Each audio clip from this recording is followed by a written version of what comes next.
On a quiet rock, the old warrior plunged into deep meditation next to the ancient sword, which became the last gift of his dying teacher before leaving for another world. The devoted student fulfilled the last wish of his mentor and devoted 100 years of persistent training with the sword in order to achieve the highest mastery in martial arts. A sudden stream of blood burst from his mouth, forcing the warrior to realize the sad truth. Even decades of hard training could not protect him from inevitable death. The old swordmaster lay on the cold ground and bitterly regretted that he had spent his entire long life improving his fighting skills and was left completely alone. The dying warrior recalled his distant childhood and quietly asked heaven to give him a second chance to live the simple life of an ordinary person among other people. The cruel boy from the clan continued to beat the little hero mercilessly, calling his words stupid and meaningless lamentations of a weakling. The offender loudly shouted at the beaten boy, reminding him of his mother, who brought disaster to their entire powerful clan, and telling him that he should be grateful for life. The ancient Tang family from Sichuan province became famous throughout the world for their skill in creating deadly poisons and secret weapons for secret battles. The great clan fell after one brave woman dared to break the ancient laws of the 9 most powerful martial arts families. The legendary Heavenly Radiance Demon Lord appeared in the lands of the Tang clan and brought with him destruction from which no one could escape. The formidable warrior gained fame due to his terrible character. He destroyed entire clans if anyone dared to reject his proposal or refuse marriage. The Demon Lord turned his gaze to the beautiful warrior nicknamed Poison Phoenix, who was the mother of the main character of this sad story. The brave warriors of the Tang family fought bravely against the Demon Lord and were able to defeat him. But they spent all their strength and resources hastening the fall of the great clan. The older boys continued to beat the young hero and mocked his weakness, saying that he looked too pathetic from simple punches. The offenders shouted to the little hero that a lot of suffering and humiliation awaited him ahead, and he should only blame his mother for destroying their lives. A difficult fate followed the boy due to the fact that his beautiful mother attracted the attention of the cruel Demon Lord, and unwittingly caused the death of the clan. Caring Tang Jihye greeted her son at home with great concern in her eyes, seeing his broken face and torn clothes after another beating. The worried mother immediately rushed to her beloved son, Tang Yongmyeon, trying to find out the truth about what happened and the reason for his terrible condition. Little Tan Yongmyeon did not want to upset his beloved mother and tried to hide the truth behind a wide smile, assuring that everything was fine with him and nothing bad had happened. Blood suddenly flowed from the boy's broken face, revealing his lies and showing his mother the real truth about the terrible beatings in the clan. Tang Jihye could not hold back her tears as she looked at her wounded son, who continued to bravely lie about falling during the game, protecting her from the bitter truth.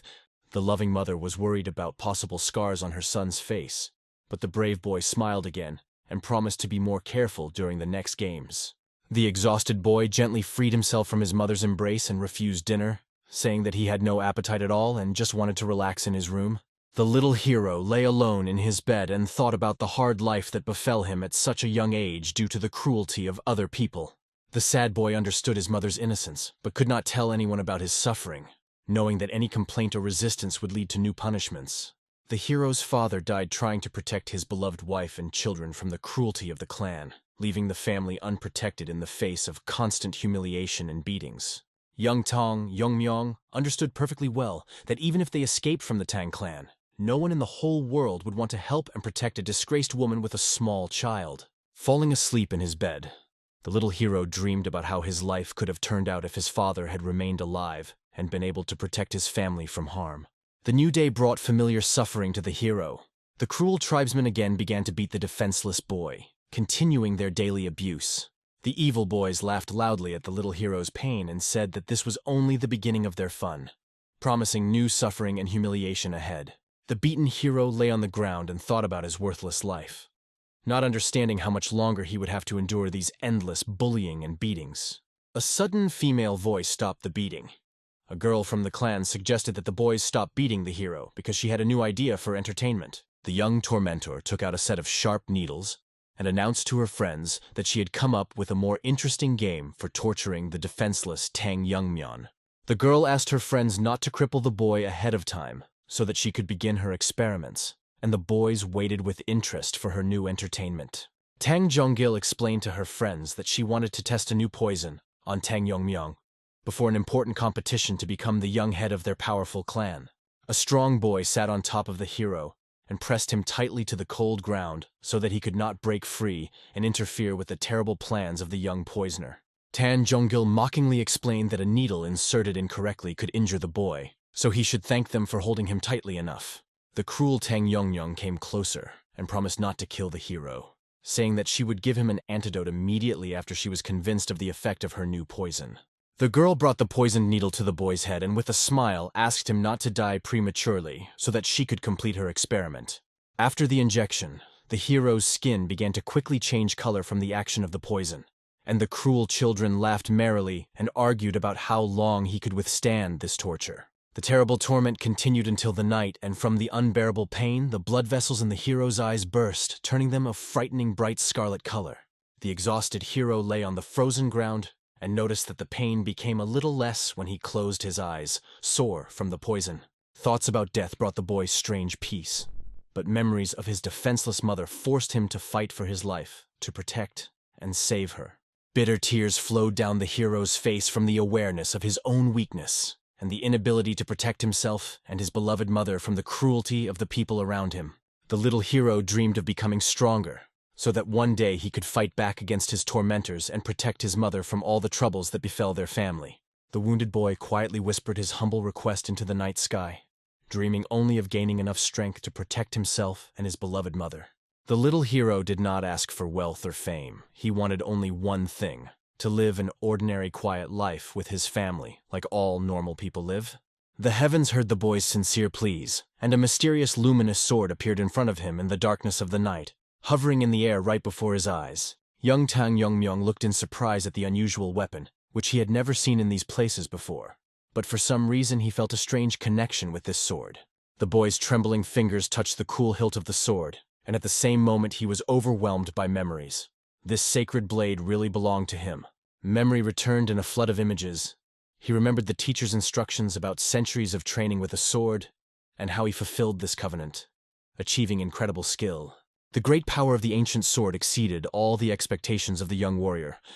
Its sharp blade could cut any objects, like a sharp knife cutting soft butter. All the years of hard training and improvement of combat skills pursued a single noble goal: to protect the weak and the safety of loved ones. The young swordmaster looked at the cut stones of the huge rock and tried to count how many thousands of blows he had landed over the many years of his training. Bitter disappointment gripped the warrior's soul. Even having reached the pinnacle of martial art, he found himself powerless in the face of the inexorable approach of his own death. The little boy held an ancient sword and remembered two different lives: the past fate of a great swordmaster and the current life of a defenseless child from the Tang clan. A realization passed through the hero's heart. In a previous life, he was an invincible swordmaster, and now he was born again as Tang Yongmyeon to change his destiny. The morning sun illuminated the room when the rested and determined boy announced to his mother his intention to leave his home for a while. Alarmed Tang Zhuhe could not believe that her wounded son was going to go somewhere after yesterday's terrible beatings and bullying of the offenders. The young hero gently hugged his worried mother and promised to return safe and sound, and his confident voice left no room for objections. The cruel offenders gathered together and discussed the long absence of their beloved victim, suggesting that the cowardly Tang Yongmyeon decided to escape punishment. Confident Tan Chonal reminded his friends that the beaten boy would definitely come if he did not want his mother to find out the truth about the terrible beatings. The evil boys decided to give Tang Yongmyeon a good thrashing when he showed up, and if he didn't show up, gather a crowd and arrange public humiliation. The cheerful laughter of the hooligans suddenly stopped when the familiar figure of their favorite victim appeared in front of them: Tang Yongmyeon himself. The beautiful and cruel Tang Yongmyeon easily jumped from a high tree, hearing the voices of her friends and noticing the approach of the hated boy. The young tormentor expressed feigned concern about the long absence of her victim, and imperiously called Tang Yongmyeon closer to the assembled group. Surprised, Tang Munchen carefully examined the boy who approached and could not find a single bruise from yesterday's beatings on his clean, healthy skin. The calm voice of the transformed hero sounded over the silent clearing as he explained to his former tormentors that now they could not harm him. Shocked, Tang Munchang remembered the piteous moans of the beaten boy yesterday and couldn't believe his current confidence and calm strength. The enraged Tan Chonal decided to teach the insolent boy a lesson and show him real pain in order to wipe the self-confident smile from his face. The transformed Tang Yongmyeon remained remarkably calm and simply called each of his former tormentors by name, as if they were his equals. The enraged Tang Yongyong took such insolence as a personal insult and decided that the impudent boy was simply tired of living in this world. The cruel girl took out a new bottle of poison and decided to double the lethal dose in order to surely teach the arrogant boy a lesson once and for all. The angry Tang Chonil did not tolerate such disrespect and rushed forward with his fist raised for a crushing blow right in the hero's face. Tan Yongmyong's powerful movement turned out to be faster than lightning. With one confident movement of his hand, he knocked the attacker to the ground and pressed him tightly to the grass. The astonished Tang Yongyong and Tang Munchang froze in complete bewilderment, not understanding how their strong comrade was defeated with just one precise movement. Tang Yongyong was especially afraid, because she knew for sure that no one had ever taught the despicable Tang Yongmyong the martial arts of their great clan. Tang Yongmyong's calm voice sounded mocking as he explained to the future competitors for the title of young clan head their own pathetic level. The incredible transformation of the cowardly boy overnight shocked Tang Munchen. A completely different person stood in front of him, full of strength and confidence. Tang Munchang tried to calm himself with the thought of an accidental victory for the enemy, and remembered the years of preparation for the important competition of the clan of great warriors. The young warrior launched a furious attack on his former victim, intent on showing the true power of his training and wiping the cocky smile off his opponent's face. Tang Yongmyong easily grabbed the attacker's hand and in one smooth movement sent the next opponent to the ground next to his defeated comrade. The transformed hero calmly explained to his defeated opponents that, with such a low level of martial arts, the outcome of the upcoming competition was already a foregone conclusion. The revived swordmaster looked at his defeated enemies and realized that their weak skills stood no chance against his true skill. In the ancient hall of hidden poison, where the head of the clan once lived and important decisions of the family were made, meetings of the elders were now being held due to the long absence of the leader. The elder opened the important meeting with the announcement of a reduction in the number of participants in the competition for the title of young clan head among young applicants. The Council of Elders needed to make a final decision regarding the participation of Tang Yongmyong, the heir of the legendary Poison Phoenix, in the upcoming competition. All the elders were well aware of the constant ridicule of Tang Yongmyong by other children, and his lack of any significant achievements in martial arts. One of the wise elders expressed concern that the exclusion of the direct heir of the former head of the clan could call into question the legitimacy of the future competition. The elder shared the concerns of his colleagues, but believed that removing a member inexperienced in martial arts would not cause serious problems for the clan. Despite the noble birth and blood of the former head of the clan, the boy personified the period of decline of the once great family in the eyes of the elders. Tang Yongmyong resolutely denied these humiliating words by suddenly bursting into the meeting room and dragging one of his main offenders with him. The young man's sudden appearance caused quite a shock among all the elders present in the clan meeting room. The senior advisor looked displeasedly at the impudent Tang Yongmyong and asked him about his understanding of the seriousness of his act in the sacred hall. The young man calmly looked around at each of the elders present and confidently declared full awareness of his actions, thanking them for their concern. Tang Yongmyong pointed at the beaten Tang Yongmyong and loudly announced that he no longer intended to endure humiliation from the Tang family members after years of abuse. The advisors were horrified by the audacity of Tang Yongmyong, who dared to attack a participant in the competition for the place of the young head of the clan.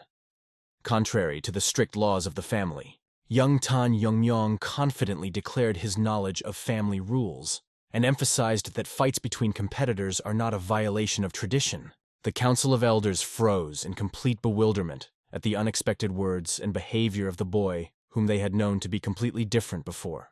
The eldest of the advisors asked the young man with surprise about his intention to participate in the competition for the place of the future head of their ancient clan. Tang Yongmyong suggested that the elders check the area in front of the main hall, where two more of his former offenders were located, Tang Chonil and Tang Munchen. The young man reminded everyone of the ancient clan rule of tenfold revenge and double gratitude for kindness shown to family members.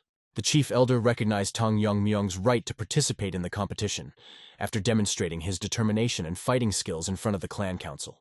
The remaining elders expressed outrage at Tang Yongmyong's actions, considering his action an abuse of the right of immunity of the participants in the competition. The wise elder, with an imperious gesture, stopped the disputes among the advisors and officially allowed Tang Yongmyong to take part in the upcoming competition. The senior advisor recognized the right of the talented and legitimate heir to participate in the tournament after demonstrating his undoubted abilities. The elder expressed hope that Tang Yongmyung's skills would match his confidence, and warned of serious retribution if he lost the competition. Tang Yongmyung brought important news to his mother, Tang Jie, who could not believe her son's decision to participate in a dangerous competition for the title of head. The young man explained to his mother the necessity of his decision, recalling the meaning of his name, which meant survive as long as possible. Tang Jie saw in her son no longer a child, but a real man, capable of defeating 3 opponents thanks to the skills acquired from nowhere. The mother asked her son the only important question about his complete confidence in the decision to participate in the dangerous competition to become the head of their ancient clan.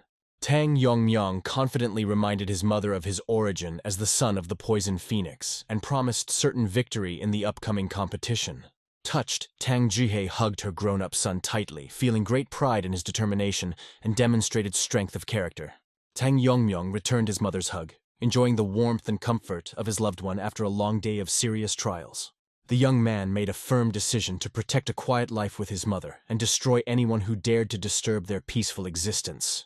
A month later, an old family friend came to Tang Jihye, trying to dissuade her from allowing her son to participate in a serious and dangerous competition.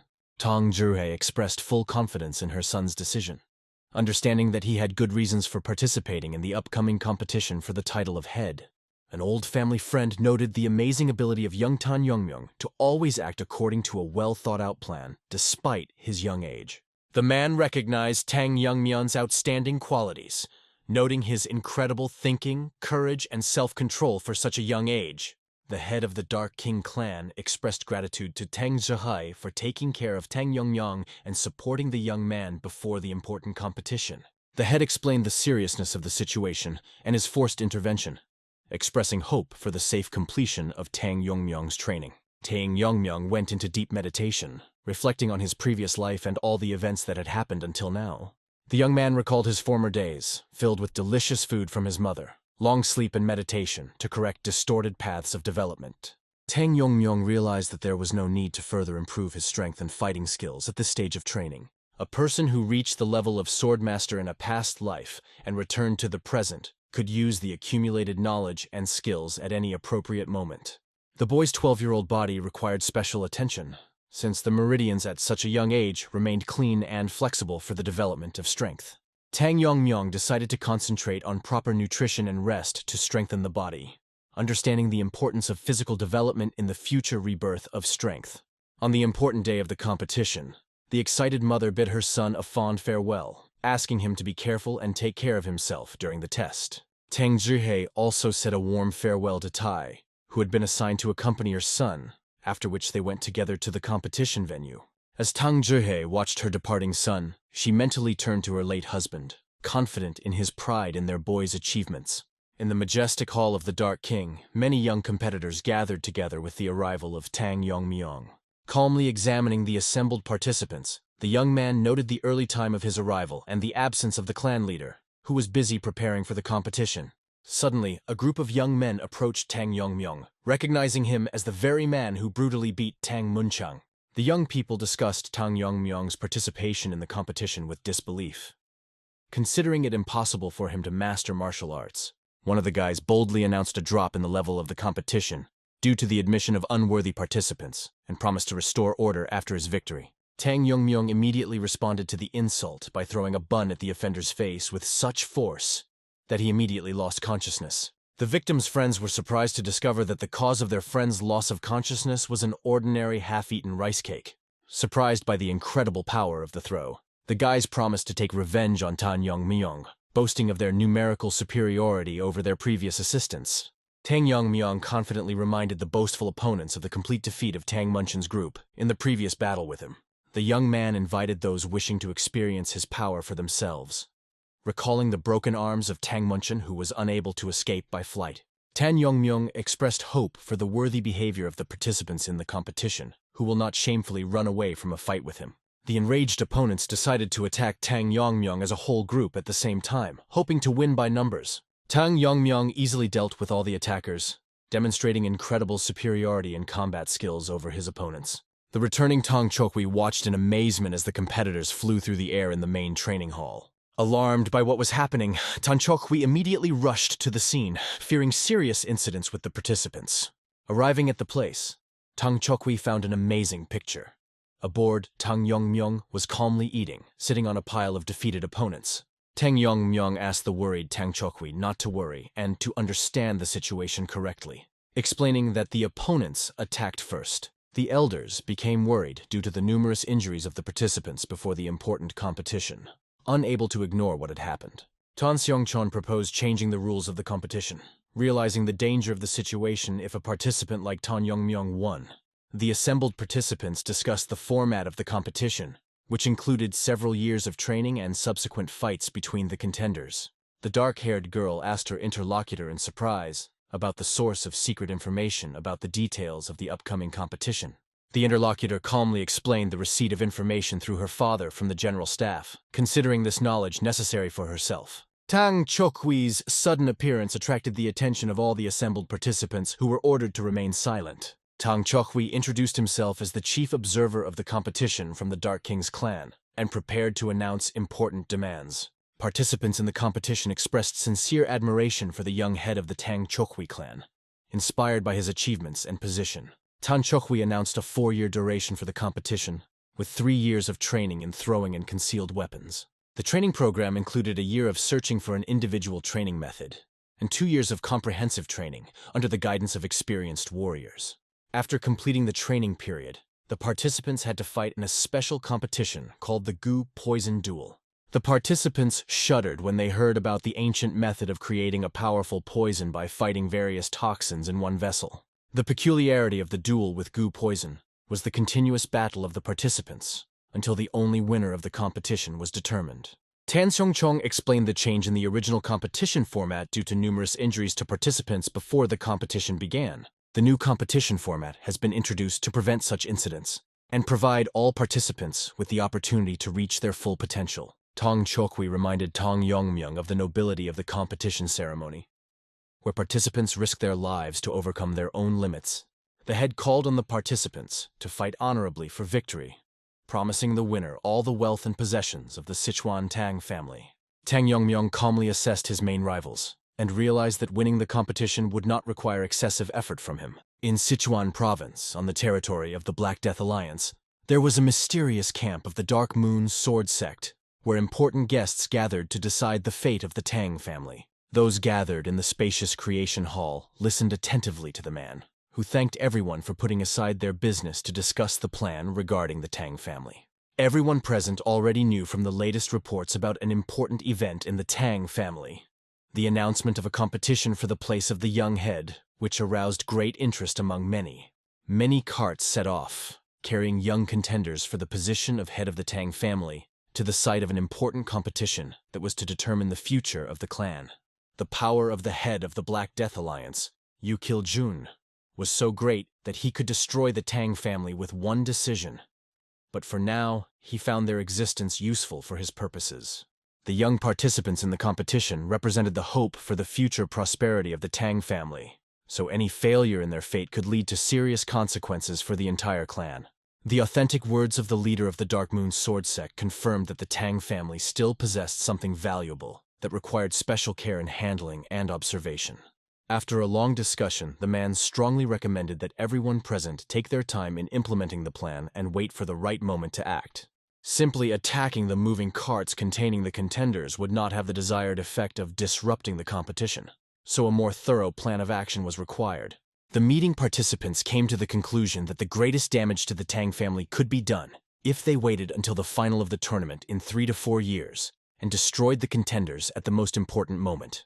Experienced member of the Dark Moon Sword Sect, Mak In-hu suggested carefully monitoring the movements of the carts for the next 4 years in order to choose the perfect moment to strike. During the preparation, Mak In-hu not only organized a reliable surveillance system for the Tang family, but also managed to lay the foundation for a future plan that was supposed to lead to their complete collapse. A large group of participants climbed the mountain for the competition, where the host explained in detail the new rules for the tournament, while maintaining the basic schedule. The organizers divided all the arriving participants into equal groups of 4, assigning each their own serial number for the convenience of conducting the competition.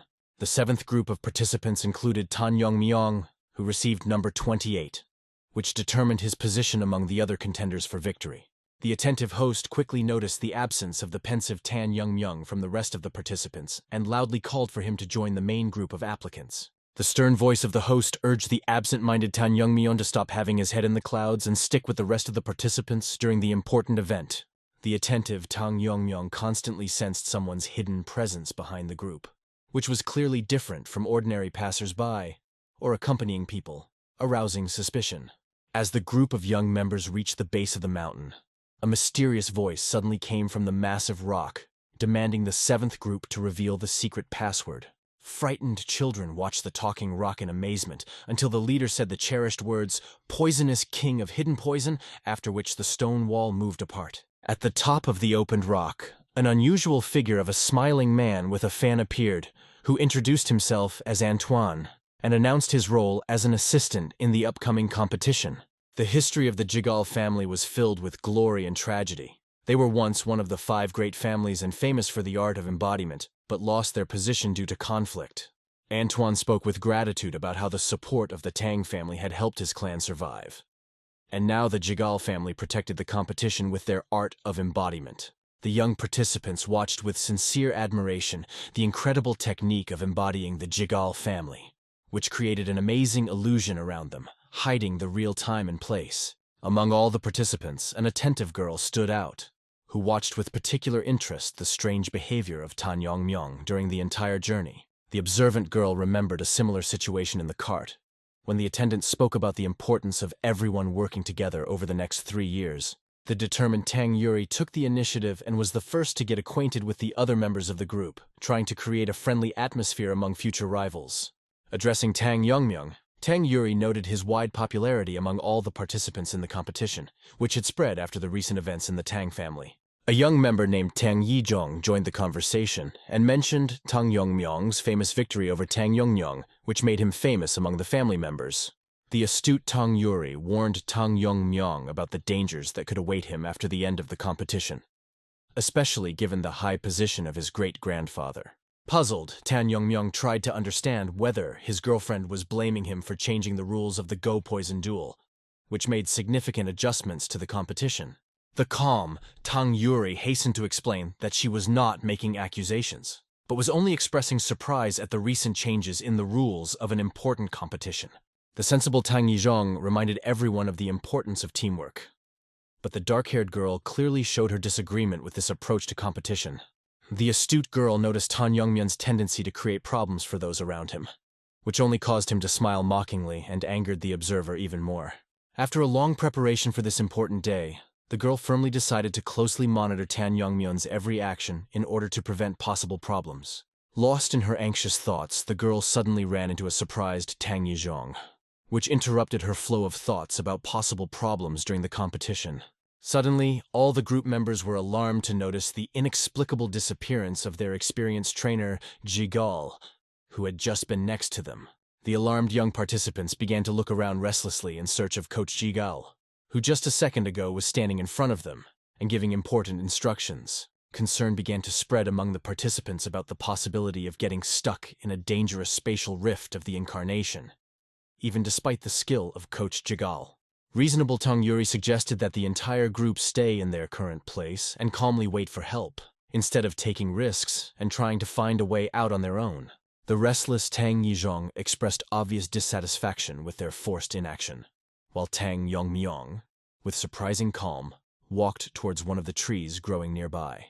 The puzzled girl carefully observed the strange actions of the calm Tang Yongmyong, trying to understand the reason for his unusual behavior in such a disturbing situation. Experienced Jigal Changshin watched what was happening from the side, expecting panic among the children, because he knew very well that it was impossible to get out of the phantom dome of the 7 castles without special spells. The Master of Incarnation was amazed at the pettiness of the elders of the Tang family, who decided to capture an entire group of participants just because of one child they did not like. The secret agreement between Tang Songchon and Jigal Changshin provided double support for the Jigal family in exchange for eliminating member number 28. The cunning plan seemed beneficial to the Jigal family, because unfair conduct of the competition could only harm the reputation of the Tang family, while only benefiting their allies. An unexpected strange sound disturbed the calm, and then the embodiment space was suddenly torn apart, thanks to the amazing abilities of young Tang Yongmyong. The frightened Jigal Chengxin could not believe his eyes when he saw how the participants were able to overcome his carefully created spatial embodiment. The frightened manifestation master froze in panic as the calm Tang Yongmyeon asked him with a smile about the possible consequences of leaving the group trapped. The experienced trainer tried to explain the situation by the inexperience of the participants, and promised to be more careful in the future, although he was internally shocked by what happened. The Master of Incarnation could not find an explanation for the appearance of Tang Yongmyong next to him, because there should not have been a single gap in his ideal creation. To the surprised members of the group, Tang Yongmyong simply explained that he managed to cut the incarnation, which raised even more questions from his peers. The practical girl suggested that the group stop their useless arguments and focus on following the found trainer Jigal to prevent him from disappearing again. The unexpected disappearance of the coach from his previous place only caused a mocking smile on the face of the insightful young man, who noticed the strangeness of what was happening. The frightened Jigal Chengxian tried to hide in a panic, experiencing the humiliation of having to run away within his own incarnation from the persecution of the participants. The experienced master recognized the exceptional insight of 12-year-old Tang Yongmyong, whose incredible skill did not succumb to simple, illusory deceptions. After a long search, Jigal Chengxian finally discovered the long-awaited exit leading to the training lands, where he hoped to find salvation from persecution. Having passed through the incarnation, the exhausted master fell to his knees to catch his breath, hoping that this distance would be enough to save him from his pursuers. The appearance of the disgruntled overseer of the 7th group, Tang Wanjin, disrupted the short rest of Jigal Chengxian, who demanded an explanation about the whereabouts of the missing members. The agitated Master of Incarnation tried to collect his thoughts, realizing the need for a plausible explanation of the current situation in front of the overseer. Trying to maintain a semblance of calm, Jigal Chengxian told the warden the sad news that the 7th group was unable to participate in the upcoming competition. The cunning master came up with a story about a long wait for a group that could suffer from an attack by bandits or wild animals on the way to the competition site. The unexpected sound of breaking glass interrupted the explanations of the pale Jigal Chengxian, who immediately realized that his protective dome was being destroyed.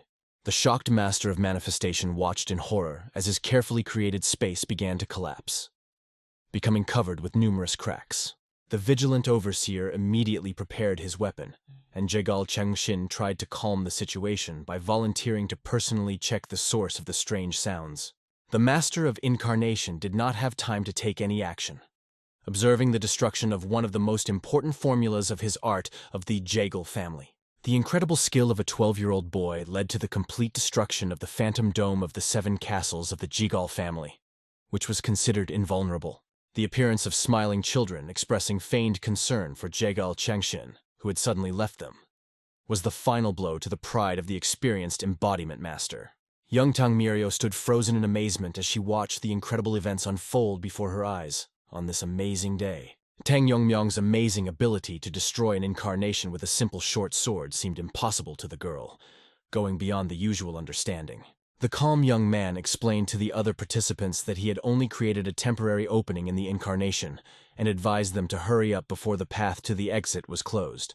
The attentive overseer examined the children who appeared with obvious interest, trying to determine their belonging to the 7th group of participants in the competition. The participants noticed the familiar coat of arms of the Tang family on the man's armband, which immediately clarified his clan affiliation and role in the ongoing competition.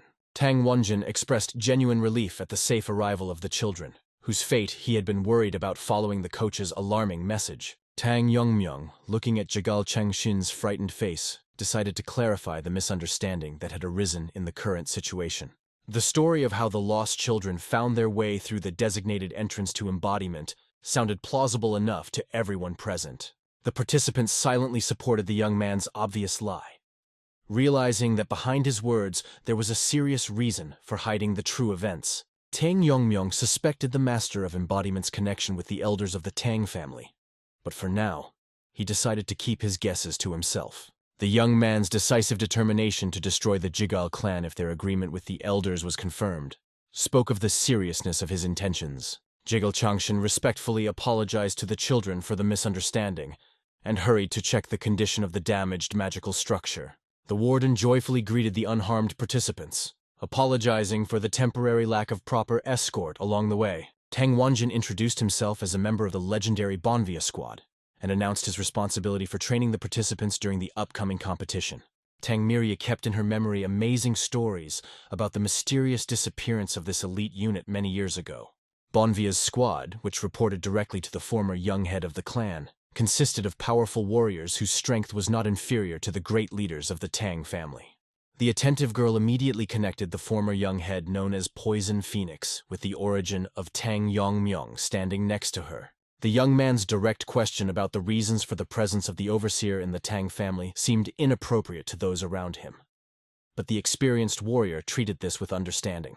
The story of the squad's final battle against the powerful Heavenly Radiance Demon Lord revealed the tragic fate of the Poison Phoenix's defenders. The warrior's words about his failure to protect his mistress reflected the deep pain and remorse that he carried through many years of loneliness. The official part of the introduction was over, and the warden began a detailed explanation of the rules of the upcoming competition for all participants. The first year of the competition was declared a period of independent practice, during which participants could train at their own discretion and receive valuable manuscripts.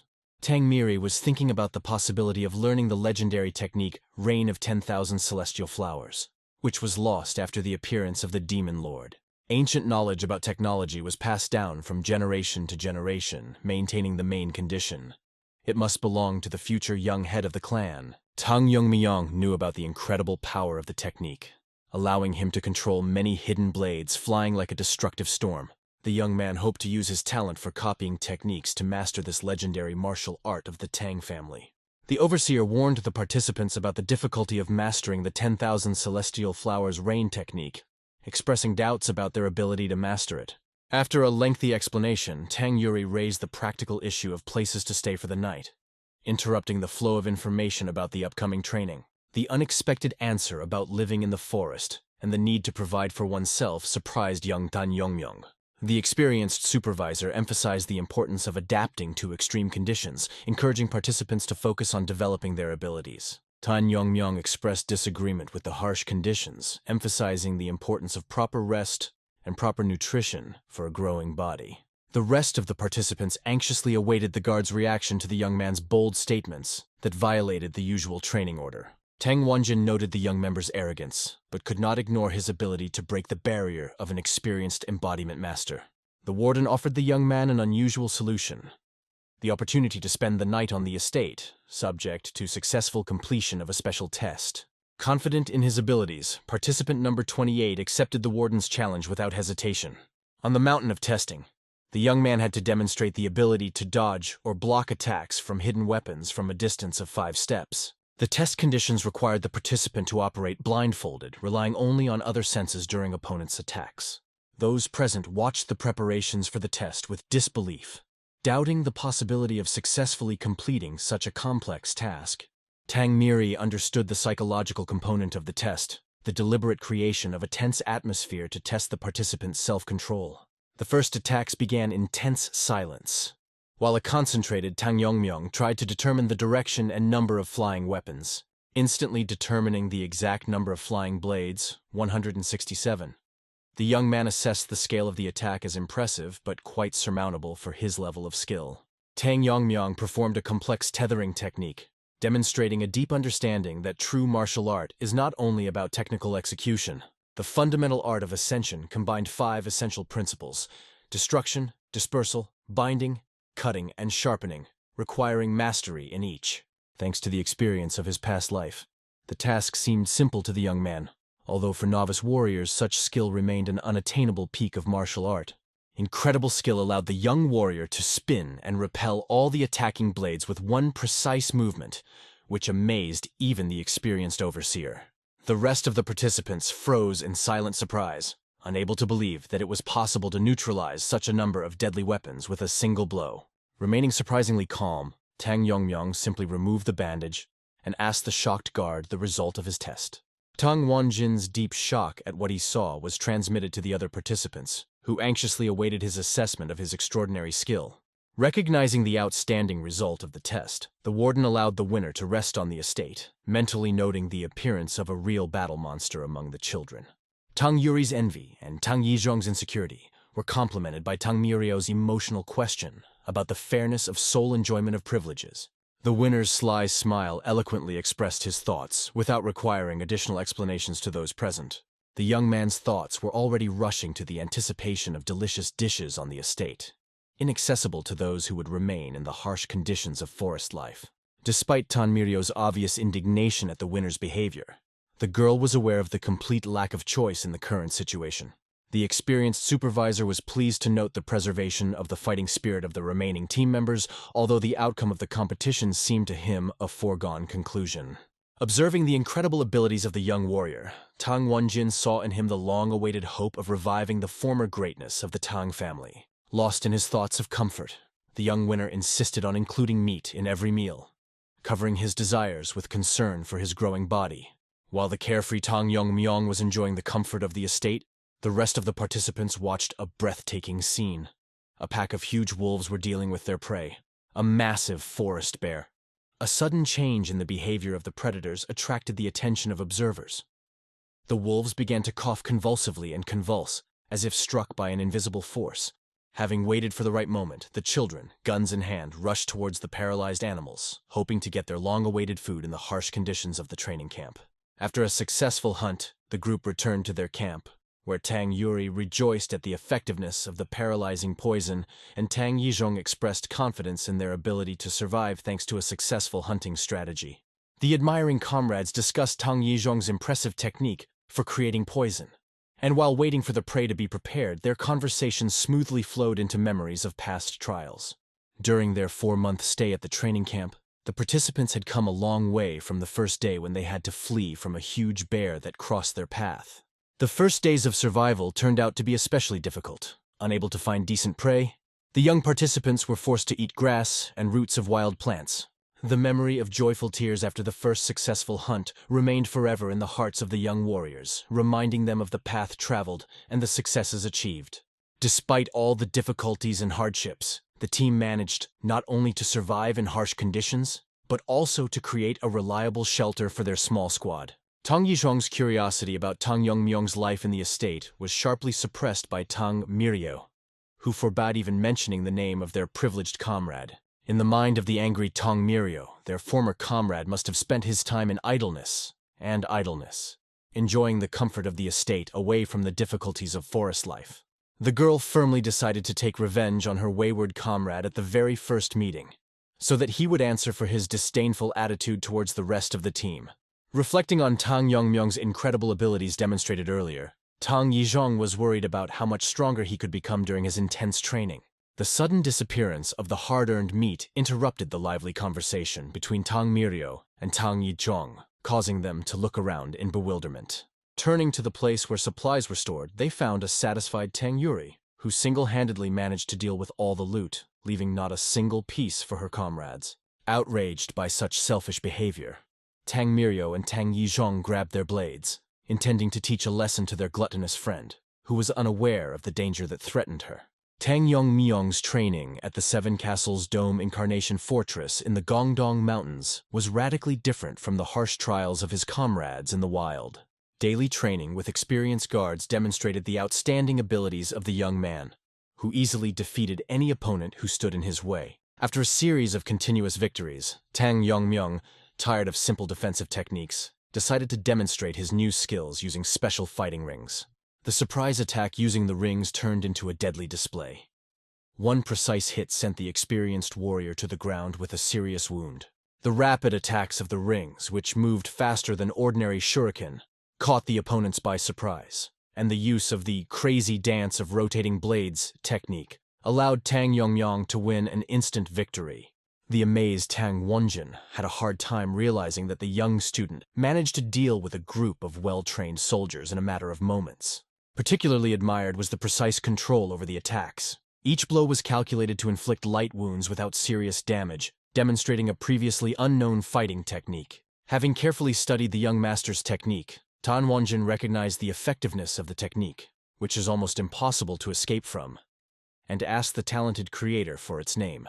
After explaining the technique, the experienced overseer thought about the colossal expenditure of internal energy when using such a technique, marveling at the stamina of the young warrior.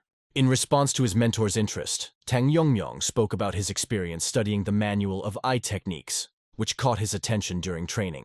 Familiar with ancient techniques, Tang Wanjin remembered two options: the completed piercing eye technique and the unfinished flowing flow eye technique. To the surprise of the mentor, the young warrior admitted to choosing and fully mastering the considered incomplete technique of the eye of the flowing stream, which seemed an incredible achievement. The ancient technique of the Tang family, which is part of the Ascension martial arts, was mastered by the young master, which raised many questions from the experienced mentor. Tan Yongmyong explained the principle of the technique, using a minimum amount of internal energy to direct objects along visible trajectories to the desired points of influence. The realization that the young man had independently mastered the most complex technique of the eye of the flowing flow forced Tang Wanjin to admit that he had nothing more to teach such a talented student. The mentor announced the upcoming arrival of the remaining team members in 2 months, who were to undergo the same tests under similar conditions. Hard training in the wild allowed the team to develop the necessary skills to pass the test, and they were determined to become even stronger. A calm smile appeared on Tang Yongmyong's face, expressing sincere interest in the achievements of his comrades during separate training. The young man's outward indifference to the fate of his comrades contrasted with their attitude. During training, they used his image as a target for practicing strikes. Taking a break from intensive training, the young warrior often rose to the sky, immersed in thoughts about his unusual fate and past life. Memories of a past life, where the only meaningful connection was the relationship with the teacher, the sword ghost, evoked special feelings in the reincarnated warrior. The new life, despite its complex origins and ambiguous actions, gave the young man the opportunity to create new connections that became part of his daily existence. The unexpected realization of the importance of the new relationship caused a strange feeling in the young warrior, giving rise to a sincere desire to meet his comrades as soon as possible. The conflict continued in the forest camp. The angry Tang Miryo expressed extreme dissatisfaction with the behavior of Tang Yuri, and Tang Yizhong tried to calm her friends with a reminder of the imminent meeting with Tang Yongmyong.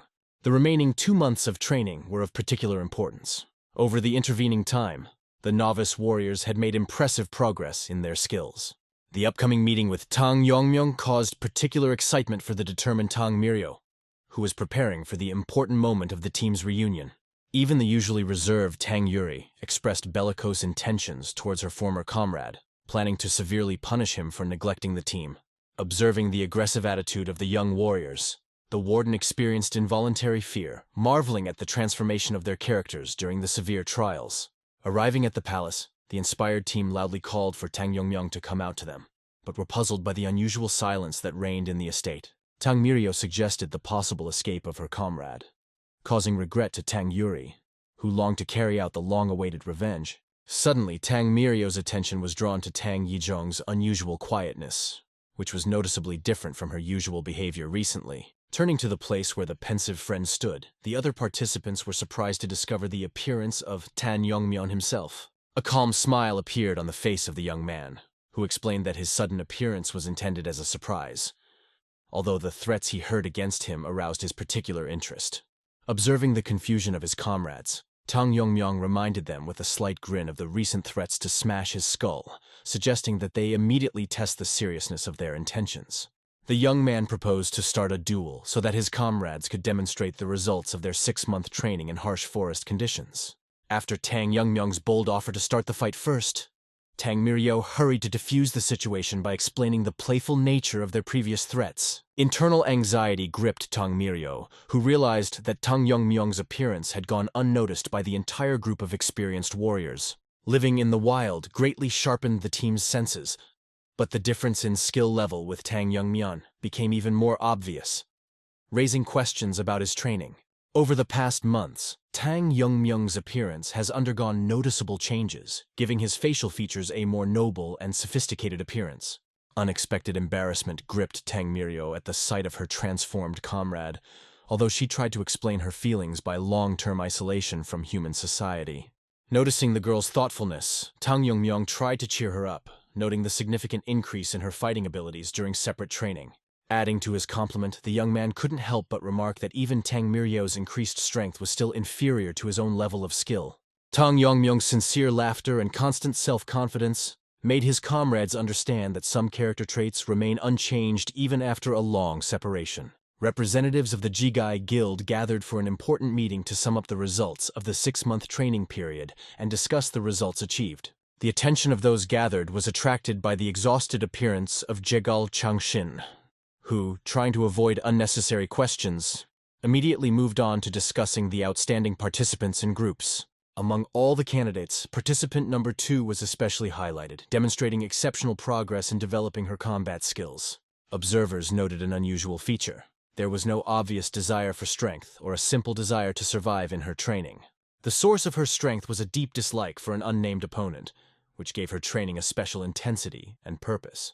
In the discussion of potential winners, participant number 10 was also noted, who managed to go through a difficult path of development in just 1 month of intensive training.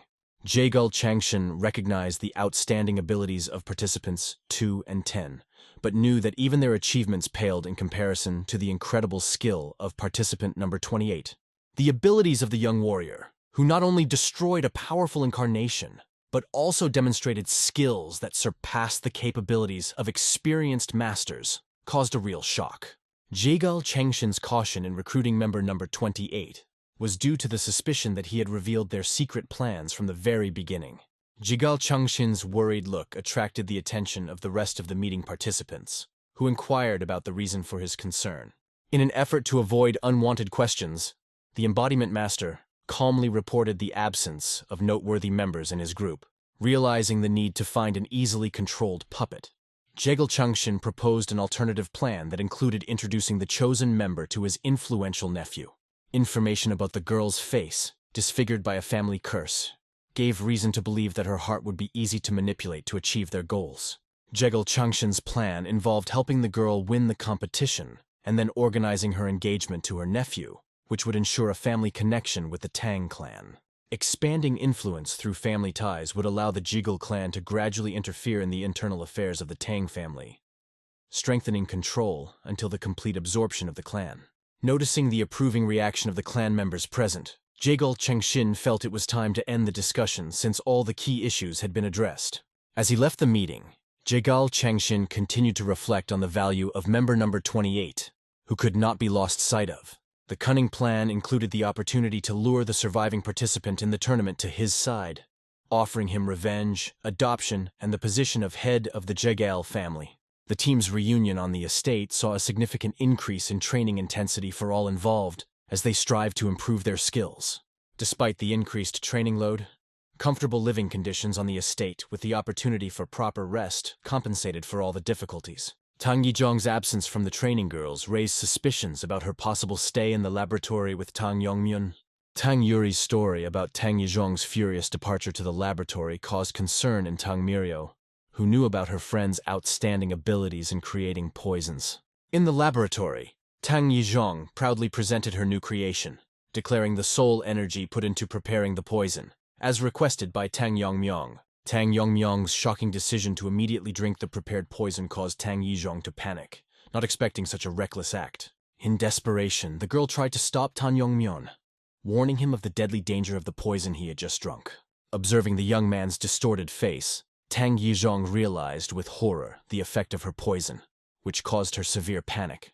The unexpected behavior of Tang Yongmyong, who simply belched and joked about the girl's fear, ended with the complete neutralization of the poison in his body. The outraged Tang Yizhong, whose poison was capable of melting internal organs, could not understand the reason for the complete lack of effect from her deadly creation. Tang Yongmyong's provocative remark about the possible poor quality of the prepared poison only increased the irritation of the talented creator.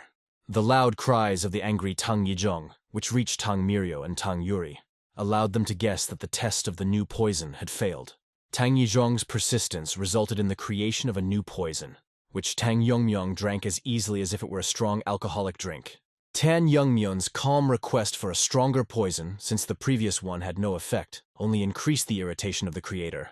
Angered by Tang Yizhong's failures, she expressed outrage at the waste of poisons, suspecting that Tang Yongmyong had complete immunity to any toxic substances.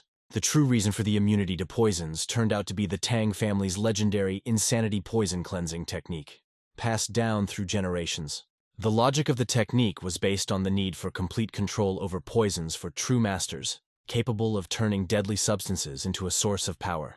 The unique ability to transform poisons into internal energy allowed Tang Yongmyong to use toxins as a kind of elixir, without exceeding certain limits. A deep understanding of the nature of poisons distinguished true masters from those who saw them only as weapons, unable to influence the spirit of an experienced practitioner. Tang Yongmyong's increased immunity required more powerful poisons to further develop his internal energy and improve his technique.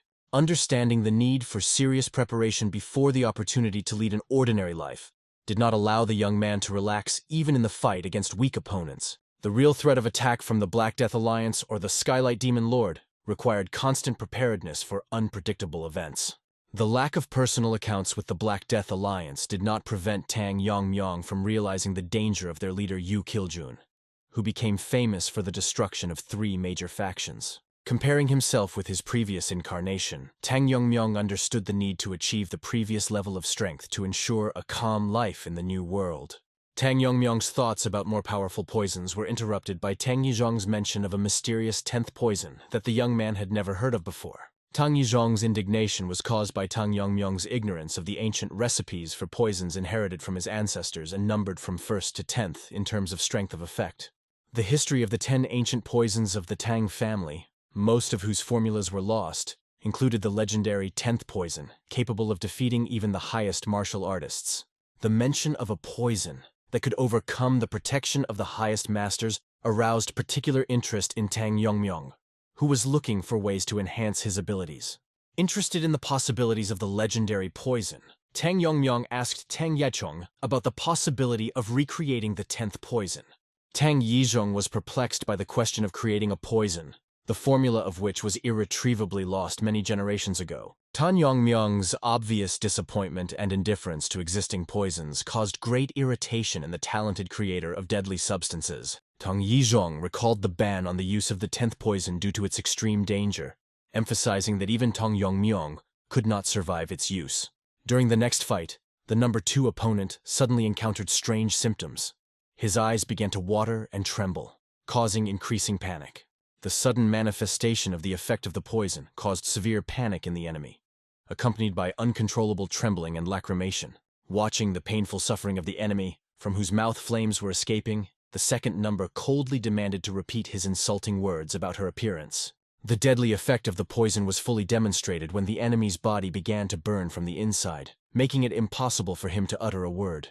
Satisfied with the instant death of her enemy, the girl was surprised to note the unexpected power of the poison received from her grandfather.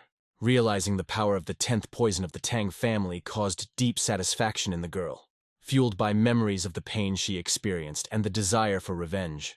Anticipating the upcoming duel with Tang Yongmyong, the girl vowed to use all her knowledge of poisons to take worthy revenge in the decisive battle. During the year of intensive preparation for the competition, all groups made significant progress in mastering martial arts and strengthening their weaknesses, approaching the final test of their abilities. The overseers gathered the participants for an important announcement about the need to select a team captain who will represent them in the upcoming trials. The temporary captain status was to remain until the 3rd year of the competition, when the team had to make the final choice of its official leader. The captain's responsibilities included representing the team in a deadly go-poison duel, where participation was voluntary, but required exceptional strength and extraordinary ability. The sudden realization that not all participants would fight in the go-poison duel made Tang Mirio think about the possible death of those who would join the battle later. The training results clearly pointed to Tang Yongmyong, participant number 28, as the most suitable candidate for the role of temporary team leader. A deep understanding of his role not only as the captain of the team, but also as a contender for the leadership position, was reflected in Tang Yongmyong's serious attitude towards the upcoming responsibilities. Tang Wanjin emphasized the temporary nature of the appointment, and asked the team to confirm their agreement with Tang Yongmyong as captain. After unanimous approval of the candidacy, Tang Wanjin presented a small box with a precious pearl, inviting the new captain to accept this gift. The presented elixir, Heavenly Heart Pill, created on the basis of 100-year-old ginseng, had the ability to significantly enhance internal energy depending on the level of the recipient. Those present were amazed by the generosity of the gift, not understanding the reasons for presenting such a valuable item to Tan Yongmyong.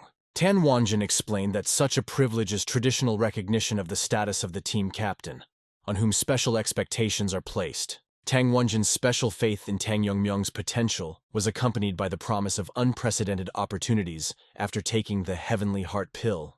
Tan Yongmyong's unexpected question about the availability of alternative reward options revealed his interest in something more specific than the proposed elixir.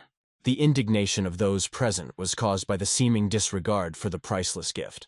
While Tang Wanjin suggested a possible reason for the refusal to be the insufficient effectiveness of the elixir, Tang Yongmyong's shocking request for the Tang family's 10th poison, the strongest in existence, caused everyone to be amazed. Tang Yongmyong later showed off the weapon he received in return, explaining his choice by not receiving the desired 10th poison of the Tang family. An outraged Tang Mirio attempted to reprimand Tang Yongmyong for refusing the elixir, but Tang Yuri urged that his decision be respected, given its natural strength.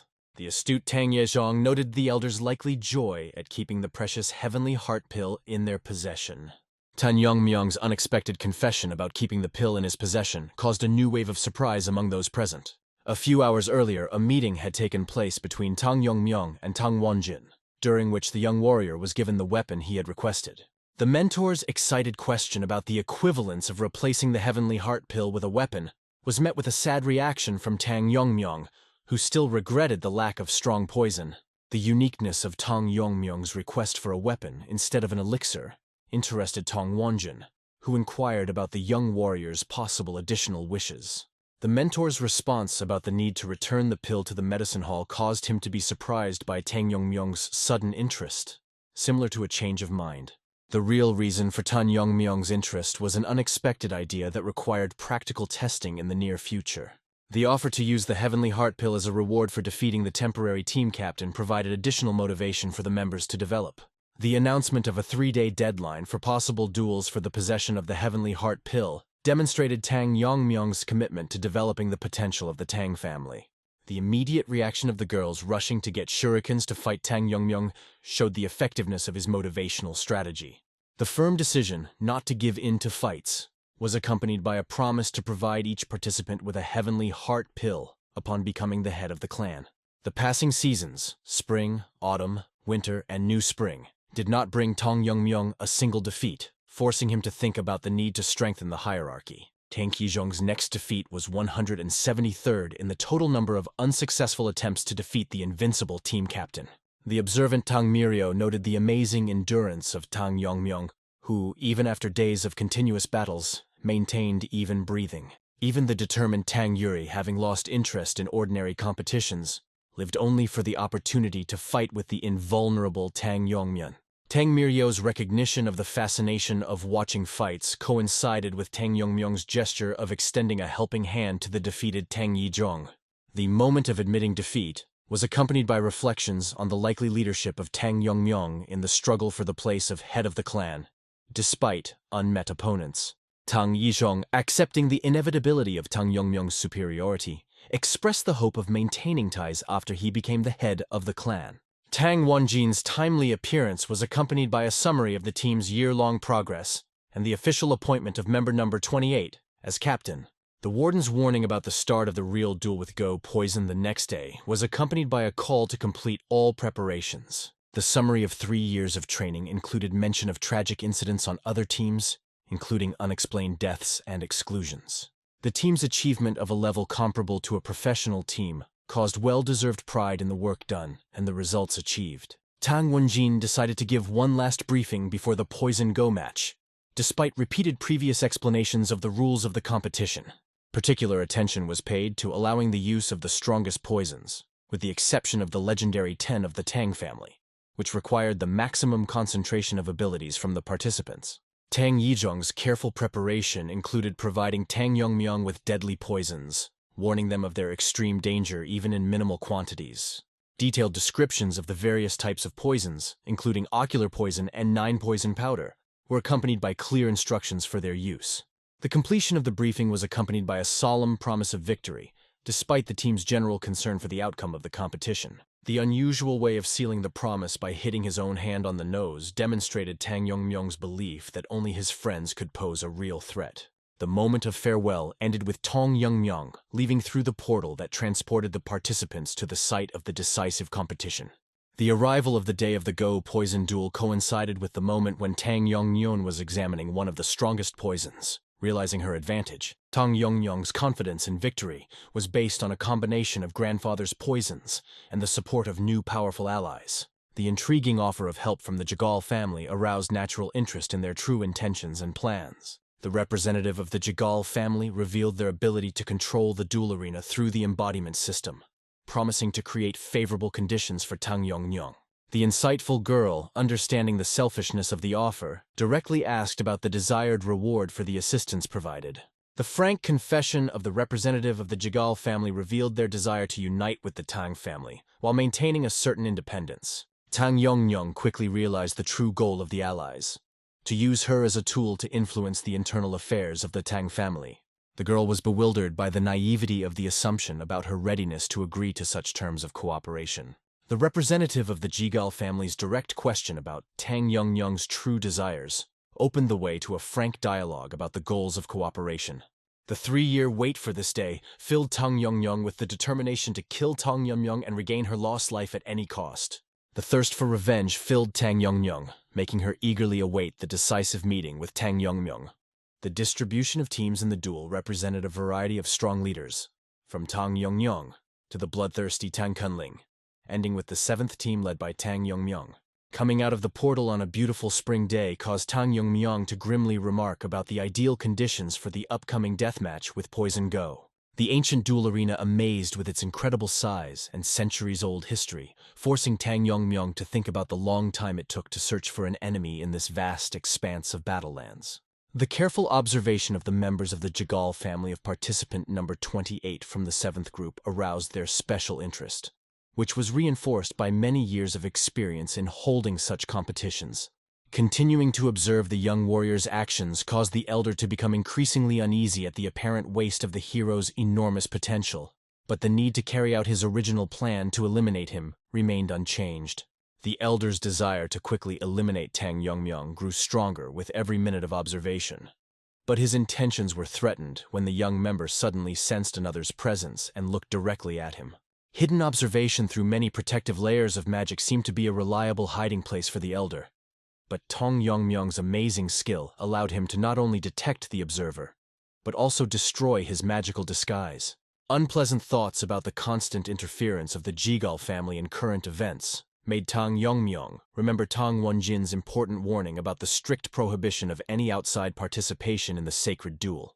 The open contradiction between the official prohibition on interference and the actions of Jigal Changshin, who constantly influenced the course of the competition, became increasingly noticeable to each participant in the sacred duel.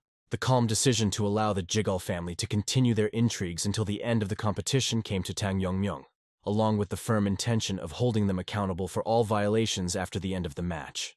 A deep shock seized Jigal Changshin at the border of magical space from the realization of the young warrior's ability to detect his presence, and only an instant retreat saved him from complete loss of vision. The special art of swordsmanship allowed Tang Yongmyung to cut the very magical space to its very foundation, which caused genuine amazement in Jigal Changshin, who had never seen such skill before. The full realization of the serious mistake in judging the young member's abilities gradually dawned on Jigal Changshin, causing him to hastily change his original plans of attack to a more cautious strategy. A growing understanding of the inevitability of revenge on the part of number 28 when the family's true intentions were revealed forced Jigal Changshin to look for any way to stop a dangerous opponent. The heavily wounded female captain slowly moved around the arena, looking for a safe place to recuperate and think about her future course of action. A bitter misunderstanding of the reasons for such a tragic development of events tormented the wounded girl, who always strived only to achieve high results in her military service. Dedicated service in the army to support his widowed parents made his current position as the captain of a team that had never aspired to take a high position in the clan especially difficult. Initial hopes for a peaceful resolution to the conflict were completely destroyed by the appearance of the ruthless Tang Kinlin, who immediately began to destroy all opponents he encountered without any conversation. The serious condition of the wounded girl forced her to seek salvation in the immediate surrender of any participant she encountered, since she still hoped to find the living captains of other teams. The sudden appearance of Tang Qingling, who was secretly following his victim, was accompanied by mocking remarks about the loud words of the girl who could barely stand on her feet. The girl's fast, light technique seemed completely ineffective to Tang Qingling, as she still fell into his death trap without much effort on his part. Outright contempt for the weakness of his opponent's internal energy was manifested in Tang Qingling's mocking words about the lack of any special qualities in his new victim. The last moments of his life were accompanied by bitter tears and sincere misunderstanding of Tang Qingling's cruelty towards his family members, but the killer only smiled indifferently before delivering the fatal blow. A careful exploration of the arena's territory led Tang Yongmyong to a system of ancient caves, ideal for carrying out his secret plan for developing strength. A thorough check of the surrounding area confirmed the complete absence of alien presence, allowing us to safely proceed with the planned reinforcement plan.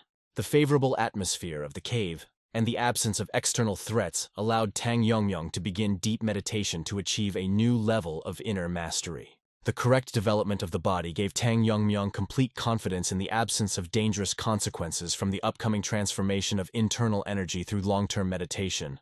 The rich experience of his past life, coupled with the effective use of special poisons from Tang Yizhong, allowed Tang Yongmyong to make significant progress in the development of inner strength. The successful completion of all preparations allowed Tang Yongmyong to begin the final stage of transformation to remove restrictions from the body's energy channels. Powerful explosions of internal energy accompanied the process of transformation of the body, during which the joints were repeatedly destroyed and restored, causing severe pain.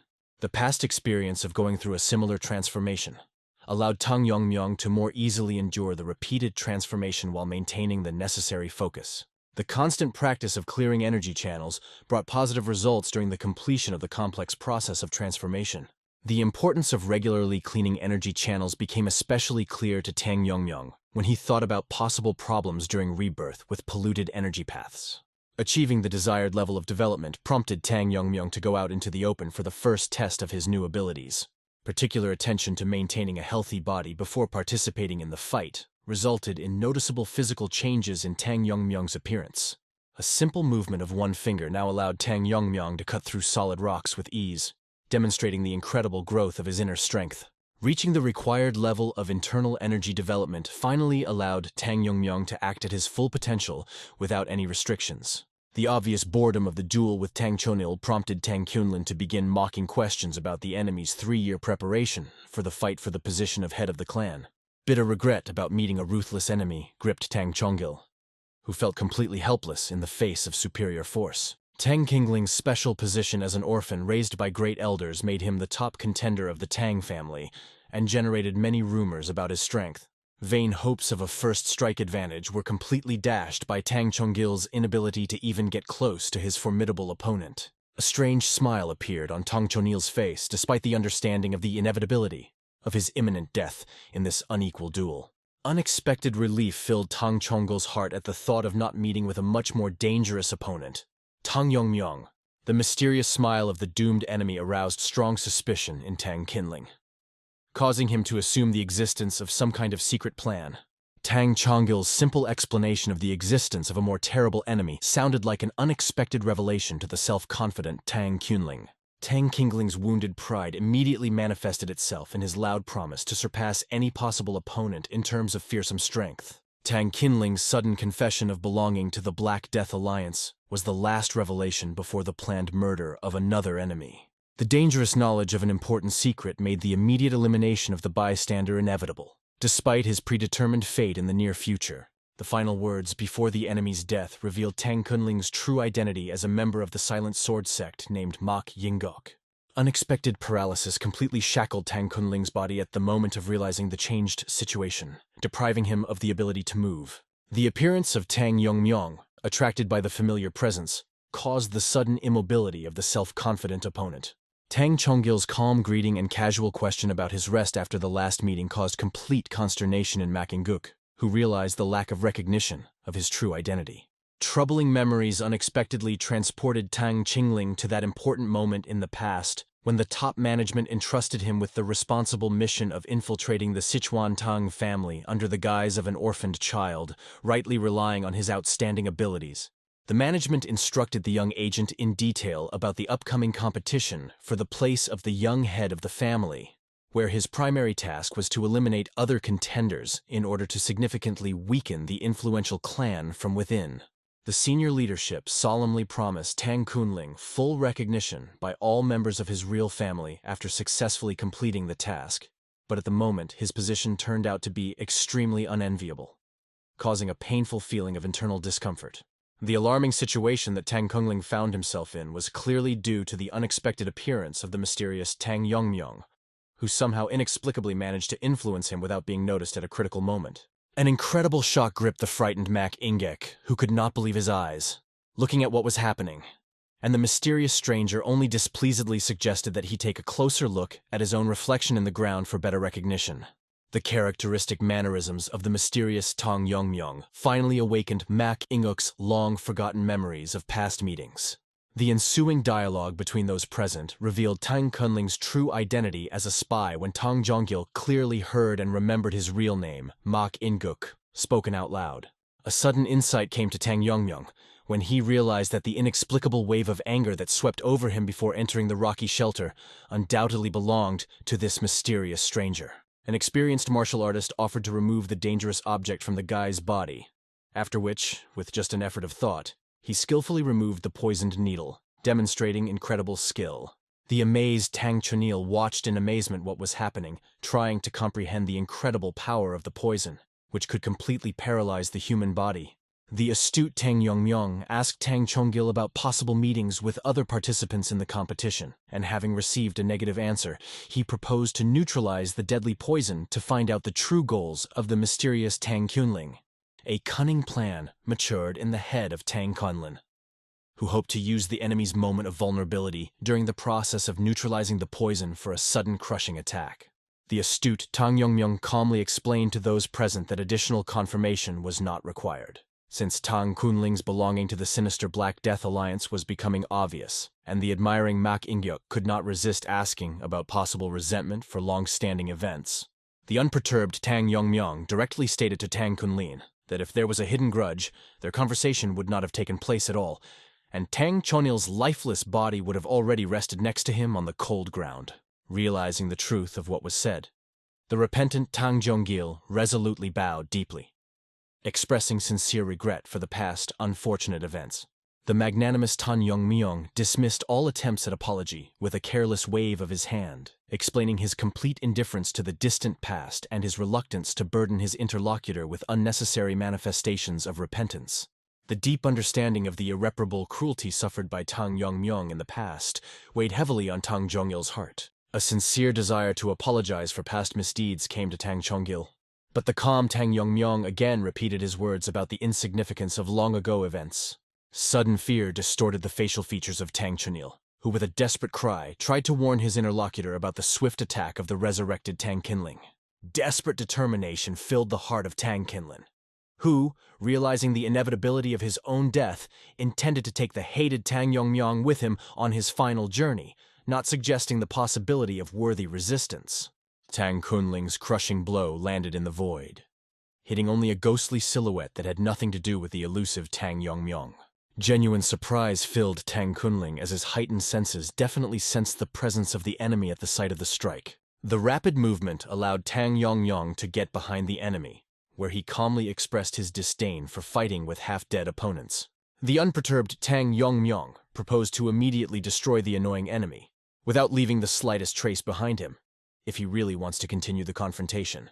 The touch of Tang Yongmyong's hand was accompanied by a philosophical reflection on the benefits of having a body for a dignified burial, rather than disappearing without a trace, marking Tang Kunling's final moment of resistance.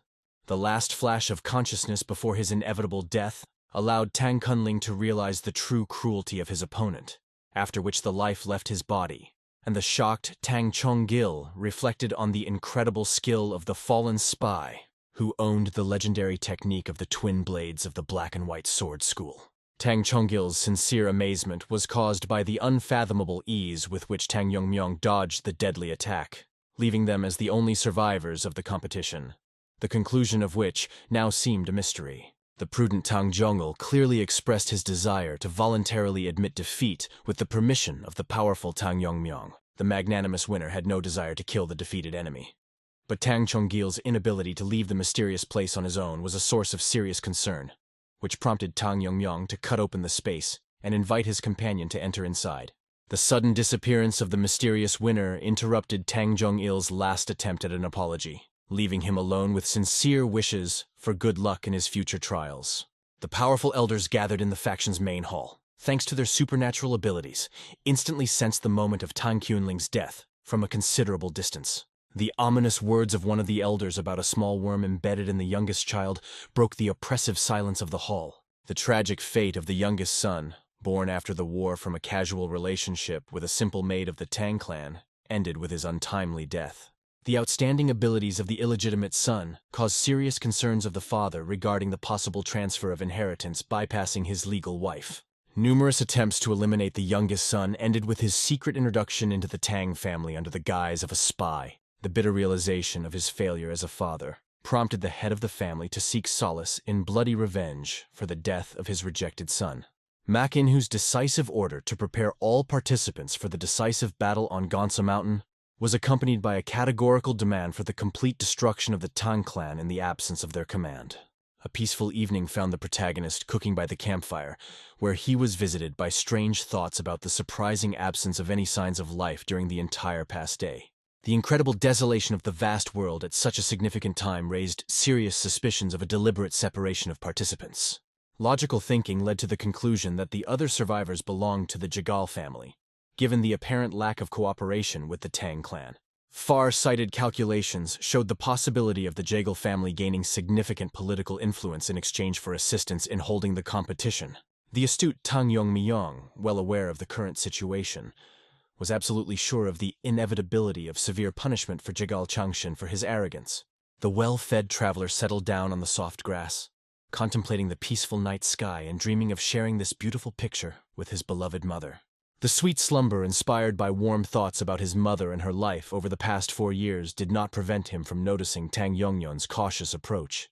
Unexpected confusion gripped the girl, unable to recognize in the attractive stranger the very vulnerable Tang Yongmyong whom she was looking forward to meeting.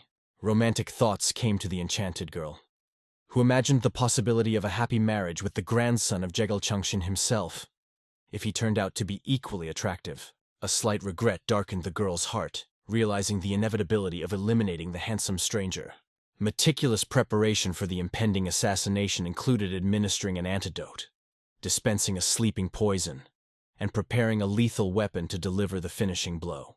Hypocritical apologies fell from the lips of the girl, explaining the need to eliminate the opponent by the rules of the competition, which allowed the existence of only one winner. Unexpected disappointment befell the self-confident girl, who discovered the complete wakefulness of the intended victim, ironically interested in her own readiness. A lightning-fast grab by the neck interrupted the insidious plans of the girl, exposed as an accomplice of the Jigal family, who was waiting in a safe place for an opportune moment to attack the last surviving member. Tang Yongmyong's intense question about the essence of the secret agreement caused panic in Tang Yongmyong, who realized the enemy's full knowledge of her plans. Tang Yongmyong's ultimatum for an immediate and truthful answer to all questions was accompanied by an unambiguous hint about the possibility of saving life, subject to full cooperation.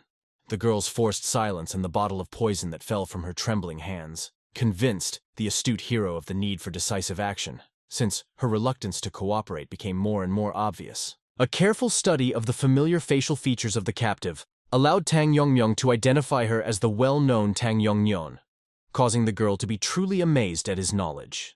Tang Yongmyong's calm voice reminded the girl of his uncompromising attitude towards attacks on her own appearance, followed by an ironic proposal to create a symmetrical pattern of scars on her face. Jigal Changshin, who was carefully observing the development of events, realized with bitterness the complete failure of his carefully thought-out plan. Mysterious number 28's outstanding fighting skills allowed him to score convincing victories over more experienced opponents, leaving only number 2 undefeated despite number 10's impressive successes. Jigal Changshin had agonizing doubts about the chances of numbers 2 and 10 against the invincible 28. knowing that a prolonged confrontation with Tang Yongmyong could completely ruin their carefully prepared plan. Heavy thoughts about the hopelessness of the situation were suddenly interrupted by the appearance of a bright radiance filled with amazing vital energy. The stunning sight of a huge army lined up at the foot of Gonsak Mountain under the leadership of the formidable MANHWA appeared before the amazed gaze of Jigal Changshin.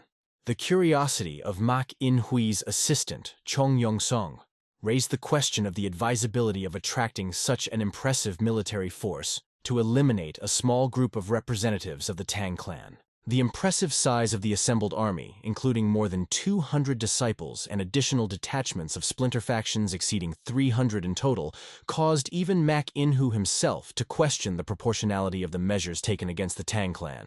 The need for such a large-scale military operation was explained by the special status of Mount Gongtsang as the territory of an influential local sect whose cautious wait-and-see attitude was guaranteed only by the significant numerical superiority of the attackers over the weakened Tang clan.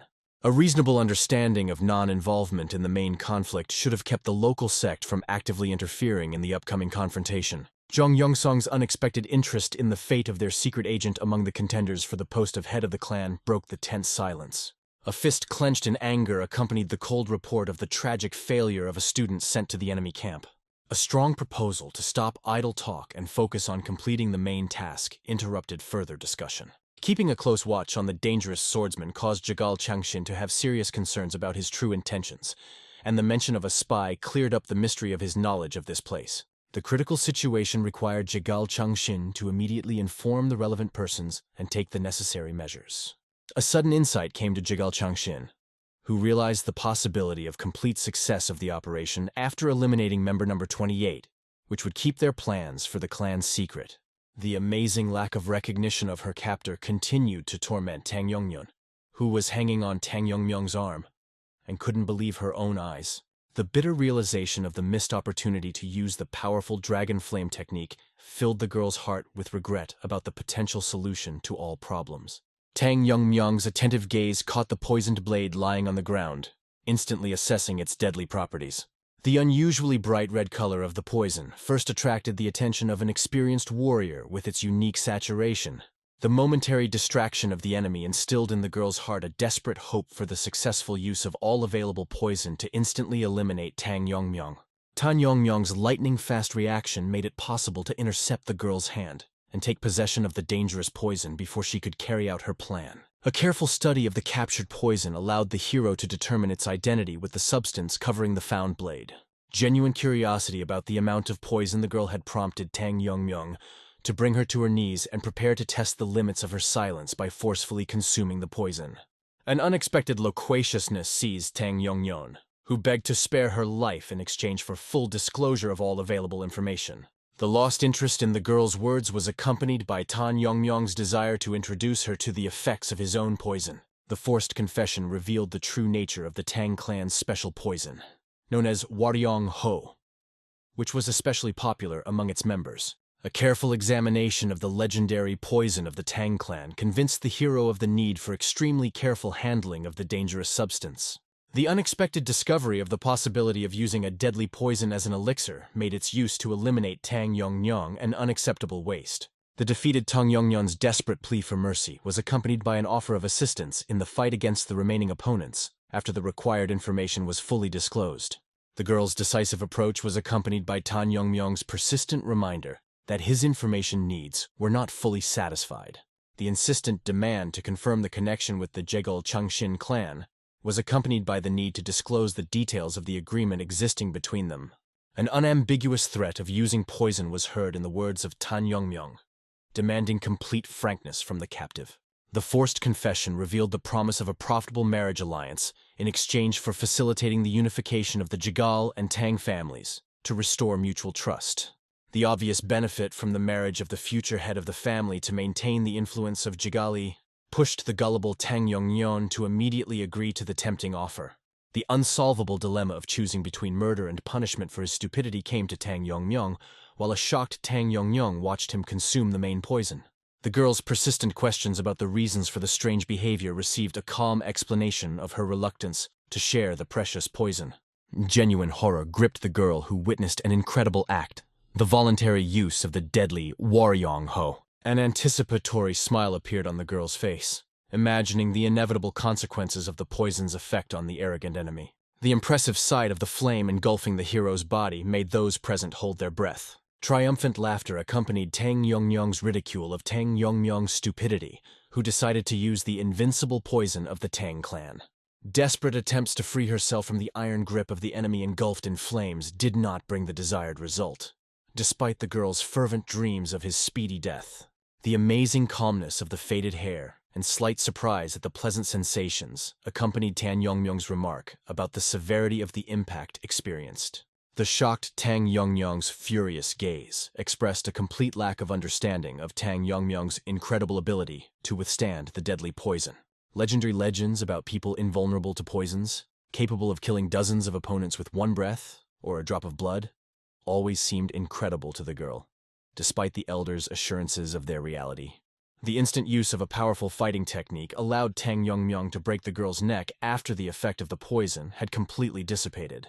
The last moments of the dying woman's life were accompanied by Tang Yongmyong's explanation of the impossibility of saving her life due to his lack of excessive mercy. A deep immersion in the unusual sensations from the effects of a unique poison caused Tang Yongmyong to experience a whole range of previously unknown emotions and physical experiences that were significantly different from everything he had previously experienced in numerous battles and training.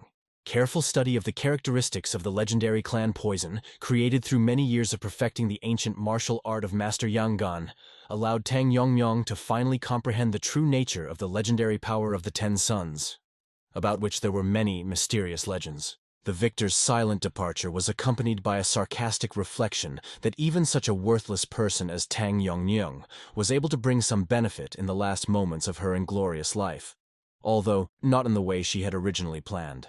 The incredible spectacle of the dazzling sun suddenly rising in the middle of the night, and the subsequent rapid succession of days and nights forced the fearless warrior to experience sincere amazement at what was happening for the first time in a long time. The fleeting impression of a possible end to the grueling battle was instantly dissipated thanks to the experienced fighter's sense of heightened over years of training, who unmistakably determined the presence of numerous hostile strangers nearby.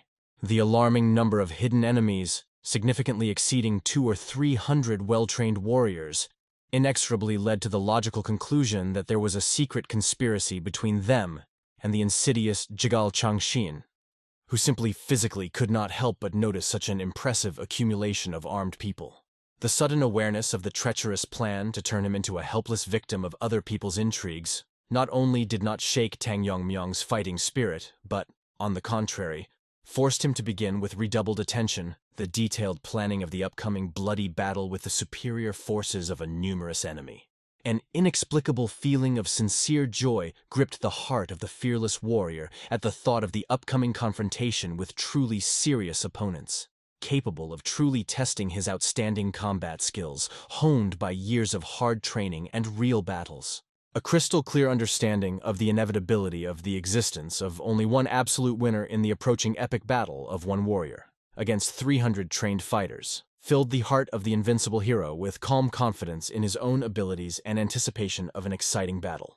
The sudden appearance of Jigal Changshin in the chambers of Tang Wonjin was accompanied by an alarming report of unauthorized entry of unauthorized persons into the protected area, which immediately attracted the close attention of the powerful head of the clan.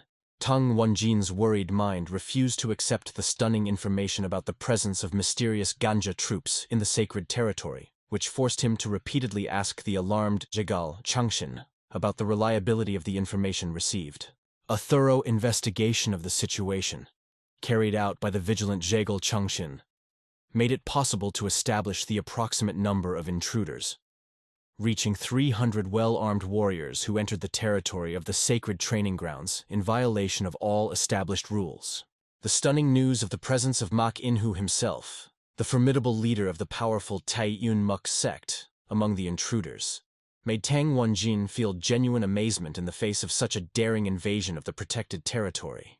The enemy's incredible knowledge of the location of the place, carefully hidden behind the 7 mystical chains of Amiya, caused serious concern among the clan leadership, because according to all available data, hostile forces should have been far away in Sochihon. The critical situation required immediate decisive action, leaving useless reflections and attempts to analyze what had happened until later, when the immediate threat was neutralized by the clan's forces. Tang Wanjin's discouraging admission of the impossibility of foreseeing such a development was accompanied by an explanation of the strategic importance of the enemy's entry point, the interior of the competition arena, inaccessible to direct intervention by the clan leadership. The bitter realization of helplessness in the face of the impending threat left only a faint hope that the young representatives of the clans participating in the competition would be able to survive this unexpected and brutal attack by superior enemy forces. The incredible irony was that by the time of this dramatic conversation, the valiant Tang Yongmyong had already successfully dealt with all the attackers, demonstrating outstanding combat skills and tactical prowess. A thorough examination of the area led the detachment of Ma In-hu and his faithful assistant Chong Yong-song to a terrible discovery: the lifeless body of the unfortunate Tang Kunlin, who died at the hands of an unknown killer. The astute Yong Yong-sung calmly noted the correctness of the chosen direction of the search, expressing confidence in the speedy discovery of the mysterious killer based on the traces he left.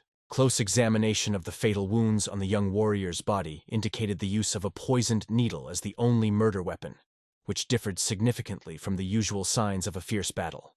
A deep understanding of the tragedy of the situation filled the heart of Ma In-hu with bitterness, who realized that the insidious poison had deprived the young warrior of the opportunity to meet his death with dignity in a fair fight.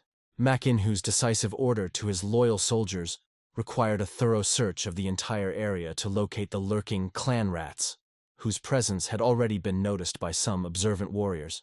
The lightning-fast reaction to the received order led to the instant mobilization of all available forces to conduct a large-scale search operation in the surrounding area. Ma In-hu's unwavering determination to completely destroy all representatives of the Tang clan on the mountain was expressed in the demand for an immediate report of any traces of the enemy's presence discovered. The extraordinary bloodthirstiness shown by the usually restrained leader caused sincere surprise in one of the knights, bending over the body of the deceased warrior. The tragic irony of the situation was the complete ignorance of those present regarding the true identity of the deceased, who was the natural son of their formidable leader. The close attention of one of the subordinates was attracted by unusual marks on the neck of the deceased, which seemed to be the only visible injuries on the body. Professional experience told the experienced warrior that even the most potent poison could not do without accompanying physical damage to the victim's body.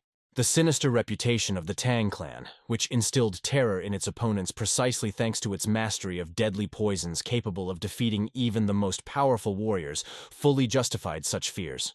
A friendly warning about special caution during a possible meeting with representatives of the clan could not have been more timely in the current tense situation.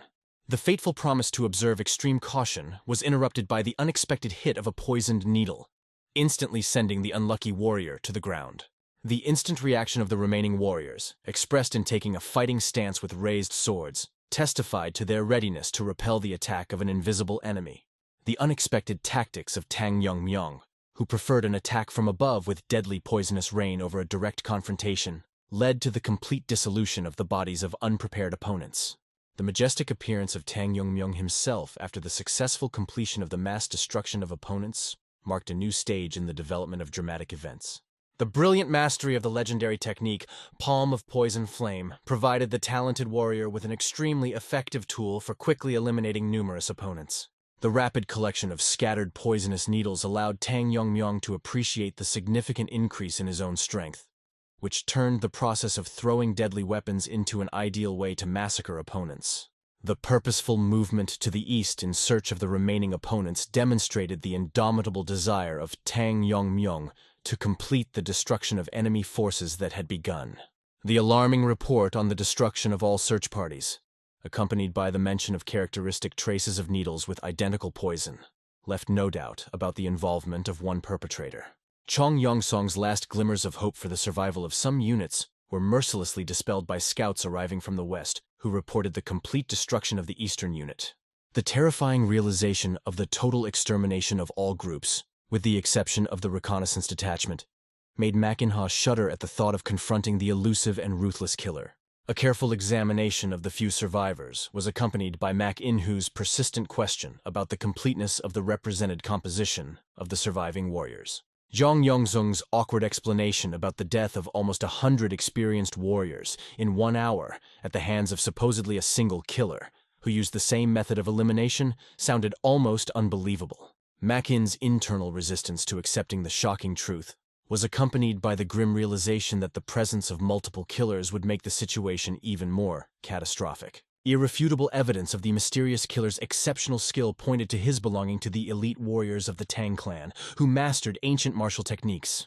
ManHwa's strategic decision to transfer command to Zhang Yongxiang was dictated by the understanding of the need to protect against the ghostly techniques used by the elusive enemy. Zhang Yongxiang's doubts about the correctness of the decision were dispelled by ManHwa's emotional explanation about the impossibility of losing additional students and the importance of her support in the current situation. The careful progress of the remaining students along the riverbed, under the leadership of the attentive Zhang Yongson, was accompanied by constant monitoring of the surrounding situation. The disturbing feeling of unnatural silence, devoid of the slightest sign of the presence of living beings, caused serious concern even for the experienced Zhang Yongsung. The rapidly deepening twilight and the approaching sunset, expected in a couple of hours, created additional tension among the exhausted warriors. Zhang Yongsong's gloomy thoughts about the continuous losses and the need for an urgent retreat to regroup forces were interrupted by the realization of the inevitability of the complete destruction of the detachment if the enemy ambush was not detected. The sudden interruption of the warning addressed to the students was due to the appearance of the displeased voice of the mysterious Tang Yongmyong. Tang Yongmyong's incredible ability to appear undetected despite the heightened perception of the experienced Zhang Yongsung was accompanied by his mocking bewilderment at the enemy's premature retreat. Zhang Yongsong's desperate cry calling for the students to find shelter turned out to be hopelessly late. Most of the warriors had already fallen victims to deadly arrows. The incomprehensible skill of the enemy, which allowed him to quietly hit even the most outstanding students, caused genuine horror in the soul of the shocked Zhang Yongsung. Tang Yongmyong's purposeful approach was accompanied by his direct question about Zhang Yongsung's commanding role in the group of remaining warriors. Zhang Yongsung's bitter self-flagellation was caused by the realization of her own inability to notice the approach of the enemy, despite her vigilance. The stunning discovery of the true identity of the ruthless killer in the form of a young guy, completely different from the experienced master, seemed completely incredible for the experienced warrior. The enemy's lightning attack with a deadly rain of poisonous arrows left Zhang Yongsong no time to implement any defensive actions. Careful observation of the enemy's technique allowed Zhang Yongsung to determine his use of the legendary void absorption technique, which is based on filling objects with chi energy to attract them. Zhang Yongsung was deeply shocked to realize that such skill was usually only available to the highest masters who had achieved enlightenment through years of hard training. The careful collection of all the used needles and the subsequent pause in Tang Yongmyong's attacks indicated the significant energy expenditure required to use such a powerful technique. Chung Yongsong's critical assessment noted the enemy's apparent arrogance, expressed in his open advance and desire to make maximum use of the element of surprise. Professional recognition of the young enemy's outstanding abilities did not prevent the experienced warrior from maintaining a critical view of the situation. The astonishing lack of any information about such a powerful warrior within the ranks of the Tang clan left Zhang Yongxiang deeply doubtful about the true nature of her mysterious opponent. The mysterious enemy's arrogant refusal to give his name was accompanied by a contemptuous statement about the uselessness of such knowledge for those who are destined to die in the near future. Uncontrollable rage gripped the insulted Zhang Yongsung, who vowed to give the arrogant Tang Yongmyeon a painful death as punishment for the disrespect shown. The angry warrior's swift attack, enhanced by accumulated energy, was stopped with amazing ease by one palm of Tang Yongmyeong, which seemed completely impossible for a technique of supreme power. A condescending smile appeared on Tang Yongmyeong's face, disappointed by such a weak demonstration of the enemy's strength, followed by a generous offer to try again, accompanied by a mocking advice to gather strength in order to avoid another ignominious failure. The dramatic events that occurred several years ago after the devastating fall of the powerful Tip of the Spear sect, one of the legendary 9 factions conquered by the ruthless Black Death Alliance, forever changed the balance of power in the world of martial arts. The voluntary joining of the talented Zhang Yonsong to the alliance aroused the genuine admiration of the experienced master, who had heard about her outstanding mastery of the unique palm technique which had become a legend among martial arts experts. The ambitious plans of the head of the alliance to improve the technique of Jong Yongson were fully justified. Her legendary technique of shaking the peaks of palms reached unprecedented power, allowing her to shake even inaccessible mountain peaks. A significant transformation of the technique took place under the leadership of the great master Yu Kiljun, who, taking upon himself the personal training of Jong Yongsung, bestowed the technique with a new majestic name, Heaven Shaking. Jong Yongsung's impressive skill in using the advanced technique earned her the highest recognition from the head of the Black Death Alliance, who began to call her Heaven Shaking Palms. The unbearable bitterness of defeat filled the heart of the experienced warrior when she realized that the sacred technique given to her by the head of the alliance himself was easily surpassed by some inexperienced youth. The opponent's amazing composure was evident in his ability to stop the legendary technique without the slightest strain on his facial muscles, demonstrating an incredible level of skill. The young warrior's deep thoughts were focused on the unique properties of the legendary poison Horion Ho, which he had just tried, fraught with incredible destructive power. The exceptional danger of the fiery poison containing the powerful breath of the coal dragon increased many times over when it was subjected to the aura of poisonous madness, turning it into an unstoppable force seeking to permeate the entire surrounding space like a deadly dream. Masterful redirection of the accumulated power allowed the young warrior to completely envelop the enemy in an all-consuming poisonous flame, demonstrating incredible mastery of the ancient technique. Genuine amazement seized Jong Yongsung at the sight of the incredible amount of yang energy and all-consuming flames, the nature of which she could not comprehend with her experienced mind. The crushing defeat of the legendary technique, Heaven-Shaking Palms, under the onslaught of the young warrior, ended with the complete destruction of Jong Yongsung's body, unable to withstand the all-consuming flames. Carefully observing the transformation of poisonous force into pure flame, led Tang Yongmyong to create a new technique, which he decided to call Fire River of Poison.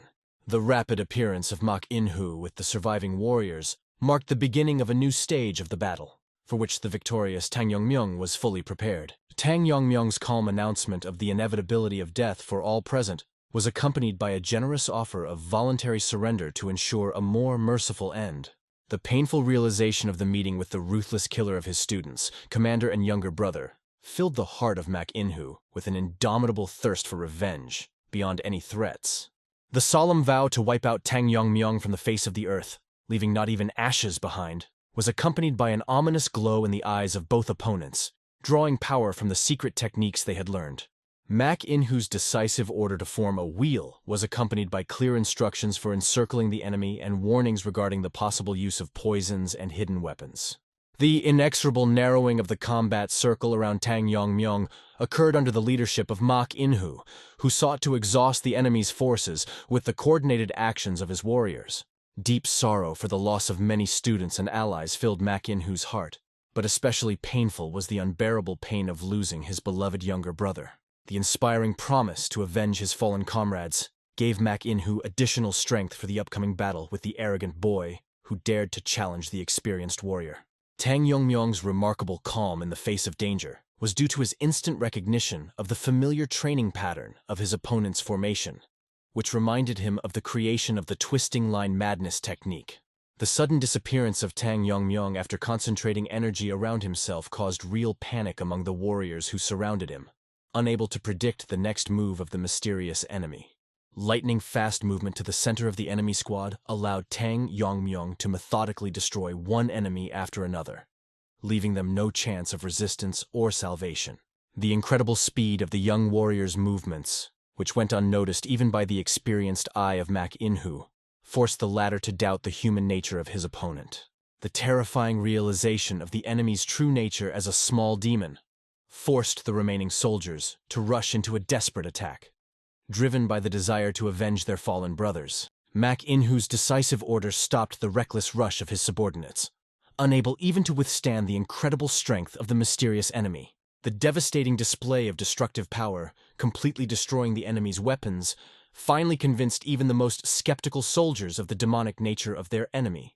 The opponent's incredible skill was demonstrated by his ability to destroy swords from a distance without physically touching them. The complex use of dispersion techniques made it possible not only to destroy enemy blades, but also to use the resulting fragments as an additional deadly weapon.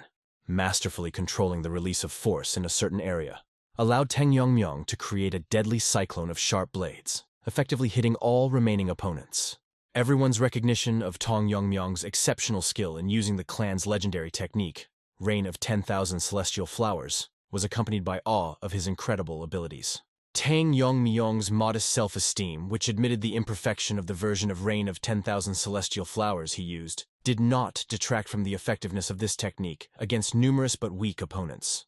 The practical application of the new technique, called Hail of Iron Shards, convinced Tang Yongmyong of its potential usefulness for future battles.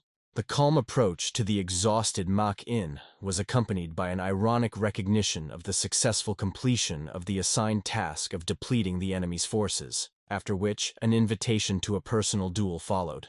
The uncontrollable rage of Mak-In-hu, who directed his weapon against the arrogant youth, was accompanied by a desire to test the enemy's endurance in a fight with one of the strongest fighters of the clan. Mak-In-hu's unshakable confidence in the superiority of the twin blade technique bestowed by the great master of the silent sword allowed him not to be afraid of even the most outstanding achievements of his young opponent. Tang Yongmyong's absolute calm in the face of the approaching enemy was explained by his clear understanding of Mak-In-hu's arrogance, who overestimated his chances of victory. An impressive display of skill by Tang Yongmyong was demonstrated by his ability to stop the combined attack of 10-strike silent sword technique and twin blade dance using only one hand and a short sword. The humiliating defeat of Mak-In-hu, who unsuccessfully used the final blow of the silent sword, the Dark Moon sword sect technique, demonstrated the huge difference in the skill level of the opponents. Tang Yongmyong's astounding confession of his skill with a sword and the ease of reading the sequence of his opponent's strikes was accompanied by a discouraging smile, demonstrating his superiority.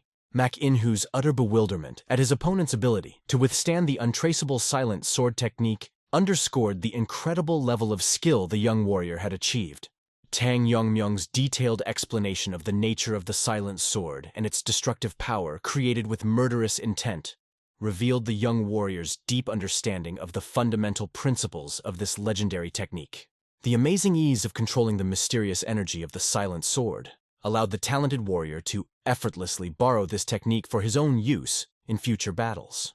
The stunning revelation for Mak-In-hu was that the technique, available to him only after achieving mastery in the art of twin blades, turned out to be mere fun for his young opponent. The young warrior's astonishing confession of learning the technique through watching a spy killed hours earlier using similar techniques demonstrated his incredible ability to instantly master the most complex martial arts. Tang Yongmyong's limited knowledge of the Mak-In-hu faction was limited solely to knowledge of their subordinate position to the powerful Black Death Alliance. The well-known reputation of the head of the alliance as a master of adapting various martial arts to the individual characteristics of each ally was confirmed by numerous testimonies and achievements of his followers. The amazing diversity of the alliance's followers, including representatives of all social classes from simple peasants to powerful rulers, caused genuine amazement as Mak-In-hu tried to understand the true meaning of the words of the young enemy. The merciless criticism of Tang Yongmyong, who called the enemy's technique insignificant and accessible to anyone, was accompanied by a reproach for underestimating his own abilities and inappropriately choosing such primitive tactics.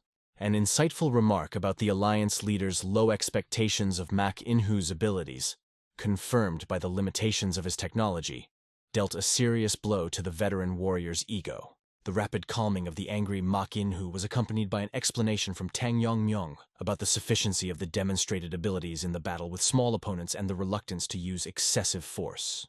The magnanimous decision to demonstrate his true abilities to a more significant opponent was accompanied by a warning that even this was not the limit of the young master's capabilities. Mak-In-hu's righteous indignation at the enemy's arrogant words gave way to the realization of their truthfulness at the sight of the incredible energy radiated by the young warrior, who explained the insignificance of the length of the blade for achieving true superiority. An impressive demonstration of the creation of an energy blade preceded the activation of a mysterious ability, demonstrating the true power of the young master. Incomprehensible to Mak-In-hu, the direction of the blow, which seemed to miss, turned out to be a precise hit, leaving a deep crater behind him and causing a wound to his ear. A stunning realization of the true scale of the destruction came to Mak In-hoo only after Tang Yongmyong suggested that he turn around and see a kilometer-long strip cutting through the mountain itself. The stunning superiority of the demonstrated technique over the legendary silent sword left Mak In-ha in a state of deep shock. Tang Yongmyong's undeniable achievement of the final stage of mastery was confirmed by his unrivaled mastery of chi powers and ability to control the flow of blades. Tang Yongmyong's indifferent attitude towards his own achievements was manifested in his desire for a speedy end to the battle so that he could rest. Panic fear gripped the man, forcing him to rush into hopeless flight from an inexorable enemy. Tang Yongmyong's contemptuous assessment of the attempt to escape was accompanied by an understanding of the impossibility of leaving the competition zone. The original intention of quickly ending the pursuit with a blade from which the enemy could not escape was replaced by a more traditional approach. The unexpected decision to use the family weapon, shuriken rings, was dictated by the awareness of his role as the heir of the clan. The painful thoughts of the hiding Mak In-hoo about the incredible abilities of the enemy were accompanied by questions about who in the clan could raise such a powerful warrior. The incomprehensible achievement of supreme skill by a representative of a decadent dynasty seemed impossible for an experienced warrior. The inevitable intervention of the head of the alliance after receiving information about the incredible strength of the Tang clan seemed obvious to all parties to the conflict. The merciless pursuit by shurikens, sweeping away trees in their path, deprived Mak In-ha of the opportunity to report what had happened. The incredible ability of the tiny rings to cut through mighty trees like soft tofu and develop unimaginable speed amazed the imagination of an experienced warrior. The forced change of tactics from flight to evasion was dictated by the understanding of the impossibility of surpassing the speed of deadly shurikens. The desperate resistance of Mak In-hoo, who was trying to repel the attacks of the rings with immeasurable fury, was explained by his reluctance to accept such a humiliating death. The unexpected loss of all the fundamentals of silent technology after another attack, with a shuriken, significantly weakened the defensive capabilities of an experienced warrior. The crushing wound that deprived Mak In-ha of both arms after a precise hit from a shuriken significantly reduced his combat capabilities. The illusory feeling of completing the battle and successfully resisting all the enemy's techniques filled the heart of the wounded warrior with false hope. The desperate cry of not wanting to die and maintaining hope for the future despite the loss of an arm demonstrated the unbending spirit of an experienced warrior. The erroneous assumption that the enemy's energy was depleted after using complex technology gave rise to hope for the possibility of a successful escape. Tang Yongmyong's ironic interest in expecting praise for successfully repelling attacks was accompanied by a demonstration of a complete lack of fatigue after using the most complex technique. Masterfully manipulating the energy to return and relaunch the shurikens finally convinced Mak In-ha of the hopelessness of resistance, causing him to bitterly regret betraying the Tang clan for illusory glory in the Black Death Alliance. The tragic realization of his own powerlessness in front of the young representative of the despicable Tang clan marked the sad end of Mak In-hoo's life. Satisfied assessment of the past battle as an excellent opportunity to test the effectiveness of his own techniques demonstrated the young master's practical approach. The ambitious decision to become the head of the clan to pass on the accumulated knowledge to future generations determined the future path of the young warrior. The solemn promise to deal with the elders who oppressed his mother and the Jigal family, who were encroaching on power in the clan, demonstrated his determination to restore justice. Unshakable confidence in the inevitability of punishment for all those responsible was accompanied by the creation of a spatial gap to escape the competition zone. Jigal Changshin's diplomatic report to the leadership about the impossibility of interfering in the competition was accompanied by feigned surprise at the unexpected turn of events. General shock and disbelief at what was happening gripped those present after receiving the shocking news. Jigal Changshin's deliberate concealment of the truth was dictated by the need to wait until the planned plan was completed. The impregnability of the sealed entrance ensured that no one would survive in the competition area.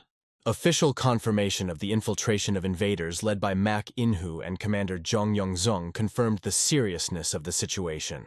Jigal Changshin's regret about the need to sacrifice a talented young man to prevent interference in their plans was accompanied by speculation about the presence of other candidates for the role of the future leader of the clan.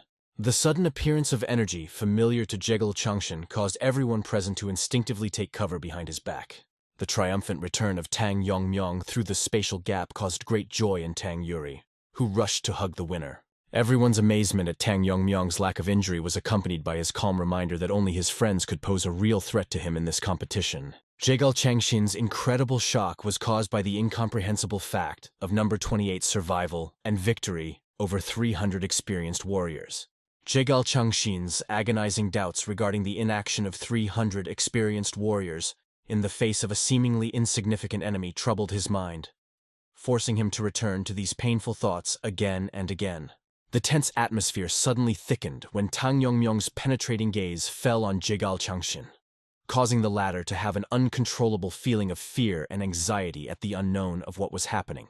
Tang Chongul's friendly gesture of waving his hand in greeting immediately eased the tense situation around Tang Yongmyong, but this only increased the anxiety of Jigal Changshin, who continued to nervously watch what was happening.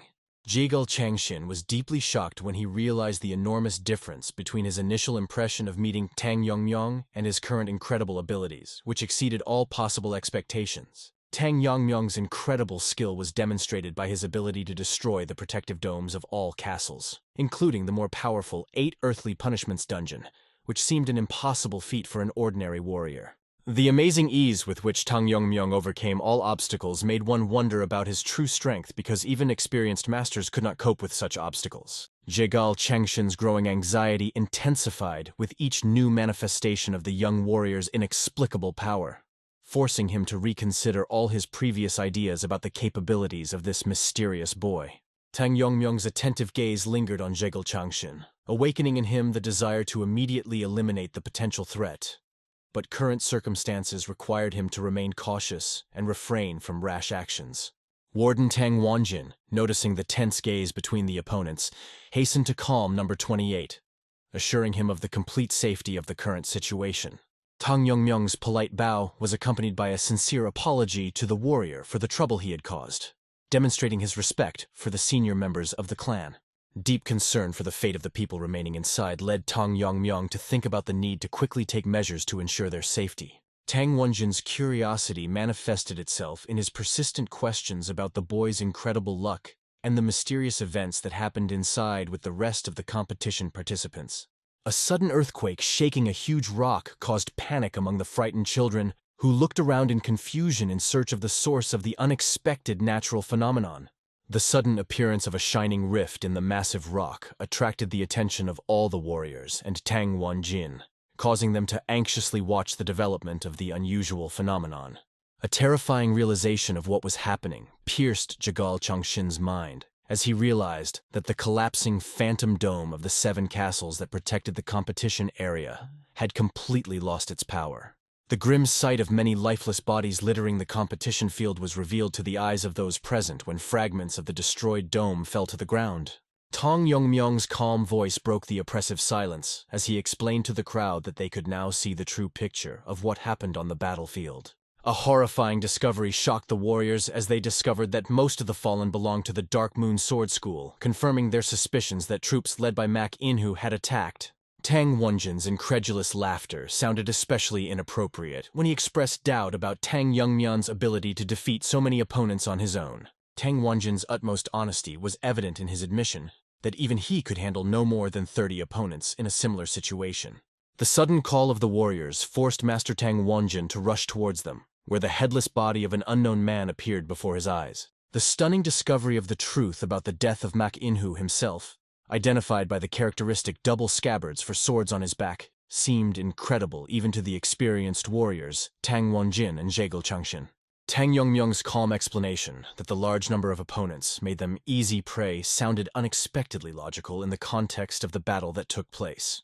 A deep understanding came to Tang Wanjin, who realized that defeat at the hands of Tang Yongmyong was inevitable, given the incredible level of skill that exceeded all expectations of the young clan head.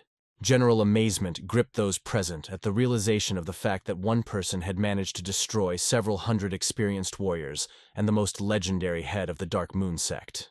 The warriors' enthusiastic praise of Tang Yongmyong was accompanied by a unanimous recognition that the title of young leader belonged to him by right from the very beginning of this amazing confrontation. A painful anger filled Tang Munchin, who was watching what was happening and felt like a useless burden due to his broken arm, unable to influence the situation. Tang Munchen's unbearable irritation intensified at the thought of the incredible growth in strength of Tang Yongmyung, whom he had always considered a pathetic outcast, unable to even master basic martial arts. Tang Yongmyung's stunning success in the competition seemed simply incredible to all witnesses to this historical event, which changed the balance of power in the clan. Tang Wanjin's solemn announcement of the victory of number 28 was accompanied by a challenge to anyone who wished to challenge this indisputable result of the competition. An impotent rage filled Tang Munchang who, despite his passionate desire to oppose the results, understood his complete helplessness due to his broken arm. The official end of the competition was declared by Tang Wanjin after full compliance with all the necessary ceremonial procedures established by the ancient traditions of the clan. Tang Wanjin's solemn call to all warriors to gather before the victor, Tang Yongmyung, sounded like the beginning of a new era in the history of the clan. The majestic formation of the warriors in front of the 7th team caused a wave of delight among the observers, who felt the importance of the historical moment of change in the life of the clan. Deep satisfaction filled the heart of Tang Wanjin, who realized that after many years of decline, the Tang clan had finally come to a long-awaited revival. The majestic proclamation of Tang Yongmyung's victory was accompanied by a solemn promise to recognize him as the rightful lord, capable of leading the clan to new achievements. Tang Wanjin's prophetic words about the revival of the clan's former greatness under the leadership of the new head sounded like a sacred oath in the face of all the assembled warriors. Tang Wanjin's solemn moment of worship before the new head was accompanied by a loud proclamation of the readiness of 82 warriors to serve their new master. Tang Mirio and Tang Yuri's sincere surprise was evident in their confused glances directed at Tang Yongmyun, whose new status required a completely different attitude towards their recent friend. The sudden realization of the need to show respect and politeness to his longtime comrade caused mixed feelings of awkwardness and admiration among Tang Yongmyung's friends. Tang Wanjin's deep understanding of the young leader's potential was based on the belief that the level of skill achieved at such a young age would allow Tang Yongmyung to become the strongest warrior in all of Sichuan. The bright hope of restoring the former glory and power of the Tang clan now seemed an entirely achievable goal thanks to the emergence of such a talented young leader. Tang Yongmyung's insightful response to Tang Wanjin's unspoken expectations was accompanied by a firm promise to live up to the expectations placed on him in the near future. Tang Yongmyung's wise request for patience was accompanied by a confident promise to achieve his desired goals, which aroused everyone's admiration for his ability to understand the thoughts of others and speak like a true master. The unanimous recognition of Tang Yongmyung as the true head of the clan was accompanied by a solemn oath of allegiance from all the warriors who were ready to follow the winner of the competition. Tang Yongmyung's strong call to prepare to return to the estate met with an immediate response among his loyal team, ready to follow their new leader. The enraged Tang Munchen's close observation of the events taking place reflected the depth of his negative emotions towards the new head of the clan. Tang Munchen's painful misunderstanding of the reasons for Tang Yongmyung's next success filled his mind with bitterness and anger at the injustice of fate. The terrible oath of vengeance uttered by Tang Munchang included a willingness to sell his soul to the devil in order to achieve his goal of destroying the new head of the clan. The unexpected appearance of Lord Taiho of the Gondolin clan on the empty battlefield came too late, despite his hasty arrival after receiving the news. The rapid appearance of Mr. Taiho at the scene of events, caused by the news received, turned out to be late for direct participation in the events that took place. The samurai's dissatisfaction with Taiho's independent departure was explained by their concern that his behavior corresponded to his new high status in the clan.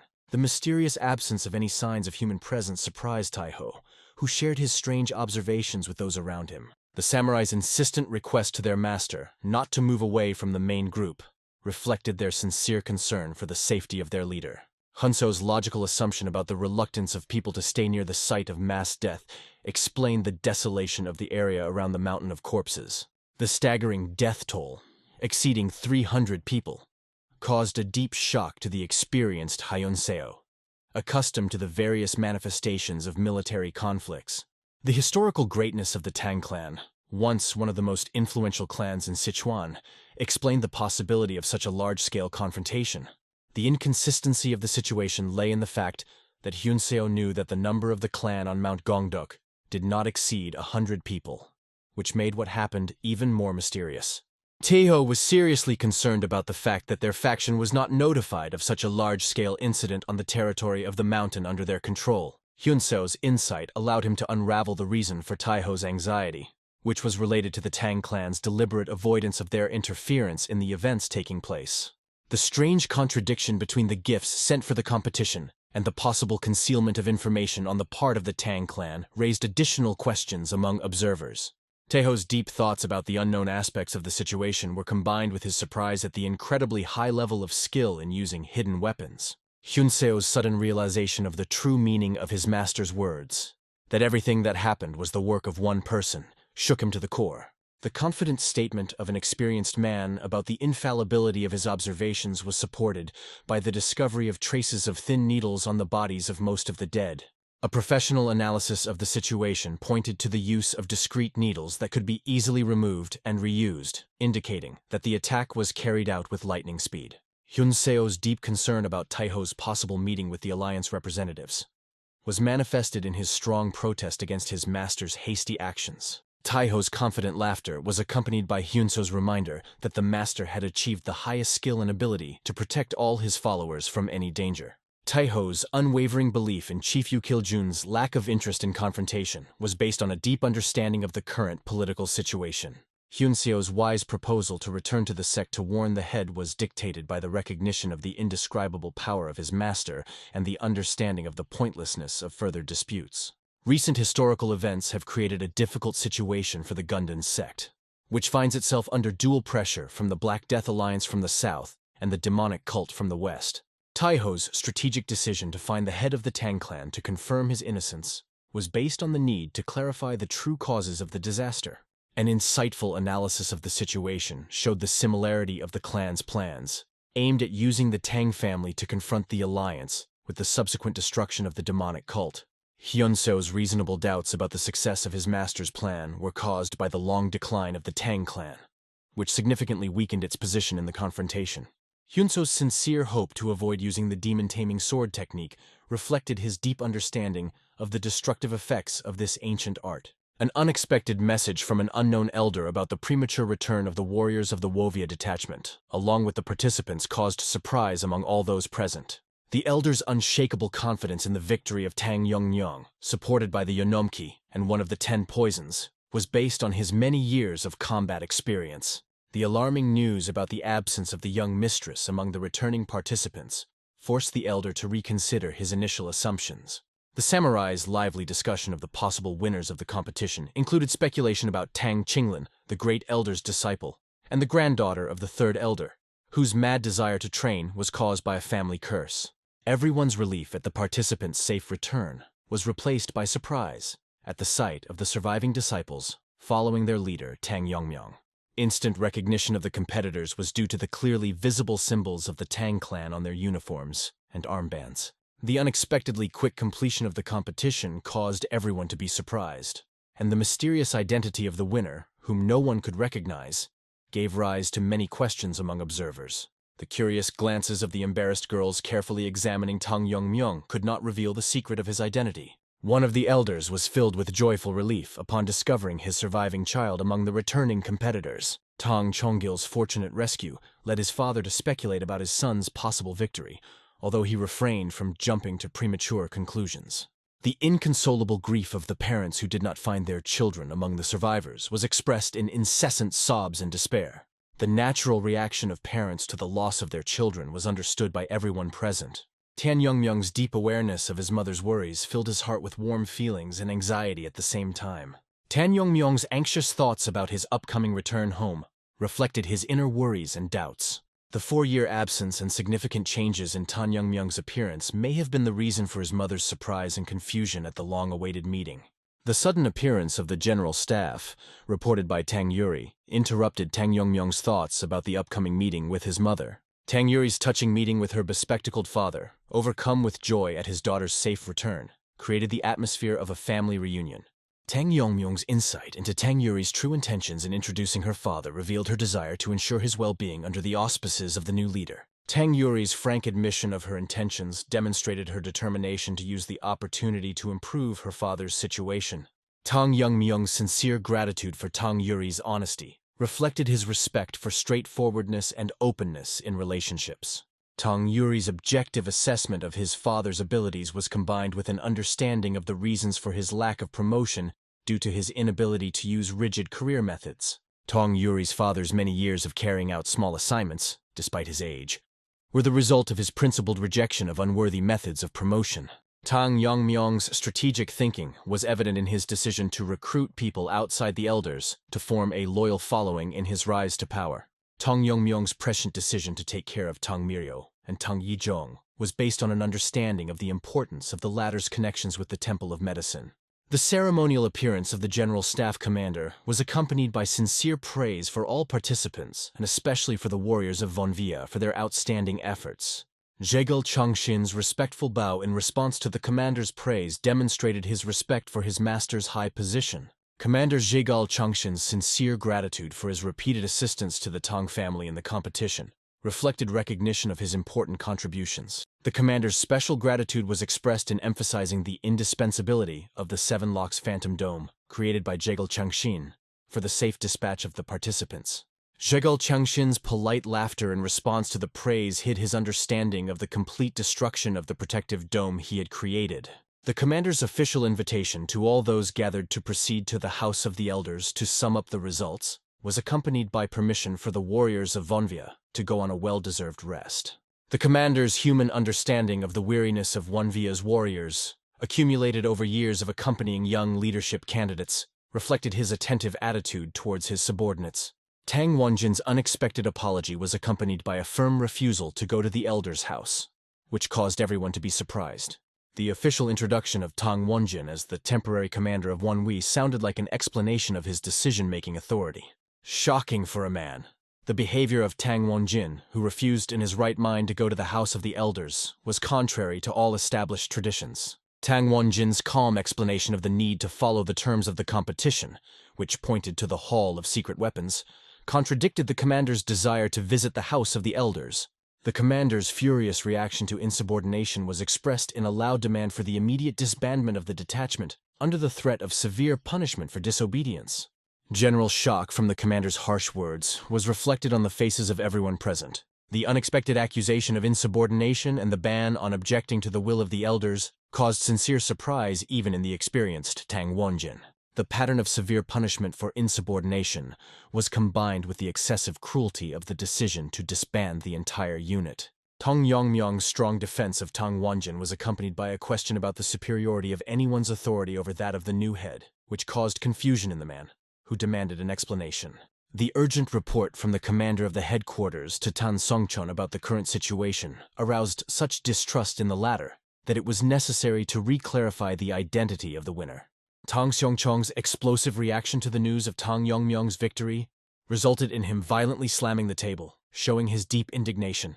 Tang Songchon's incredulous attitude towards the brat's victory over his granddaughter was based on confidence in her absolute superiority. Tang Songchon's deep doubts were intensified by memories of his disciple Tong Kunlin, whose defeat at the hands of Tang Yongmyong seemed completely unbelievable. The elder's conflicting feelings about Tang Yongmyong's qualities and hard work were combined with his disbelief in the possibility of receiving the title of young clan head. The elder's initial confidence in Tang Kunlin's victory over Tang Yongmyong, based on his impressions before the start of the tournament, turned out to be completely wrong. The incredible feat of bridging a huge skill gap in 3 years seemed like a suspicious deception to the elder, requiring careful investigation. The universal desire of the elders, including the fourth, to get to the bottom of the truth about Tang Yongmyong's incredible victory over the strongest candidates surpassed the previous decision to forget the military events. Numerous questions that arose among the elders required immediate and convincing answers. Tang Songchong's direct question about Tang Yongmyong's whereabouts reflected his impatience for an explanation. Tang Yongmyong's official invitation to the elders' house created a tense atmosphere of anticipation for the upcoming conversation. A firm reminder of the clan head's sole right to give orders to the young heir was accompanied by Tang Yongmyong's repeated questioning of the nature of the alleged insubordination. The man's desperate protest against the recognition of Tang Yongmyong as the young head of the clan was combined with his inability to believe in the reality of the young warrior's victory. The elder's unfinished sentence about the possible leadership of this kid reflected his sudden awareness of the seriousness of his situation. The powerful burst of ki energy from the angry Tang Yongmyong demonstrated his true strength and determination. The commander of the general staff's stunning realization of the need to avoid conflict with the powerful youth came along with a sense of the deadly pressure of his energy. Tang Yongmyong's determined disregard for the enemy was accompanied by a clear statement of his intention to follow the terms of the tournament against the wishes of the inactive elders. Tang Yongmyong's imperious order to immediately inform the elders of the end of their reign demonstrated his readiness for decisive changes in the clan. The clan elders were deeply shocked by the unheard-of audacity of Tang Yongmyong, who for the first time in the history of the clan dared to directly call them to himself, violating centuries-old traditions. The battle squad leader kept Tang Yongmyong's harsh words in his memory, which made him tremble and cold sweat, so he decided not to convey their contents to the rest of the clan. Tang Xiongchong angrily broke the strong oak table, unable to believe that some youth dared to talk to the elders like that, when even the great poison phoenix showed respect. The wise elder suddenly saw in this situation a good opportunity to get rid of the unwanted heir before he officially received power into his young hands. The lack of official recognition of Tang Yongmyong as a young leader gave the elders a legal opportunity to challenge his authority and permanently eliminate this threat to them. The leader of the elders decided to gather everyone in the sacred hall of hidden weapons and poisons in order to personally verify the true abilities of the young heir of the clan. The elders decided to check how much the daring young man had changed, who dared to challenge their centuries-old power and established traditions of honoring elders. The chief elder immediately issued clear orders to all military units and the rest of the elders to prepare for the important transition to the sacred hall of weapons.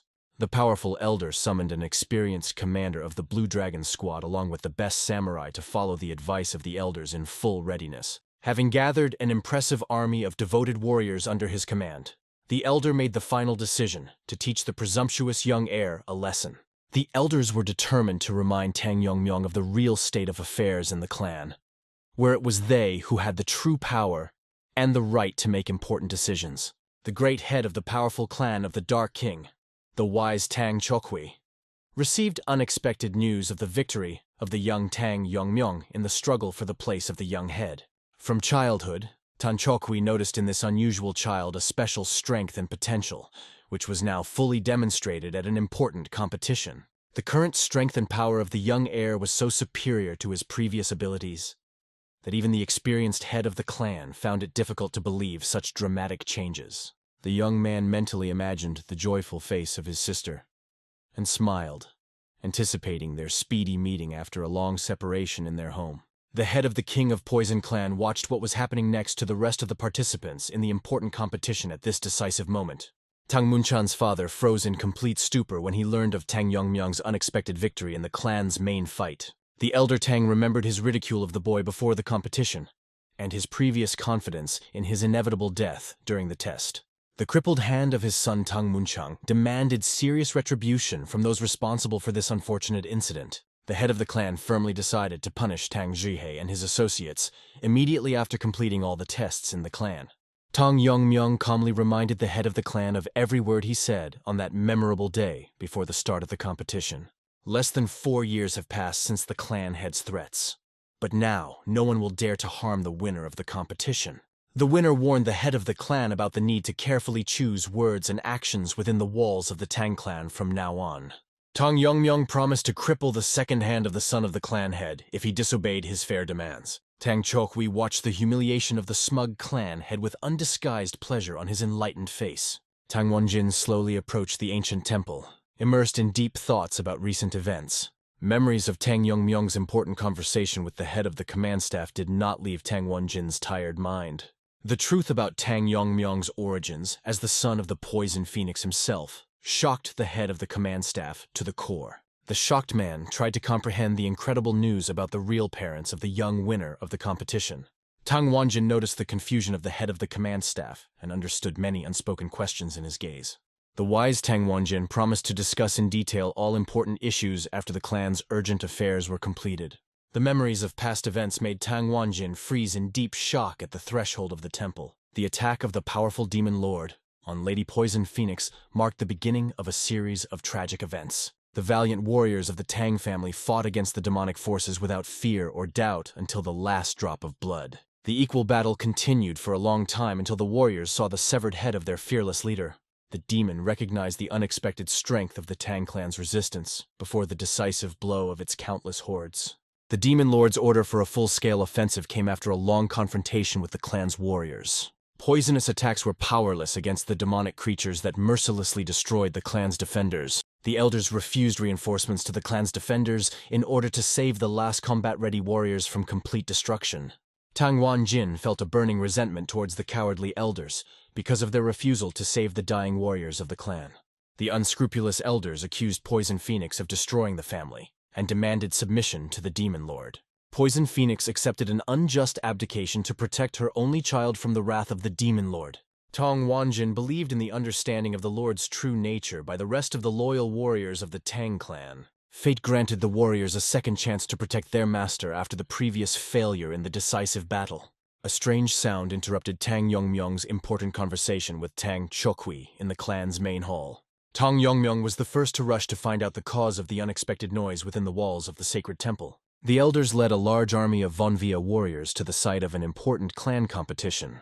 Tang Songchon demanded Tang Yongmyong's immediate appearance in the face of the angry clan elders. Tang Wanjin was surprised by the master's accurate prediction about the inevitable appearance of the elders at the competition. The mobilization of all the elders' military forces indicated their serious fears for their position in the clan. Frightened, Tang Xiongchon threatened Tang Wanjin with severe punishment for delaying bringing Tang Yongmyong. Tang Yongmyong's calm voice stopped the bustle of the elders, announcing his voluntary appearance in front of them.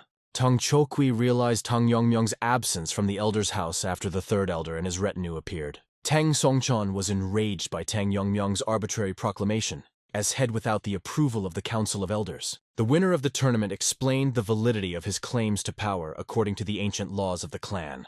Tang Yongmyong was perplexed about Tang Xiongchon's additional demands for recognition of the legitimate right to rule. The elders were outraged by the young applicant's impudent behavior, which confirmed rumors about his bad character. The agitated Tang Wanjin tried to calm the young master, who was indifferent to the discontent of the elders. Tang Songchon demanded a detailed account of the events of the competition in exchange for sparing the life of the young contender. Tang Yongmyong reminded the elders of the secrecy of the tournament and their willingness to break the sacred laws of the clan. The elder referred to the story of the head of the house of Jigal about the suspicious circumstances of the victory of the young contender. Tang Xiongchon mentioned the long-standing standoff with Mak Inhu and the 300 Alliance warriors, casting doubt on the integrity of the competition. The intervention of outside forces completely excluded the possibility of a fair holding of an important clan competition. Tang Yongmyong confessed to the murder of Tang Kunling and Tang Yongmyong after they massacred other participants in the competition. The young winner pointed out equal conditions of struggle with the constant interference of outsiders in his life.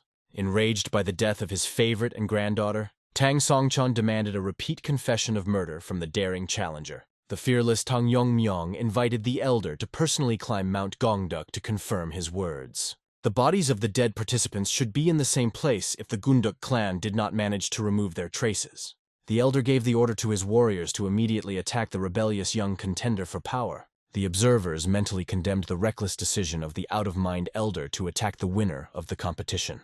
Tang Yongmyong easily dodged the clumsy attack of the angry elder warriors in the main hall of the temple. The young winner explained to Tang Songchun his personal guilt in the tragic development of recent events. The elder's distrust of the defeat of his protégés caused bewilderment among those present in the sacred hall. Tang Yongmyong decided to demonstrate his true strength to confirm the veracity of the story of his victory over Tang Yongnyun. There was genuine horror in the man's eyes when he realized that young Tang Yongmyong was able to stop his most powerful move, called Demon Slaying Strike, with just one hand without much effort. The experienced warrior knew perfectly well that anyone who dared to touch this technique would instantly lose the ability to see and hear, but the young man parried the blow with incredible ease. The sudden realization that the young man's inner strength far surpassed the elder's strength accumulated through decades of hard training shocked Tang Xiongchong to the core. Angry that some youth dared to mock the respected elder, Tang Songchon decided to immediately teach the impudent guy a lesson and began to prepare for a new attack. Tang Yongmyong decided to act unexpectedly, and instead of defending himself from the incoming attack, he took out a small vial filled with a mysterious poison. The elder stopped abruptly in the middle of the movement, instantly recognizing a familiar object that caused genuine concern and alarm on his face. The young man deliberately threw the vial on the ground, observing the reaction of the amazed old man, who recognized the very poison that he had previously passed on to his beloved granddaughter. The small vial suddenly burst into flames, demonstrating to everyone present the unusual nature of the contents. It turned out to be one of the legendary 10 poisons of the Tang family. Shocked, Tang Wenjin hurried to clarify with the young master whether the bottle really contained the legendary fire dragon poison, to which he received confident confirmation. The gathered warriors began to quietly talk among themselves, discussing the incredible fiery energy that was released when the mysterious poison ignited. The warriors present remembered an important detail. It was the third elder of the clan who always had sole control of all 10 sacred poisons of the Tang family. Tang Yongmyong addressed the Wonwi warriors with a simple question about whether it was acceptable to use the sacred poisons of the Tang family to resolve personal issues and conflicts. The warriors knew very well that the use of these most dangerous poisons was strictly prohibited, since even the most experienced fighters could not resist their deadly effect. The 10 sacred poisons were considered the greatest treasure of the Tang clan. Their value was many times greater than the value of any precious metals and stones in the entire world.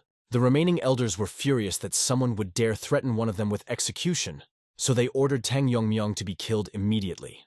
The young man merely chuckled in response to the threats, reminding the elders that even their high titles did not allow them to bypass the ancient laws of the clan.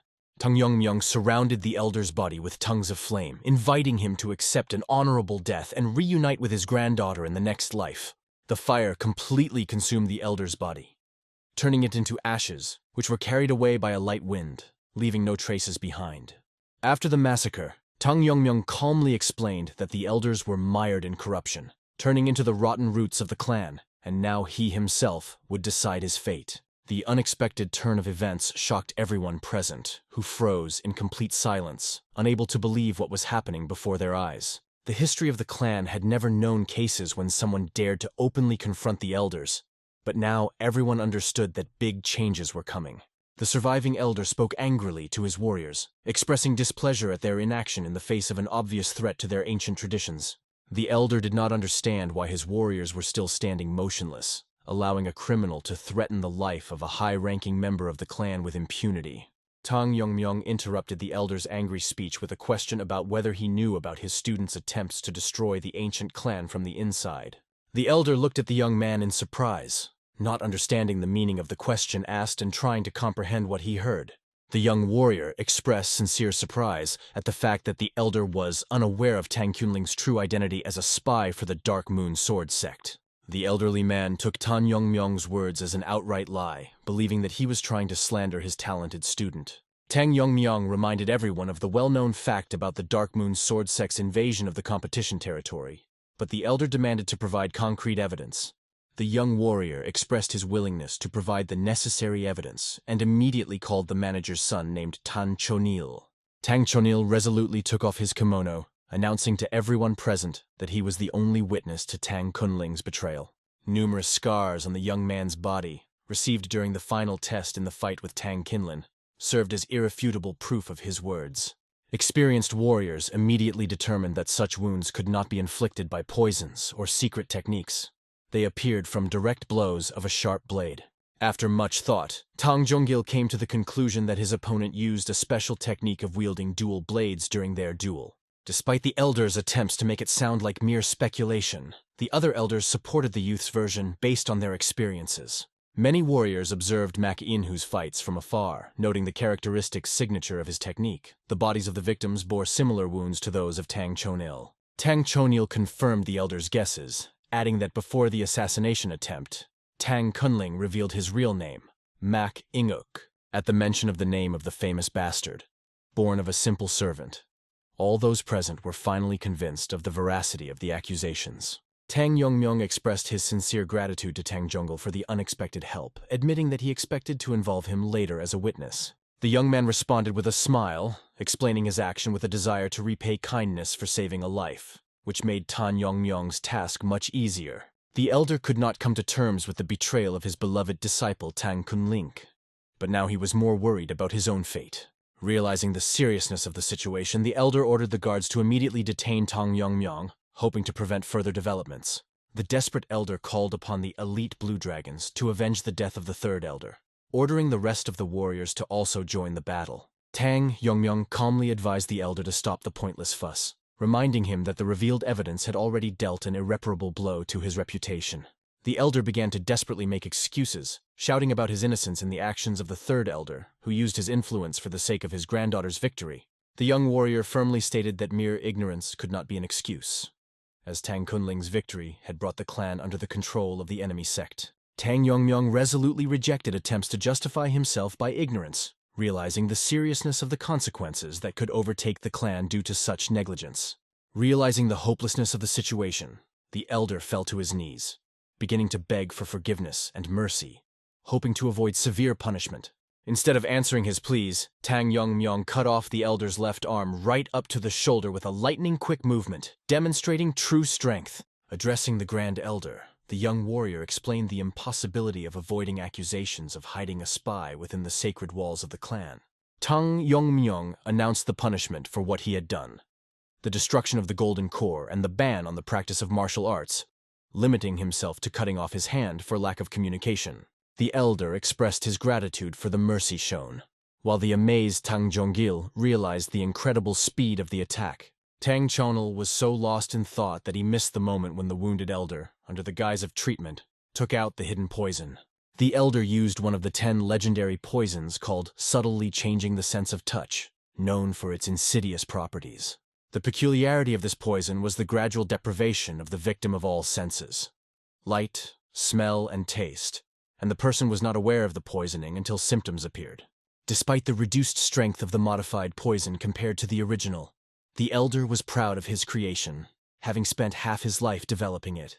Observing the calm face of the enemy, the elder vowed to destroy Tang Yongmyong, confident that the young warrior was not even aware of the poisoning. The young clan leader instantly sensed the elder's evil intent, and as a just punishment for his betrayal, immediately cut off his other hand with a swift movement of his sword. The remaining elders froze in numbness at the actions of the young head, who had recently promised to show mercy to the guilty member of the Council of Elders.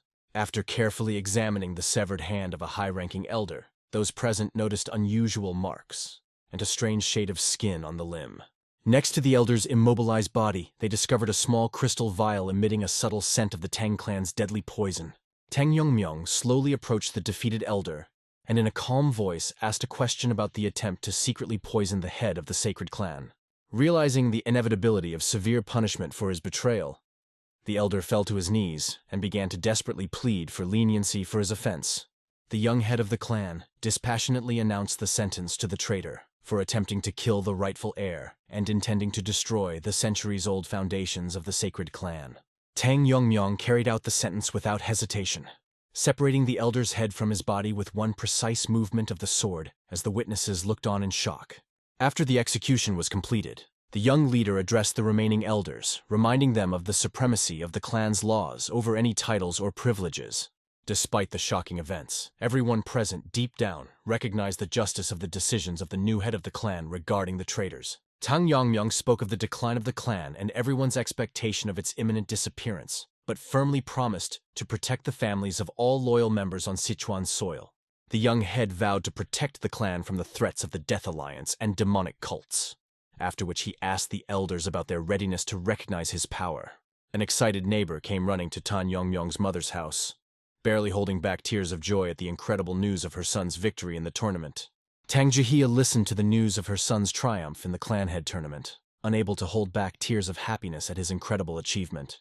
The neighbor described in detail the ceremony of execution of the traitor, admitting that she could never forget the display of strength and justice of the young leader she saw.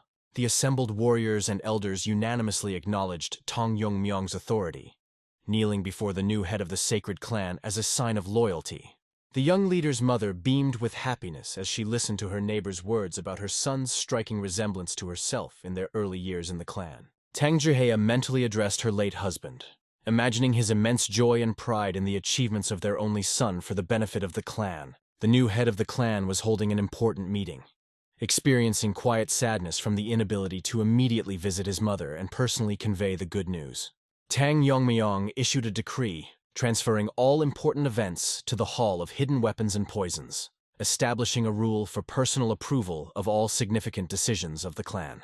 The young leader announced the transfer of the center of power from the House of Elders to the Hall of Hidden Weapons, causing silent discontent among the former rulers of the clan.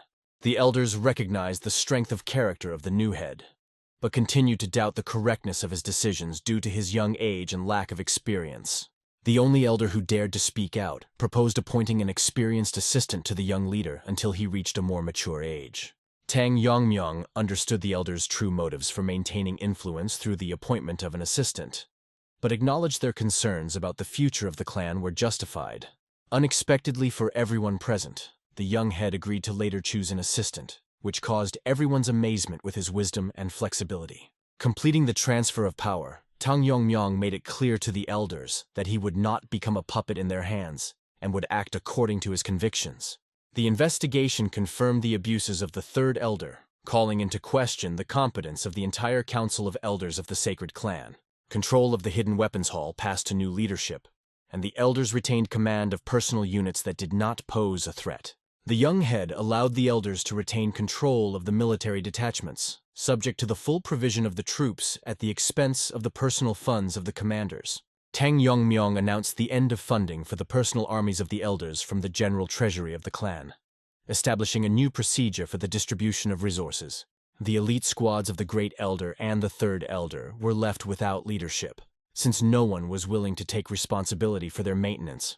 The former elite units united under the name Homeon and came under the control of the Hall of Hidden Weapons with salary equalization to the level of ordinary warriors. Tang Yongmyong ordered the disgruntled warriors to forget about their previous privileges and appreciate their current situation, diligently fulfilling their duties in order to maintain their place. The young leader established severe punishment for violation of discipline or disobedience to orders, quickly forcing all dissatisfied people to accept the new order. A few days later, Tang Yongmyong organized an important meeting with Jigal Changshin and other representatives of the elders of the powerful Jigal clan. Jigal Changshin felt great concern upon learning of Tang Yongmyong's decisive actions against the elders, based on strength and devotion to duty. The leader of the Jigal clan realized the seriousness of his mistake in not informing the elders on time about the results of the most important competitions.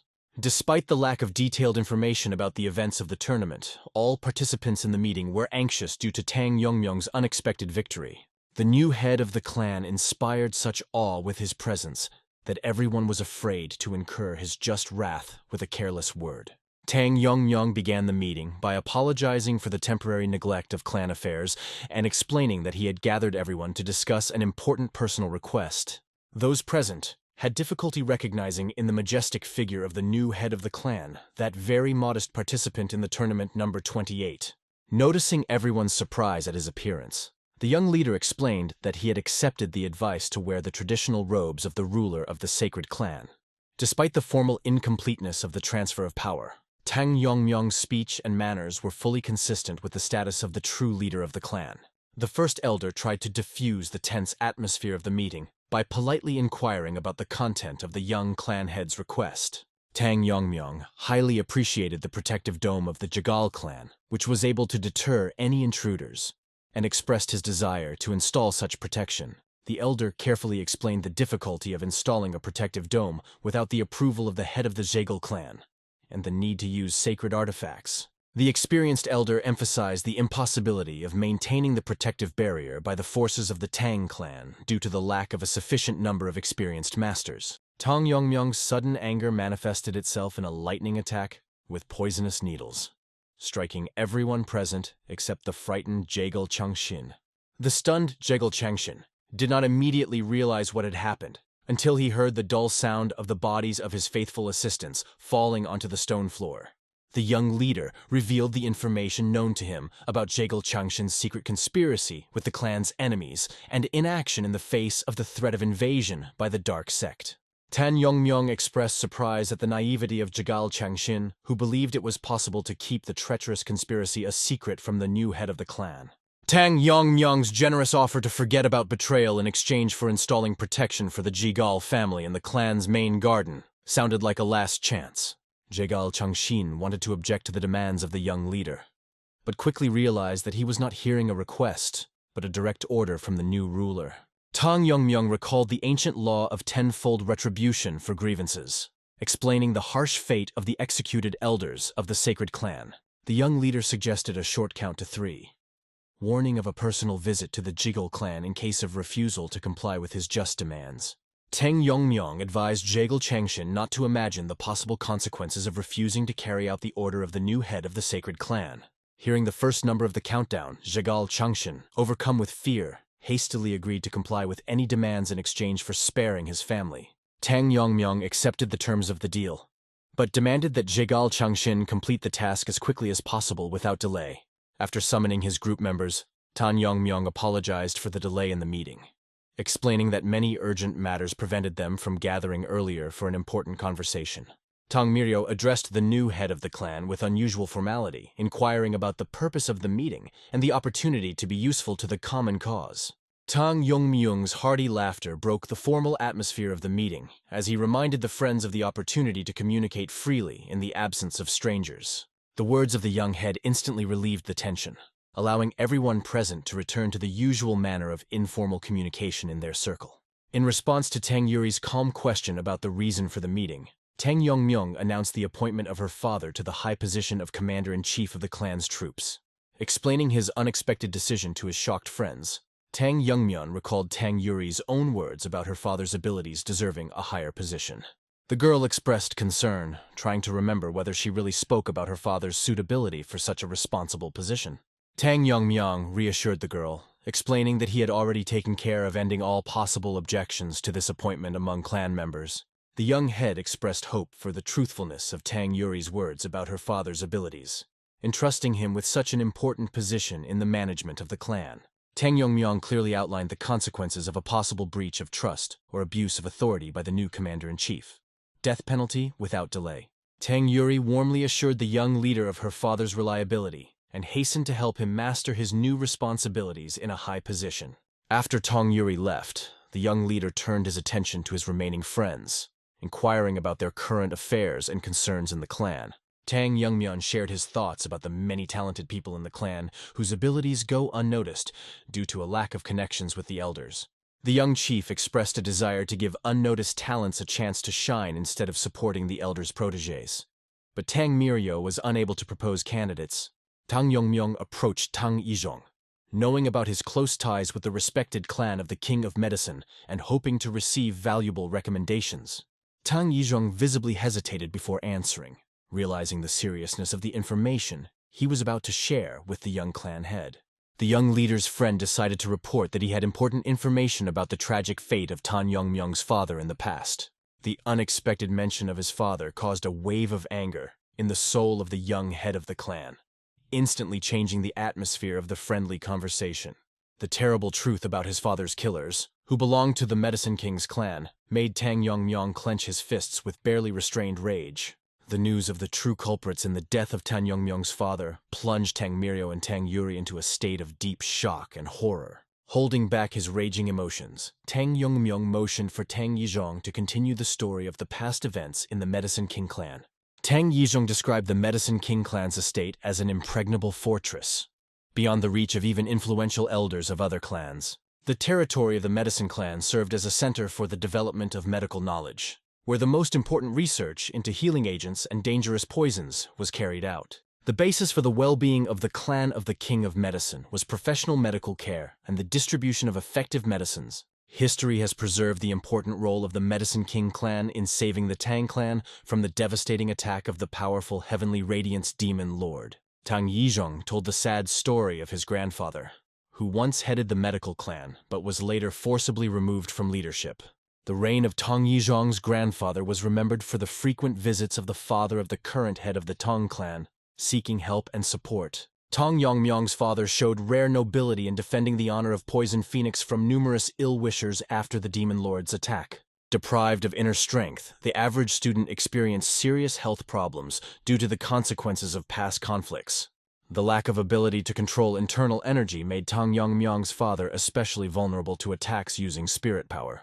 Numerous internal injuries received in past conflicts caused constant pain and suffering to the father of the young clan leader.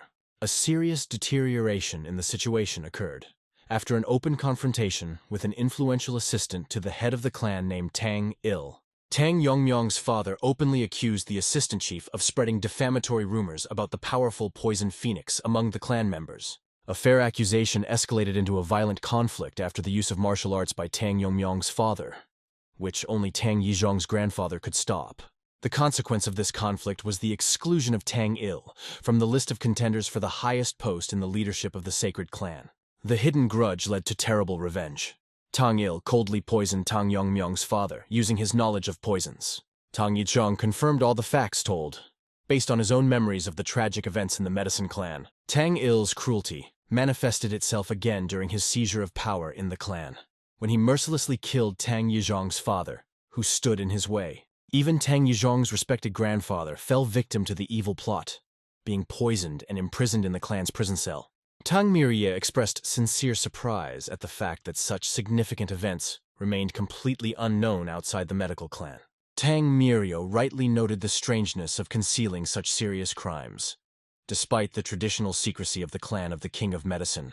The story took an even more tragic turn when Tang Yizhong spoke about his grandfather losing his mind after being poisoned by a powerful poison. Tang Yizhong's grandfather's madness provided an ideal cover for the conspirators, since no one would believe the words of a man who had lost his mind. Tang Yizhong admitted that participating in the competition was a way to protect himself for 3 years from possible revenge for possessing dangerous knowledge. A deep longing for his grandfather was mixed in Tang Yizhong's soul with a paralyzing fear of returning to his native clan, which had become the scene of terrible crimes. After sincerely apologizing to Tang Yongmyong, the young man explained his inability to recommend any of the current members of the Medicine King clan. Tang Yizhong revealed the main reason for preserving his grandfather's life: the existence of a secret sanctuary within the clan, unknown even to the elders. The sanctuary housed the legendary Pearl of the Thousand-Year Fire Carp, obtained from dangerous lava flows by an ancient mythical creature. The mention of the legendary artifact made Tang Yuri and Tang Mirio remember ancient legends, which they considered just beautiful fairy tales.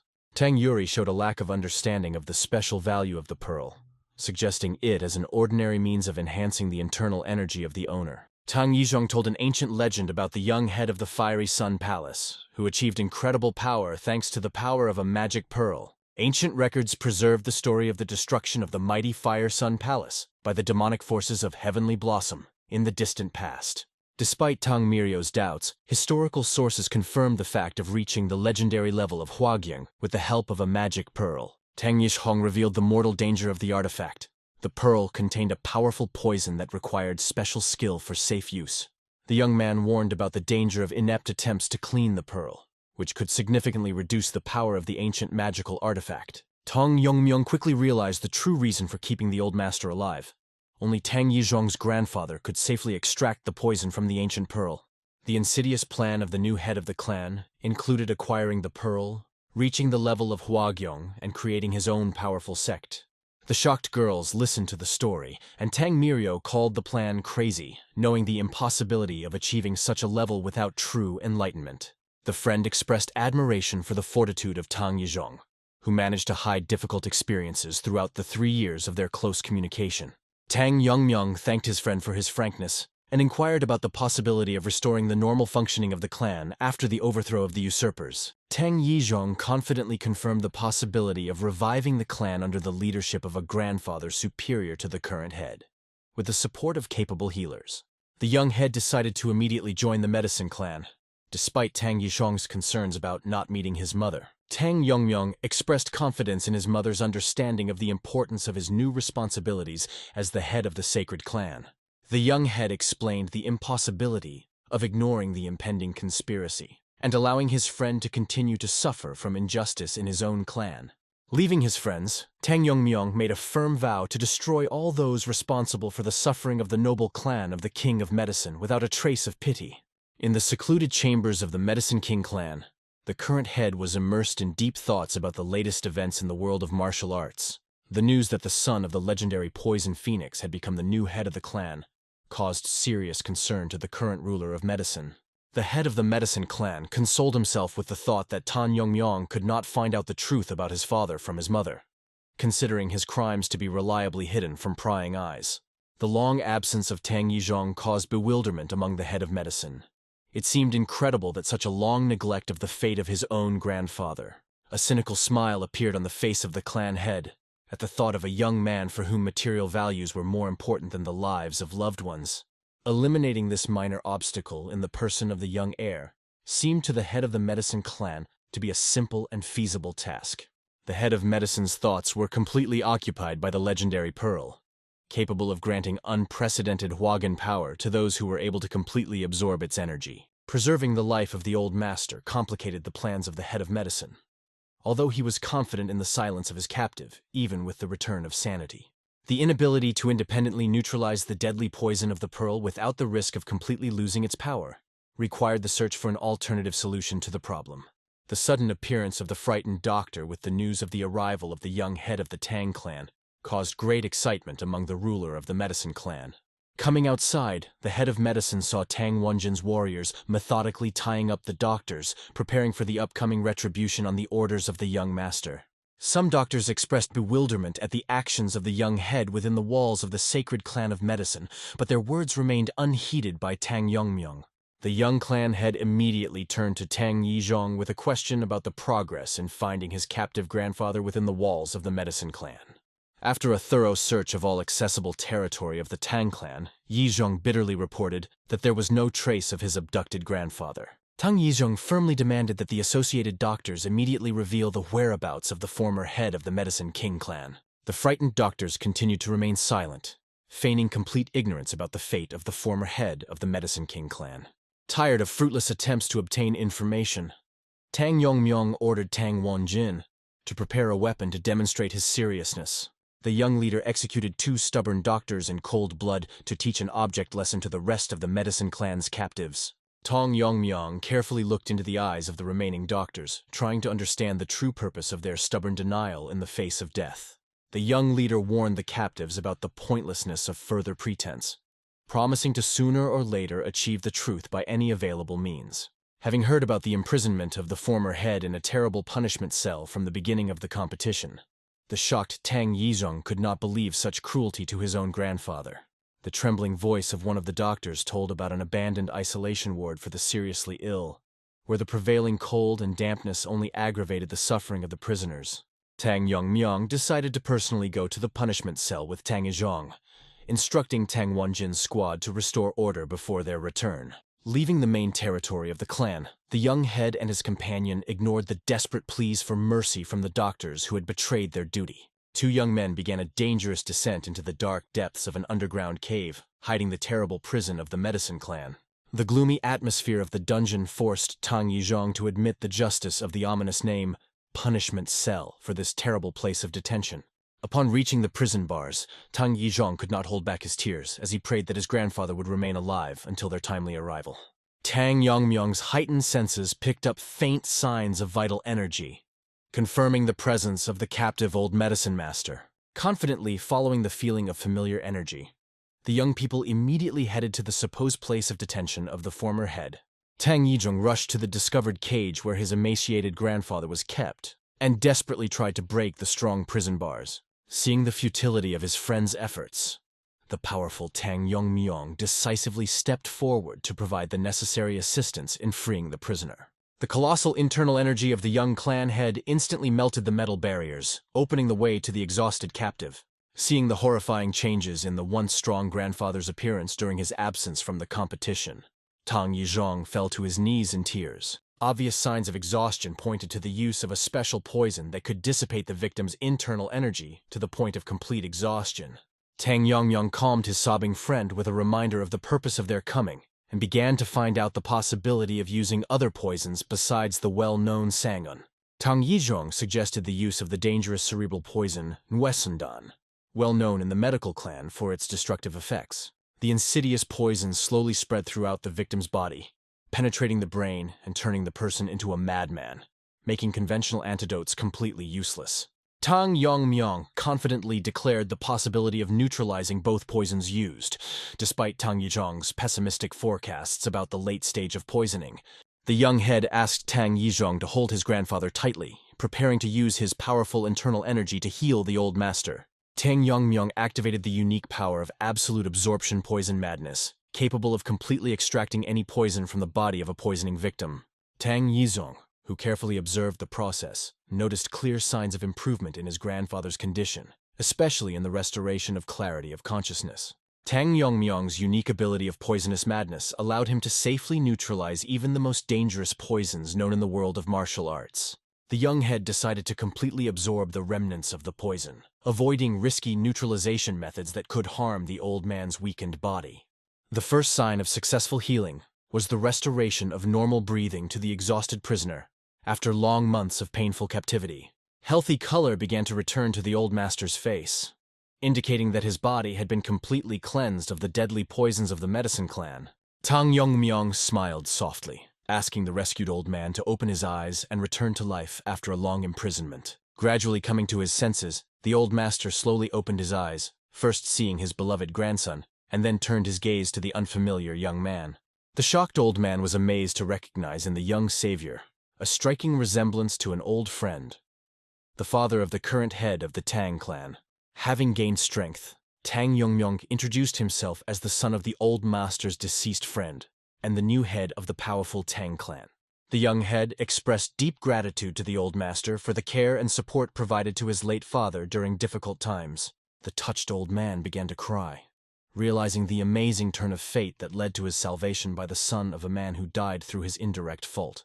Memories of Tang Yongmyong's father made the old master confident that the man would be proud of his son's outstanding achievements. The old man expressed sincere regret that his friend did not live to see this moment, hoping that the good news would reach him even in the heavenly palaces. Modestly calling himself a simple old man, the former head of medicine asked permission to serve the clan, receiving in return the honorable gesture of covering his shoulders with a robe. Tang Yongmyong explained the true purpose of his coming, to provide a worthy place for the old master and his grandson, offering to immediately leave the gloomy dungeon. The current head of medicine and his minions watched in amazement at the appearance of the former head, suddenly stronger after prolonged poisoning. Suspecting the intervention of Tang Yongmyong, the usurper angrily demanded an explanation for such impudent treatment of representatives of the sacred clan of medicine. Realizing the futility of resisting a young man who had cold-bloodedly destroyed powerful elders, the head of medicine experienced growing fear. A desperate attempt to recall the merits of the medicine clan and saving the Tang clan was accompanied by an accusation against Tang Yongmyong of intending to destroy the ancient alliance.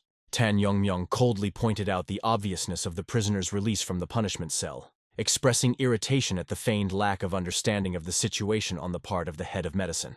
The powerful internal energy of the young head, which manifested itself when demanding the last words, made the usurper shudder with uncontrollable fear. Tang Yongmyong politely asked the rescued relatives about the availability of parting words for the traitor, preparing to take just retribution. The victim's lack of desire to communicate with the traitor forced the head of medicine to run away in panic, in a desperate attempt to save his life. Tang Yongmyong's deadly needles, filled with special poison, overtook the fugitive before he managed to cover a significant distance. A precise hit from a poisoned needle instantly paralyzed the body of the fleeing traitor, depriving him of his last hope of salvation. Before the final fall of the doomed enemy, Tang Yongmyong calmly spoke the last words about the nature of the weapon used. The young leader explained the use of a special heart-killing flame poison created by the talented Tang Yizhong to protect the clan.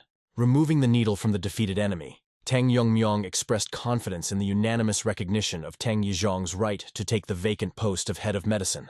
The surviving traitors tried to escape, but a well-prepared detachment was already ready to meet them, after which all the doctors involved in the capture of the previous head were killed, and the clan of the King of Medicine was completely destroyed.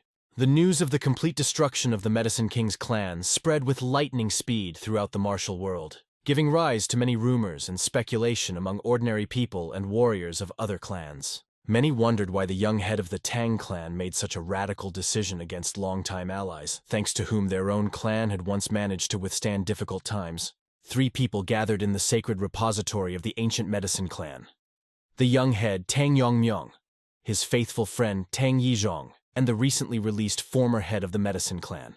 The old master immediately offered to hand over the legendary pearl to Tang Yongmyong after the necessary cleansing procedure of poison, in order to protect the powerful artifact from evil intent.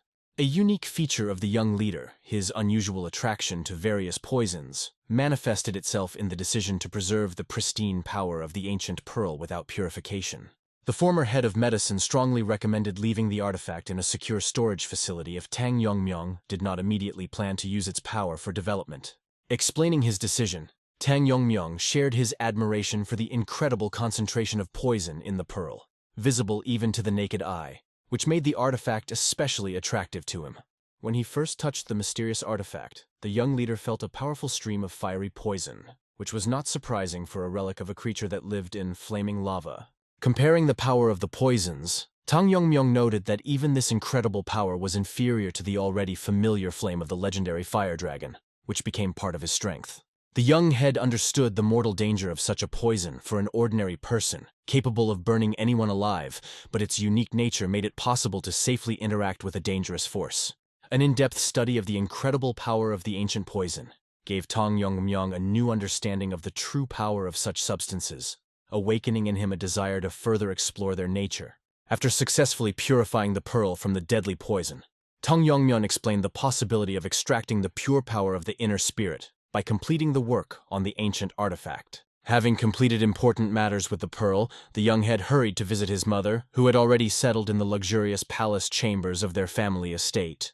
Tang Zhihe greeted her son with maternal warmth, expressing sincere gratitude for the opportunity to return to her native chambers, recognizing his care and attention to her well-being.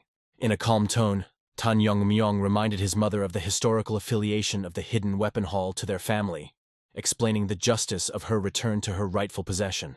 Carefully examining his beloved mother, Tang Yongmyong noticed her unfading beauty, but also saw traces of the past years. Gray strands in her hair and thin wrinkles around her eyes, indicating years of anxiety and worry. The mother's heart could not stand the moment of meeting. The woman rushed to her son, wrapping him in a tight hug, expressing endless gratitude for his return and all the feats he had accomplished. The young man, with warmth in his voice, spoke simple but profound words about fulfilling his natural duty as a loving son, bringing joy to his mother. Memories of a past life filled with endless training and improvement of martial arts, leaving behind only the bitterness of loneliness, surfaced in Tang Yongmyong's memory. Having reached the pinnacle of mastery in his previous life, he acutely felt the emptiness of not being able to share the joy of success with his loved ones. So in his new life, he firmly decided not to repeat his previous mistakes. With joyful enthusiasm, Tang Yongmyong asked his mother about the meeting with the loyal warriors of the detachment, who came to congratulate the lady on her return home, barely holding back tears at the sight of her. Tang Zhihe shared her warm feelings from meeting each warrior she knew, noting that their presence created an atmosphere of returning to the happy times of the past. Suddenly the woman's attention was attracted by the elegant box in the hands of her son, and natural curiosity prompted her to inquire about the contents of the mysterious object. Tang Yongmyong confessed with a gentle smile that he wanted to give a special gift to his mother, opening the box to reveal a magnificent bright red 1,000-year fire carp pearl. Tang Zhihe instantly recognized the legendary artifact, and her son confirmed the correctness of her guess, hinting at her mother's deep understanding of the true purpose of the ancient relic. Maternal concern manifested itself in an attempt to refuse the precious gift, insisting on the need for the pearl to be used by the young head. But Tang Yongmyong stood firm in his decision. Calming his mother's anxiety, the young leader explained that there was no personal need for the artifact, and gently asked Tang Zhihe to extend his hand to accept the precious gift. The moment their hands touched, the renowned poison phoenix felt the colossal power emanating from her son, and with maternal awe realized his achievement of the highest level of skill. Confirmation of reaching the Huagin level instead of joy made Tang Zhihe deeply worried for the safety of his son, fearing attracting the attention of the clan's many enemies. The mother's heart was filled with anxiety about the possible threat of an enemy attack on their clan when they learned about the incredible achievement of the young leader. Tang Yongmyong revealed the true reason for the gift: the desire to provide his mother with a long life for the sake of himself and his father's memory, asking her to stay by his side during his further development. Showing concern, the young man warned his mother about the gradual dissipation of the poison in the pearl, insisting on an early decision to use the powerful artifact. Tang Zhihe realized the error of her initial refusal of the pearl, realizing her inability to protect her son, who had reached the level of Huagin, without significantly enhancing her own abilities. The woman made a wise decision not to give up the precious gift, realizing the continuation of her maternal role even after her son was appointed head of a powerful clan. With a hint of nostalgia in her voice, Tang Jihei asked her son if he knew his mother's famous nickname, received during her youth and the prime of her strength. With slight embarrassment, the woman told about her double title, the recognized beauty of Sichuan and the formidable poison phoenix, which struck fear into the enemies of the clan. To confirm her words, Tang Jihei released the accumulated power of Qi, creating a powerful flow of energy that made the air in the room spin like a rapid whirlwind. With maternal pride, she explained to her amazed son the special meaning of the title of Poison Phoenix, awarded exclusively to the most prominent representatives of the ancient clan. Tang Jihei, with a wise smile, acknowledged her son's superiority in martial arts, who had reached incredible heights at such a young age, surpassing even her legendary skill. Despite her son's obvious superiority, the woman retained well-deserved pride in her own achievements in martial arts, achieved through years of hard training. Having accepted the precious gift and absorbed the power of the legendary pearl, the renowned Poison Phoenix plunged into intense self-cultivation to develop new abilities. The young leader was constantly next to his mother, recalling the moment of the first realization of her true strength and surprise at the masterful concealment of such power all these years.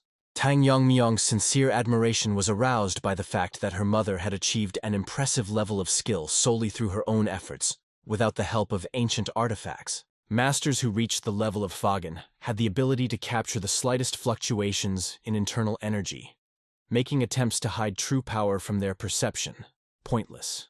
The phenomenal skill of the Poison Phoenix was manifested in the ability to hide the true level of power even from his son, who had reached the highest level of martial arts development.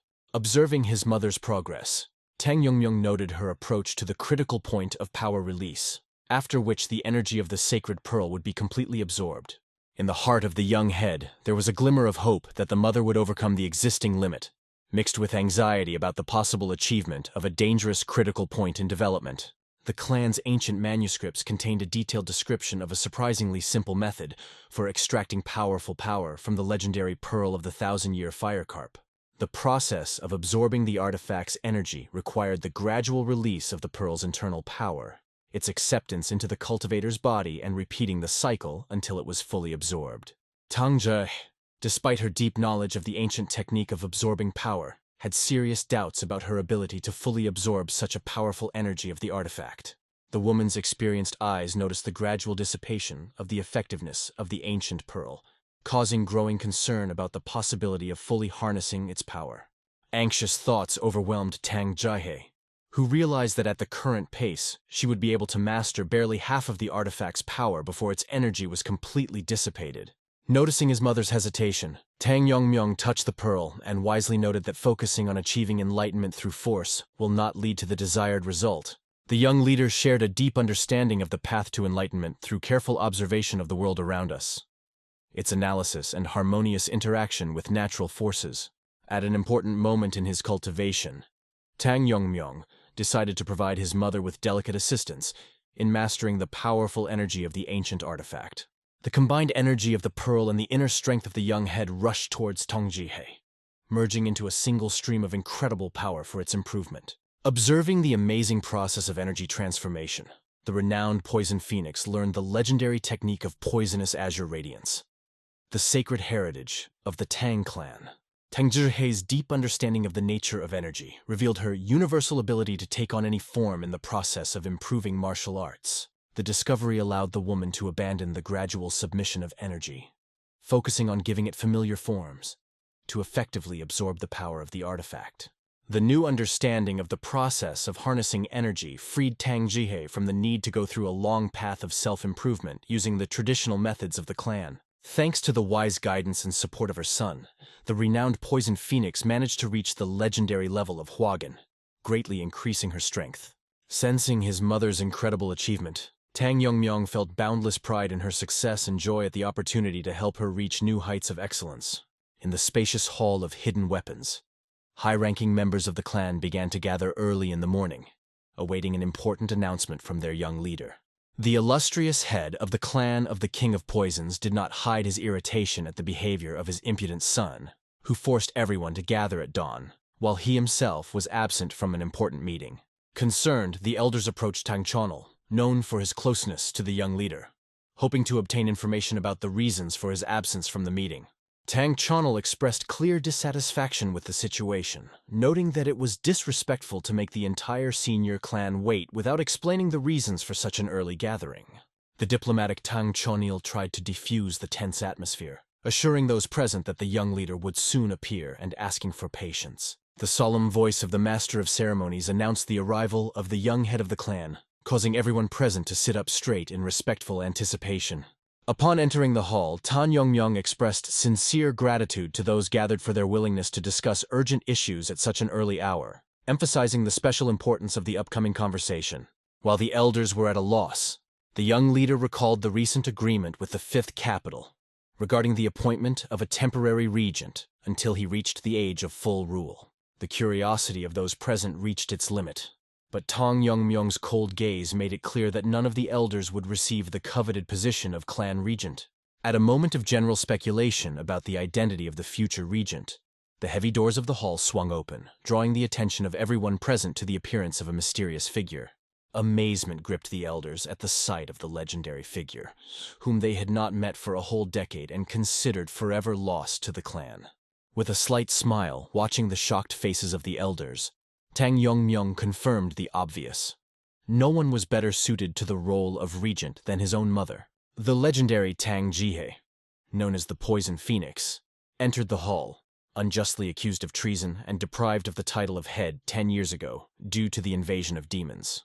Revived to a new life, Tang Jihye majestically entered the hall, ready to provide full support to her only son in ruling the clan. Despite the unmistakable recognition of everyone present, the woman felt it necessary to formally introduce herself in order to avoid possible misunderstandings in the future. On the eve of the important announcement of the regency, Tang Jihye was enjoying a warm bath, reflecting on the pleasant sensations of achieving the highest level of martial arts skill. The only minor inconvenience of the new state was the specific smell of miasma leaving the body, accompanying the process of improving internal energy. The woman recalled the servant's humorous comments about the unusual smell with a good-natured smile, without feeling any resentment for their harmless remarks. Experimenting with her newfound power, Tang Jihye created a small mark on her hand, realizing the need for further practice to fully control her awakened abilities. Reaching the plug-in level opened up new horizons for her to understand her son, who had also reached this pinnacle of mastery, which was perceived as an additional advantage. She heard alarming rumors about the head of the alliance reaching the vagina level, contrary to existing agreements, generating interest in the mysterious events of past competitions. Deciding to put aside thoughts about political intrigue, Tang Jihye focused on the upcoming meeting with her son, realizing the many important topics that had accumulated over the years of separation. Returning to the present moment, Tang Yongmyong sincerely congratulated his mother for her outstanding achievement in martial arts cultivation. Tang Jihye modestly noted the crucial role of hereditary bloodline in her success, suggesting that they continue the conversation over a leisurely family meal. Motherly curiosity prompted the woman to ask her son about the path to enlightenment, expressing amazement at achieving such a high level at a young age. Realizing the impossibility of revealing the truth about his past life, Tan Yongmyong decided to explain his rapid development through the prism of the events that occurred during the fateful competition. The young leader carefully asked his mother if she knew about the recent scandal involving the third elder's use of one of the 10 sacred poisons for personal purposes. With noticeable embarrassment, Tang Jie confirmed that she had heard about the transfer of the third legendary poison to the granddaughter of an elder who had violated the ancient laws of the clan. In a calm voice, Tan Yongmyong revealed to his mother the shocking truth that he had deliberately taken a deadly poison that changed his fate forever. The mother's heart sank with horror at the thought of the mortal risk to which her son was exposed, but his confident words about a successful outcome calmed the worried woman a little. Tang Yongmyong explained how being poisoned by one of the 10 legendary poisons during a duel with Tang Yongmyong led to the development of unique resistance and the achievement of enlightenment. Noting with relief his mother's quick understanding of difficult circumstances without further questioning, Tang Yongmyong rejoiced at her wise acceptance of the unusual path to power. Unexpectedly, Tang Jihye shared information from the servants about her son's decisive actions against the Medicine King clan, which caused a lot of speculation among people. Understanding the sensitivity of the topic related to the memory of her late husband, the woman nevertheless decided to have a direct conversation, wanting to hear a truthful explanation from her son. Despite the surprise of the question, Tan Yongmyung remained calm and explained in detail to his mother the true reasons for his decisive actions.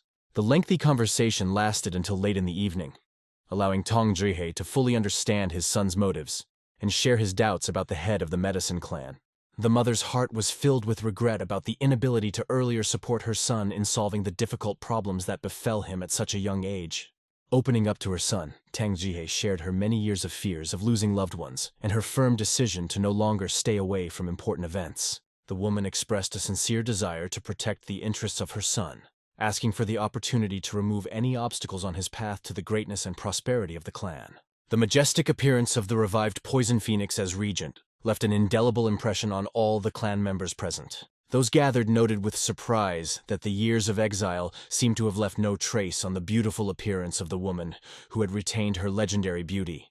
Noticing the growing excitement among those present, Tang Yongmyung decisively interrupted the flow of admiring comments, returning the meeting to the official part. The young chief authoritatively ordered the elders to pay due respect to Lady Tang Jihye while announcing her appointment as the new leader of the sacred clan. The young head's shocking decision to appoint his mother not just a regent but the full-fledged leader of the clan caused a wave of horror among conservative elders. Maintaining a majestic calm under the gaze of those gathered, Tang Jihye expressed her sincere gratitude for the honor of being present. Tang Jihye emphasized her role as interim leader, explaining that she would only act as head until her son reaches the prescribed age of full rule. Demonstrating a businesslike approach, Tang Jihye immediately began to carry out her son's instructions to restore the destroyed clan, opening the morning meeting with a discussion of pressing issues. The revolutionary approach of the new leader was evident already in the first decision. The historical name Clan of the King of Medicine was transformed into the more modern Temple of Medicine. Leadership positions in the renovated Temple of Medicine were distributed among worthy candidates. Tang Hoyol took the post of head, and Tong Yuri's father became his deputy. The new leadership of the medical headquarters received the most important assignment to conduct a thorough audit of all financial transactions of the clan during the last years of the elder's reign. A thorough investigation revealed numerous cases of misappropriation of funds by elders, while the money returned to the treasury ensured the stable existence of the family. The large-scale purge of the leadership affected not only the former head of the Tang Munchang clan, but also most of the elders convicted of misappropriating family property. Tan Yongmyung's mother's decisive action to eradicate corruption and abuse of power took only a few days, demonstrating her outstanding management skills. Watching the transformation of the clan from the top of the mountain, Tan Yongmyung felt proud of his strong mother, who managed to restore order in the internal organization in the shortest possible time.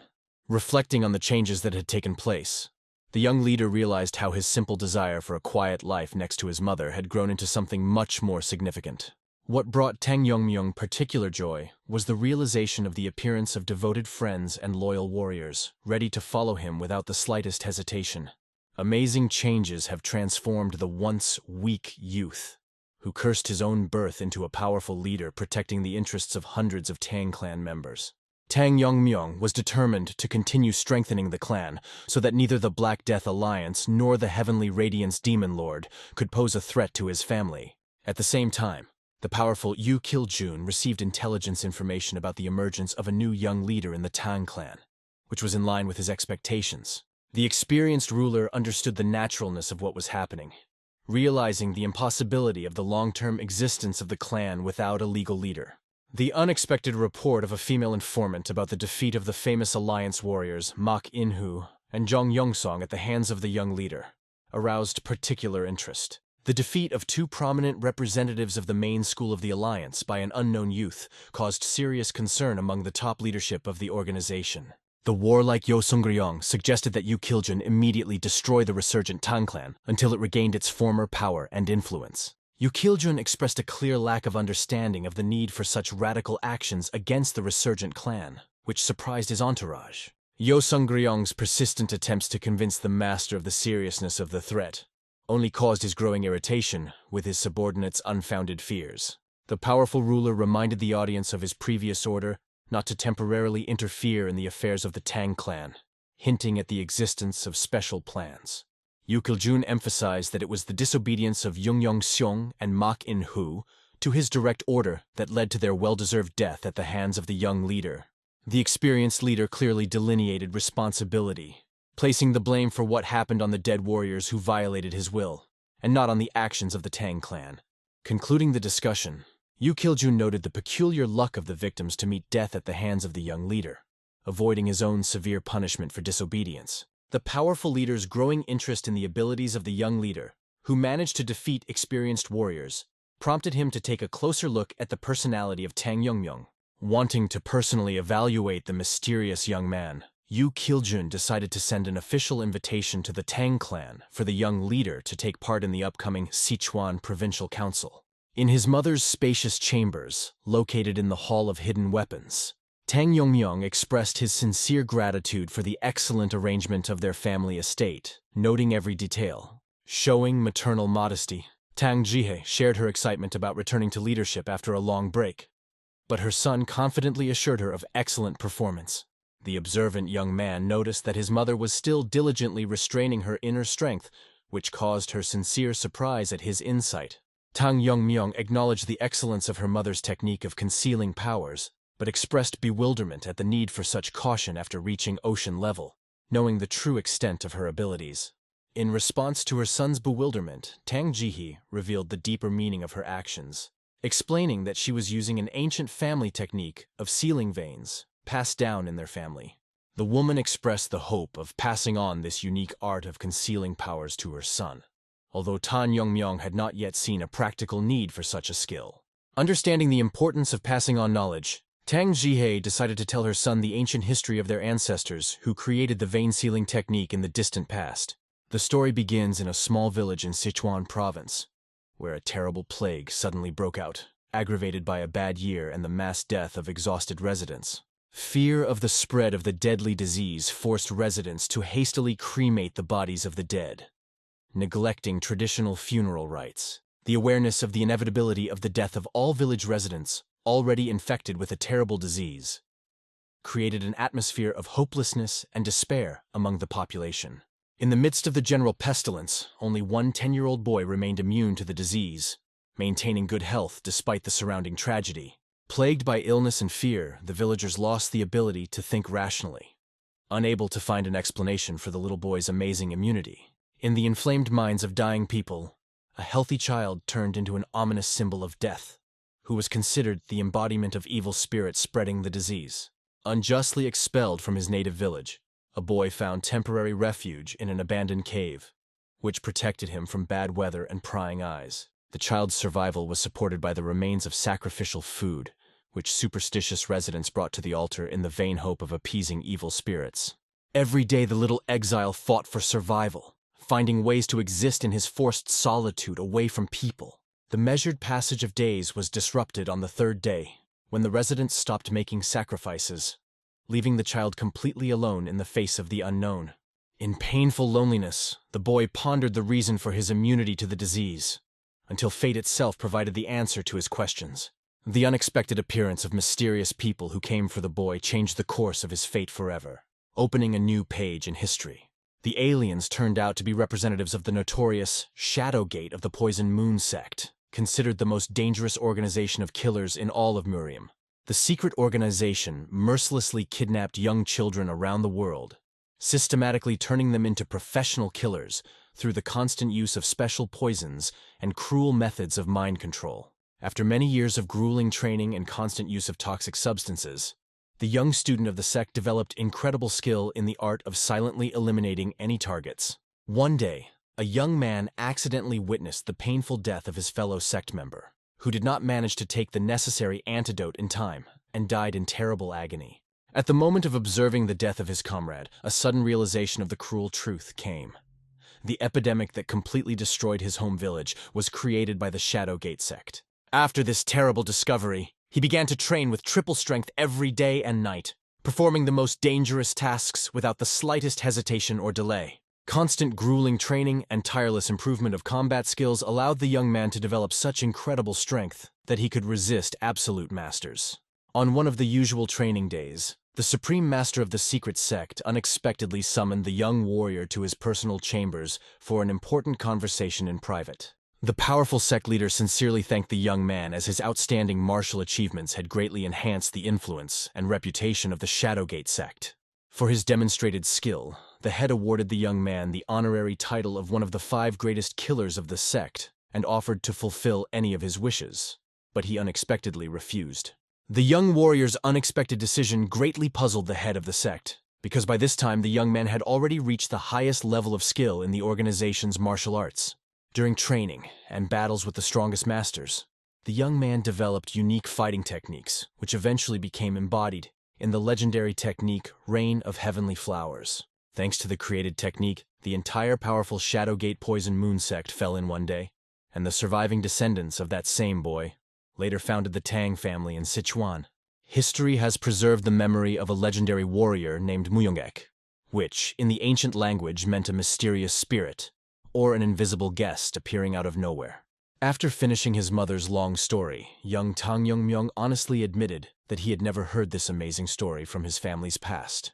After listening carefully to the story, the young man could not understand what the ancient legend about the murderer had to do with the technique of sealing energy veins.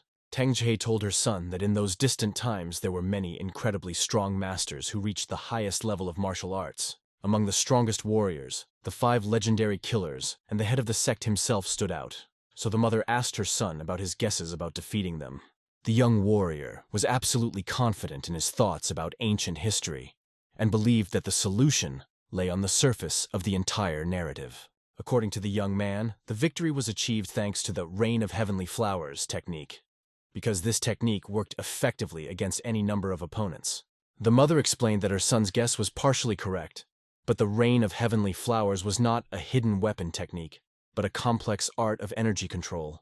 At this moment, Tang Yongmyong experienced a real epiphany, realizing that the legendary technique was actually controlling the flow of internal energy and not a physical weapon.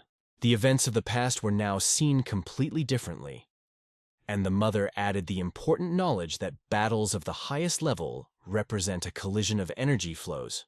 Tang Zhihe explained that one can only defend against a powerful energy attack with the help of counter-energy, because ordinary weapons are powerless against protective armor. The young man first learned about the existence of energy protective armor, a special technique that creates an impenetrable barrier of pure energy around the master's body. Suddenly, the picture became completely clear. The protective armor repelled any physical weapon, but the multitude of energy attacks created a real destructive storm. Even the most powerful protective armor could not withstand hundreds of simultaneous energy strikes, which made the technique ideal for fighting the strongest masters. Tang Yongmyong understood the superiority of this technique over the mad dance of spinning blades, but doubted the ability to maintain such a level of energy for a long time. The astute Tang Jihye noticed her son's doubts about controlling such an amount of energy, and revealed the main secret of the technique, the method of sealing energy veins. The basic principle of the technique was to concentrate internal energy in one of the 12 main meridians and then block the flow using true energy. Once sealed, the internal energy remained motionless, held by the true energy, allowing even the most experienced energy vision masters to be deceived. The use of only one type of energy temporarily weakened the warrior, but constant training and accumulation of experience made it possible to quickly restore lost strength. The sealing process had to be repeated 12 times for all major meridians, creating a new protective layer of intertwined internal and true energy. The protective armor that appeared was called Yonglin, or dragon scales, since its protective properties were truly reminiscent of the real scales of a mythical dragon. The young man was surprised at the names of the techniques associated with dragons, as if their creators had actually met these creatures. But most importantly, he finally understood the true purpose of sealing. The mother said that the release of sealed energy from all 12 meridians temporarily increased the warrior's strength tenfold, but it was impossible to maintain such power for a long time. Tang Yongmyong inquired about the connection between the seals and the Rain of Heavenly Flowers technique, to which Poison Phoenix replied that this is only a small part of the complete knowledge. There were ancient family commandments about this technique, but they were lost during the attack of the demons of the heavenly radiance, and the keepers of the oral traditions died under mysterious circumstances. When the young man began to blame himself for the loss of knowledge, his mother calmed him down, saying that only her son would be able to master the Rain of Heavenly Flowers due to his origin.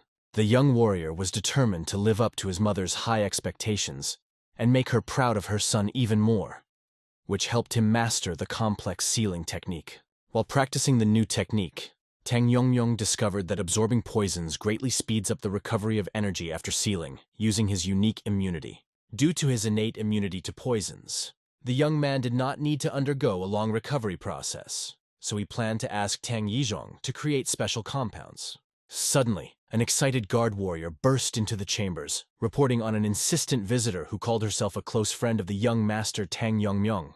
Despite all the attempts of the guards to stop the intruder, a tearful Mirio ran into the room, desperately begging Tan Yongmyeon for urgent help in an important matter. The confused young man anxiously looked at the sobbing girl, trying to understand the reason for her sudden appearance and such a strong emotional state. Through continuous tears and sobs, the girl managed to say that without the immediate help of Tan Yongmyong, her beloved sister could leave this world forever. Hearing Mirio's alarming words about her sister's condition, Tan Yongmyong immediately approached the crying girl and suggested that she first contact an experienced doctor for advice. An excited Mirio said that several experienced healers had already examined her sister, but no medicinal herbs or traditional methods of treatment could help the patient. The unexpected confession of Mirio, who fell to her knees, shocked the young man.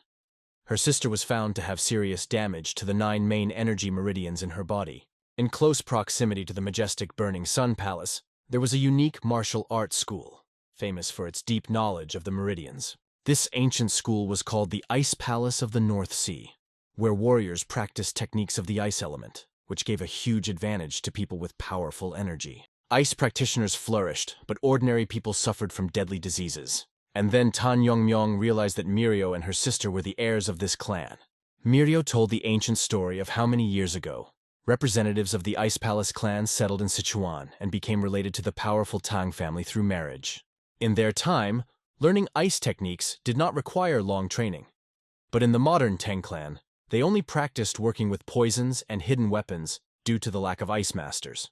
With bitterness, Mirio admitted that the ancient knowledge of their ancestors was irretrievably lost, and their hereditary disease manifested itself extremely rarely, only once every few decades. In deep thought, Tang Yongmyong reflected on the current situation, realizing that a method of healing must exist, although finding it would be extremely difficult. Suddenly, Mirio interrupted the young man's thoughts, excitedly announcing her arrival at the place where her seriously ill sister was in need of immediate help. A terrifying sight appeared before Tan Yongmyong's eyes. The entire house was completely covered with a thick crust of ice, and inside, Mirio, seeing her sister's deteriorating condition, fell sobbing in front of her. The girl's body was completely frozen by an ice crust, and despite all Mirio's desperate attempts to rouse her sister and bring her to her senses, there was no reaction. Once inside the room, Tang Yongmyong immediately felt the piercing cold that could freeze a person to death, and realized that the situation was much more serious than he had imagined. Gathering his thoughts, Tan Yongmyeon asked Mirio to listen carefully to his words, admitting that he could not guarantee her sister's survival in such a situation, having carefully examined the patient's condition. The young man explained that he felt her desperate resistance to the destructive effects of cold internal energy. But the girl's strength was rapidly depleted. In her current critical state, the girl completely blocked her consciousness, directing all her remaining energy to fight the cold, which shocked Mirio to the core. Tang Yongmyeon calmly explained that there was a way to save her sister. He could use a special technique to extract the destructive cold from her body. However, the young man honestly warned about a serious risk. There was a possibility that either the girl would not withstand the cold extraction procedure, or Tan Yongmyeon himself could die from hypothermia. Despite the obvious shock on Mirio's face, Tan Yongmyeon firmly decided that he could not make a decision on his own that could cost the life of her loved one. With a deep understanding of the situation, the young man gave Mirio the right to choose: to continue searching for an alternative method of treatment, or to trust his risky method of salvation. Holding back tears, the girl gathered her strength to explain the reason for her desperate decision to seek help from Tan Yongmyeon. She admitted that she had come this long way precisely because she had no other choice, and now she could not retreat without trying her last chance for salvation. Looking into Tan Yongmyeong's serious eyes, Mirio realized the risk to his life, but still begged him to do everything possible to save her beloved sister from imminent death.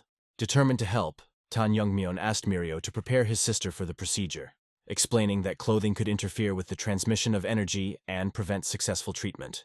The young man added a practical remark that temporary discomfort from lack of clothing is incomparable to the threat of death from failure to comply with the necessary conditions of the procedure. Focusing on the task ahead, Tang Yongmyong knelt down next to the frozen girl and began to use a special technique to absorb cold energy. Plunging into deep concentration, the young man listened carefully to the movement of energy in the meridians of the sick girl, trying to determine the points of influence. During the examination, he discovered damaged meridians in the forehead, heart, lungs, limbs, and lower abdomen, requiring immediate intervention. Tang Yongmyong realized that he now had to do the painstaking work of sequentially extracting the destructive cold from each damaged meridian. Having successfully dealt with the first meridian, the young man decided to continue treatment, moving to the next critical point in the patient's chest area. Overcoming his natural embarrassment, Tang Yongmyong resolutely touched the girl's body and began the complex process of releasing the accumulated cold from her meridians. To his surprise, the young man did not expect to encounter such a powerful concentration of cold, which began to rapidly spread throughout his own body. The resistance to the cold energy became more and more intense, and soon Tang Yongmyong's entire arm began to become covered in ice, threatening to completely freeze over. Despite the rapid spread of cold throughout his body, Tang Yongmyong showed unwavering determination to bring the treatment he had begun to a successful completion. With half of the young man's body in the grip of ice, he reported to Mirio that he had successfully extracted energy from the 6 upper meridians, but acknowledged increasing difficulties in resisting the cold.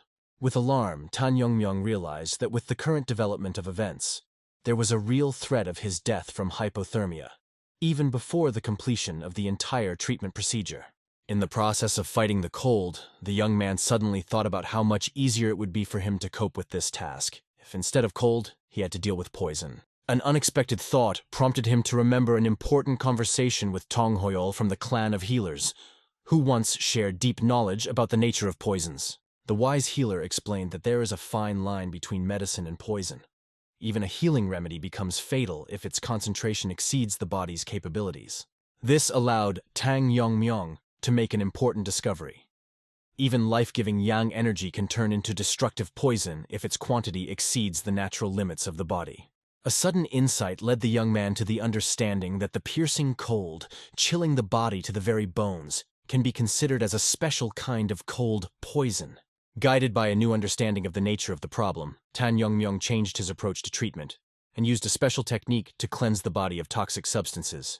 Soon after changing tactics, the young man felt the first signs of a positive reaction, which strengthened his confidence in his ability to withstand the ravages of the cold. After successfully extracting a significant portion of the cold energy, the remaining cold began to actively resist, trying to maintain its destructive presence. However, now that Tang Yongmyong has learned to perceive cold as a special form of poison, its effects no longer pose a serious threat to the performance of the treatment procedure. Using his unique abilities, Tang Yongmyong began to methodically absorb the remnants of the cold poison from the girl's body, gradually freeing her from mortal danger. Thanks to the persistent efforts of the young man, the girl for the first time in a long time began to feel the life-giving warmth returning to her body, exhausted by the cold. Suddenly regaining consciousness and discovering the touch of an unfamiliar male hand on her body, the girl, out of fear and embarrassment, let out a piercing scream. Tang Yongmyong, focused on completing the procedure, continued to maintain contact until the girl noticed the presence of Sister Mirio observing the treatment process. After long hours of hard work, all necessary procedures were successfully completed, restoring hope for the patient's full recovery. Joyful smiles lit up the faces of both sisters when they realized that the worst was over and their family's life was returning to normal thanks to the help of Tang Yongmyong. I continue formatting all paragraphs in one message, observing the requirement of 150-180 characters in each. While Tang Yongmyong remained immersed in a state of deep meditation, recovering his strength from a complex procedure, the sister spoke quietly watching him. At this moment, Mirio was finally able to tell her sister that it was this young man, now in a state of trance, who became her savior from imminent death. Despite understanding the need to concentrate and restore energy, Mirio couldn't help but wonder why Tang Yongmyong maintained physical contact with her sister for so long. While in deep meditation, Tang Yongmyong clearly felt the powerful force of the cold, which in its properties resembled a deadly poison, so concentrated that his body could barely cope.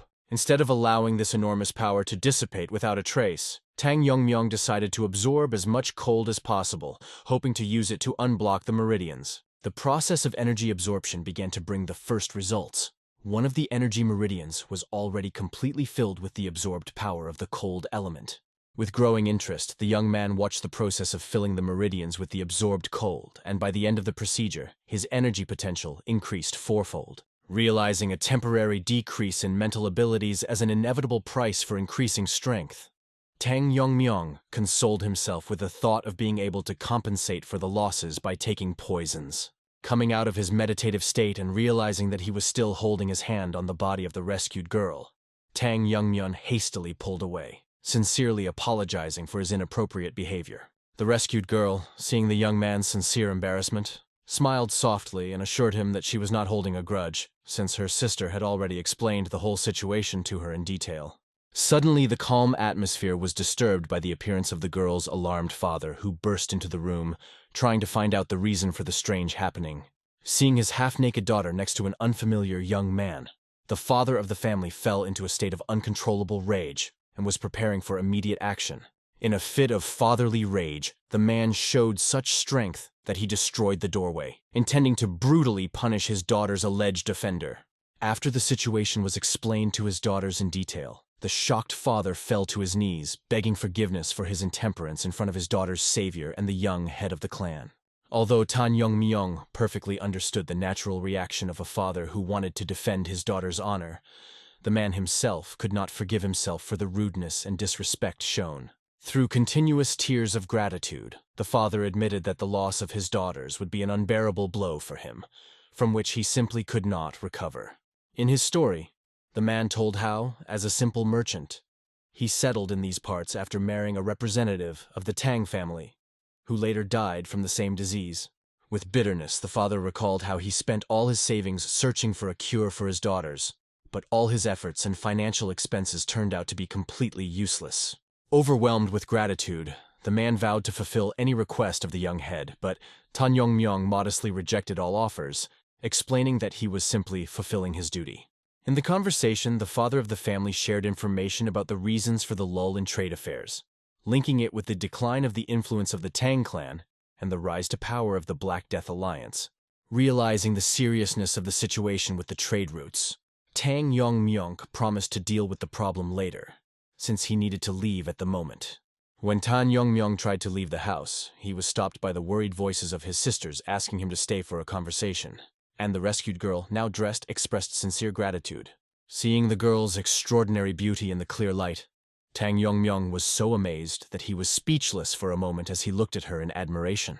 At the moment of farewell, the whole family again expressed deep gratitude to the young leader, and Mirio firmly promised to certainly repay the favor for the help provided. Watching her departing savior, the young girl could not get rid of concern about his condition, noticing some confusion in his behavior.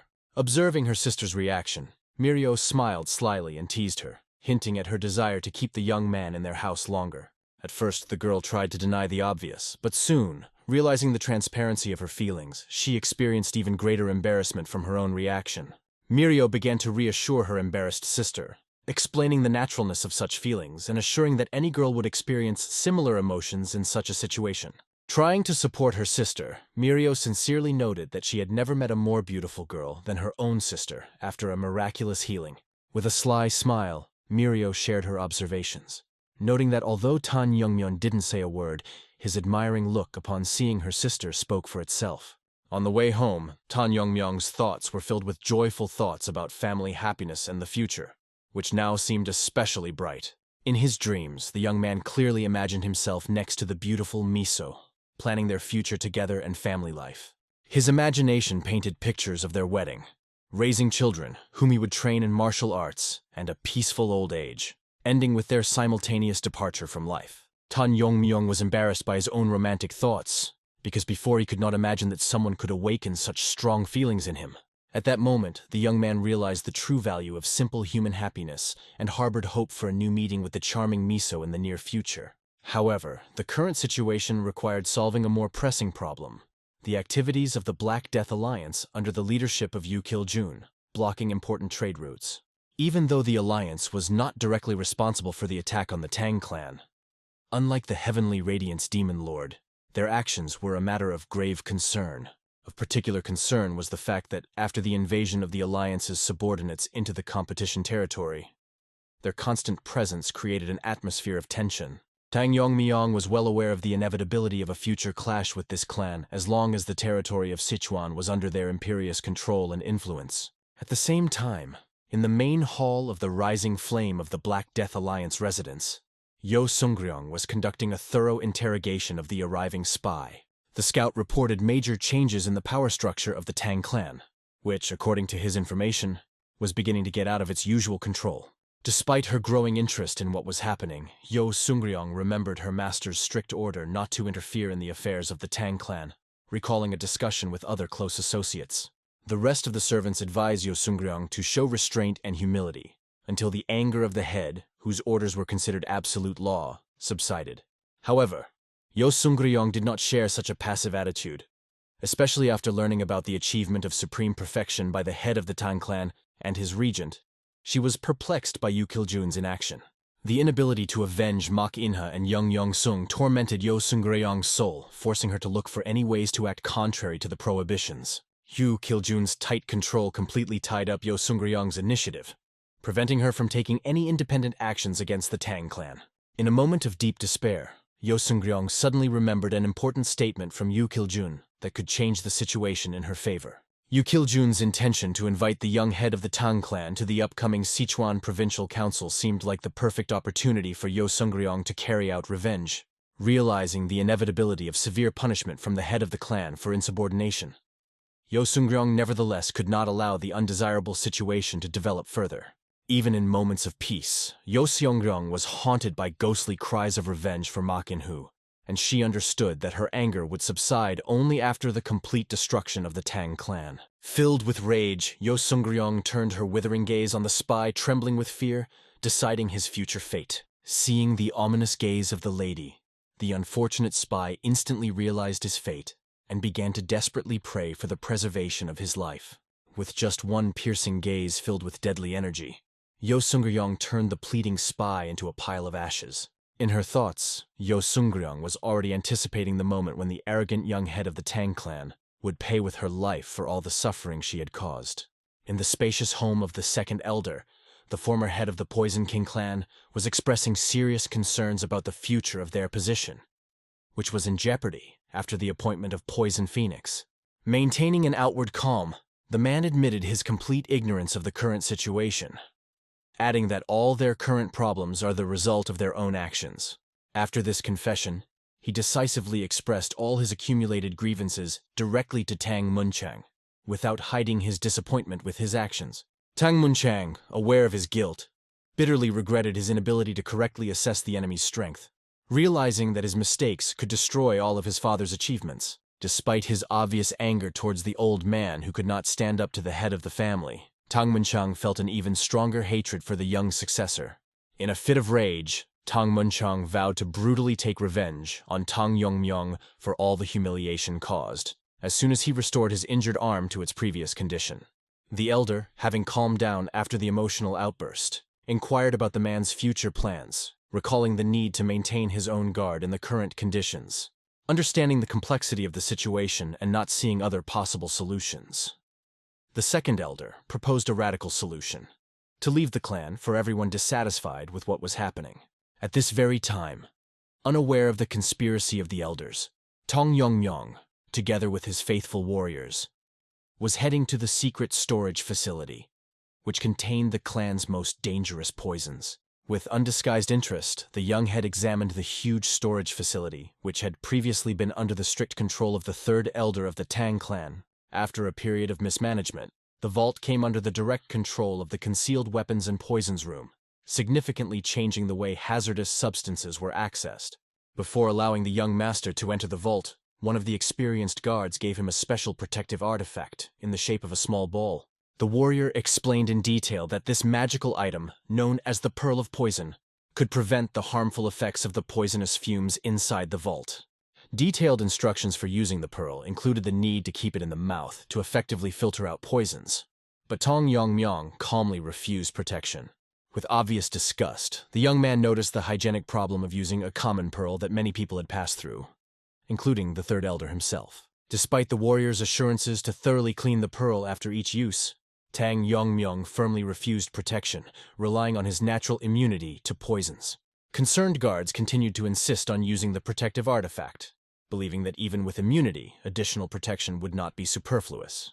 Annoyed by the persistence of the guards, Tang Yongmyong gave an educational slap to the head of a particularly stubborn warrior and resolutely ordered the vault gates to be immediately opened. Once inside, the young head noted with satisfaction that the storage room was maintained in exemplary order and cleanliness. Particular care in maintaining order was explained by the fact that it was here that the legendary 10 poisons of the Tang family were kept, requiring the most careful handling. Only once inside did Tang Yongmyong fully realize the reason for the excessive concern of the guards. The concentration of toxic fumes was so high that it would instantly kill an ordinary person. After using the technique of sealing the veins, the internal strength of the young man's meridians decreased significantly. However, thanks to the mastered technique of absorbing poisons, the poisoned air seemed clean and harmless to him. Inhaling the air saturated with poisons, Tang Yongmyong felt a gradual restoration of strength, although this was not enough to fully use martial techniques. Realizing the need for quick recovery, the young man came to the conclusion that he needed to find a poison comparable in strength to the legendary 10 poisons of the clan. Strict family laws prohibited the use of the 10 sacred poisons, so the only hope was to appeal to Tang Yizhong with a request to create a composition of similar strength. Suddenly, a strong sense of danger caused Tang Yongmyong to become alert and begin to carefully scan the space using his internal energy. A thorough examination of the room revealed a strange distortion in the airflow, reminiscent of the manifestation of some mystical incarnation. The young man was extremely puzzled by the presence of a mysterious incarnation in the sacred repository of poisons of the Tang family, which was contrary to all the rules known to him. Convinced that the discovered phenomenon was different from the famous Jigal family phantom dome, Tang Yongmyong decisively cut through the space with his sharp blade. After the distorted space dissipated, an incredible surprise opened up to the young man's gaze.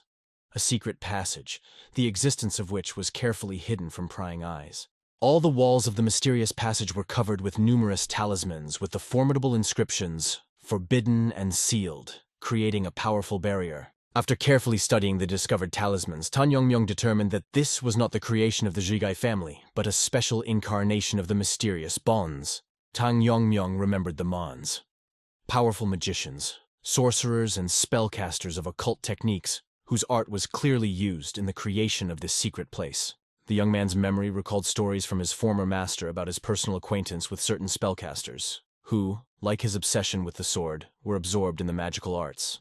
These mysterious practitioners sought to master supernatural powers, surpass ordinary human capabilities, and achieve the coveted immortality through a deep knowledge of the secret arts. Reflecting on what he had discovered, Tang Yongmyong wondered why the selfish spellcasters showed interest in the Tang clan and left traces of their witchcraft here. The master often told his student that spellcasters are inherently extremely selfish creatures, obsessed with the search for immortality and communication with otherworldly forces. The young man perfectly remembered his surprise when he first heard about how his master managed to establish interaction with such complex and reserved individuals. The method of communication chosen by the master turned out to be extremely simple. Regular causeless attacks sooner or later forced the spellcasters to enter into dialogue. Tang Yongmyong doubted that any member of the Tang family could have thought of such an extravagant method of communicating with spellcasters. It seemed logical to assume that there must have been something special in the clan that could attract the attention of a powerful spellcaster. Considering that poisonous fumes seeped even through numerous sealing talismans, the young man assumed the presence of a particularly toxic substance behind the barrier. The original plan of searching for the 10th of the legendary poisons now seemed less attractive compared to the mysterious find, so Tang Yongmyong decided to explore the mysterious passage. At the moment the young man penetrated the barrier, the unknown creator of the seal instantly felt a violation of the established protection.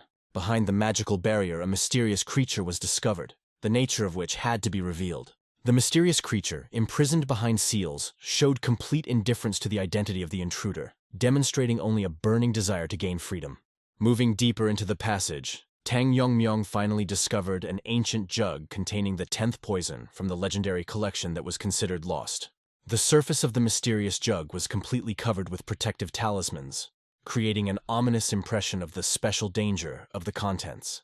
When trying to open the jug to examine its contents, a powerful, repulsive force unexpectedly threw the young man a considerable distance. Having experienced the power of the repulsive barrier, Tang Yongmyong realized that overcoming this incarnation would require much more effort than all previous tests. After carefully analyzing the situation, the young man came to the conclusion that the only way to achieve his goal was to consistently overcome each level of defense. Taking on the task with determination, Tang Yongmyong methodically destroyed the protective talismans on the jug, trying to get to its contents. Having completed the complex procedure, the young man was surprised to note a significant decrease in his sealing power, because usually such a task was solved with one movement of his hand. Despite the exhaustion of strength, the main goal was achieved. Access to the jug was open, and the concentration of toxic fumes noticeably increased after the removal of the protective talismans. Driven by uncontrollable curiosity, Tang Yongmyong carefully began to open the lid of the jug, eager to uncover the secret of its contents. The snake imprisoned inside instantly felt the disappearance of the restraining power of the talismans, awakening from a long imprisonment.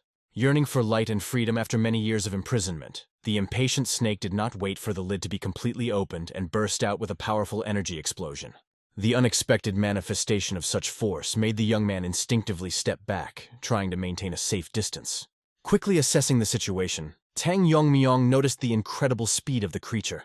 Clearly intending to escape from the vault, reacting instantly, the young man concentrated energy in his hand to deliver a preemptive strike against a rapidly moving target. However, his attempt was in vain. The snake, with amazing dexterity, managed to wrap around Tang Yongmyong's hand, which was raised to strike. Admiring the speed of the young man's reaction, the snake decided to show gratitude for his release by promising a quick and painless death to his liberator. Ignoring the creature's threats, Tang Yongmyong showed genuine interest in the nature and origins of his unusual opponent. The creature proudly introduced itself as Senirology, the white snake of supreme venom, expressing disdain for Tang Yongmyong's ignorance of not knowing about it. The wise serpent watched in amazement at the extraordinary skill of Tang Yongmyong, who was not only able to instantly identify all the acupuncture points in his body, but also instantly blocked them, stopping the spread of the deadly poison.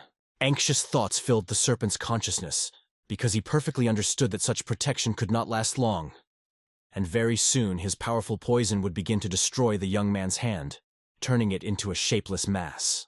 The air around was filled with mysterious energy emanating from the body of the young warrior, and the snake realized with amazement that the rare ability to absorb poisons had manifested itself before him, which he had not seen for many centuries.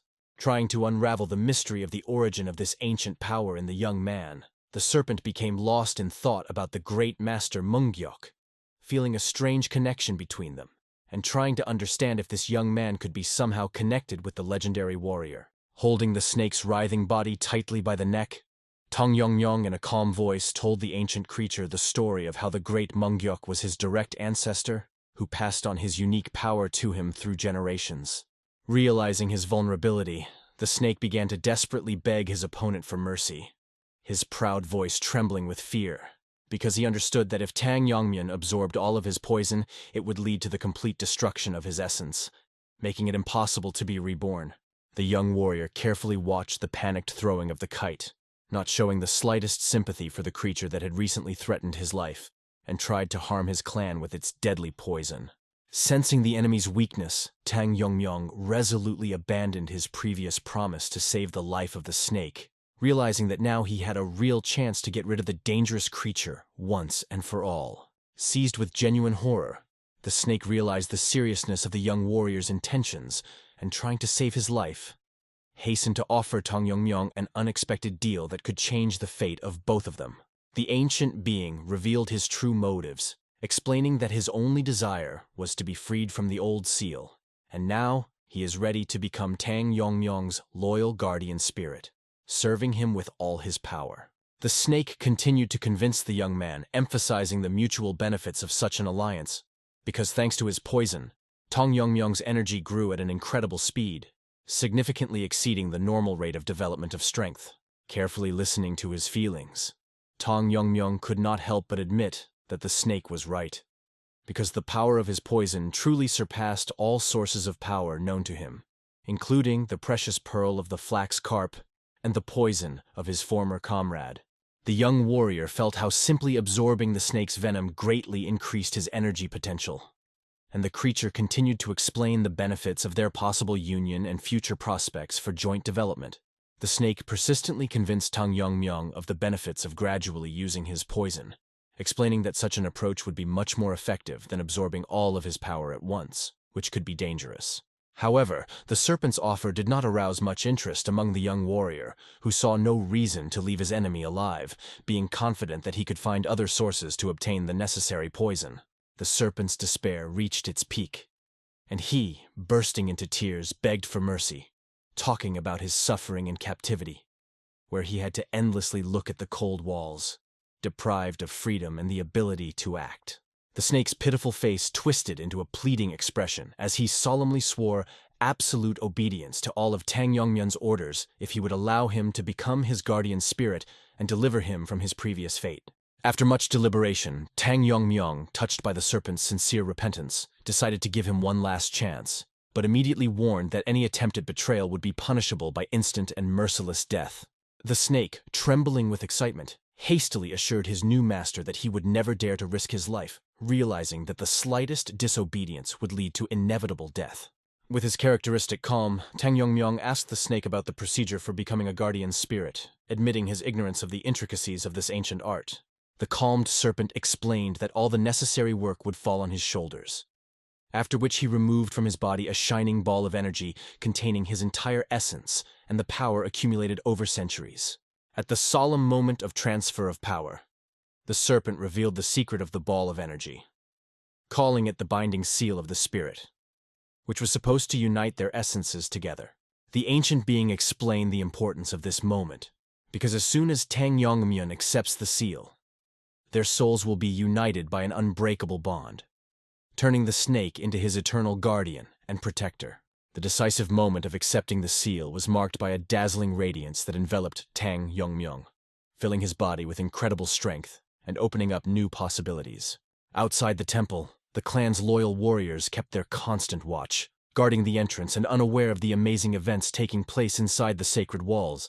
The guards' anxiety grew with every minute of their master's long absence. They were afraid that the deadly poisons might be too strong, even for his extraordinary abilities. Despite the mortal danger posed by the poisonous fumes inside the temple, the loyal warriors were willing to sacrifice their lives to ensure the safety of their young master. One of the most devoted warriors, having taken a protective capsule, was ready to risk his life to save the future head of the clan, understanding the importance of his life for the entire clan and preparing to accept any punishment for violating the order. Suddenly, as the determined warrior was about to enter the vault, the entire space around was illuminated by the brightest light, the likes of which no one present had ever seen. The mysterious phenomenon was accompanied by a powerful vibration that made the ground tremble under the feet of the warriors, increasing their concern for the fate of the young master. Peering carefully at the source of the unusual radiance, the guards realized with amazement that the light was coming directly from their young master, who had turned into a source of amazing energy. Returning to his home, Tang Yongmyong was surprised to find that his body was now surrounded by a special aura of a guardian spirit, indicating the successful completion of the ritual. The unusual combination of dragon scales with the aura of a guardian spirit created a tangible protective cover around Tang Yongmyong, significantly different from ordinary manifestations of spiritual power. The young warrior realized that this result was made possible thanks to an alliance with a poisonous snake, whose power filled all 12 meridians of his body, creating a perfect balance of energy. The joy of acquiring such power was overshadowed by the need for constant control over its manifestations, because the unusual glow attracted too much unwanted attention to his person. The snake that suddenly appeared expressed sincere surprise at Tang Yongmyong's concern for people of lower status, comparing him to his previous master, who was not at all bothered by the opinions of others. With a light but expressive blow, Tang Yongmyong reminded his new guardian spirit of the strict ban on appearing in public and the need to constantly remain inside his body. Rubbing the bruised area, the snake hastened to explain to his master that only those to whom he himself allows it can see him, trying to calm the preoccupied young warrior. Despite the serpent's assurances that such power would scare away any enemies, Tan Yongmyung considered the appearance of the guardian spirit too noticeable, dreaming of leading a calmer life without unnecessary risks and dangers.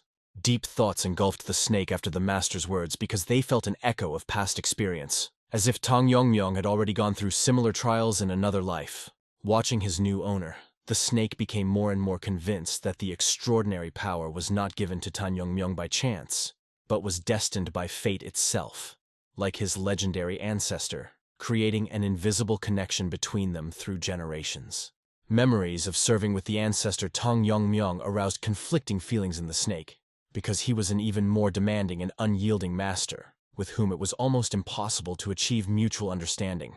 The serpent's memory recalled the difficult days of grueling service with the former owner, who, approaching the end of his life, turned to the magicians with a request to seal his faithful servant in a magic jug. Tang Yongmyung's ancestor explained his decision with concern for the safety of people, considering the snake to be too dangerous a creature, which finally clarified the origin of the mysterious bonza room for the young warrior. Understanding the value of the serpent as a high-level spirit that any powerful spellcaster would gladly accept made the ancestor's decision to seal such a powerful ally even more surprising. Reflecting on the past, Tang Yongmyung assumed that his ancestor, like his own master, had enough power and authority to force even an experienced spellcaster to bend to his will. Tang Yongmyung's mind was filled with questions about the reasons for receiving such powers, and their possible connection with the mysterious memories from a past life that sometimes visited his mind. Despite all his attempts to understand the intricacies of fate and mysterious coincidences, the young warrior could not find convincing answers to his many questions. The sudden appearance of a frightened warrior with an urgent report interrupted Tang Yongmyung's thoughts, demanding his immediate attention to the events taking place. The excited guard persistently asked his master to personally assess the current situation, reporting the invasion of members of a hostile sect into the territory of their clan. During this tense time, Hyunseo carefully moved forward, supporting the wounded Taeho, being already very close to the lands of the Tang clan, which could become their last hope for salvation. The fugitives' path was blocked by a group of armed men, who instantly identified them as representatives of the Gondan sect, preparing for an inevitable clash. Hostile warriors looked at the unexpected guests with undisguised curiosity, trying to understand the purpose of their appearance on these lands. In a calm but firm voice, the leader of the detachment explained to the travelers that they had accidentally wandered into territory belonging to the powerful Black Death Alliance. Gathering his last strength, Taeho resolutely asked Hyunseo to flee, promising to detain his pursuers, but his faithful assistant categorically refused to abandon his seriously wounded master. Carefully assessing the situation, Hyunseo realized the hopelessness of their situation in the face of hundreds of evil sect warriors under the command of Zheng Taekeon. Realizing that with such wounds they had no chance of victory, one of the attackers mockingly suggested that the travelers intended to ask for help from the Tang clan. Recalling that all of Sichuan was now under the rule of their great alliance, anticipating a generous reward from his master for capturing important enemies, the squad leader gloatingly promised to spare their lives, but warned of the inevitable loss of several limbs. The sudden recognition of the yellow-robed travelers as masters of the Gundong sect by one of the accompanying persons brought a new twist to the development of events. Instantly assessing the situation, Tang Yongmyung realized that the evil sect was against them, and immediately ordered his soldiers to escort the arriving members of the Gundong sect. The young man's attentive gaze noted the characteristic details of the clothing of the arriving masters of the Tang clan, who came to the rescue at this critical moment. Despite admiration for the fighting spirit of the four brave men, anxiety crept into their hearts, because they had to confront 100 experienced opponents. Tan Yongmyung's penetrating gaze immediately revealed the serious injuries of Hyunseo's companion, forcing him to ask the wounded to move to a safe place. The excited Hyunseo tried to stop the young warrior from rash actions, and Tang Wonjin, who arrived in time, confidently took care of the wounded master. Hyunseo's worry about the upcoming battle with 200 pursuers was met only with a confident smile from Tang Wonjin, who assured him that there was no reason to worry. To those who doubted their strength, Tan Wonjin offered to personally verify the abilities of his defenders, demonstrating absolute confidence in a successful outcome. Numerous warriors lined up to attack, and their leader looked in bewilderment at the young Tang Yongmyung, who dared to block their path. One of the warriors recognized the young man as the new head of the Tang clan, the winner of a recent competition whose name had already become famous in certain circles. The loud laughter of the commander expressed his disdain for the young and attractive head of the clan, considering it impossible for him to resist the superior enemy forces. The commander regarded the actions of Tang Yongmyong as a manifestation of unjustified courage and arrogance, recalling the mercy of the head of the alliance, who saved the life of the young warrior. Confident of his impunity, the leader decided to put an end to the daring young man, believing that the head of the alliance would not condemn the destruction of such an insignificant enemy. Tension hung in the air as the commander prepared to deliver his crushing blow to the young head of the Tang clan. Tang Yongmyong's lightning-fast movement sent a poisonous needle straight into the head of the self-confident opponent, instantly ending his life. After which the young man calmly explained that he was tired of listening to meaningless threats. Looking at the falling body of the enemy, Tang Yongmyong noted with cold calm his lack of understanding of the talk about any mercy from the head of the alliance, considering statements about the possibility of defeating him ridiculous. Taking out the remaining deadly needles and looking around at the remaining opponents, the young warrior firmly stated his intention to end each of them. In the moment of general stupor caused by the lightning defeat of their leader, Tang Yongmyong, without the slightest hesitation, raised his hand, preparing to release the next deadly wave of poisoned needles. The frightened warriors frantically looked around in anticipation of a deadly rain of needles, but even their trained reflexes could not catch the moment when 100 fighters simultaneously collapsed to the ground. Tang Yongmyong looked at the first fallen enemies in surprise, realizing that in his haste he did not even have time to apply poison to his needles. But for some reason, they acted with the same destructive force as a poisonous weapon.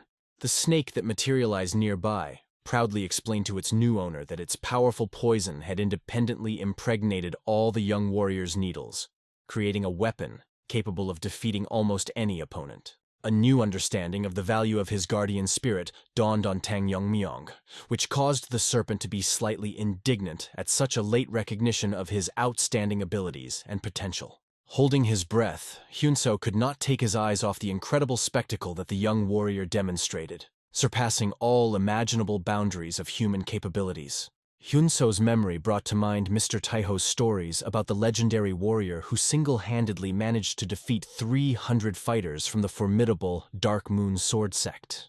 The surviving warriors froze in a daze, unable to believe their eyes. More than 100 of their comrades fell in an instant, and the horror of the situation was intensified by the knowledge that the Tang clan, which was considered weakened, harbored such a monster. The decisive voice of one of the surviving warriors urged the others not to panic in the face of the young enemy, assuring that without achieving the highest level of skill, the boy would not be able to repeat his deadly technique. The air filled with the sound of a powerful blow as the attacking warrior managed to reach his target and hit the young hero's body with his weapon. To everyone's amazement, the powerful battle axe collided with Tang Yongmyong's body and shattered into many sharp fragments without causing any harm to the young man. A satisfied smile appeared on Tang Yongmyong's face when he was finally able to test the protective properties of his dragon scales in real combat, which exceeded all his expectations. The attacker froze in complete bewilderment, unable to understand how someone could not only stop, but also destroy his hardened military weapon with his bare hands.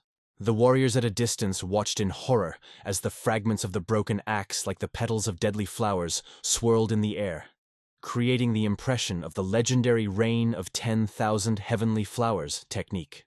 A calm smile lit up Tang Yongmyong's face as he announced the start of his attack, while an excited Hyunseo closely followed the developments. Hyunseo's previous ideas about the complete loss of the secret techniques of the Tang clan after the devastating attack of the Heavenly Radiance demons crumbled to dust in the face of the demonstration of the true power of the ancient clan. The hope of successfully confronting the demonic cult, as Mr. Taiho predicted, strengthened in Hyunseo's heart when Tang Wonjin, noticing his gaze, inquired about the reason for their delay.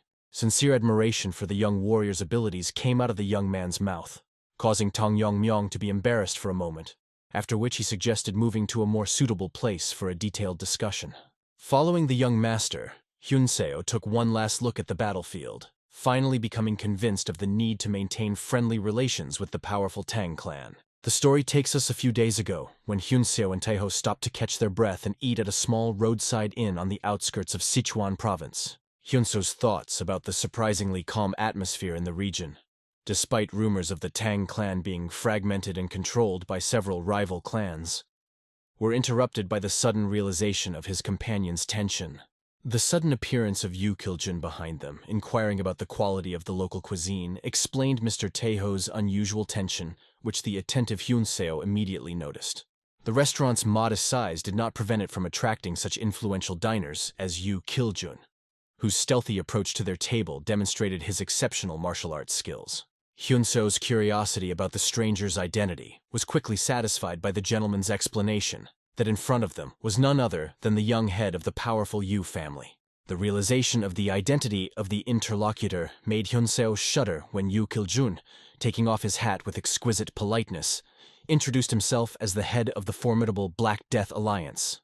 By showing an apparent curiosity about the purpose of the respected members of the Gundong sect's visit to his province, Yu Kiljun made Hyunseo inwardly shudder with the knowledge that their attempt to avoid the attention of the local sects had failed. An unexpected meeting with the head of the alliance in a remote inn plunged Hyunseo into confusion. While Yu Kiljun inquired with undisguised interest about Taeho's possible involvement in his organization, Yu Kiljun's penetrating gaze noted that Taeho had reached the level of supreme perfection, which increased his curiosity as to the true reason for such a powerful warrior to appear in his domain. Taeho's calm answer about the lack of business with the Black Death Alliance was accompanied by a counter-question about the reasons for Yu Kiljun's solo appearance without the usual accompaniment of his subordinates. A mocking smile lit up Yu Kiljun's face when he suggested that Taeho was counting on an advantage in a possible fight, but generously offered mercy to the distinguished guests provided they behaved prudently. There was irritation in Taeho's voice, as he reminded the self-confident youth of his twice as much life experience and the strength he had accumulated over the years. But Yu Kiljun only sarcastically inquired about the need to show respect. In a calm but firm voice, Taeho explained the fundamental principle of high-level battles, where the duration of the accumulation of internal energy is crucial, hinting at Yu Kiljun's inability to withstand his years of training. Observing his master's unusual display of irritation, Hyunseo was anxiously aware of the inevitability of conflict, while Yu Kiljun arrogantly recalled his past victories over the Cheongshon, Ami, and Jomchang sects. Yu Kiljun noted with cold calm that the Gongdong sect escaped destruction only due to its distance from Sichuan, after which he put on his hat and invited those wishing to follow him for a quick duel. Hyunseo's sincere concern for the outcome of the upcoming clash was met only with a decisive rebuff from Taeho, who could not ignore the offensive statements of the self-confident youth. Taking up his legendary blade, Taeho firmly ordered Hyunseo not to interfere in the upcoming battle, intending to demonstrate to the arrogant enemy the unrivaled martial arts prowess of the Gundong sect. Listening carefully to Hyunseo's story, Tan Yongmyong learned the details of the fateful meeting that led to Taeho's unforeseen clash with the powerful head of the Black Death Alliance. Hyunseo admitted with a trembling voice that he could never have imagined such a development of events, explaining the appearance of their pursuers and emphasizing the incredible strength of the head of the alliance. The rapid start of the fight was marked by a powerful attack from Yu Kiljun, who immediately demonstrated his intention to fight at full strength without sparing the enemy. Despite the lack of weapons, Yu Kiljun skillfully resisted the enemy's blade, noting to himself Taeho's outstanding sword technique, enhanced by internal energy. Yu Kiljun's professional gaze appreciated the elegance of the technical solution of using the resonance of internal energy to repel the enemy's attacks, recognizing the skill of his opponent. A fierce battle unfolded before the eyes of the astonished Hyunseo, who could barely follow the lightning-fast movements of the fighting top-level masters. After a series of smooth attacks and defenses, Yu Kiljun asked Taeho with mocking interest whether he had really demonstrated his full potential, provoking the enemy to take more decisive action. Yu Kiljun's provocative words about boasting energy achieved their goal when an angry Taeho decided to use the Gundong sect's ultimate technique, the legendary technique of the true power of the demonic sword. The air filled with deadly energy as Taeho, activating his most powerful technique, launched a swift attack on his overconfident opponent. Watching the battle carefully, Hyunseo noticed with alarm that Yu Kiljun's impassive expression did not show the slightest worry in the face of the approaching deadly attack. The realization that the enemy was deliberately waiting until the last moment to block attacks, as if testing his abilities, made Taeho rethink his battle strategy. Frustration with the enemy's manipulative tactics reached its peak, pushing Taeho to decide to use the demonic sword technique to put an end to the young alliance leader's self-confidence. Yu Kiljun's insight allowed him to decipher the secret of the approaching technique, thanks to which he was able to gracefully dodge the powerful fiery explosion that accompanied the attack. Anxiety filled Hyunseo's heart as he watched the secret technique of the demonic sword being used. Realizing the danger and consequences of using such a powerful technique, the exhaustion of strength after using the powerful technique was so great that Taiho could hardly stay on his feet, while the worried Hyunseo hurried to his master, confident of his victory. Hyunseo's admiration for the epic conclusion of the battle was mixed with growing concern about the need for a speedy retreat to avoid unwanted attention to the commotion they had caused. The unexpected appearance of a living and unharmed enemy shocked those present, especially when Yu Kiljun respectfully noted the high accuracy of the technique used. Yu Kiljun's insightful analysis revealed the true nature of the demonic sword technique as a powerful martial art based on the manipulation of internal energy, which showed the deep traditions of the Gundong sect. Hyunseo's bewilderment regarding the enemy's survival after being accurately hit by the secret technique of the demonic sword was intensified by the feeling of a strange mixed energy emanating from Yu Kiljun. Yu Kiljun's calm explanation of the variety of martial techniques and the need to not rely exclusively on demonic energy was accompanied by an insightful remark about the origin of the name of the Taiho technique. The dramatic moment reached its climax when Taiho managed to throw Hyunseo to safety before a massive fiery explosion caused by Yu Kiljun's technique, which he proudly called the Divine Submission Technique. After completing his story, Hyunseo was surprised to realize a startling fact. The powerful head of the Black Death Alliance, Yu Kiljun, used modified martial arts techniques of the Gundong sect in battle. With professional precision, Hyunseo noted the unique changes Yu Kiljun made to the traditional style of the Gundong sect, adapting the ancient techniques to suit his characteristics and preferences. Hyunseo's careful analysis confirmed the undeniable similarity with the demonic sword technique, despite the differences in energy concentration, and the power of the technique in the hands of Yu Kiljun was superior to the original version. Gratitude filled the heart of Hyunseo, who realized that only the instant use of Taiho's remaining internal energy to block the blow saved them both from imminent death. Hyunseo was deeply shocked when he realized an incredible fact.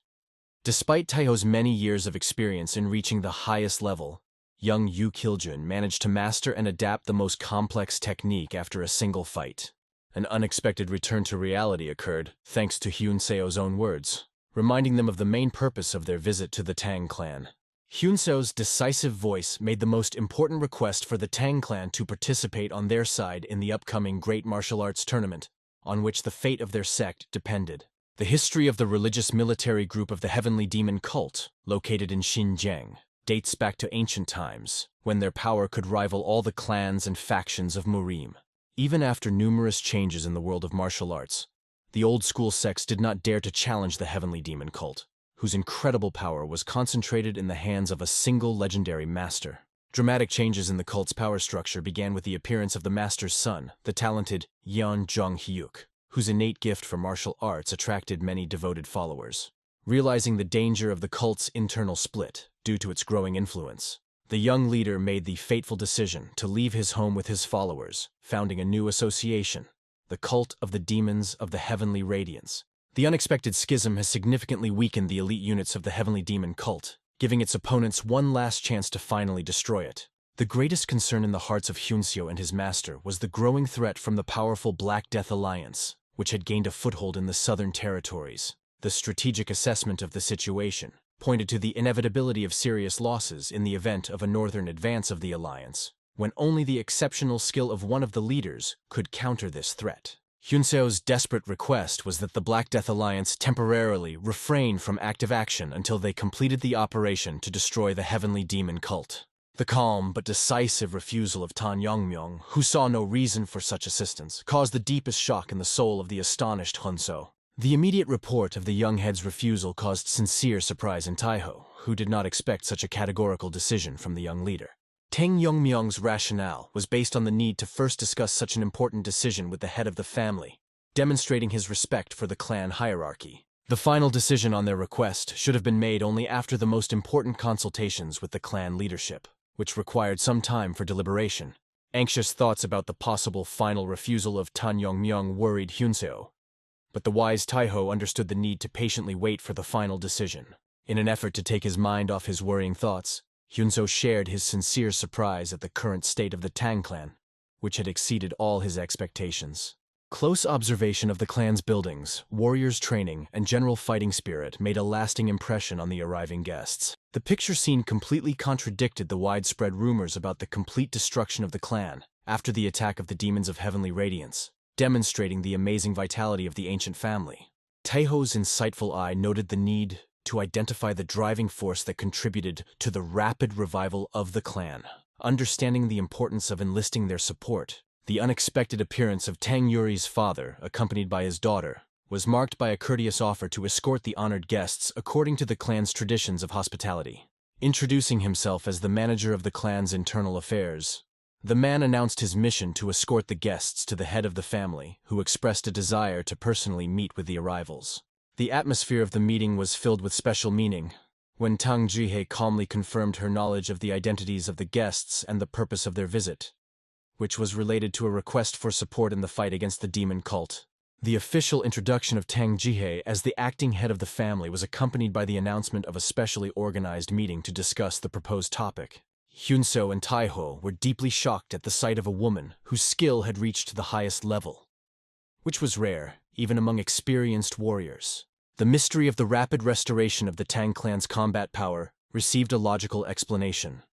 The combination of the amazing abilities of the young head and the leadership of an experienced head who had reached the highest level of skill.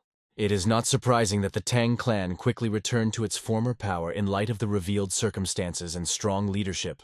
The dramatic moment of the meeting came when Hyunseo laid out the urgent need for their support in the sacred mission of eradicating the cult of demons and demons. The solemn request for justice was addressed to Tang Jihe for careful consideration, after which she turned to her son for confirmation of his previous position. Tang Yongmyung's firm commitment to his original decision caused genuine bewilderment to Hyunseo, who warned of imminent chaos in Murim, without decisive action against the growing evil. Tang Yongmyung's measured response revealed his deep understanding of the situation. While acknowledging the threat of the heavenly demon cult, he clearly distinguished it from the activities of the Black Death Alliance and the Evil Sect. Noting the alliance's fair management of the territories under its control, Tang Yongmyung's astute analysis of the situation led him to conclude that there was no compelling reason to launch the first strike, although such a position clearly caused incomprehension to the agitated Hyunseo. Tang Yongmyung's voice took on a stern tone as he drew the crowd's attention to the contradiction between the calls for justice and the actual actions of the petitioners. The bitter truth was heard in the words of Tang Yongmyung, who recalled the loneliness of the Tang clan during the attack of the Black Death Alliance and the Heavenly Radiance demons when no one came to restore justice. The young leader's wisdom was evident in prioritizing the safety of his own clan, without judging others for making similar choices in the past. Tang Yongmyung's discerning eyes saw the true motives behind the request for help, foreseeing that after the fall of the Kunlong clan, their own clan would inevitably be the next target. Tang Yongmyung's fair words made Hyunseo hang his head in shame. Recognizing the truth of the reproach for the hypocrisy of their calls for justice, driven only by their own interests. Sincere repentance was heard in the words of Taeho, who admitted that the young head was right and apologized for insufficient attention to the situation of the Tang clan. The awareness of his own lack of foresight and the justice of refusing help, based only on calls for sacrifice, deeply struck Taeho. A practical offer of decent payment for the clan's assistance came from Taeho, accompanied by a sincere request to reconsider the decision due to the critical need for their support. Tang Yongmyung's position changed at the mention of fair pay, which caused genuine joy in Hyunseo, who suggested that they immediately begin discussing military potential. The young leader's rational approach was manifested in the desire to first establish the exact amount of remuneration for assistance provided before starting detailed planning. Hyunseo's shock peaked at the realization of the scale of the one-time payment, which exceeded the many years of expenses of their sect, although Taeho philosophically noted the reasonableness of such a price for salvation. Confidence in the Tang clan's strength justified the high cost of their services, especially considering the young head's impressive fighting abilities, which Hyunseo had personally observed. Taeho's insight allowed him to guess that the head of the clan was as strong as him, or even superior to his level, which surprised Hyunseo, who was accustomed to the accuracy of his master's assessments. Taeho's important observation revealed the ability of both Tang clan leaders to skillfully hide their true level of power from prying eyes. Realizing Tang Yongmyung and Tang Jihe's ability to mask their true power even from an experienced master, made Hyunseo rethink the scope of their capabilities. Unnoticed, Tang Myung, who had been eavesdropping on the conversation, was relieved that keeping the meridians open had helped hide their secrets, recognizing Taiho's extraordinary insight. Tang Zhihe's maternal insight was evident in her understanding that her son's sudden change of mind was not due to financial gain, to which Tang Myung explained his distrust of the alliance, despite their apparent good deeds. Tang Zhihe's rational remark confirmed the preservation of order in Sichuan even after the fall of the region's major sects under alliance rule. Tang Myung's deep concerns centered on the personality of Yu Kiljun, whose actions and character were of grave concern. The alliance's classification as an evil sect was not due to their refusal to join the old school, but to their disregard for the fundamental principles of justice and cooperation, likening their actions to gangster methods. Tang Myung's insightful analysis revealed the true nature of the temporary order in Sichuan, maintained by the alliance through a system of espionage, intimidation, and the destruction of rival clans. The young leader's concerns about the future of the region centered on the possible disappearance of Yu Kiljun, which could lead to chaos due to the many evil sects that flourished under his rule. Tang Zhihe's wisdom manifested itself in understanding the need to immediately solve the problem, comparing it to a weed that becomes ineradicable if delayed. Maternal interest in her son's plans was expressed in the question of specific actions to prevent the impending threat. The simplicity of Tang Myung's strategic plan was to prevent the enemy from advancing into the northern territories. Poison Phoenix's realistic assessment indicated that their current forces were insufficient to completely block the alliance's actions. Tang Myung's unexpected decision to internally destroy the enemy's organization instead of direct confrontation revealed his strategic thinking. Tang Zhihe's maternal concern was expressed in distrust of her son's risky plan to infiltrate the alliance's main camp, despite recognizing the rationality of such a decision. A fortunate turn of events provided Tang Myung with an official invitation to the Provincial Council tournament of Young Sect Masters, where he planned to reveal the true nature of the enemy. Tang Myung's determination is shown by his willingness to immediately destroy all council members if their evil intentions are confirmed, while the narrative moves on to Jigal Changshin's journey. Jigal Changshin's strict instructions to his niece emphasized the importance of respectful behavior before the young head of the Tang clan, on whom the fate of their family depended. The girl's self-confident grin accompanied the promise to achieve victory over the unusual young leader at any cost, demonstrating determination in achieving her goal. Showing concern for Mr. Taiho's recovery, Tang Yizhong brought specially prepared healing decoctions and nutritious food necessary for a speedy recovery of strength. A warm meeting took place between the men when Mr. Taiho, recognizing Tang Yizhong, invited him in and shared the good news about the significant improvement in his condition. Sincere gratitude was heard in Taiho's words when he noted the amazing effectiveness of the healing decoction prepared according to the old recipe of Tang Yizhong's grandfather. The young healer was admired by his unique approach to treatment, which skillfully combined medicinal and poisonous plants, creating an incredibly effective medicine. Tang Yizhong's initial concerns regarding the use of poisonous ingredients were completely dispelled by his wise grandfather's convincing arguments. The unfoundedness of previous fears was confirmed by the impressive results of treatment. The wounds healed with amazing speed, which was noted even by the experienced head of the Temple of Medicine. Tang Yizhong's optimistic forecast for Taiho's speedy recovery was based on the observed effectiveness of the treatment, which caused the young healer's sincere joy. Hyunseo's sudden curiosity surfaced as he questioned the cause of the unusual noise and bustle coming from outside the room. The young man's calm response revealed the source of the revival: the return of the influential Jigal family to the clan's favor. Tang Yizhong's detailed explanation revealed a long history of close cooperation between the clans, especially in organizing competitions, and now in creating defensive formations around the estate. Hyunseo's shock peaked when he realized the extent of cooperation between the families, which went far beyond the usual friendly relations. Even Taiho was interested in the practical issues of financing a large-scale protective formation project, who inquired about the distribution of costs between the clans. Tang Yizhong's amazing revelation about the complete readiness of the Jigal family to bear all the costs of creating a protective formation caused sincere amazement among the interlocutors. An astute analysis of the situation led Taiho and Hyunseo to the conclusion that there was a certain vulnerability of the Tang clan associated with the personality of the young head, which the Jigal family skillfully took advantage of. Anxious doubts gripped Jigal Changshin before the important moment of introducing his niece to the head of the Tang clan. The young girl's unshakable confidence in her own abilities was based on a deep understanding of her abilities and talents. The girl's special pride stemmed from her constant success in charming members of the stronger sex, who had not yet encountered the opportunity to resist her charms. The external resemblance of his niece to the legendary sister Jigal Changxina, known as the first beauty of her time, strengthened his faith in the success of the upcoming plan. The tragic events of 10 years ago, when the sister's noble self-sacrifice saved the family from destruction by the demons of the heavenly radiance, ended with her tragic death. Jigal Changxin's firm determination to protect his family from a repetition of such a tragedy determined all his subsequent actions and decisions. A strategic plan to strengthen the family's position through a possible union of the niece with the young head of the Tang clan seemed the most promising path of development. The tense anticipation of the invitation to the meeting was accompanied by Jigal Changxin's prayers for the success of the mission entrusted to the shoulders of his niece. An unexpected meeting with the legendary Poison Phoenix, who expressed gratitude for his help in the competition for the place of the young head, took the guests by surprise. The sincere gratitude of the head of the family for his help in organizing the competition and agreement to create fortifications around the estate was heard in the words of the Poison Phoenix.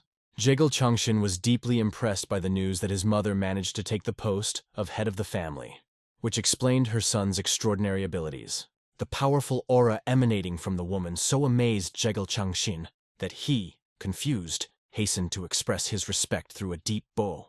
Jigal Changxin's polite apologies for missing congratulations met with understanding from Tang Jihei, who explained this by his long absence. The show of concern for the guests was expressed in Tang Jihei's offer to rest before starting work, after which she inquired about the identity of Jigal Changxin's young companion. The introduction of the niece was accompanied by an explanation of her presence as a way of strengthening friendly ties between families. The sudden appearance of the legendary Tang Yongmyong in the spacious ceremonial hall made an indelible impression on the young girl, who froze in awe, seeing for the first time the future head of the clan in all his grandeur and beauty, surpassing all her expectations. The realization that in front of her was not just a beautiful young man, but the future head of the powerful Tang clan made the girl's heart tremble with excitement, and her mind feverishly comprehend the opening prospects and opportunities for her family.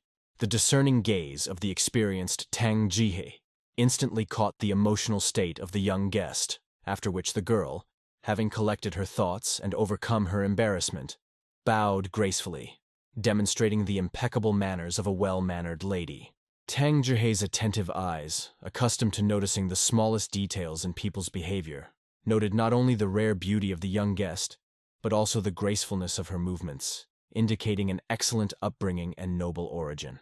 Many years of life experience allowed Tang Jihei to suggest with slight irony that such a charming girl had already left a mark in the hearts of many young people, dashing their hopes with her inaccessibility and cold beauty.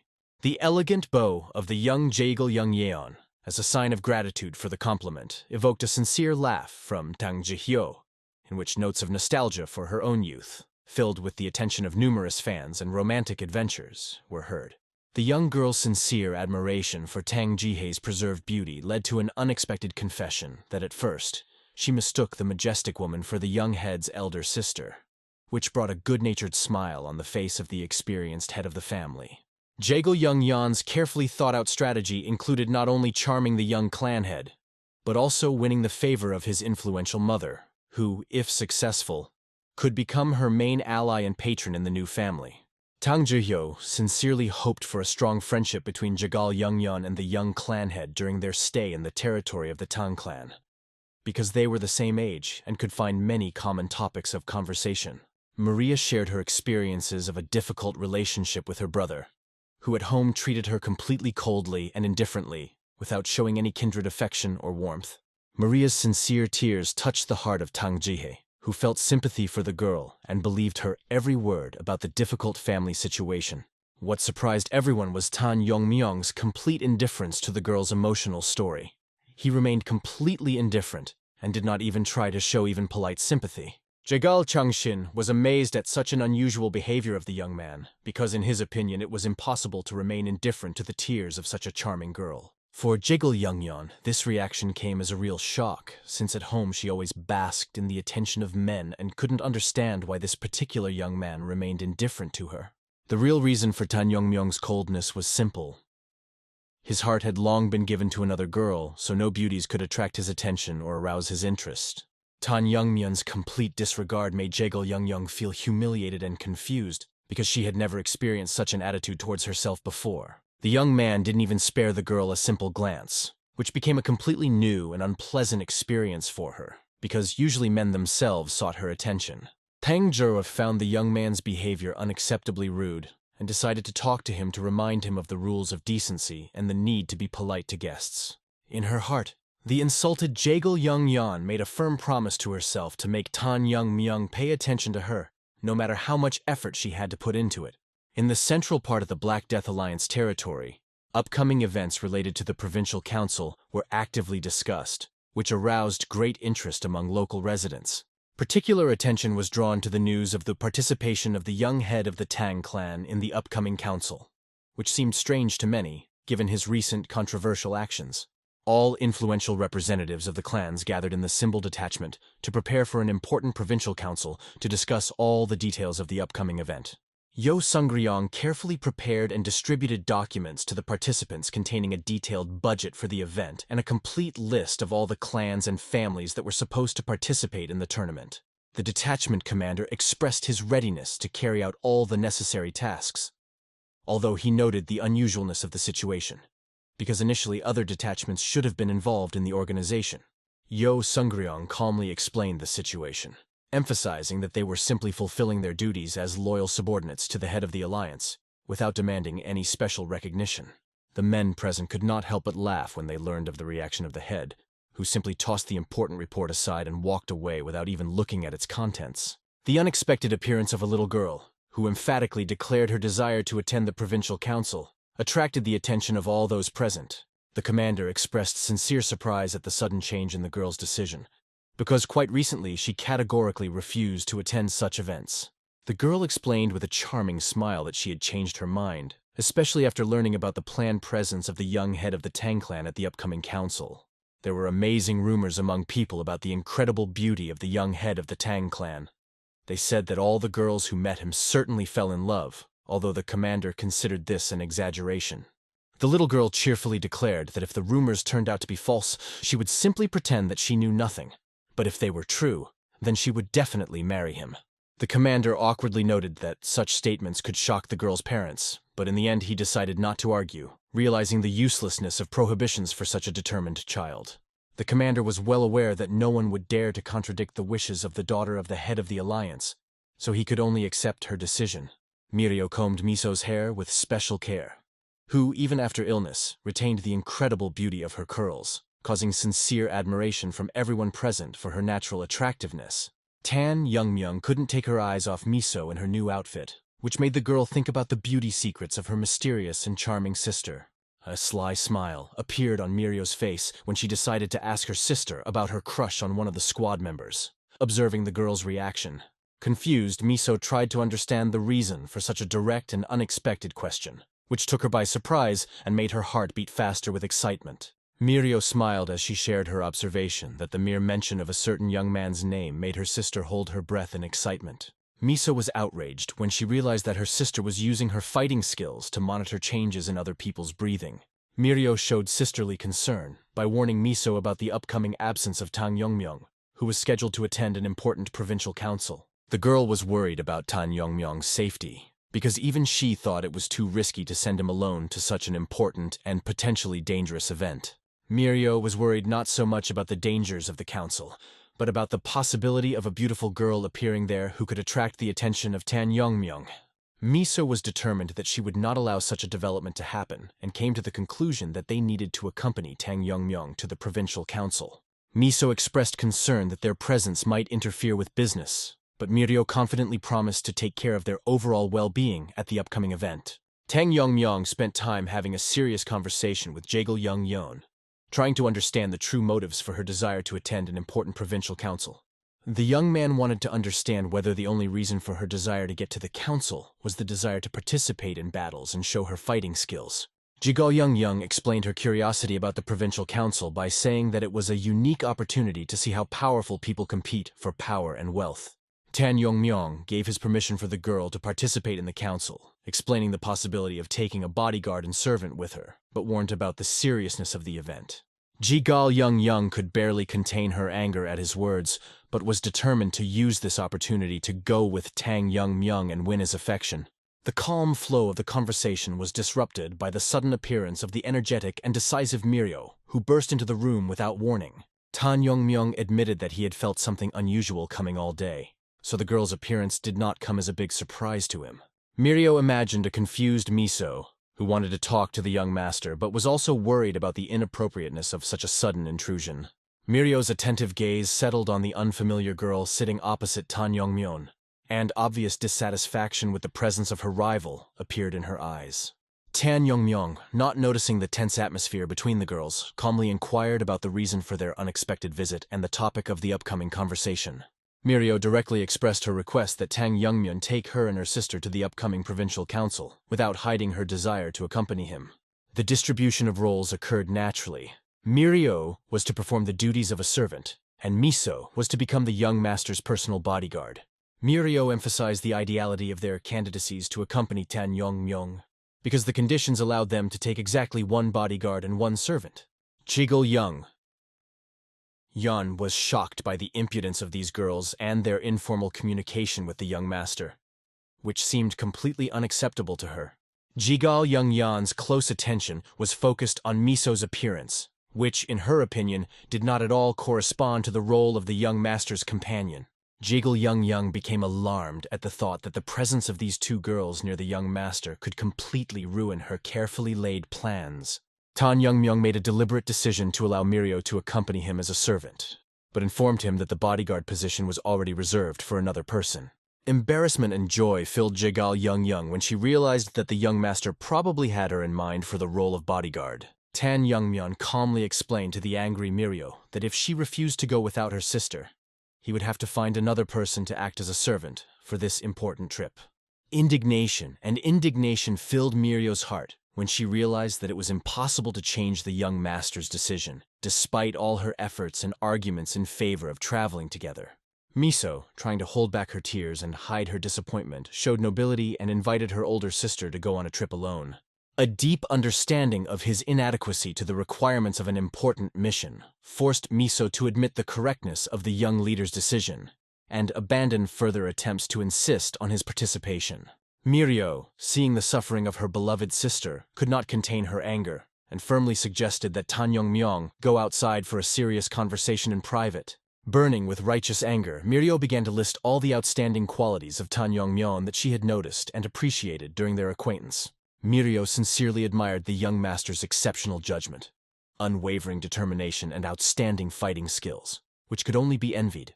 Misunderstanding and disappointment filled Mirio when she tried to explain to Tan Myung that all her actions were aimed solely at creating ideal conditions for his communication with Miso. Mirio directly pointed out the obvious mutual sympathy between the young master and her sister, which was noticed by everyone around her except Tan Myung himself. The pent-up indignation burst out when Mirio expressed her indignation that the young master dared to reject their sincere desire to help and support. Tang Myung calmly and judiciously explained the seriousness of the situation, emphasizing that the upcoming event was not entertainment and carried a real threat to life. The young head sincerely admitted his fears regarding the upcoming meeting with the powerful masters of the clan, the result of which could not be predicted. Tang Myung expressed grave concern that his sister's presence could expose her to unforeseen dangers for which they would be solely responsible. Tang Myung was especially concerned that the council would be held on the territory of the alliance, where he would inevitably have to meet with its influential and unpredictable head. Understanding Miso's fragile health after her illness and her unpreparedness for a long journey strengthened Tang Myung's determination to protect the girl from possible difficulties. The rationality and validity of Tan Myung's arguments forced Mirio to admit the correctness of his decision, although this recognition was given to her with great difficulty. Mirio firmly insisted on participating in the trip despite her previous statements, and Tan Myung gently reminded her of her words regarding traveling with her sister. Concern for the young master's safety forced Mirio to express her reluctance to let him go alone to such a dangerous place, full of unknown threats and possible traps. Tang Myung, checking the work of Jigal Changshin, found him dozing over important drawings, which indicated that the master was tired and hard at work. The unexpected appearance of the young head caused great fear in the dozing Jigal Changshin, who did not expect such a check at such a late hour. Jigal Changshin hastened to assure the young master of his vigilance and diligence, talking about the completion of the installation of the formation and the imminent completion of all the necessary settings. Sincere interest in completing complex work so quickly prompted Tan Yongmyung to personally check the results of the work of Jigal Changshin and his team. Demonstrating the work done, Jigal Changshin showed the successfully installed formations over the main hall and library, noting the need to complete 3 key points. Confidence in the timely completion of all work allowed Jigal Changshin to recall the original agreement with Tang Yongmyung and his strict requirements for deadlines. Despite initial doubts about his ability to meet the deadline, Jigal Changshin proudly admitted that self-confidence helped him achieve his goals.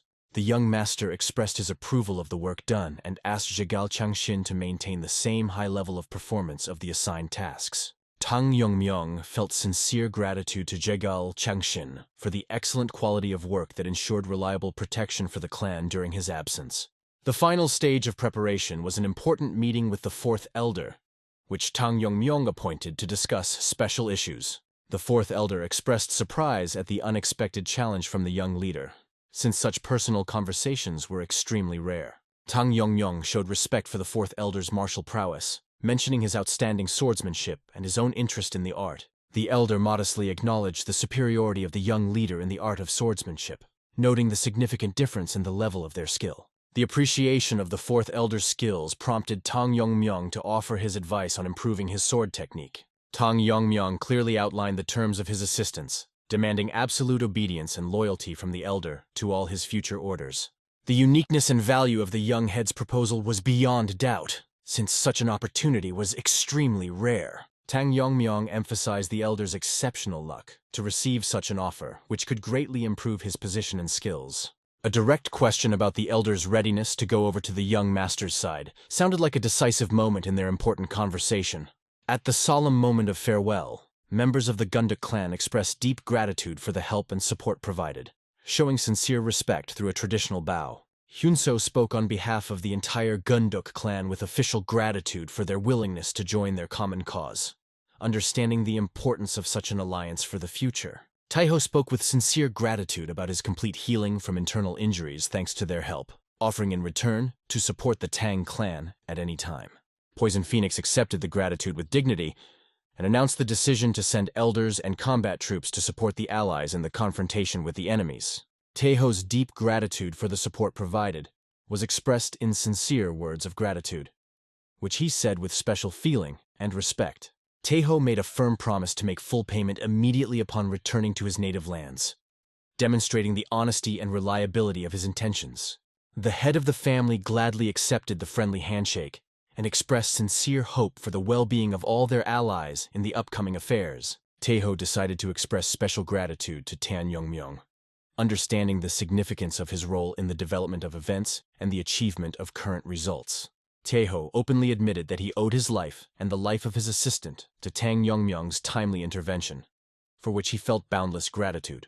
Taiho's penetrating gaze noted the outstanding talents of young Tan Yongmyung, predicting a great future for him and achieving new, impressive heights. A fleeting touch on the young man's hand allowed Taiho to feel the extraordinary strength of his spirit, instantly realizing that Tan Yongmyung had long surpassed him in skill. A sudden pallor appeared on Taiho's face at the realization of what he had seen, which caused immediate concern in the attentive Hyunso. Taiho hastened to reassure his alarmed companions, explaining his condition by the sadness of parting with people who had become truly close to him.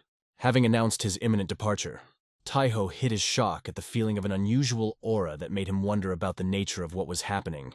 A sudden insight came to Taiho when he realized that the real reason for the revival of the Tang clan was not the Poison Phoenix, but the young heir. Poison Phoenix delivered an important reminder to her people about the family charter, which requires returning gratitude doubly and resentment tenfold. The ceremonial speech of the head of the family emphasized the paramount value of loyalty and the need to fight shoulder to shoulder with allies, sharing their fate. The unanimous agreement of all those present with the lady's words demonstrated the strength of spirit and devotion to the common cause of the clan. Poison Phoenix decisively suppressed the discontent of some elders, blessing each of those present with wishes of good luck in the upcoming task.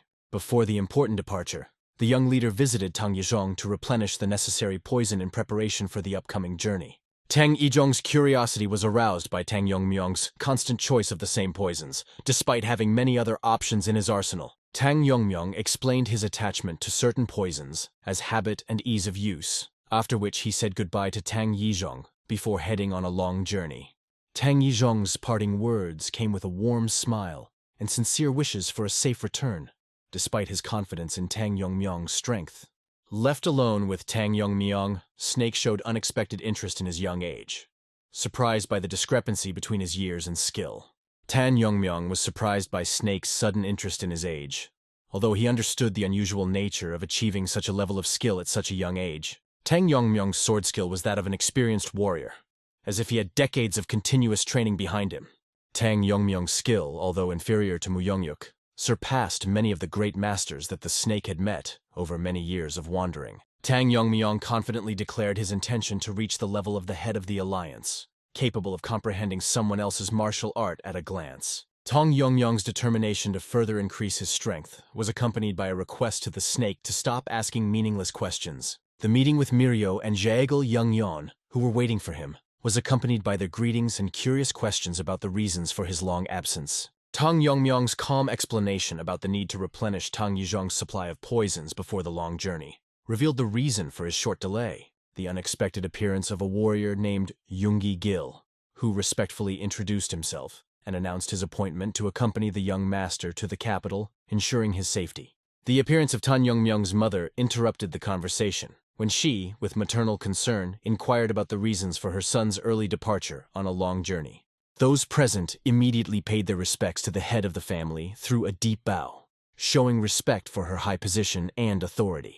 A warm smile lit up the woman's face when she asked those present to abandon excessive formality in communication, creating a more relaxed atmosphere. Tang Zhihe expressed sincere wishes for a good journey to all travelers, promising support for her son in all endeavors, but warning against unnecessary risk and self-sacrifice. Tang Yongmyong's solemn promise to live up to his mother's trust was accompanied by a proud reminder that he was the son of the Poison Phoenix himself. Tang Zhihe's address to his son's companions contained sincere hope for their well-being and a request for careful care of the young leader during the journey. The end of the farewell ceremony marked the beginning of a long journey for all travelers who were ready to set out to meet new challenges. Motherly love was reflected in the long gaze of a woman accompanying her son on a dangerous journey full of uncertainty and possible difficulties. The arrival of Tang Yongmyong and his companions in the district of Sichuan province, after a long journey, opened a new chapter in their adventures. The lively atmosphere and numerous crowds of people on the streets created the impression of a festive event, attracting the attention of travelers. Mirio shared her memories of past visits to these places with her merchant father, explaining the peculiarities of local life to the surprised Jigal Yongyeon. The story of a thriving shopping center reduced to a shadow of its former glory after being taken over by shadowy factions reveals the sad fate of a once vibrant place. Memories of Mirio's father's words prompted Tang Yongmyong to realize the importance of bringing in a merchant guild to ensure stable funding for the growing clan. Tang Yongmyong's strategic thinking suggested the need to liberate himself from the dark factions in order to develop independent sources of income other than those of the elders. Tang Yongmyong's proposal for a future meeting with Mirio's father sounded like a promise of new opportunities for developing trade relations. A smile accompanied Tang Yongmyong's explanation of his desire to help Mirio's father return to trading, revealing his far-sighted plans. A chance encounter with a tired swordmaster looking for an understanding assistant caught the attention of travelers as they walked through the city. Tang Yongmyong's interested approach towards the frustrated swordmaster showed his sincere interest in quality weapons and understanding of the craft. The master's insight allowed him to recognize a true connoisseur of weapons in the young visitor, prompting him to show the best examples of his collection. The master's pride in the quality of his products was manifested in a confident statement about the superiority of his goods over all competitors in the capital city. Tang Yongmyong's practical decision to purchase weapons was dictated by the understanding of the need for reliable protection in the places of their upcoming stay. Tang Yongmyong's professional eye instantly appreciated the exceptional quality of the blades and the impressive power contained in the masterfully forged weapon. A deep understanding of blacksmithing allowed Tang Yongmyong to appreciate the impeccability of tempering and the quality of workmanship of even an undecorated blade. The master's amazement at the young visitor's ability to instantly assess all the characteristics of the sword reflected Tang Yongmyong's extraordinary insight. The high assessment of the quality of all the blacksmith's products prompted Tang Yongmyong to express his readiness to purchase any blade offered by the master. The master's sudden request to wait for a special item intrigued Tang Yongmyong, foreshadowing the demonstration of an exceptional weapon. The ceremonial moment of unveiling the special container was accompanied by an invitation to Tang Yongmyong to personally open it, highlighting the significance of the moment. The master's recognition of the rarity of meetings with true connoisseurs of weapons explained his decision to present a special blade specifically to Tang Yongmyong. The opening of the case was accompanied by the presentation of the legendary masterpiece of the forge called the Demon Slayer, causing awe in all those present. Those present carefully examined the unusual sword, which attracted glances with its special beauty and power emitting indescribable power, and Jigal Yongyong, despite her inexperience in martial arts, immediately recognized its greatness and significance. Extraordinary energy emanated from this unique blade, making everyone present feel its exceptional nature. Even those who had never held a weapon in their hands felt a special power that literally permeated the air around the sword. The talented master told the audience the touching story of the creation of this magnificent sword, which became the last unfinished work of his mentor, who suddenly left this world due to a serious, incurable illness. The faithful student, who inherited the workshop after the death of his teacher, applied all his knowledge, skills, and mental strength to complete the work on the sword, striving to embody every idea of his mentor in this work of art. With undisguised excitement, the creator of the sword expected a professional assessment from Tang Yongmyong, because for any master, it is important to hear the opinion of a true expert who can appreciate all the subtleties and nuances of the work done. Tang Yongmyong, carefully studying the blade presented to him, immediately noted its striking resemblance to the legendary weapon from his past life. Feeling the incredible sharpness of the blade and the perfect balance that made this sword a real work of art. Having carefully examined the blade, Tang Yongmyong sincerely admired the unsurpassed skill of the creator of the sword and the impeccable quality of work, but explained that such an outstanding weapon does not correspond to his modest goals and current tasks. The talented creator of the sword could not hide his disappointment when he heard the refusal to acquire his best creation, because he put not only all his skill into this blade, but also a piece of his own soul.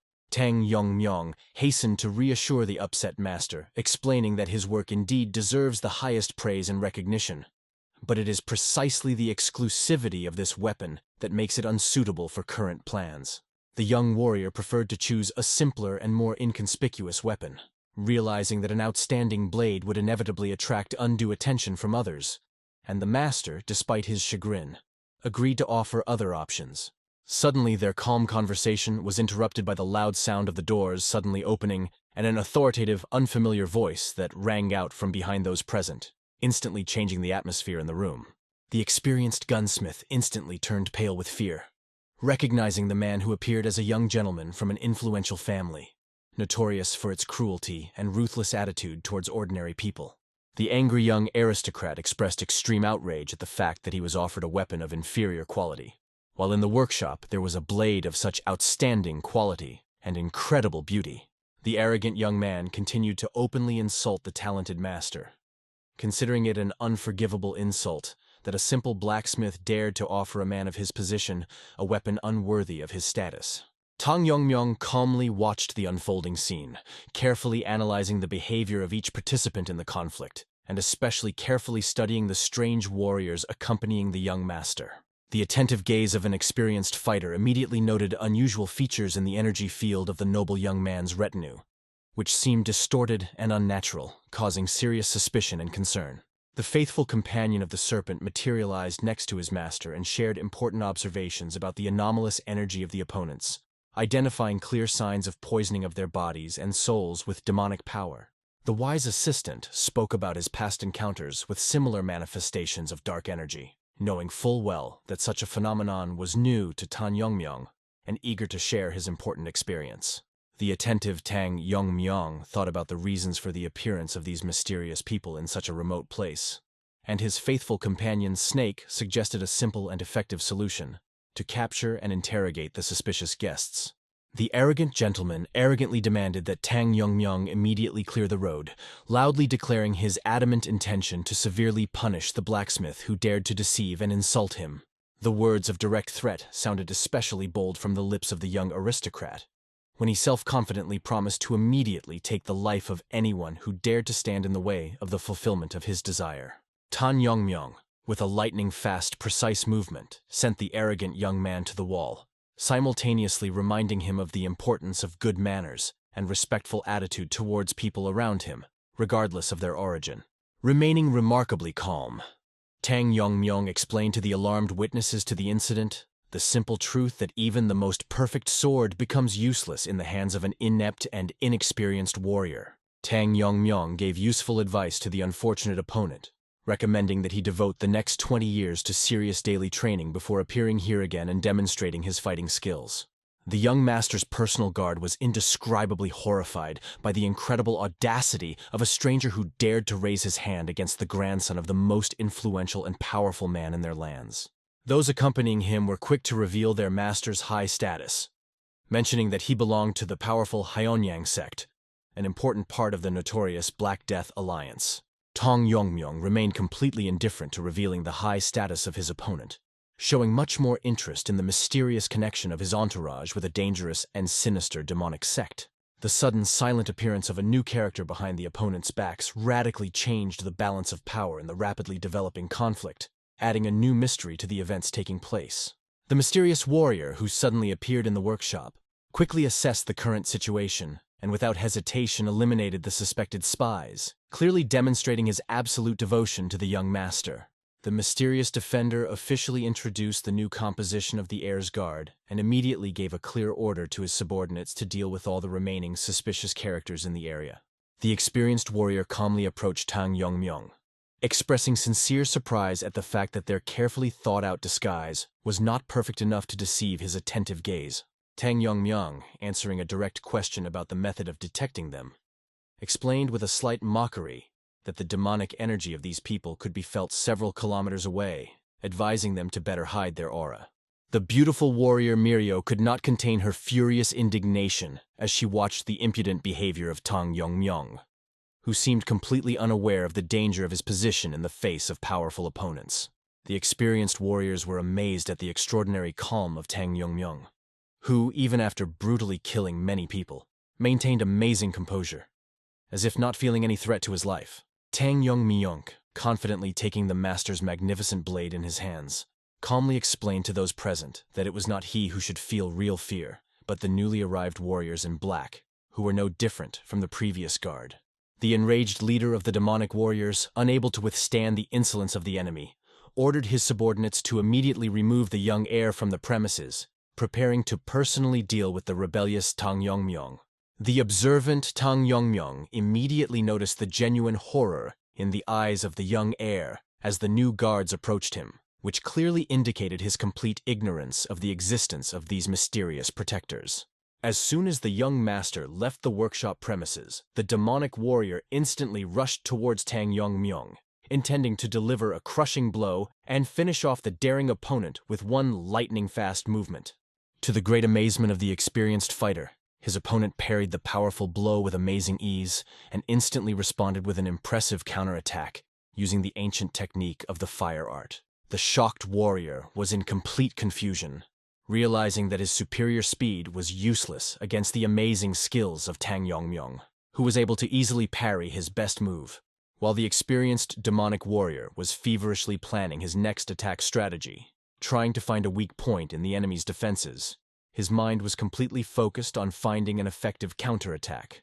The blinding flash of the blade in the hands of Tang Yongmyong instantly ended the life of the self-confident enemy, forcing the rest of those present to freeze in silent horror from the lightning speed and effectiveness of the attack. After the decisive blow, Tang Yongmyong completely focused on studying the amazing qualities of the sword, instantly appreciating its exceptional combat performance that manifested itself even after a single precise movement. The attentive eye of the experienced warrior noted the impeccable weight distribution of the weapon and the incredible sharpness of the blade, which remained absolutely clean even after the attack, indicating its exceptional quality. Tang Yongmyong sincerely addressed the talented master, expressing his deepest admiration for the blade he had created, which truly deserved to be called a true work of weapon art. The creator of the sword could hardly contain the surge of emotions upon hearing the high praise of his work, and the mention of the skill of his late teacher, whose memory was sacred and unforgettable to him. The wise master shared his deep conviction that every truly valuable object is destined to meet its true owner, who is able to reveal its full potential and virtues. An experienced blacksmith spoke about the last request of his teacher, who bequeathed to give this exceptional sword only to that warrior who could truly appreciate and understand its true value and purpose. At this significant moment, the talented master finally realized that he had finally found a worthy owner for the legendary Demon Slayer sword, capable of using all its unique properties and capabilities. Tang Yongmyong, having completed his conversation with the master, calmly addressed the remaining demonic warriors, inviting them to try their luck in battle, generously allowing them all to attack him at the same time for a fair fight. Tang Yongmyong's swift movement through space was striking in its grace and efficiency, as he methodically destroyed every opponent who dared to take up his challenge. Demonstrating incredible skill with a sword, the few witnesses to this impressive battle stood in complete stupor, amazed at the incredible display of combat skill and the deadly effectiveness of the newly acquired blade. The beautiful warrior Mirio frankly admitted that Tang Yongmyong's amazing abilities once again made her completely reconsider her original opinion about his true capabilities and talents.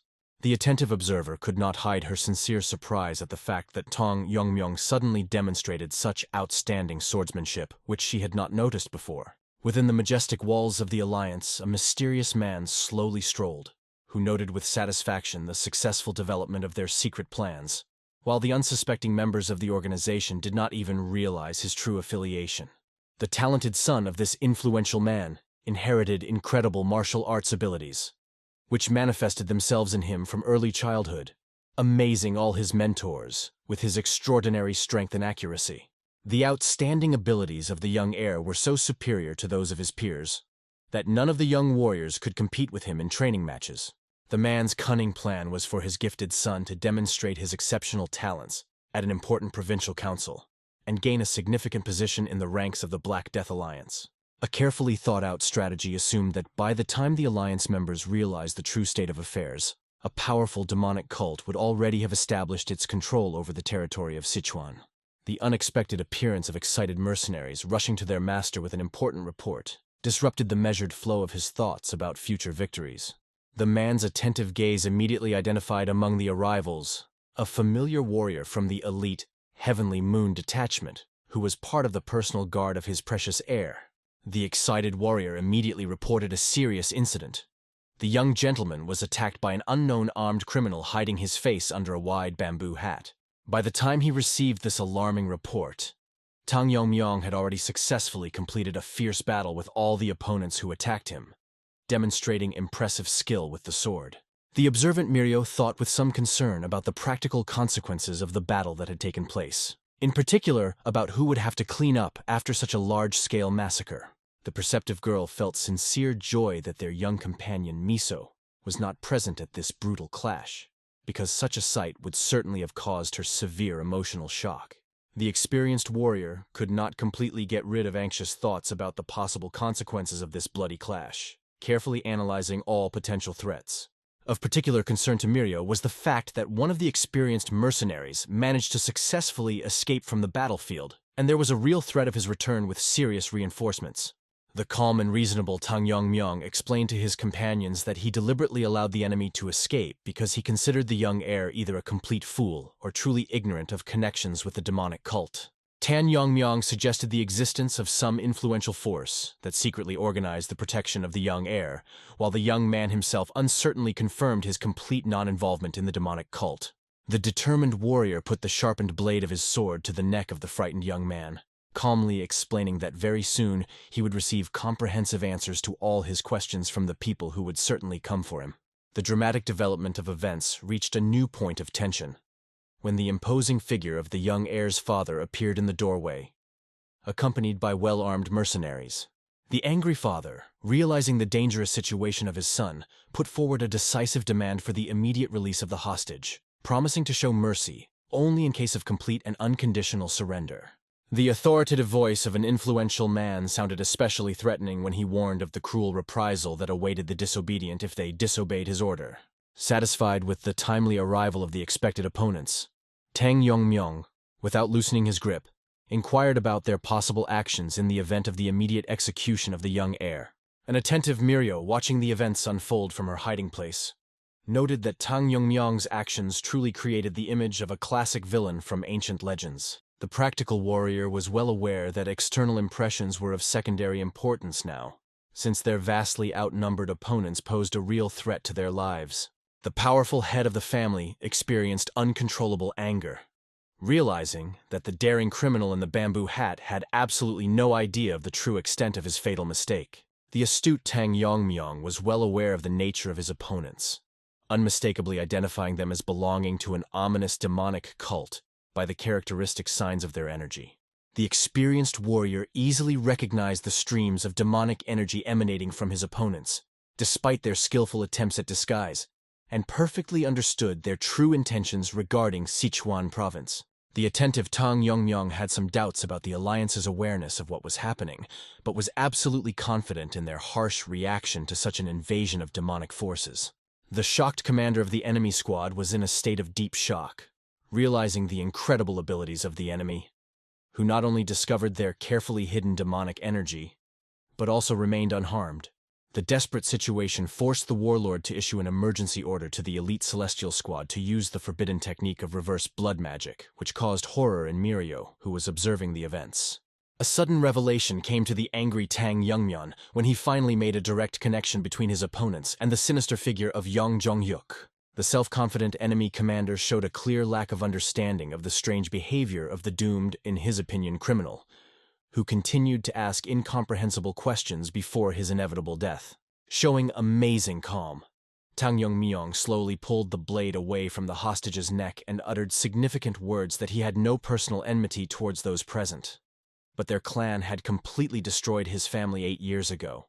The self-confident warlord burst into contemptuous laughter, showing genuine interest in which of the many clans they destroyed could be home to this daring young warrior. Thinking aloud, the experienced commander listed possible options, mentioning the Jigal and Moyan families. But given their current location in Sichuan, he was inclined to assume that the enemy belonged to the Tang clan. The man's aggressive curiosity caused uncontrollable anger in the watching Mirio, which was barely restrained by the sensible Jigal Yongyeon, reminding through tears of their complete helplessness in front of the superior forces of the enemy. The ardent Mirio tried to object to the inaction, pointing out the clear numerical superiority of the enemy. But the wise Jigal Yongyeon firmly insisted on the need to trust the experience and skill of Tang Yongmyong. The tense situation reached a critical point when the overbearing commander gave a decisive order to the elite unit Heavenly to immediately destroy the daring enemy. The attentive snake instantly assessed the seriousness of the enemy's intentions and asked his master if he had a well-thought-out strategy to counter this deadly threat. The calm Tang Yongmyong, confidently raising his magnificent blade, calmly voiced an extremely simple plan of action: the methodical destruction of all opponents one by one. A single masterful swing of the sparkling blade in the hands of Tang Yongmyong instantly ended the lives of all the attacking warriors, plunging the remaining witnesses into a state of complete stupor. The shocked commander could not accept the incredible reality of the event, where 70 elite warriors of the famous Heavenly Moon Squad were defeated in one move. The commander was well aware of the improbability of such an achievement, because even the most experienced military masters could not withstand the joint attack of warriors who mastered the technique of reverse blood magic. The stricken man's mind was filled with vivid memories of his time in the cult, when he witnessed the ceremonial duel during the coming-of-age ceremony of the young demon lord of heaven. The finale of that historical battle ended with the unconditional victory of a single warrior, who subsequently took the honorable position of head of a powerful cult. A sudden realization struck the seasoned commander as he sensed an energy emanating from their enemy, identical to that emitted by the great cult leader. The similarity of energy flows was so obvious that the man remembered the moment when the powerful leader, at the peak of his powers, defeated 2 of the strongest warriors of the cult. The amazed commander admitted that in all the past years he had never felt such power from any warrior, but now this power came from a very young enemy. Realizing the inevitability of defeat in this unequal confrontation, the once proud military leader knelt down, begging for mercy and mercy. A desperate father offered his life in exchange for saving his only son, demonstrating a sincere willingness to sacrifice himself for the sake of procreation. The broken man, admitting his ignorance of the nature of the conflict between Tang Yongmyong and the Demon Lord, insisted on the innocence of his son, who was not initiated into the secrets of the cult. The father's desperate plea to save an innocent child was met with a harsh response from Tang Yongmyong, who recalled the young man's recent intention to kill an innocent blacksmith because of his refusal to donate a sword. The tragic outcome came suddenly when the angry Tang Yongmyong, having freed the shocked heir, coldly took his life right in front of his grief-stricken father. Addressing the grief-stricken parent, Tang Yongmyong calmly recalled the similar feelings experienced by the families of all victims of the demonic cult. Explaining his lack of sympathy for his loss, the unyielding warrior made his position clear, proclaiming an uncompromising decision to destroy everyone who has even the slightest connection with the cult of the Heavenly Radiance demons. The desperate cries of the inconsolable father were interrupted by the last order of Tang Yongmyong to go to the afterlife, after which a masterful blow of the sword ended the earthly path of the commander of the demonic cult. After the end of the bloody battle, the noble Tang Yongmyong intended to return the magnificent blade to its creator, but the talented blacksmith insisted on donating the weapon free of charge. The wise master sincerely admitted that he owed his salvation to divine intervention, believing that Tang Yongmyong had already paid for this sword in full with his heroic actions.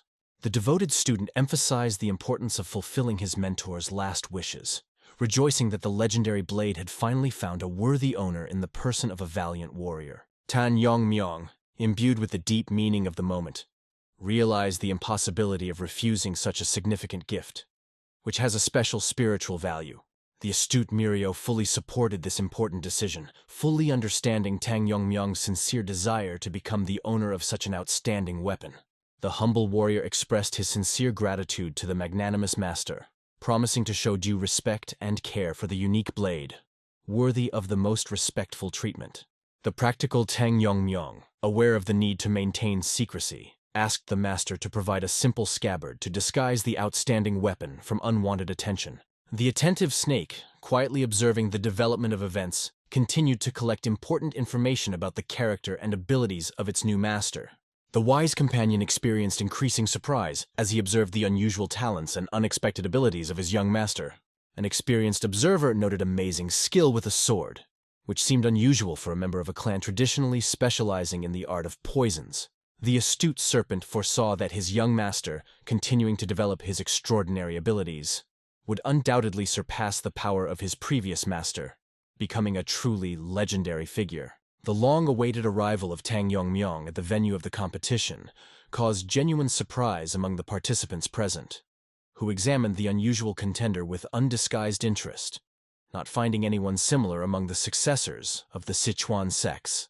Particular attention of those gathered was attracted by the unusual entourage of the young warrior, consisting exclusively of beautiful companions, which forced many to make hasty conclusions about his preferences in choosing company.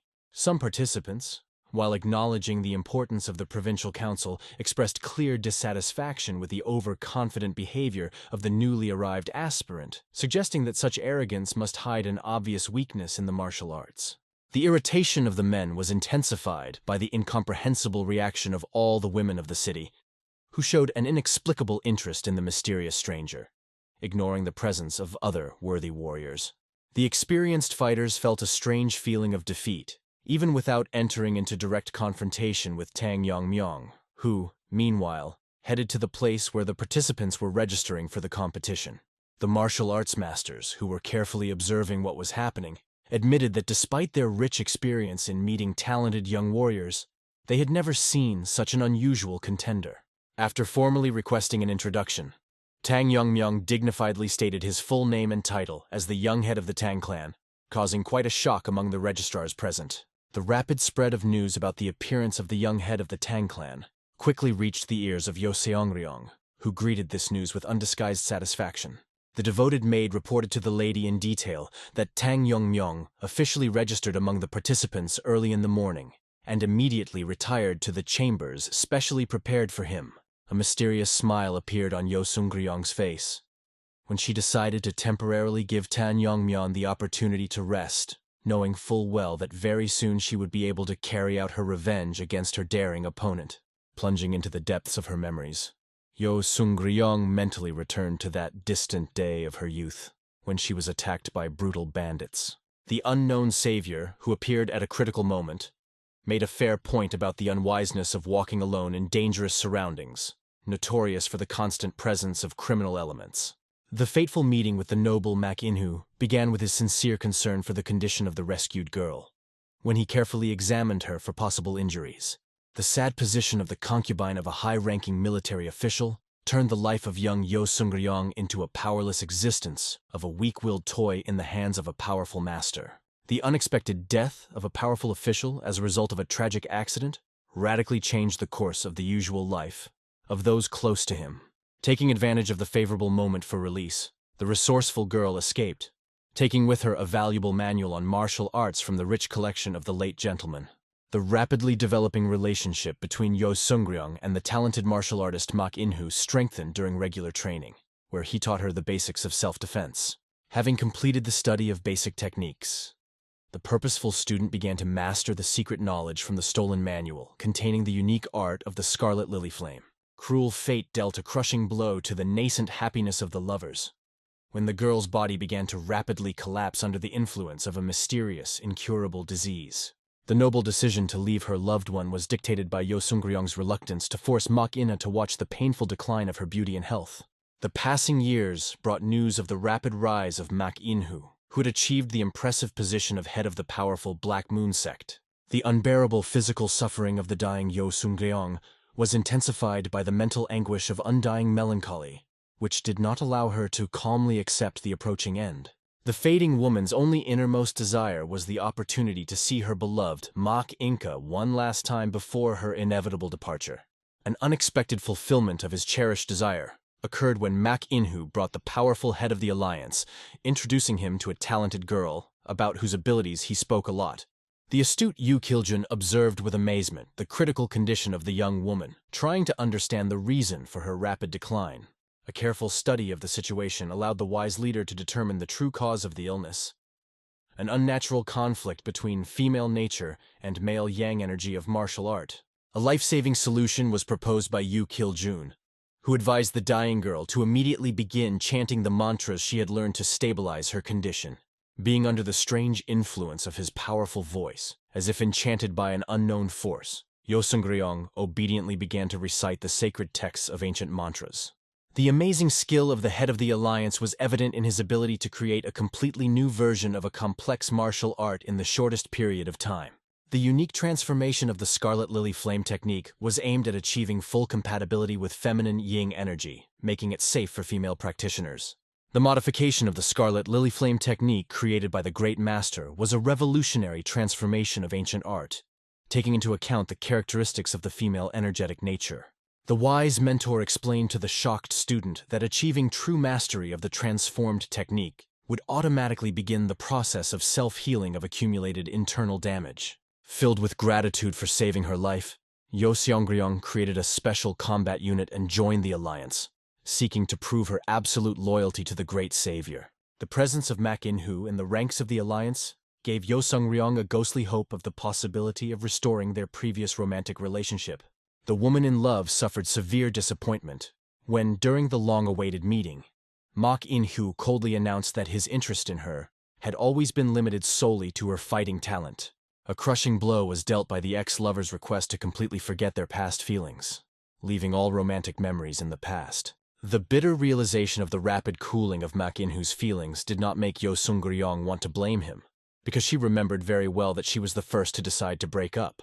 The determined woman did not want to miss the sudden second chance, diligently suppressing her feelings and cherishing the hope that one day he would be able to appreciate the depth of her sincere feelings. The tragic news of the destruction of the Dark Moon Sword Sect became a turning point when Yo Seung-ryong made an unbreakable vow to herself to personally destroy the young head of the Tang clan.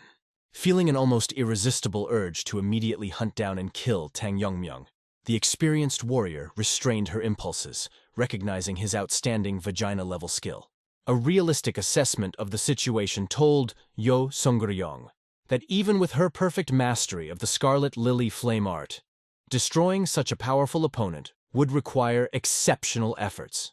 The patient warrior made the wise decision to wait for the upcoming provincial council, where she carefully prepared a flawless plan for the inevitable destruction of her enemy. In secluded chambers, the concentrated Tang Yongmyong plunged into deep meditation, and the snake watching him with trepidation felt the truly monstrous power emanating from the young master. The attentive snake, trying to test the concentration of its owner, deliberately created interference for a whole hour, but the unshakable Tang Yongmyong remained absolutely motionless. An experienced observer suspected the use of some special technique, since such a level of concentration was usually achieved only by reincarnated ancient masters. The snake's curiosity was kindled by the mystery of the true purposes of these long meditations, to which his mysterious master paid so much attention. Deeply immersing himself in a meditative state allowed Tang Yongmyong to meet a more mature version of himself from his previous incarnation. The confrontation between two versions of one person turned into intense training, aimed at improving unique combat abilities. The very first attack confirmed Tang Yongmyong's assumptions about the impossibility of fully implementing the technique of destruction with the help of an aura of poisonous madness. A critical analysis of a recent battle, where 70 opponents were destroyed with one swing of the blade, showed that the technique used achieved only half of its potential power. The true power of the advanced technology should have manifested itself in much larger-scale destruction, affecting all nearby buildings within the impact radius. The key to unlocking the true potential of destruction was mastering the special mental technique destructive power that Tang Yongmyong possessed in his past life. The deadly feature of destructive power was its ability to instantly deplete and destroy the vitality of ordinary practitioners. The unique ability to withstand this dangerous technique was available only to Tang Yongmyong himself and his teacher, thanks to the innate talent of subjugating force.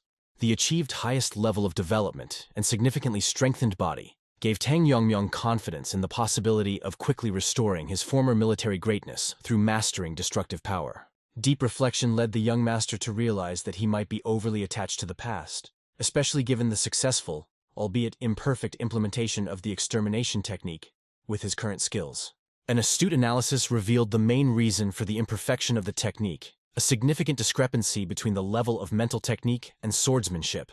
An unexpected insight led Tang Yongmyong to the idea of possibly modifying the poisonous madness aura to better adapt to his current state and abilities. The sudden interruption of the meditation was caused by the discovery of Mirio's artistic experiments on his face, which required the immediate cessation of such activities. Mirio's initial fear was caused by her sincere belief that all this time Tang Yongmyong was simply sleeping, not noticing her pranks. A calm explanation about meditative practice gave way to a practical question about the group's readiness for the upcoming performance. Mirio's joyful confirmation showed that the team had long been waiting only for their leader to awaken to begin action. The practical Tang Yongmyong suggested leaving immediately after making the necessary preparations and putting himself in proper shape. The stern Jigal Yongyeon expressed obvious dissatisfaction with Mirio's overly familiar behavior towards the young head of the clan. Particularly confusing was the fact that Tang Yongmyong himself seemed to have no objection to such informal treatment. A serious reminder of the inadmissibility of frivolous behavior of a bodyguard in the presence of a master caused Mirio to be sincerely surprised by his sudden concern for the prestige of the young leader. Tang Yongmyong's unexpected agreement with Jigal Yongyeon's position was accompanied by an important clarification. The need to maintain etiquette did not extend to communication with unworthy representatives of other clans, whose fate was already predetermined. Yo Sungryong's ceremonial speech to the assembled participants began with the recognition of everyone's awareness of the true nature and importance of the provincial council to everyone present. The obvious truth that this meeting was an arena of struggle for power and influence did not require further explanation for the experienced participants in this significant event. The experienced warrior explained in detail the features of the upcoming competition, emphasizing that in this majestic hall of wealth, even deadly duels between participants were traditionally allowed. The established rules required each applicant to enter official bids into the documentation, with the winner receiving absolutely all of the declared property of the losing side. Legal protection of the privileges and property won by the winner was guaranteed for a period of 5 years after the successful completion of the fight. The seriousness of the organizers' intentions was confirmed by the official assurance of the tournament, which provided for severe punishment for violating the conditions, equating to betrayal of the entire Black Death Alliance.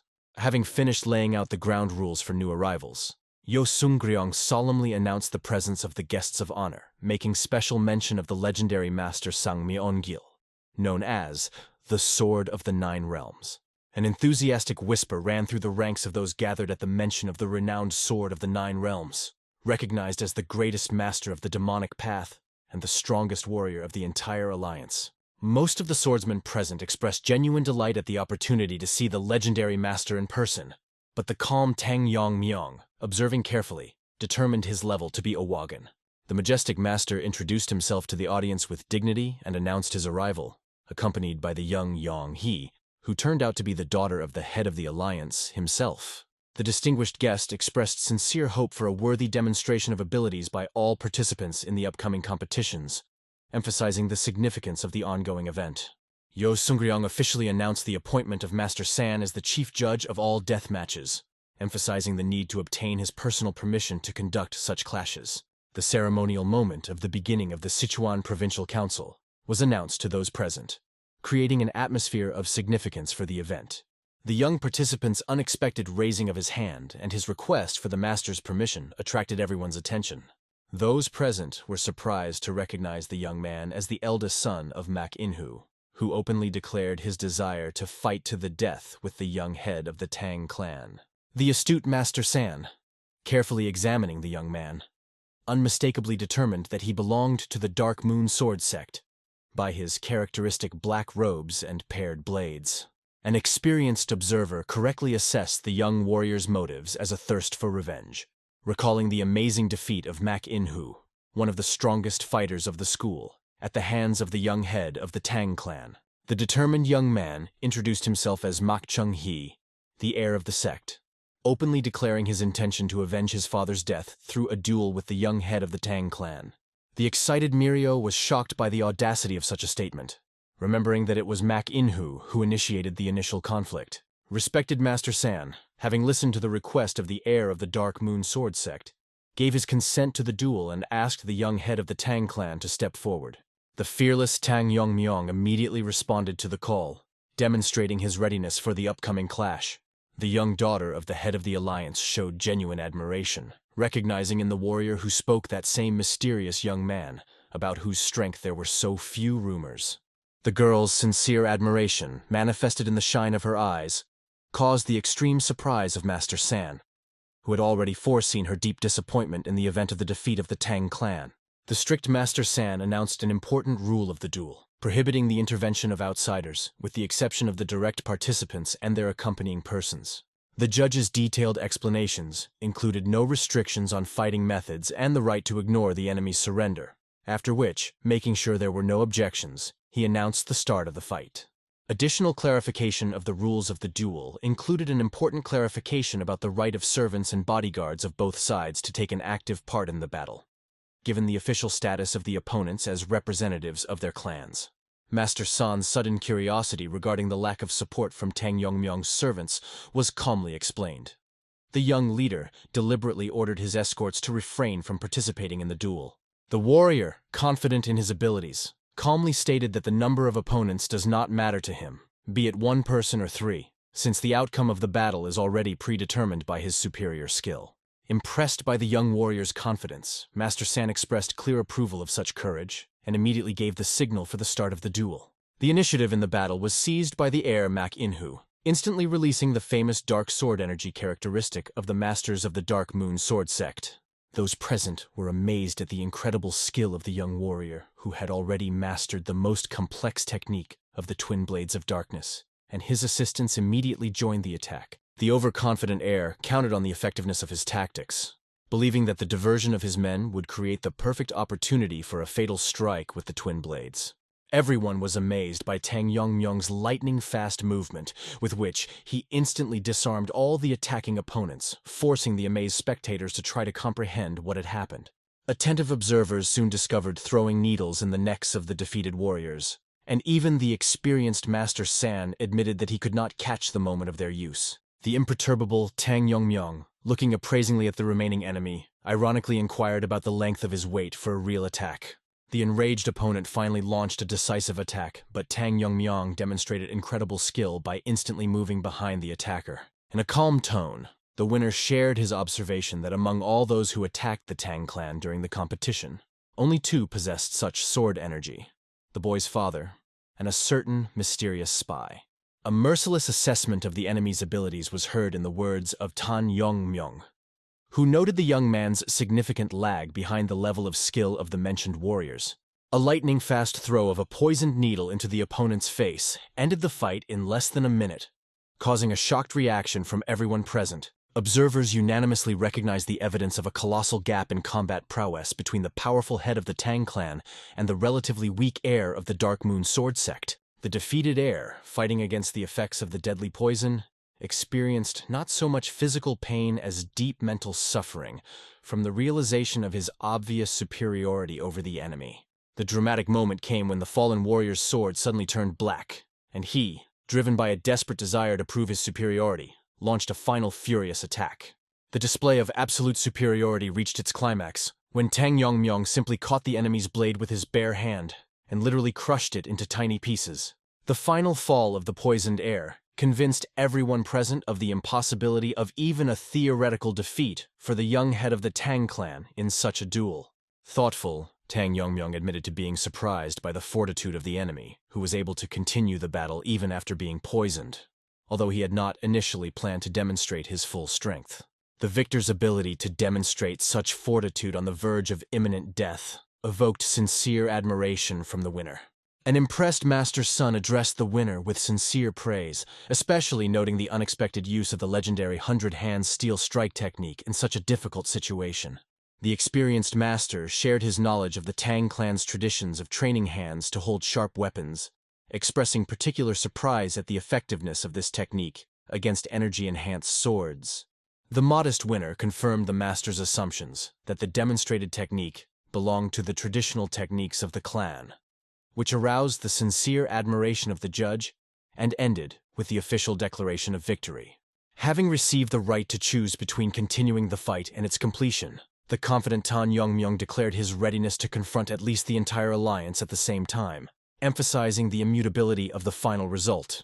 Those present felt insulted to hear that the guy was confident of his victory if everyone attacked at the same time, although this seemed like a bold and self-confident statement. They believed that defeating the enemy did not give him the right to behave so impudently, and they also did not believe that the young head of the Tang clan deserved much respect. Yo Sungryong explained that duels to the death are allowed at the provincial council, but this event cannot be turned into street fights or violated its established order. She stressed that the council serves as a place to demonstrate the fighting skills of sect representatives and must maintain its official character. Council organizers ensure that the rules are followed, and no one can ignore the established standards of behavior so as not to undermine the authority of the event. However, Master San expressed interest in the situation and suggested that Yo Sungryong be flexible, as he was curious to see how far the young leader was willing to go. Even though Yo Sungryong believed it was important to follow the rules of the council, Master San promised to intervene if the situation began to get out of control. Realizing that she had no choice, Yo Sungryong agreed, and Master San reflected that the Tang clan's military techniques were designed for a massive attack. He decided to limit the number of opponents to 3 to avoid chaos in the fight, and allowed Tang Yong-myung to independently choose his opponents for the fight. If the young head was not satisfied with the proposed conditions, he could challenge them. But it seems that this proposal completely suited him, and even aroused his interest. Master Sun quickly realized that his calculations were wrong, as he had assumed that the members would be able to adapt and find ways to counter Tang Yong-myung's forces. His plan was that after a few rounds, the opponents would begin to counterattack, gradually breaking through Tang Yong-myung's defenses, which could give them a chance to win. However, in less than half an hour, more than half of the participants had already died, and this turned out to be completely unexpected for the master and other observers. At the same time, Tang Yong-myung used only needles and the technique of grasping the sword with his palm, but none of his rivals could compete with him. It seemed to the master that in terms of the level of internal energy, Tan Yong-myung did not look so strong, but he could not explain such a huge difference in skill. If things continued like this, it could endanger the safety of the entire provincial council, which was a highly undesirable development. The remaining participants began to give up and decided to leave, realizing that fighting such a strong enemy was pointless and could only result in their death. At that moment, a representative of the Soaring Phoenix sect appeared and decided to accept Tang Yongmyong's challenge and test his strength in a duel with him. The other members decided not to interfere because they believed that Tang Yongmyeon could fight on his own without the help of his allies.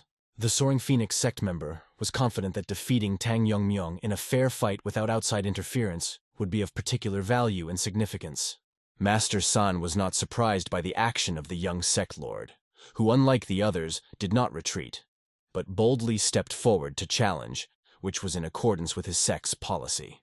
Nevertheless, the master decided to clarify whether Tang Yongmyeon would be against holding a duel to the death, because such duels required the mutual consent of the parties. Tang Yongmyeon immediately agreed, although he was more amazed by the unusual physiology of the enemy, which he had never encountered in his past life. In order not to waste time, Master San immediately announced the start of the battle, and Tang Yongmyeon was the first to attack using the fire needle technique. However, his attack was repelled. All the needles that fell into the enemy's hands only bent and fell to the ground, leaving Tang Yongmyeon surprised. Mirio and Jigal Yongyeon were shocked because they had never seen anyone able to deflect poisonous needles, which were considered deadly. After this, it became clear that the enemy's secret lay in his skin, which was dry, cracked, and resembled tree roots. The master explained that this is the effect of the withered wood divine art, which changes the body, causing it to wither and become like an old tree.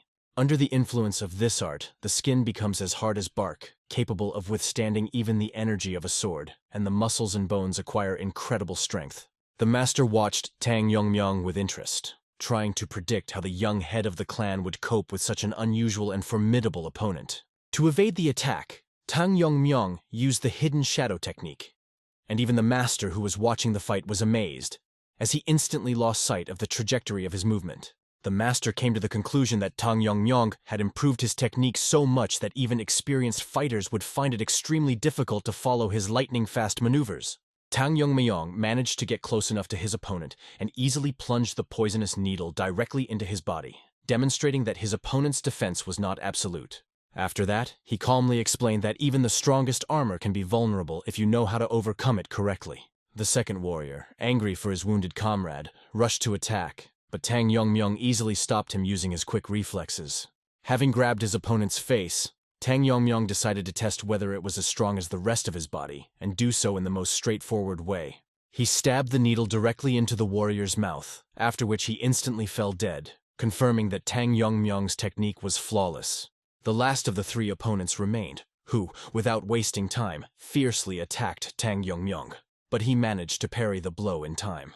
Tang Yongmyeon first tried to use his internal energy to break the enemy's resistance, but this attempt was unexpectedly ineffective. Having understood the reason for the difficulty, he managed to suppress the enemy with a second attack, although he admitted that he had shown considerable strength and endurance. Tang Yongmyeon came to the conclusion that his opponent had already reached the limit of his capabilities, and was unlikely to be able to offer anything more. He believed it was a mistake to believe that tough skin would be sufficient protection against a true martial artist. Tang Yongmyeon coldly and confidently said that since this man is no longer capable of anything, it is time for him to join his fallen comrades. The enemy only laughed in response, hinting that the battle was not over yet, and perhaps Tang Yongmyeon was underestimating his abilities.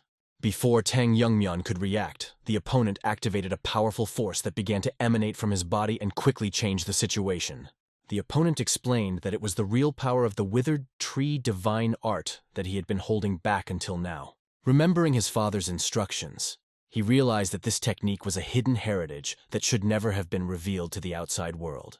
However, he decided to use it because the situation required extreme measures, and the enemy turned out to be much stronger than expected. The power began to permeate his entire body, strengthening every cell and turning him into a weapon completely devoted to the will of the ancient art. Before activating this power, he received permission from his father, who believed that it was time for his son to learn the true capabilities of their sect's ancient heritage. His father warned him that if he decided to use this power, he must see the fight to the end and kill his opponent in order to preserve the secret of the art. The moment came when he activated the technique of absorbing heavenly energy, sucking out all the vital energy of the enemy, which is why he withered and died. However, Tang Yongmyeon noted with a calm smile that this technique did not seem to have any effect on him, leaving his opponent confused. In his youth, the boy's father went to wander in search of himself, and in Bodh Gaya, he met a lama, a mentor who underwent initiation rites and became his spiritual and martial teacher. Sensing the man's potential, the monk taught him the divine art of withered wood technique, which combined philosophy with martial techniques. Although the man's skills were limited to external kung fu, 100 strikes of 100 hands became his main technique, although it was not suitable for real fighting. Seeking to achieve supreme mastery, he joined the Black Death Alliance, where he met a master named Yu Kiljun, who expanded his knowledge.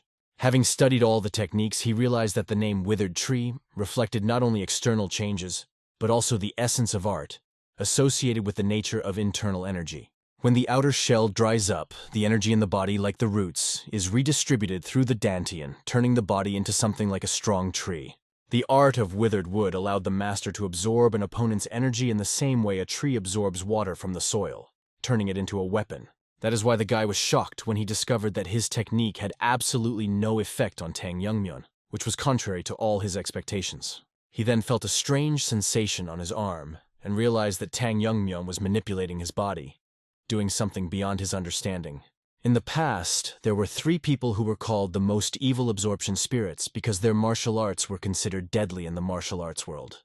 As the name suggests, they used a chi absorption technique that drained their opponent's internal energy, weakening them and rendering them vulnerable to attack.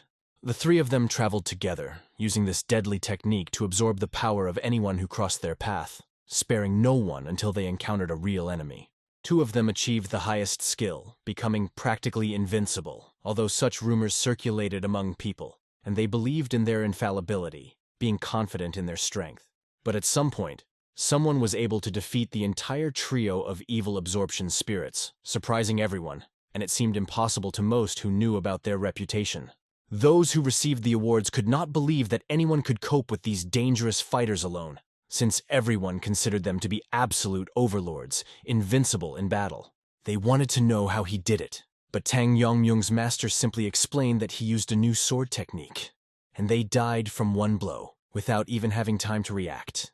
He once told how one of them tried to absorb his chi, but died, unable to withstand his inner strength, and he considered them simply weaklings, unable to resist with dignity.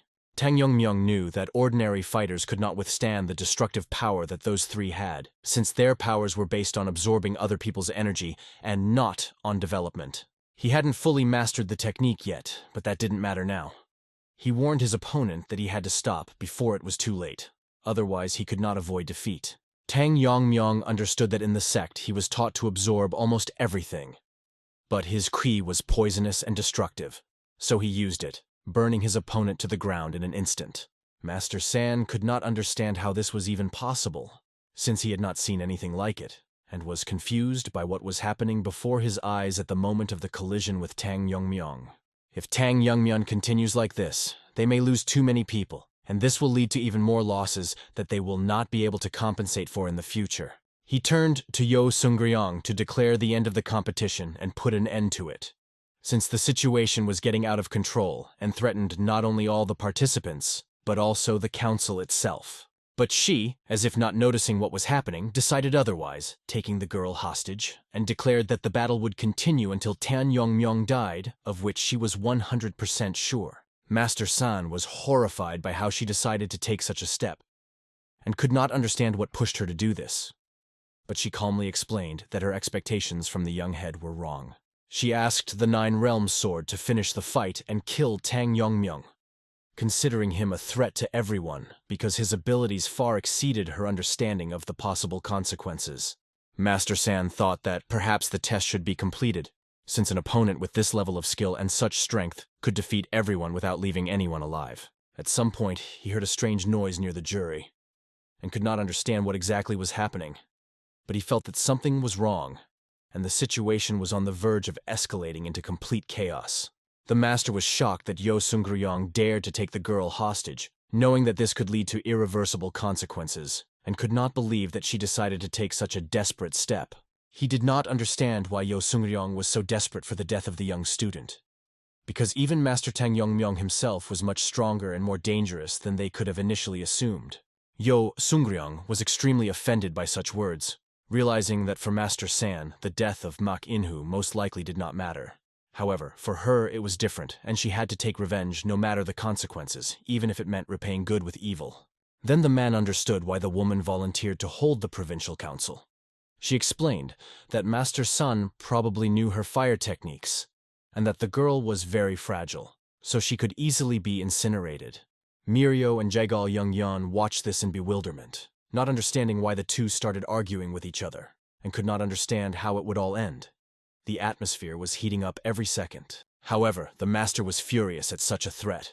He couldn't believe that Yo Seung-ryong actually hoped that because of her thirst for revenge, he wouldn't react and behead her on the spot. Yo Seung-ryong, knowing that Master San had the highest skill with a blade, was confident that he would be able to take revenge on her, because she risked his anger, wanting revenge for the death of ManhWa. But if he loses his patience and starts swinging his sword mindlessly, he might accidentally leave a scar on the young lady's face, she warned, knowing that this could become another reason for conflict. Master San considered this impudence, because she was hiding the girl behind her, hiding her like a shield, and such a game was alien to him, especially when the game involved life and death.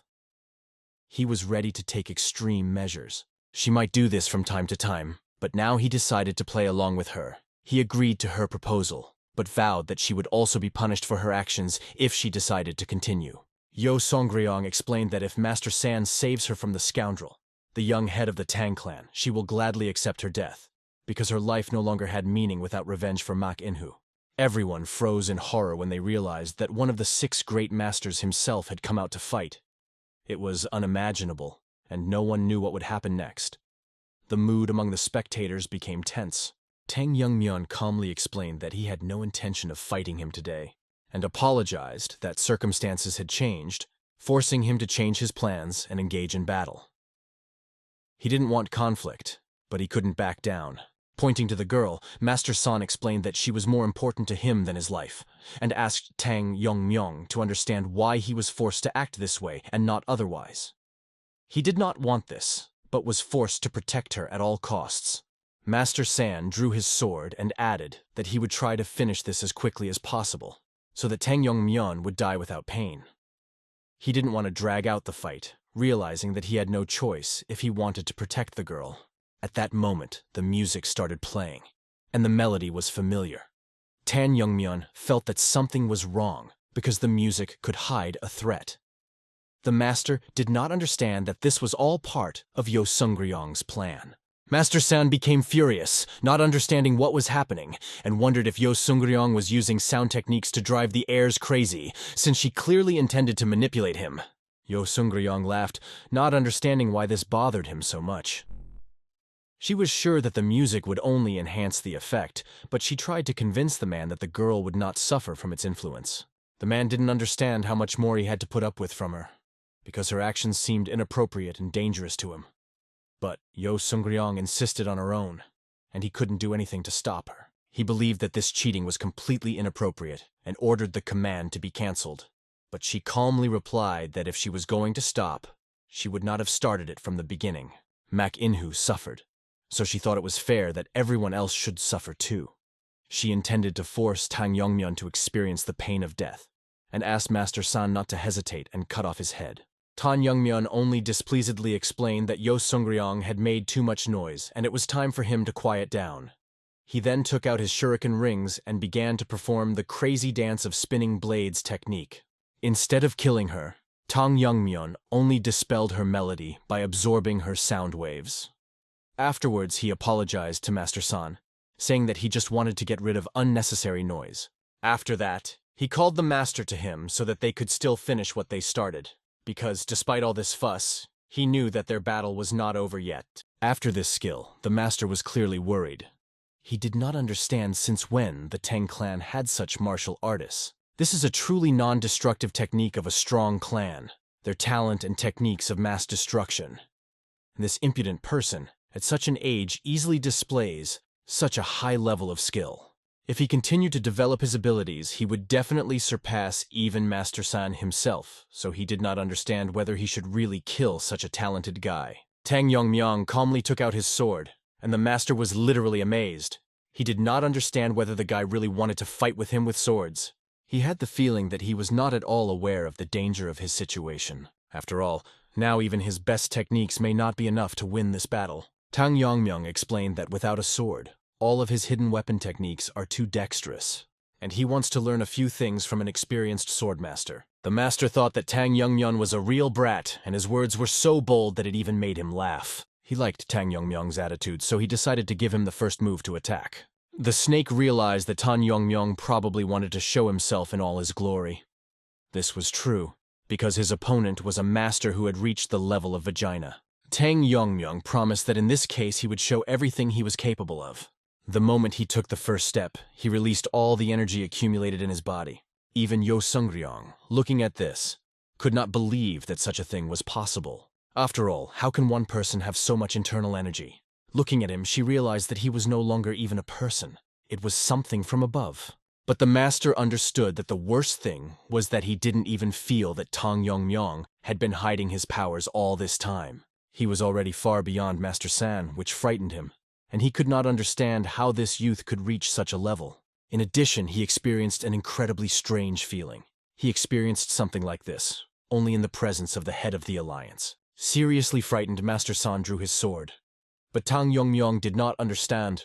Did he really decide to take back his words after he promised that he could attack first? The master admitted that he said this because he did not know that Tang Yongmyung was hiding his strength.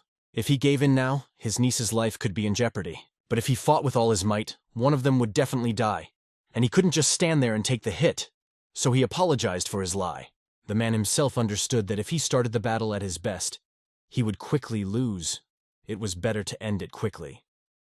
He decided to use the very technique that the head showed him. Then the man explained to him that in their vagina, his flow of energy entering the body was felt differently, and he was glad that he was finally able to reach this level. However, he warned that although he had not reached a state in which the meridians were completely connected and the aging process was stopped, his facial scars would remain forever. But the man only explained with a smile that, given his meager initial abilities, he was grateful for that too.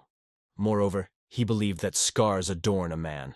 The head laughed, because he still remembered how, during training, Master San tried to build the most intimidating face possible in order to look intimidating. The man only awkwardly explained to his master that it was a long time ago, but it was true. It is clear that the head of the alliance came not to congratulate him, but to have a good laugh. It turns out that wasn't the case. Now that San has officially undergone his full transformation, he's here to guide him to new heights. After all, his transition into a stronger body with better skills is certainly impressive, but his sword techniques are more limited. And now that he is physically strong, Yu Kiljun decided to teach him the Sword of Strength technique. Gentleness controls strength. True strength is achieved through flexibility. The subtlety of style and softness that Master San learned through the Sword of Chaos illusion can be transformed into the power of the Sword of Strength. He had only recently begun to master this technique, and it was obvious that it was not yet flawless, but it was only necessary to carry out this blow to the end so that he could quickly win. Tang Yongmyung honestly admitted that he initially believed that the man would use the Sword of Illusion of Chaos because he was the best swordsman in his sect. But he was surprised that it turned out that he also knew the Sword of Power techniques, albeit at a low level. The man was truly amazed that even a guy knew about the Sword of Power. But he calmly drew his blade, and then the man froze in horror, because he had only just begun his technique. And Tang Yongmyung was already freely using its full version. At one time, his sword art was always based on the following principles: heaviness, speed, illusion, tearing, destruction, sharpness. Each technique was created as these principles were mastered. When the master trained Tang Yongmyung, he reminded that the mastery of strength among them is extremely rare. An ordinary body is not able to withstand many of the techniques of its own sword. There is flexibility that generates strength, but only ordinary people practice it. Moreover, the weaker the body was, the worse its art would be. The strength that Tang Yongmyung had to strive for comes from the absolute. Only by reaching the limit of exhaustion can he gain what the elders call his true strength. Although Tang Yongmyung's body was different now, he perfectly remembered how to use the Sword of Power, and he had already explained that he had not used this technique for a long time. So, he might have forgotten how to control the power, and asked the master to hold on tighter. Finally, the two opponents immediately engaged in battle, and the blades locked, causing a huge burst of light to occur. People in the distance observing the situation felt a strong energy coming from the area. Everyone was guessing, and did not understand that, apparently, the provincial council was in full swing.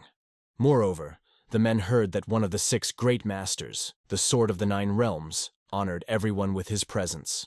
Perhaps he decided to show off, to inspire the young fighters, so to speak. But it seemed to one of the advisors that there were too many body movements for ordinary inspiration, even if he felt waves of energy from here. But the rest of the elders did not understand what could go wrong, and instead of worrying, they suggested going and drinking. The entire provincial council would last 10 days, no less. But at that moment, the man excitedly ordered everyone gathered to lower the bowls, because he felt that the wave of energy was intensifying. Soon, the wave of energy reached their estate. Even Yu Kiljun, who was in his favorite restaurant, felt the energy fluctuations and immediately recognized his brother's energy. As a result, Master San was completely defeated. He lost his arm and his body was completely disfigured with scars. Losing consciousness, he thought about only one thing, that he must protect his niece, after which he fell to his knees. When the others arrived, feeling the surge of power, they immediately looked at Master San, not understanding how the 9 Realms sword could be defeated, and how such a thing was even possible. After which they turned to Mrs. Yo Songryong to find out who could have done such a thing. She pointed to the young head of the Tang clan who killed the master. Those gathered could not believe that the Tang clan were the ones who destroyed the entire Silent Sword clan and the Chahonjin detachment. It seemed simply impossible to them that this young boy had defeated one of the 6 great masters. Yo Sungryong explained that Master San died protecting the lady, and if they fail to avenge the master and protect the young lady, it will surely bring upon them the wrath of the Overlord. So she ordered the crowd to kill that damn puppy now. People clearly tensed up, realizing that even though it sounded dubious, but if Yo Sungryong's words were true, then their lives were also at stake. That is why, remembering that the battle would not be easy, they rushed against the one who had already defeated the 9 Realms sword. Looking at the people watching, Mirio literally couldn't believe that Tang Yongmyeon was being attacked by so many people at once. Tang Yongmyeon, calmly looking around at this crowd, sheathed his sword. He understood that if it weren't for Yo Sungryong's tricks, none of this would have happened. Moreover, he was sorry because Master San's swordsmanship was truly amazing. The outcome was a foregone conclusion from the very beginning due to the difference in the level of energy cultivation. And yet, Master San fell without releasing the sword from his hand. He died the death of a worthy swordsman, and even though the man was Tan Yongmyeong's enemy, he decided to give him his due, and taking his blade, promised that his path to the afterlife would not be so boring. After that, he threw the blade into the sky, scattering it into many fragments, which immediately began to hit his opponents. Despite this, the attacks were not deadly, but only knife attacks. The Voyans laughed, realizing that such tricks clearly would not stop more than 2,000 fighters. But Tang Yongmyeon was clearly tired of their words. After that, he used rotation magic on the fragments, while the men reassured each other. Realizing that these were just tiny fragments, they spun in the air, knocking out everyone in their path. The remaining survivors knew that they had to stop this guy, but they immediately learned the clan's secret technique, Rain of 10,000 Heavenly Flowers. They clearly panicked because the technique was considered long lost, and they did not know how to resist it. The snake at that time was next to the master, and was surprised that the opponents really decided that this was the Rain of 10,000 Heavenly Flowers technique. This was quite naive, because it was immediately clear that these people had never seen the technique with their own eyes. At this point, Tang Yongmyeon called Mirio over and explained that they would not allow the opponents to get close to the girls, but some might still leak out, and he asked her to deal with them. Mirio just smiled and explained that it was not for nothing that she became Tan Yongmyeon's bodyguard, so there was no need to worry about them, and she asked that Tan Yongmyeon, as promised, send all the attackers straight to hell. Tan Yongmyeon replied that the girl shouldn't even ask for it, because that's what he was going to do from the very beginning. After which he rushed to the attack with the Hall of Falling Shards technique, after which he also used the stealth technique, with the help of which he ran towards particularly strong opponents. As Tang Yongmyeon predicted, some were still able to break through his technique and discovered another couple of girls in the clothes of the Tang clan, after which they decided to attack Mirio, because they understood that they clearly could not cope with such a monster. But if they at least capture the girls and take them to the head of the alliance, it will be better than nothing. Mirio calmly looked at her opponents and remembered when Tang Yongmyeon offered her to heal her damaged meridians. Then he explained that he felt that the cold was also blocking her meridians, just like her sister, but explained that this time she would not have to undress. Mirio explained that she didn't want to do anything about it because even though she had unpleasant feelings, she could still live with it. Tang Youngmyeon explained that it was not only that. Mirio no longer even noticed her limitations, but now she stood on an equal footing with Bonvi's squad. This is proof that she has exceptional talent in martial arts. If they cure her illness and unblock her meridians, she will be able to achieve much more. And as a result, now the girl, truly with open meridians, was able to reach a level and be equal in strength to the elders. And then the men who attacked her realized that even these girls were strong, and they did not understand what it was. Jigal Youngyeon was simply in shock as she watched Mirio's battle, because initially she simply believed that the young leader and his assistant were just children. But now she did not understand how they could be stronger than most of the heirs of all sects. Mirio at this time asked Jigal Youngyeon to stay behind her, because protecting another person was not as easy as it seemed. Jigal Young was already crying at that moment and really regretted that she had neglected her training, because now she was completely useless. All she could do was watch from the sidelines as someone fought to protect her. At this time, the survivors panicked, realizing that their main task was to stop the damned wind. After all, no matter how strong Tang Youngmyeon was, there had to be a limit to his internal energy. Therefore, even if they were hurt, they had to surround him and take him by surprise. They tried to do this, but were eventually stopped by a powerful barrier that simply pulverized their hands. Tang Youngmyeon was amazed that they were putting themselves in danger, but in the end he actually began to become weaker. Tang Youngmyeon at this time only casually observed how people were really ready to give their lives for everything that the Alliance gave them. He was wondering what kind of person the head of the Alliance should be, that they were willing to go that far, but now was not the time to think about it. Therefore, forcing himself to move, Tang Youngmyeon used the destruction technique several times and eventually cut down all the opponents who surrounded him. Yo Sung-ryung watched all this from afar, who could not believe that someone had killed half of an army of 2,000 in the blink of an eye. It was not just luck that he managed to surpass a master who had reached the vagina level. She realized that the number of opponents clearly did not matter to Tang Youngmyeon. That's why she ordered the guys to stop. She realized that no matter how many attackers there are, they still won't be able to defeat this guy. Therefore, she ordered them all to retreat and save themselves, after which she also released the young lady and promised that she would definitely get Tang Youngmyeon, and someday he would pay for all his sins. After which Yo Song-ryung herself turned to the young head of the Tang clan and invited him to end all these games, because she saw that hundreds and even thousands of lives would not stop him. To kill him, she would have to use the help of the head of the Alliance. She didn't want to resort to this method to witness his death with her own eyes, but he left her no choice. After that, her eyes flared with fire, and she began to burn the girl's body, using the Fire Lotus technique on her. After which everyone watched in shock what was happening, realizing that at this rate, the young lady would simply die. In this case, none of those present would return from here alive. Ye Sung-ryung understood that even if she died first, she would not care. All she wanted was to wait for Tang Youngmyeon to die. As she got closer, fiery energy engulfed the entire space, and a disfigured body appeared in front of her, emitting an eerie aura. People, watching this, could not believe their eyes. Her actions seemed so insane that she seemed completely oblivious to the dire consequences. Tears are constantly streaming down her face. Isolrin is ready to do anything to avenge the death of McKinhu, although she realizes that her strength is not enough. Her only regret is that she will not see the young head of the Tang clan die.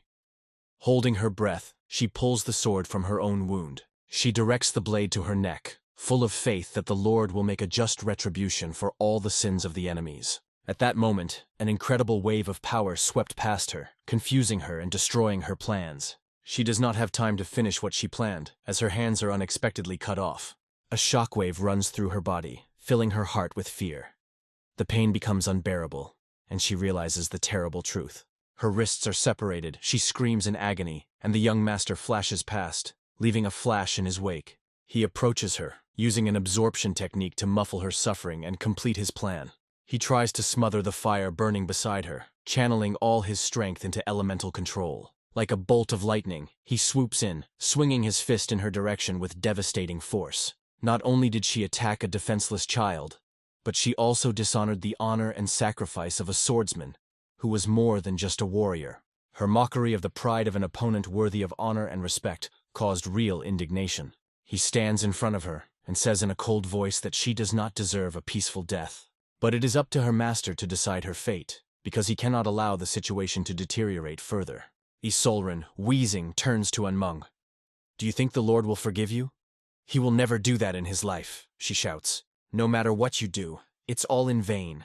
The young head of the Tang clan will say goodbye to his life today," she exclaims with fury. These categorical words from someone who N-Man is already ready to tear apart on the spot only heat up the tension. An incredible aura of red light bursts through the heavens and strikes right next to them. A sudden incredible flash of light scared our hero, and he, stunned, looked at what had happened. Everyone present held their breath, and their breathing seemed almost frozen. The warriors stood amazed, their mouths wide open at the incredible sight. Isolrin cried out with joy. Her master had finally arrived. At this moment, the Overlord looks carefully at our hero, who tightly grips his sword, holding himself in his hands. His body looked terrible, mutilated, cut almost in half without one arm. It was hard to imagine where it had come from. He leisurely looks around, carefully assessing the consequences of what happened. His gaze rests on a defenseless child who has suffered at the hands of Isolrin.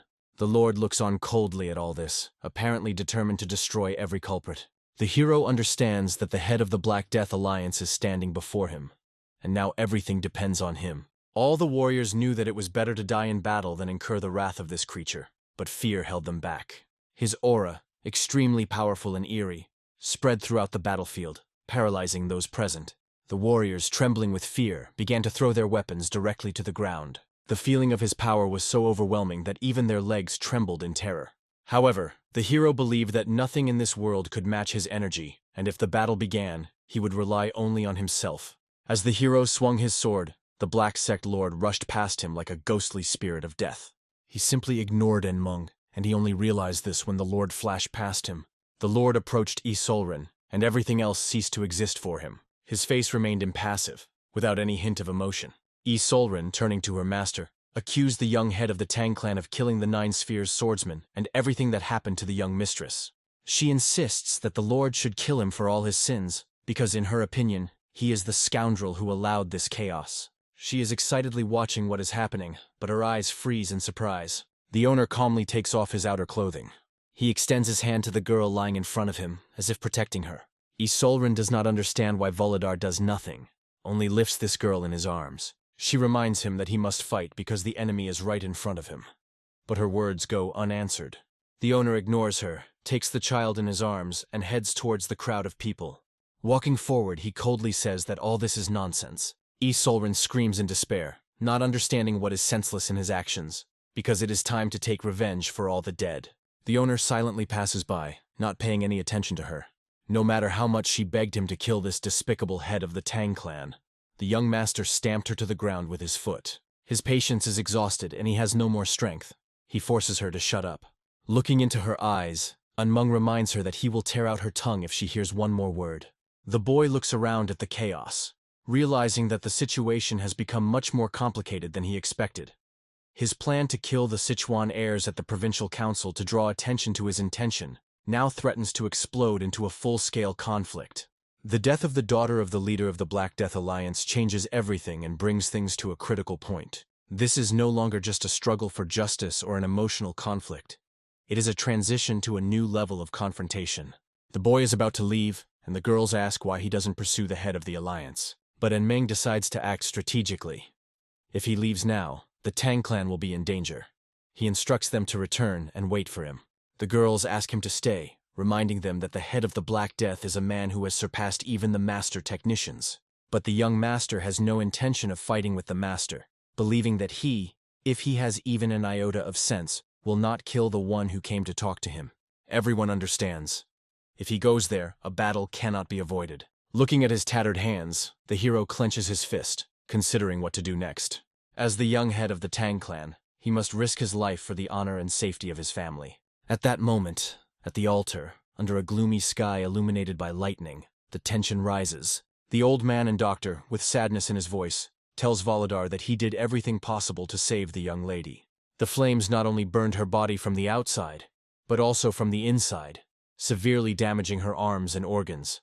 It pains him to say it, but he has no way to help anymore. The Black Death Lord remembers the times when Mistress Yenhe and the other leaders were with him at the time.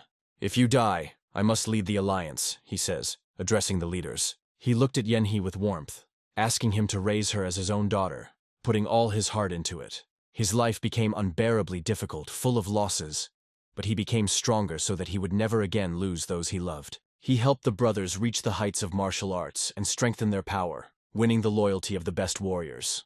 But now Volodar realizes that all these efforts were in vain, because everything happened outside his influence. Even the memory of Yenhe crying over her broken doll hurts him to the core. He lowers his hand and his demonic gaze fills with grief and rage that could split the heavens. "Why regret if there's nothing to return? It's a waste of emotion," he says, his face taking on a new frightening look. He understands that the main thing is not to make a similar mistake again. All enemies should be destroyed without a drop of pity. "Anyone who poses a threat to me or my people must be destroyed," the Lord of the Black Death decides. At this moment, our hero leads Isolren, tied as if on a leash, pulling her on the way to her family. Enmeng dragged Isolren all the way, telling her about the existence of dragons. She wondered why he had mentioned them now. The boy explained that dragons are mythical creatures. Legends about them exist, but he does not believe in real dragons because it is only a nickname given to prominent people. However, she is not talking about human nicknames, but about real dragons. When the guy asks what she means, her answer is stunning. Isolren stated that the leader of the Black Death Alliance is not human. He is a real dragon in human form. The words made the boy's legs tremble as he approached the head of the Alliance. Comprehension of what he heard almost paralyzed him. She continued, "Dragons are not born in their true dragon form. They appear in the world from heavenly and earthly energy, taking the form of a human child, pass a certain stage, and gradually become real dragons. Adult dragons usually hibernate for hundreds of years, and when awakened can wreak havoc, even destroying entire states." The hero asked how she could prove that the head of the Alliance was a dragon. Is her belief based solely on his powerful energy? She looked at him and replied that Enmeng was a fool to deny the existence of dragons while talking to a real supernatural being. She reminded him of his former familiar and why he once needed this spirit. Humans cannot sense dragons due to the fundamental difference in energies, but as a supernatural being, she is able to sense dragon energy. It was because of this that Huck made her his guardian spirit, and together they hunted dragons that did evil to people. The hero listened to her and understood that her former master was a dragon hunter. It was very interesting. The more he learned, the harder it was for him to believe that there was a being that had lived for over 1,000 years. This added a certain persuasiveness to her words. But how strong must a man be if Mungenhek hunted dragons to destroy the evil ones among them? He wondered if the hero could use the techniques and power of his previous life to meet the dragon in battle. "I mean, if he really is a dragon, he must be destroyed at all costs," said the hero. But the mythical creature replied that not all dragons are evil by definition. Rarely, but there were cases when the dragon became good.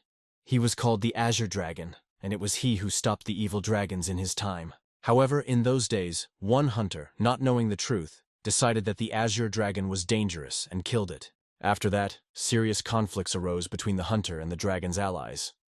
Only then did Mungenhek realize his mistake. He decided to hunt only evil dragons and began working with other hunters to right his wrongs. The mythical creature explained that this was before she became a familiar, and reminded the hero that he was still far from that level.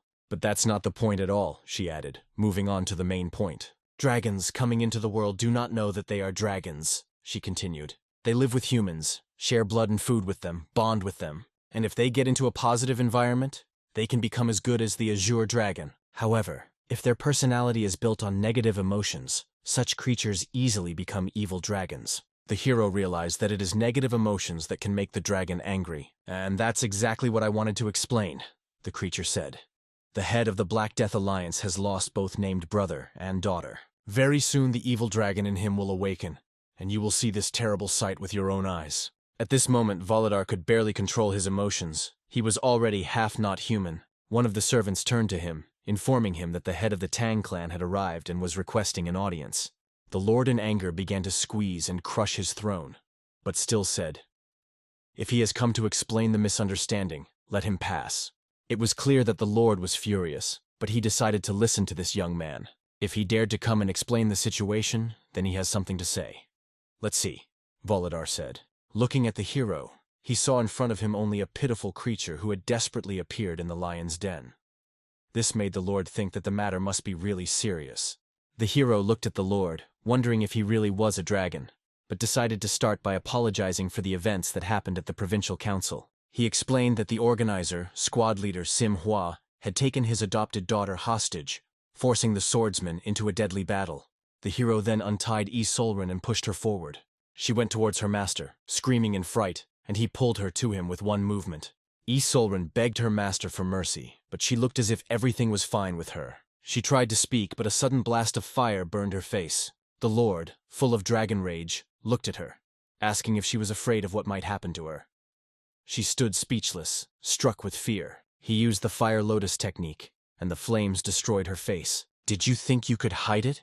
he said coldly, seeing traces of the fiery technique on her body, which she used to manipulate his brother Manil. He remembered how she had done this for Mak Yinghu's death, and decided to make her feel the suffering many times more. The hero watched what was happening, hoping that he would be able to talk to the Lord and resolve the situation. The Lord turned to the hero, asking if he wanted to know why he hadn't destroyed the entire Tang clan yet.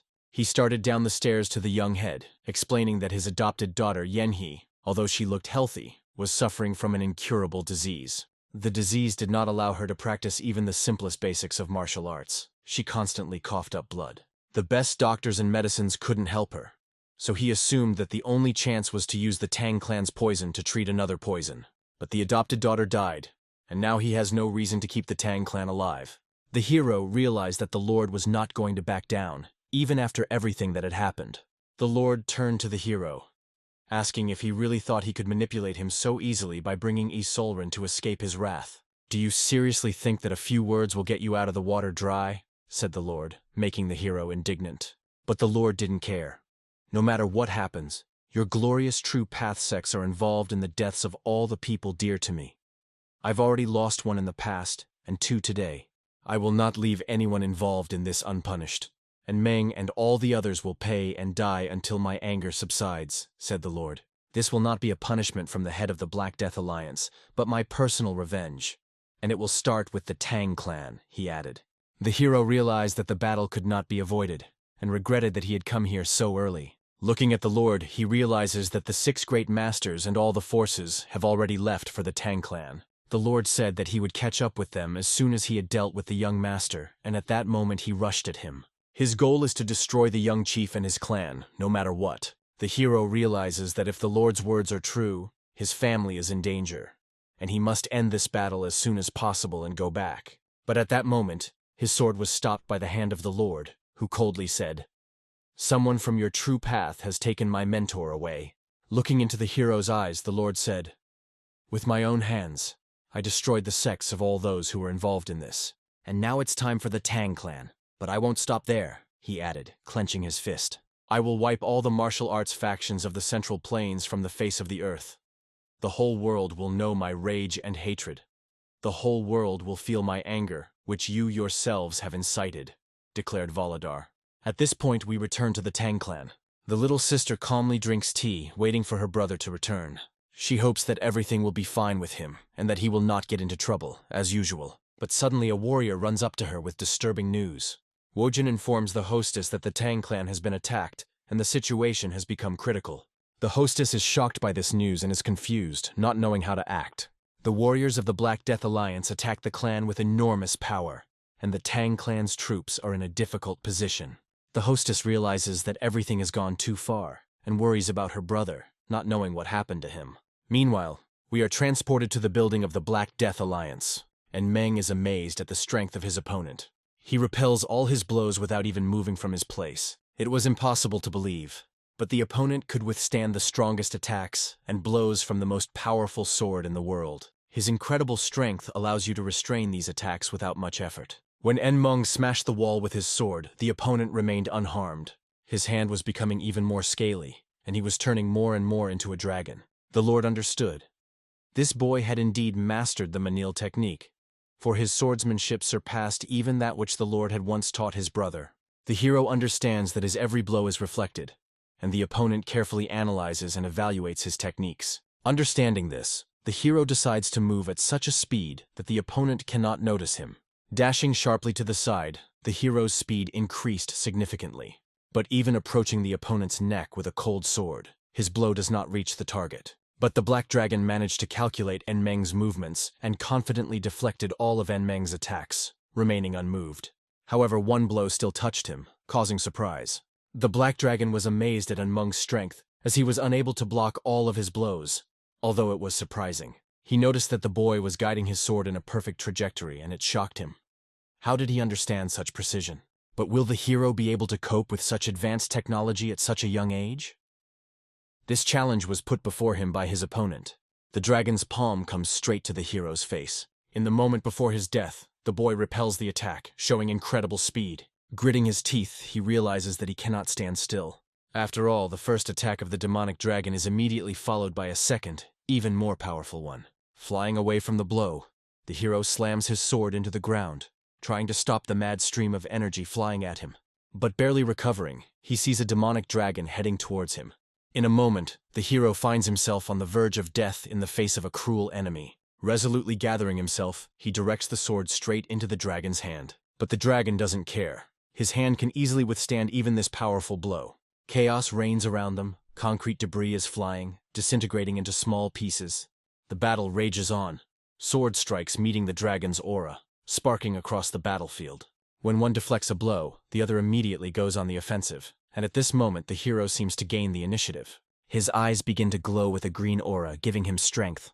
But it seems Black Dragon is just testing him and playing around without showing his full power. That's when the young master strikes him with his decisive blow. Black Dragon feels a powerful blow that he barely blocks. The maddened sparks of the demonic stream fly out as they collide with the hero's white aura, forming a bright flash in the sky. When their forces collided, the hero began to gradually stop his movement. His opponent also pressed his feet into the ground, trying to contain his power.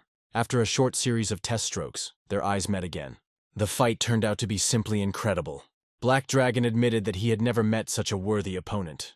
This young man could truly be called a swordsman even at such a young age. The dragon thought that he had mastered all the principles of martial arts and reached the top. But now he understands that there are those who are still worth striving for. "You, Enmeng, will be a great step on the way to new heights," the dragon whispered. Enmeng is surprised to realize that his opponent is extremely talented, because even under constant pressure, he not only responds to attacks, but also studies them carefully. It seemed that the dragon was not fighting, but playing with the hero, enjoying the process of fighting if he found something interesting. The hero realizes that the longer the fight lasts, the more it plays into his opponent's hand, and decides to end the battle as quickly as possible. He plans to use his poisonous aura of insanity, which, although it will not give him full power, can still turn the tide. But when the hero looks away, the Black Dragon claws at his face, giving him no chance. The dragon seals the hero to the ground and delivers a powerful blow that stuns him. The demonic rays pierce Enmeng's body, causing him to cough up blood. This was the Black Death Palm technique. The impact was extremely powerful, filled with chaotic energy that struck everything around. Although Enmeng was late in reacting to this attack, he still started to block it. He slammed his sword into the Black Dragon's claws, trying to block the attack. At that moment, his green eyes glowed even brighter, and he began to surpass his opponent's technique, looking straight into his eyes. For a moment, anger filled Enmeng's heart, and his white aura, like lightning, tore through the air amidst the black sky. As he struck with his incredibly powerful sword, a terrifying scene unfolded before him. What he saw was completely unexpected. The blow, which should have dismembered the opponent, only cut his cloth cape. Demonic Dragon was behind the hero, demonstrating that cheap tricks do not work on him. But the dragon is interested in the hero, and wants to share the new truth he recently realized. He wonders how Enmeng will take it. This is a technique called subjugation of the inner spirit. Its basis is a sphere of fire on the tip of the finger, the dragon explained. When he touched the hero with this technique, the space was filled with an incredible flow of power. A powerful energy flooded the entire horizon, creating chaos in the surrounding world. The dragon knew that the opponent would not be able to resist this, as his martial arts were based on superior methods of enhancing chi energy. But after some time he realized that the hero was still alive. How dare he? What is this enhanced energy? Thought the dragon.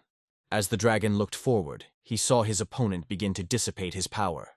The hero's blow tore apart the space, filling everything with a white light that blinded even the sky. The dragon watched in amazement as his machinery was destroyed. The hero appears in a new form, His aura and the lightning power of the sword felt even more powerful. Coming out unscathed after the attack, the hero rushes towards his opponent with incredible speed.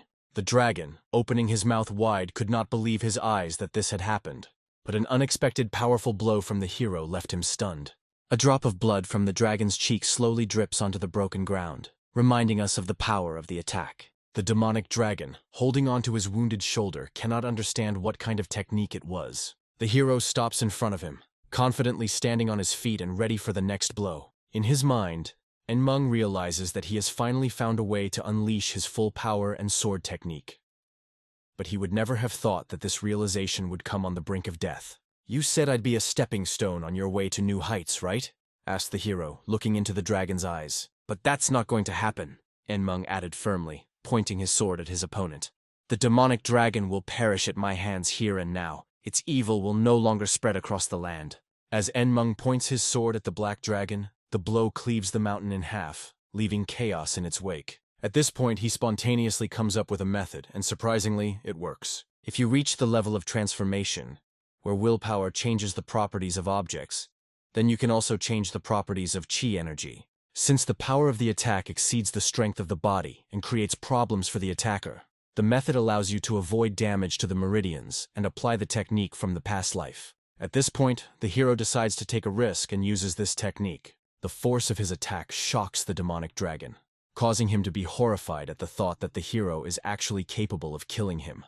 Enmeng carefully watches his opponent, who is filled with anger. The black dragon, enraged by the hero's power, pushes off the ground and rushes at him with all its might. His gaze, filled with madness, focuses on how such a worthless creature, in his opinion, dares to stand before him. The demonic dragon is distraught, not understanding how this brash young man is still on his feet.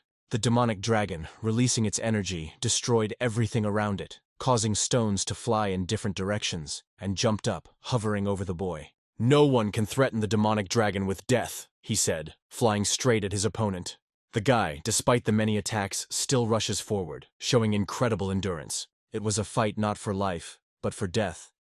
And the hero understands that it is necessary to think and act as quickly as possible. He realizes that it will be very difficult to get close to his opponent, but when he finally got within range of his sword, he managed to take the first step to attack. In response, the demonic dragon picked up the earth and threw it towards the hero. A stream of dark dragon energy crashed straight at him, nearly destroying him.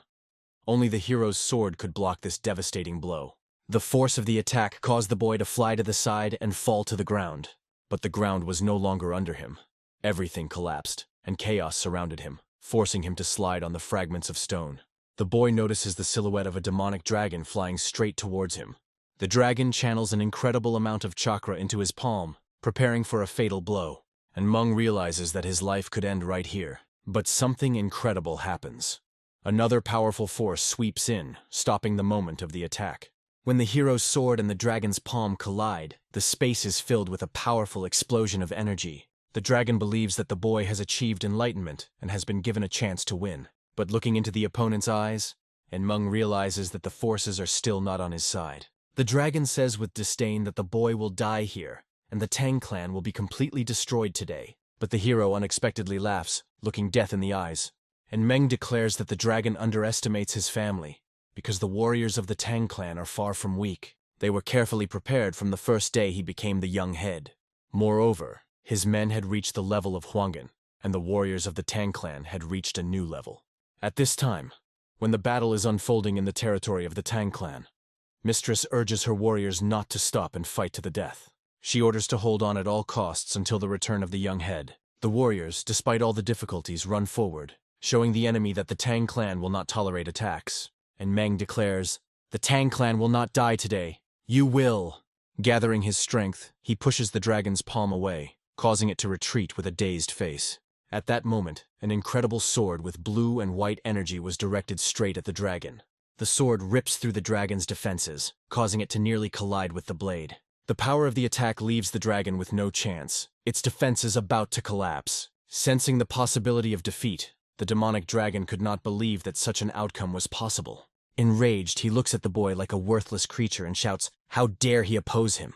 You scion of righteous sects, how dare you go against me by killing my brother?" exclaims the dragon. He remembered that he could have saved Yanhee when she was dying, but he didn't because he didn't want to interfere in the affairs of the dark sects. "And now you wretch want to kill me, the greatest dragon warrior? Try," said the dragon. At this moment, he sends an incredibly powerful palm strike that makes Meng clench his teeth and feel his body straining to the limit. A fiery sphere of energy falls to the ground, melting the stones. In the very center of the explosion lies the hero with blood flowing from his throat. He loses consciousness. For a moment, the hero is completely unconscious, but the mythical creature begins to call him back to consciousness. Realizing there is no other choice, the creature breathes its chakra into him to save him. The hero's eyes open, glowing with a new unseen power. Rising to his feet, he sees the demonic dragon's final blow in front of him. The mythical creature feels that this blow carries the technique, subjugation of the inner spirit, capable of weakening the opponent. "If that's all you have, then try to stop my punch," challenges the dragon. A powerful pressure envelops the hero, who watches as the dragon's power and his own begin to merge into a single energy. This moment becomes a turning point. White and dark forces collide, creating an explosion that balances between death and life.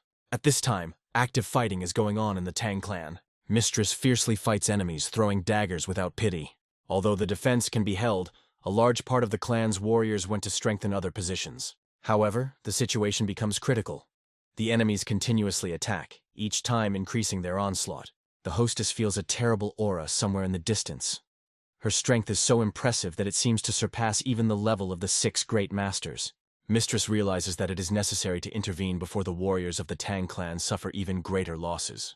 In the chaos, she glances to the side and notices something terrible. Her eyes rest on a huge sword full of demonic power. In front of her stood a giant man with a dagger sticking out of his shoulder.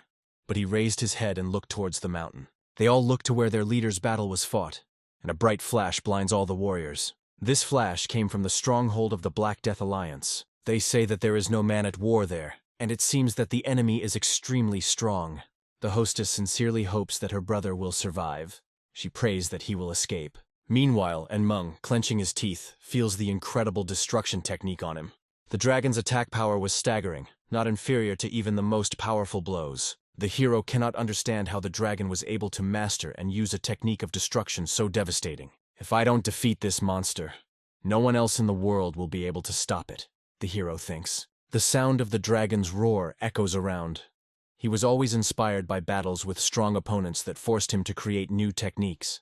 However, despite the perfection of his opponent's form, the dragon feels only emptiness in his soul. "I always sought to understand the essence of death, created new techniques and gave them to those I loved," he said. "But it all became meaningless the moment those I loved died. After all, everyone I loved died sooner or later," the dragon continued. "In this world, the strong always take everything from the weak. That's the law.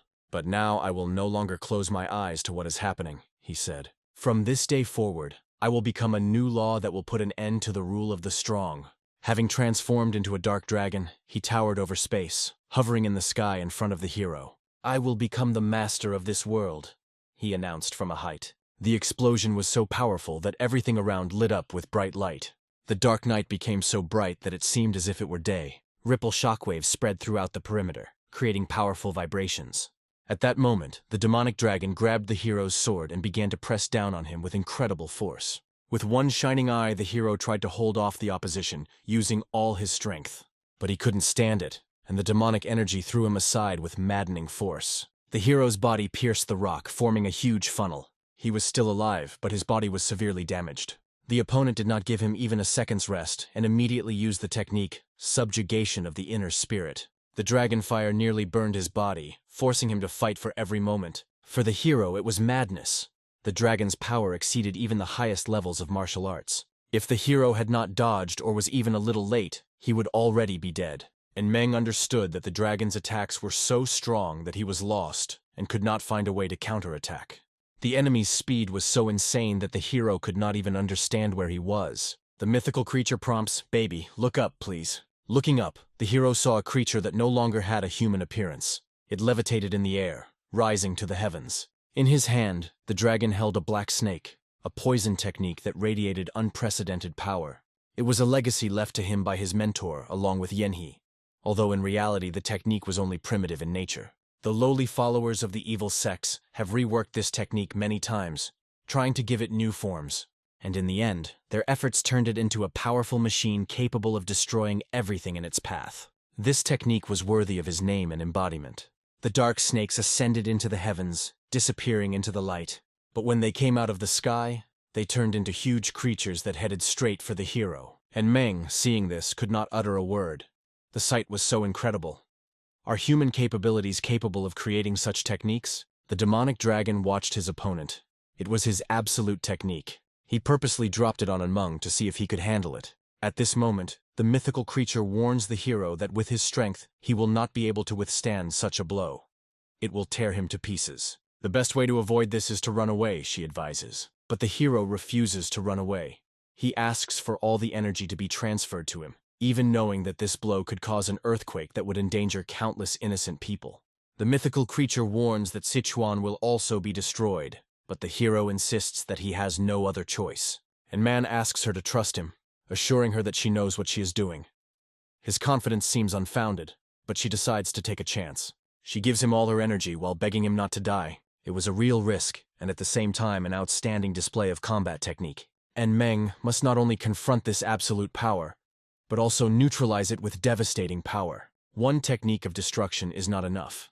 Something more powerful is needed. A sword technique that can cut through everything with a single blow. Even the attacker himself. He focuses all his strength on the sword, begging him to hold on just a little. An incredible, inhuman, divine power flies in front of him.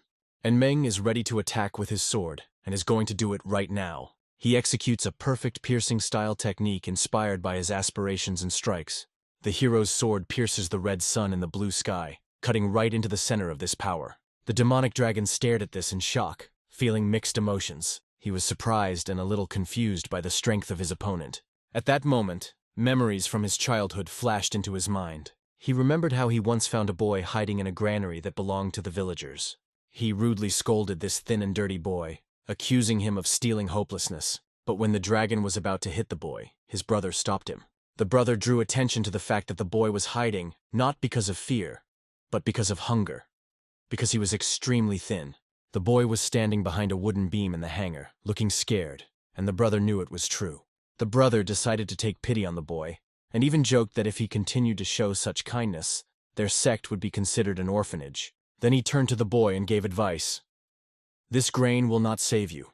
You had better come with me." Extending his hand, he said that he would still not be able to eat his fill of the stolen goods. The man asked the boy his name, but he was silent because he had no name.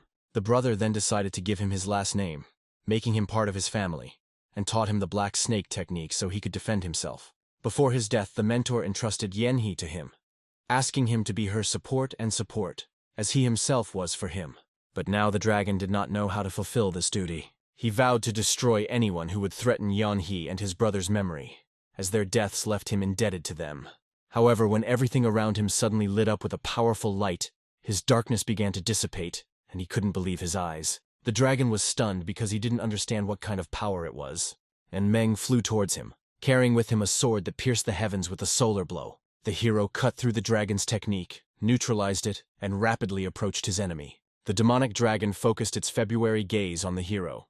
The mythical creature sitting on the hero's shoulder was amazed.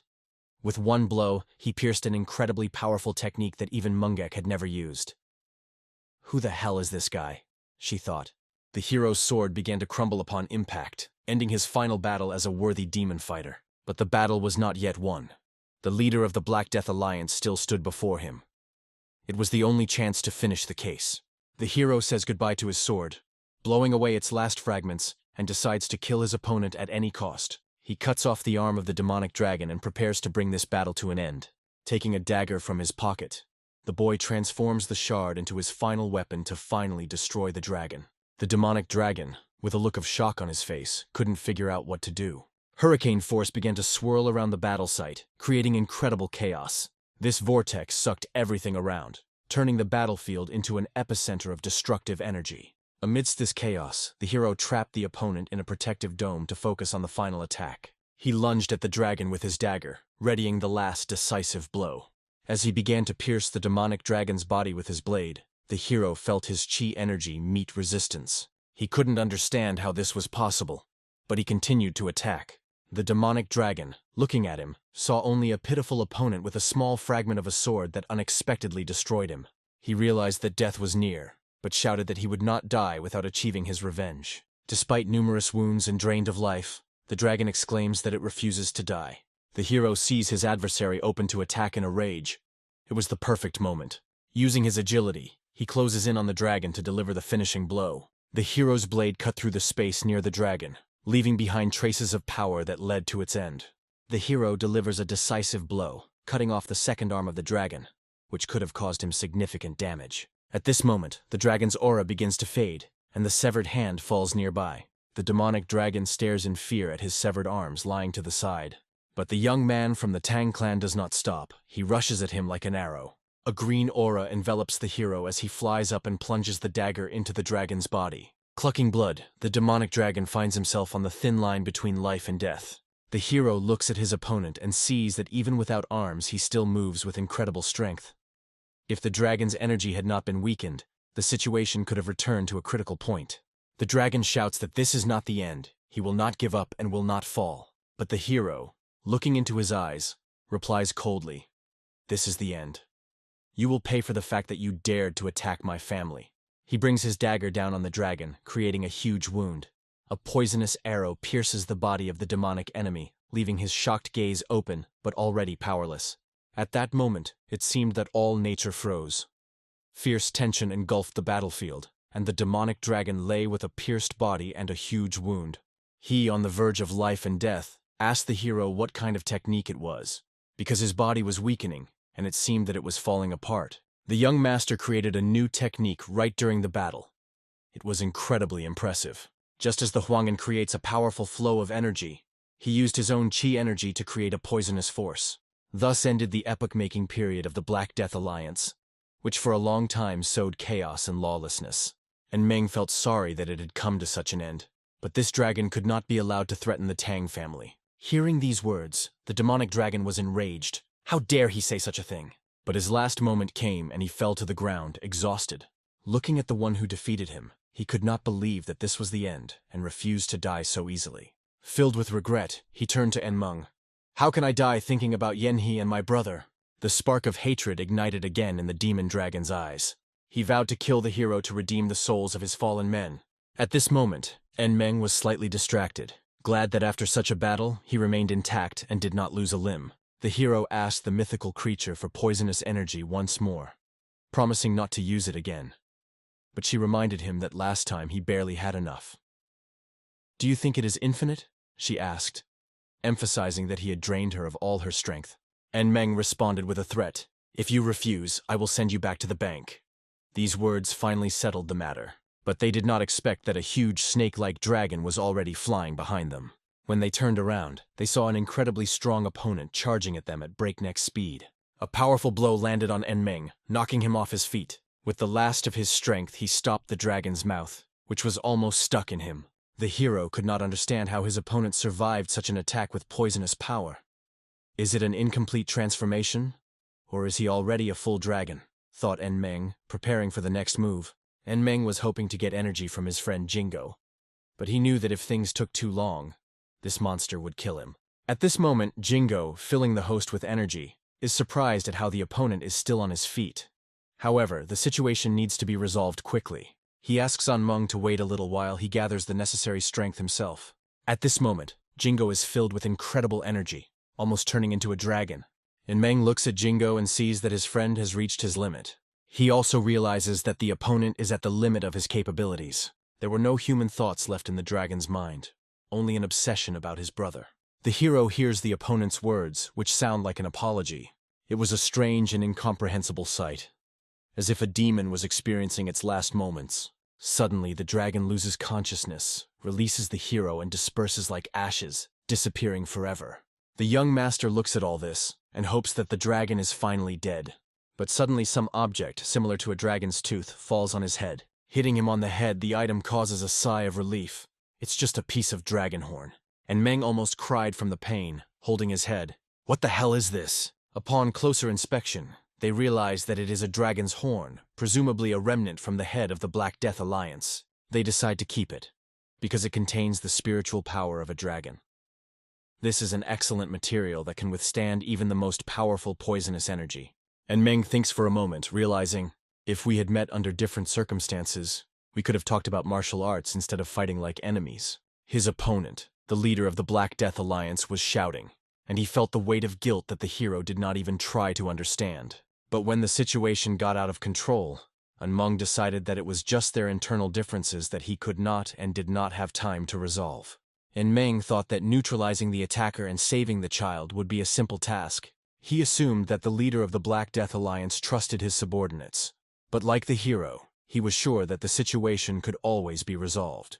However, this self-confidence, the belief that the life of a defenseless child would be protected, eventually spiraled out of control. Jingo, however, believes that this does not excuse the guilt of the head of the alliance.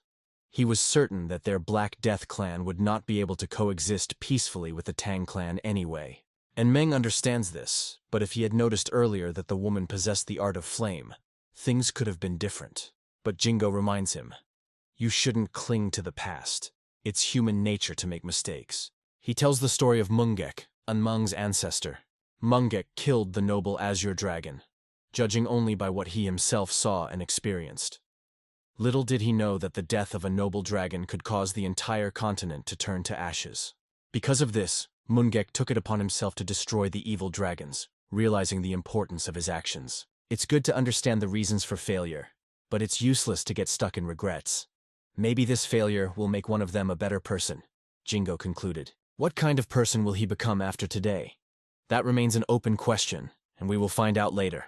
And Meng was interested in what form Jingo took at the end. He thought, if he had helped from the beginning, everything would have been much easier. But Jingo explained that he used all his poisonous energy to save Meng from death. And you get angry instead of thanking me for my efforts, Jingo said. Meng looked closely at Jingo and was amazed. After being attacked by the head of the alliance, Meng remembered how Jingo had shared his poisonous energy with him while he was briefly unconscious. Without this energy, he would most likely have died on the spot from his wounds. The hero realized this and decided to sincerely thank Jingo. His gratitude made a strong impression on Jingo. At this moment, Unmeng remembered the words of his ancestor, who said that gratitude is a weakness because he is only a tool to fight dragons. Jingo jokingly said that Unmeng must have hit his head hard, to which the hero threatened to send him back to the bank. On the battlefield, everything was sprinkled with blood, and the bodies of soldiers lay around. The hostess, despite her fatigue, held on with all her might, and her main opponent was standing in front of her. He was a huge man with a scar or tattoo on his head that radiated menace. Their swords flared as they clashed in fierce combat, each trying to destroy the other. Mistress continued to attack, directing her daggers into the opponent's body. At the decisive moment, she threw a huge number of daggers at him. Feeling exhausted, she thought, where are these 6 great masters? I need to finish this before they come. The opponent became angry when he saw that she was distracted from the fight. He counterattacked with such force that it sent her flying to the side. She might have been worried about the other masters, but he urged her not to focus on that. We are dealing with mages of battle formations, he said. Their traps are hindering progress on the battlefield. Once we break through them, there will be more troops here. And of course, the head of the alliance himself is already on his way here. Today, the Tang clan will be wiped off the face of the earth, the opponent said with cold confidence.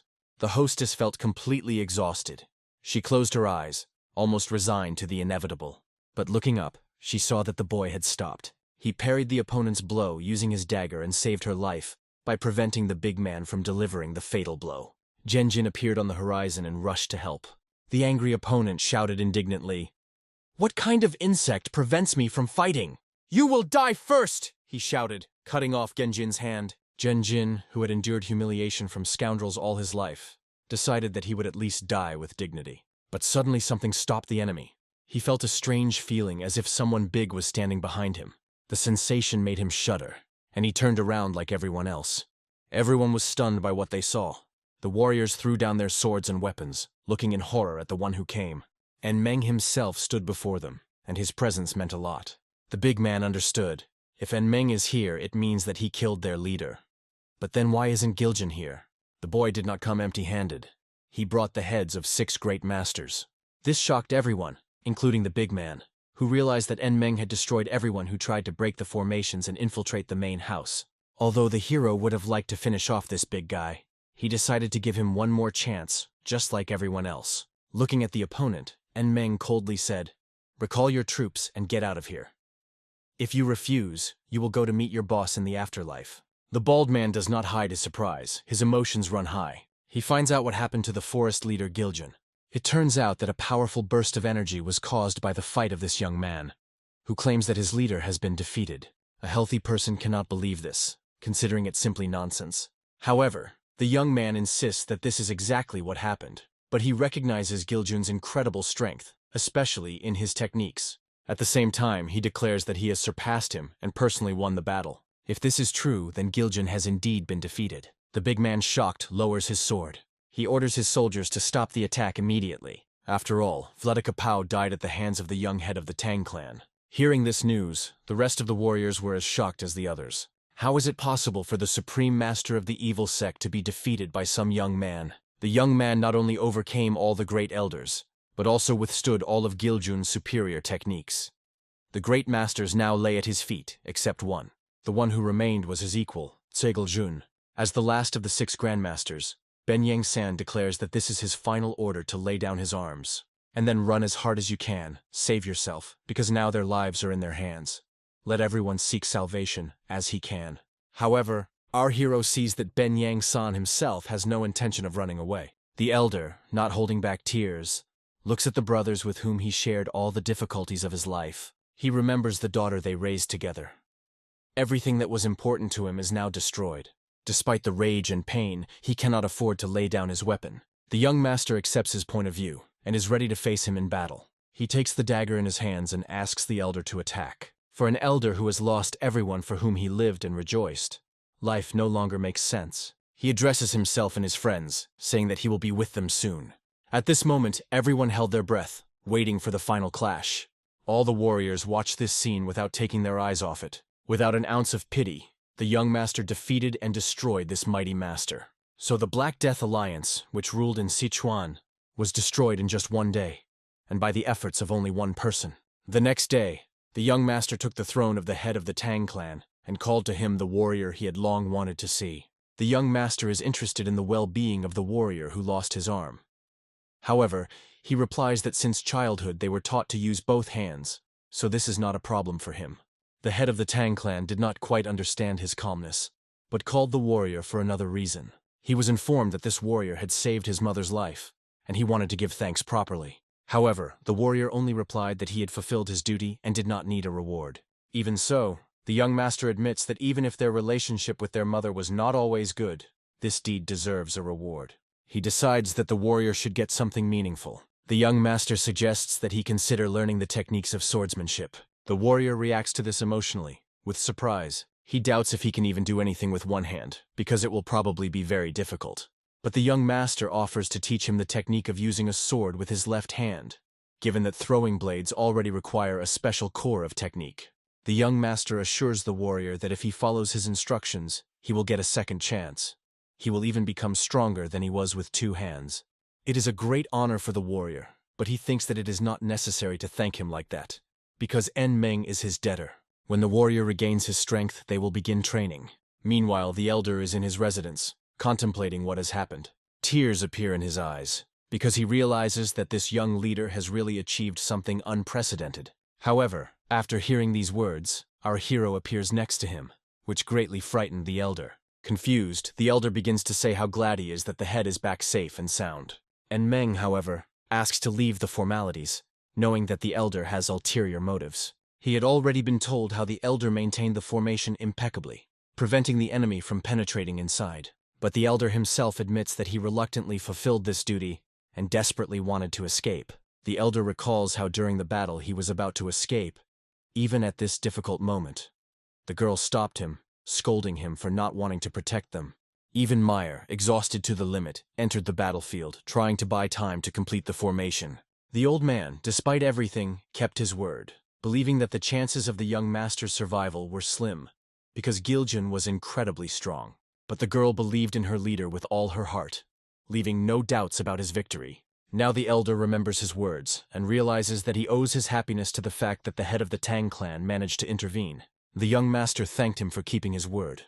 He promised to actively support the Gal family, so that they could regain their strength as soon as possible. After that, the head leaves the room, leaving all organizational issues on the shoulders of the elder. Hearing such words from a person he had always feared, the elder felt as if he was in front of a completely different person. Finally, the young master warned him not to even think of trying to desert again, because next time it would have serious consequences. The elder was almost speechless. His mustache seemed to be about to fall off, and sweat appeared under his armpits. He promised that this would not happen again. Fortunately, the main clan was almost unscathed. Apart from the losses among the soldiers, all matters were finally settled. But there was still something left. 2 days later, they set out for the dungeons of the Black Death Alliance fortress. The warriors were amazed to see that all this was hiding under the fortress. But what impressed them most was not the creature, but the incredible riches. These were the clan's treasures accumulated over decades. There were so many of them that there would be enough for everyone. The warriors who accompanied the young master could not take their eyes off this wealth. One of them realized why the alliance had never expanded beyond Sichuan. Giljun ruled unorthodox sects that did not seek expansion, but strengthened their positions here. Their followers probably paid in treasure for martial arts training, but knowing Giljun's character, it was dictated more by greed than need. Many dreamed of becoming his student, and the accumulated treasures were a kind of entrance to his training. Our hero turned to Vorzin, instructing him to clean up the dungeon and transfer all the valuables to the main house of the Tang clan. Our hero believes in Vorzin and knows that he will fulfill his task flawlessly. Meanwhile, he goes even deeper underground. In the dungeon, apparently, there is a library with priceless books. The information stored here is incredibly valuable. The boy takes one of the books and blows a thick layer of dust from it. He suggests that perhaps this is the diary of Vladika himself. Opening the book, he reads the first words. Living in Sichuan, I always believed that you should pay twice as much for kindness, and tenfold for insult. This principle became the basis of my life. Because of this idea, he destroyed all the members of the Zhongsun sect, including its leader, who was like a father to him. Along with Zhongsun, he also destroyed everyone who supported the sect, wanting to completely erase their martial arts. He wished that these techniques would never return or appear in the future. It was his indomitable contempt for those who had already left this world. Our hero realizes that the Lord has collected and combined the methods of destruction of all the martial arts he has ever seen. All this is collected in dozens of volumes stored here. In addition, these dungeons are not only the castle of the Black Death Alliance, but also traces of the Zhongsun sect and other great schools that have existed here for centuries. However, Vladika destroyed all the old books and left only his own, as if denying the history and depth of these martial arts. His self-confidence had never been lacking, and now all that was left of him were these dozens of volumes. They all contain the martial arts of someone who has always looked down on others. After closing this book, our hero understands. This is how the story of the Black Death Alliance ended. After the battle with the Black Death Alliance, while the Tang clan was restoring order in Sichuan, a great war broke out in Qinghai province. A conflict broke out between the Devil Cult, which tried to invade the central lands, and the Kunlun School, which came to defend the region. One of the leading warriors of the Kunlun School was an immortal demon, an elder and master who had reached the level of Huagin. His ruthlessness made him a central figure in the confrontation. However, the power of the Devil's Cult proved to be limitless. Their numerical superiority far exceeded all 10 great sects combined. The battle was beginning to tilt in their favor, and the Kunlun School was on the verge of defeat. At this critical moment, reinforcements from the Hongdong sect and the Tang clan arrived. The powerful warriors of Gondong, particularly the masters of Huagin, brought new strength, forcing the Devil Cult to retreat. A united front led by the Demon Immortal and the great swordsman of Gondun turned scattered battles into a decisive offensive against the cult. However, this success would not have been possible without the help of the Tang clan, who sent their best warriors. The people of the Tang clan were nervous and exhausted, because the situation in Sichuan had changed dramatically after the battles. The Kunlun School elder, however, looked at them with disdain, as if they were the ultimate waste. One of the leaders destroyed the other, because two bears in the same den do not get along. Meanwhile, in the Tang clan, one of the cousins was busy with work. The warrior worked hard trying to make the perfect steel for the sword blanks. The sparks from the hot fire seemed to reflect his thoughts. He remembered the words of the young master, who said that he wanted to see him as a master blacksmith. It was a great honor for him, but the leader didn't even give him a chance to say anything. Instead, he asked the blacksmith what happened to his sword, the demon fighter. The young master then explained that the sword had broken. The reason was not simple, and it was obvious. It was a real blow for the blacksmith, He barely held back tears, realizing that the sword, on which he had put so much strength and hope, had broken. It was painful to realize that his last masterpiece, created under the guidance of the teacher, had been destroyed. However, the demon fighter's sword fulfilled its purpose to the end. In the final battle, he sent the head of the Black Death Alliance to the other world. That is why the young master, realizing the significance of this blade, personally came to invite the blacksmith to his service. He wanted to show him that he trusted him and appreciated his skill. The chief led him to the forge and demonstrated something incredible that was difficult to describe in words. In short, it was the horn of a mythical creature. The young master asked a blacksmith of the Tang clan to forge a sword from this horn. However, even the highest temperatures in the furnaces could not melt it. He hoped that the master would be able to find a solution. Kaval thought about it and apologized, explaining that you need to think carefully about how to work with this material. Since it was the horn of a mythical creature, it contained spiritual energy. It is practically impossible to process it by conventional methods. It is necessary to fundamentally change the fundamental approach to forging. The blacksmith came to the conclusion that this horn should be forged in the cold, not in the heat. It sounded absurd, because the mythical creature is still a living entity. If you look at the material, under the influence of cold, it can react in the same way as it usually reacts to strong heat. This is the logic. All things obey the principles of yin-yang. Just as yan metal needs fire, the opposite element, this horn, an artifact of yin energy, can respond to the opposite element, cold. This means that the young master, as a carrier of a significant amount of cold energy, will be able to work with the artifact. After all, during the treatment of Mistress Muso, he absorbed a lot of this energy. By the way, he still hasn't visited Musa after returning home, but he promised himself that he would definitely do it next time. Placing his hand on the horn, he directed extreme cold at it. The artifact began to glow with an incredible glow. Blacksmith and young master saw that the horn reacted. Then the young master asked the blacksmith to strike the artifact with a hammer, warning him not to touch it with his bare hands. The blacksmith carefully struck with the hammer and saw that the artifact began to be processed. This meant that this was the way to work with him. Now the blacksmith knew how to start creating a sword. The young master entrusts this task to the blacksmith, noting that the horn is too small to make a full-fledged sword. He then asks to make a dagger out of it, explaining that the length of the blade doesn't matter to him. The demon fighter has done his duty, and now it is time for a new blade, which will be created by the hands of a talented blacksmith, who will be famous throughout the world. We return to Sigjian, the most important building of the region. An old man sits on a throne, greedily tasting alcohol. His eyes are focused on a woman who never ceases to amaze him. He begins to understand Emperor Xuanjun, who once loved Yang Gufei. But when the girl put her hand on his shoulder, he thought, was he comparing her to a woman who had ruined her master and her own country? She, unlike Yang Gufei, is absolutely loyal to her leader, the divine cult, body and soul. The man laughed, admitting that she was right, because the comparison was really inappropriate. But he wants to ask her one question. He asks if she knows that their cult is currently at war with the Kunlun school. Those bastards, as he calls them, stand in their way in the Central Plains, and it is because of them that the breakthrough has not yet occurred. The Kunlun school's powers are impressive, but their main problem remains the immortal demon Gok-un. He had recently arrived with reinforcements from the swordsmen from the Hongdong sect, and the two were blocking their forces from advancing further. However, as they say, there is no evil without good.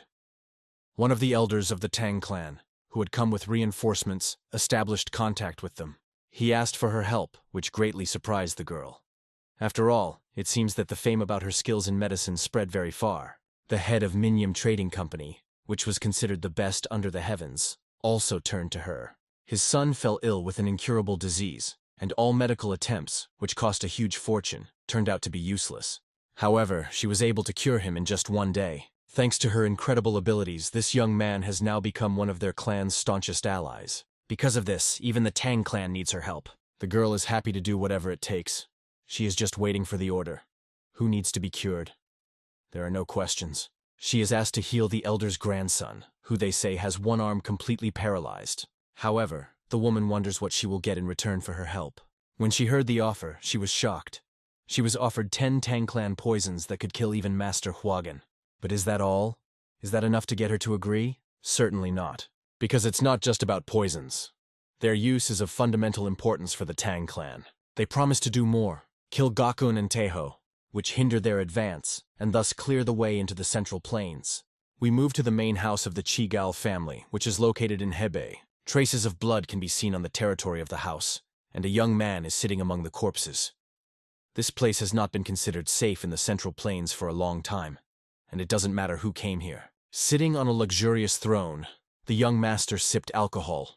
He was not covered in the blood of his enemies. He had heard that the leader of the Black Death Alliance had been destroyed, and that he had been killed by the same guy, the head of the Tang clan.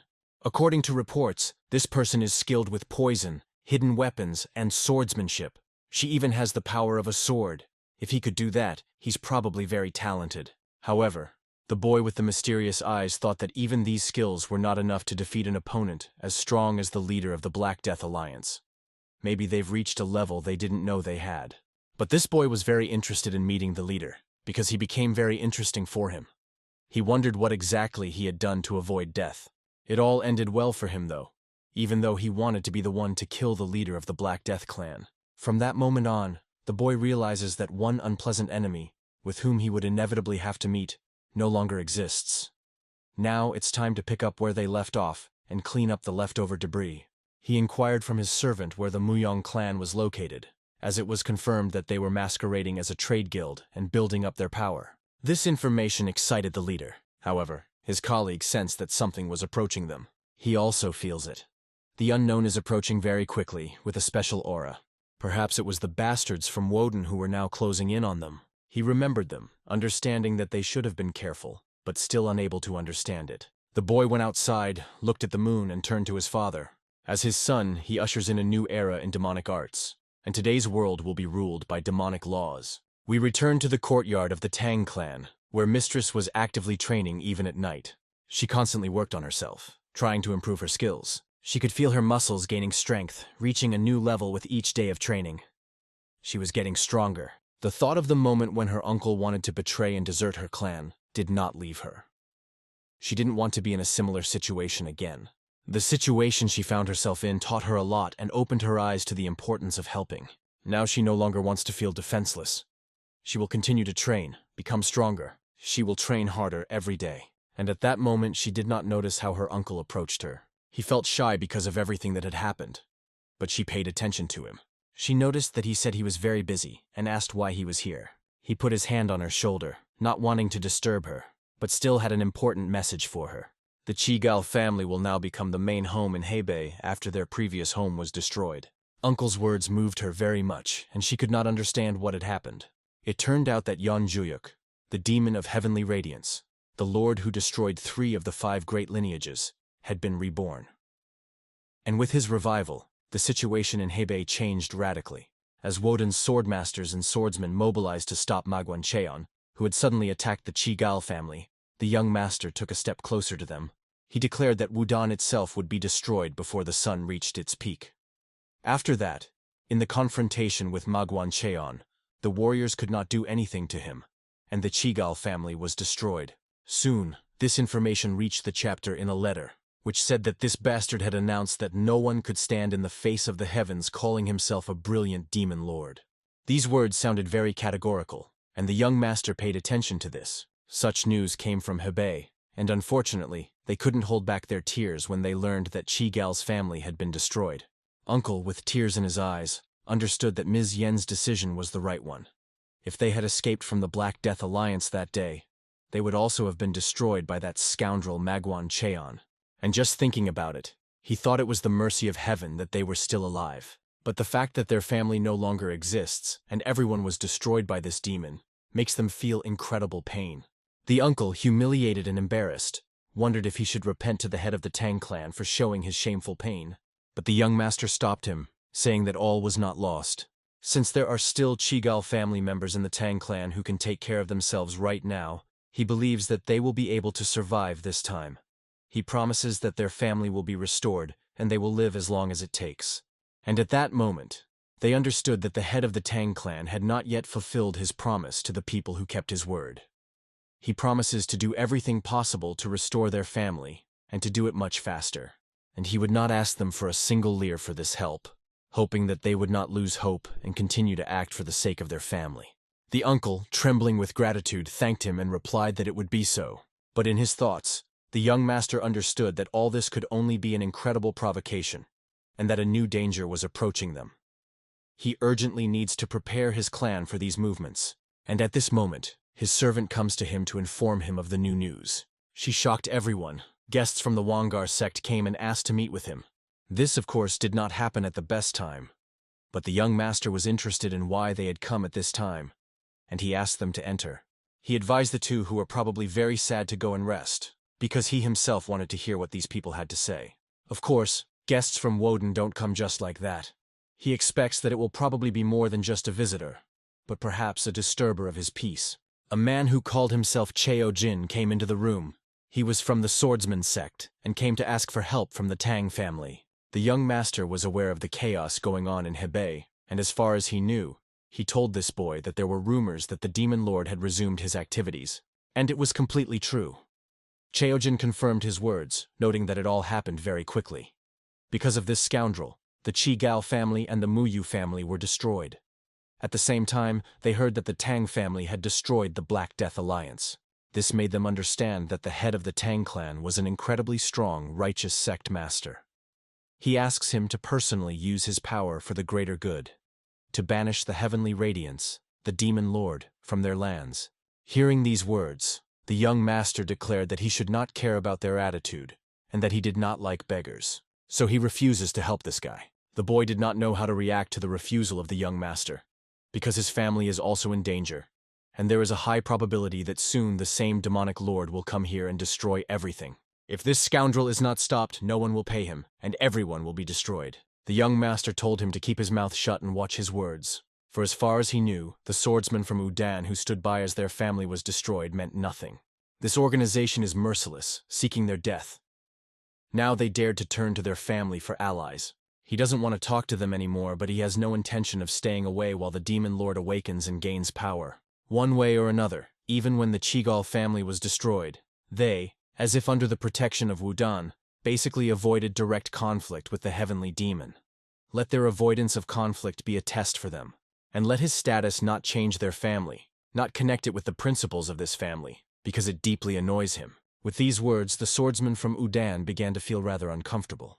And now, on their territory, in the state of righteous sects, a complete mess is being created. In the past, a military alliance based in Wuhan, Hebei had disbanded, and Heavenly Radiance, a demonic force, had taken its place. And now a demonic group has opened its operations right in the heart of the Central Plains. The decisive factor was the simultaneous attacks, when the Black Death Alliance, which had destroyed 3 of the 5 great families, and the Sky Diamond, which had attacked the Alliance, collided. Even now, the righteous sectors are too focused on protecting their own territories to stop this scourge. And at this rate, even if the Heavenly Radiance, the Overlord, is banished, so who will lead the bewildered and plundered righteous forces without central leadership? Without a common enemy, they will simply start fighting each other for resources. And realizing this, the young master was upset, because the situation became even worse than the Black Death Alliance. He just wanted to live a normal life, but trouble keeps him from all sides. He even wondered if he should take up the management of righteous sects, and at that moment, the swordsman picked up on this idea, considering it simply incredible, because in order to restore the central leadership, they need to cooperate with the righteous sects. But Meng is not going to help in this direction now, because for him the demonic cult has priority. The fight against the heavenly demon lord will come after that. However, in principle, they must defend on their front and control both directions, responding to the unfolding situation. Looking at this swordsman who wanted swordsmen to control the central righteous sectors, Meng forbade them to do so, because their sect would now be the center. They must form a new military alliance, and this alliance will be in the Tang clan. After the young lord's declaration was signed, everyone began to form a second, equal alliance for protection.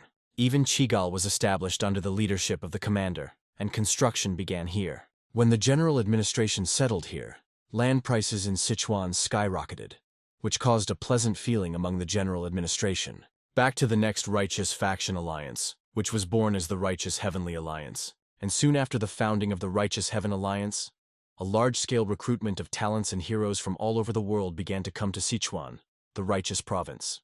The young master noticed that these people were joining and wanted to be a part of their movement. Watching them from the podium of his house, he sees that there are thousands of them. He did not expect such a huge stir. The old man said that now the 6 largest sects and 3 noble families, as well as the smaller sects, had joined after hearing about the young lord's reforms. His reputation grew greatly as he restored the reputation of the Tang family by destroying the Black Death Alliance and making the Tang clan the center of Sichuan. The old man even said that they had come up with a new name for the young lord, and they called him Dragon Swordsman Reincarnated. Our hero was even a little shy about this name, but in principle it sounded pretty cool. Venom the Dragon Swordsman is a good name, but ultimately the new alliance is focused on eradicating demonic forces, and among them there is a large number of people, and perhaps they share their interests. Of course, there are those who have ulterior motives among these people. Not only did they join this alliance for their own interests, but also for intelligence. Therefore, the young master believes that, first of all, he must make sure that all these people recognize his authority. And when he came before all these people, the old man looked at him with the hope that the young lord's predictions would come true, because he had already given many accurate predictions. After the speech, the procedures were completed, and the representatives of the major sects gathered to meet with the young lord. Riots tend to rise, and while these people knew he was exceptional for his age, no one saw him defeat the leader of the Black Sector. Now these people want him to prove his strength in a duel, and of course in battle he will defend his position as a leader. The old man looked at this man and understood that he believed that he would use his leadership skills in front of him. But this was a real absurdity, because a new era has begun here. An era of continuous conflicts caused by the unprecedented rise of demonic forces. Sichuan, where the leader of the Black Death Alliance resided, was relatively free of demonic invasions. However, now that the leader is gone, this land has become unconquered territory, and now this territory has turned into a coveted part of the cake that was ripe for the new government to take root. If one claims the leadership position, they not only gain the legacy of the alliance, but also the loyalty of countless disciples within it. The old man hoped that this would be the right way to overcome all the risks, and he believed that this duel would make everyone forget their limits. The man who offered the duel introduced himself as a Shaolin martial artist. His name was John. Now this duel would be the first fight, and he had heard that Venom Sword Dragon was a very strong guy. And now he has to show off all his masterful techniques, including poison, protective gear, and parrying impressive attacks. The young master hopes that the master is very confident in his strength, but he only uses his sword even if he has to defend himself from various incidents. But this healthy man does not understand what incidents we are talking about. Then the old man says that we better start a duel if they are both ready. They were ready and looked into each other's eyes. The long-awaited duel begins between Master John of Shaolin and the young lord, head of the Tang clan, known as Wen Sword Dragon. Their goal is to protect the honor of the righteous leader of the Heavenly Alliance. Shaolin Master John remarked that he was certain that the case he was being told about was about this. If he can stand up to him, he wants to see it. People looked at the master in Shaolin and saw that he was incredibly strong. He used his trump cards up his sleeve, and the winter bark began to melt and disintegrate beneath him. They saw that it was not just an original martial art, but one that included a fiery aura. This is the most powerful martial art used by Shaolin's first human, and they couldn't imagine how the boy could stand against it. After all, it was a real fiery, invincible power of the body. And does the guy think he can avoid the pain?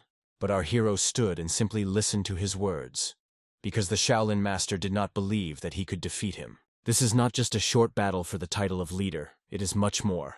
And Meng thought it might be a test, but to him, it wasn't even a test. He reached into his pocket, and the memory of the moment when they discussed that the young master was going to take a place in the alliance, and since the Black Alliance of Death had been defeated, this land had become suitable and free. They talked about wanting to buy the surrounding territories, but the boy interrupted them. It was a blacksmith who did not come empty-handed. He apologized, but it was an urgent meeting. He just couldn't wait and wanted to show him this item. When the young master took this object in his hands, it looked simply incredible. Our hero wondered if the blacksmith had recently worked on this sword, to which he of course agreed and named him.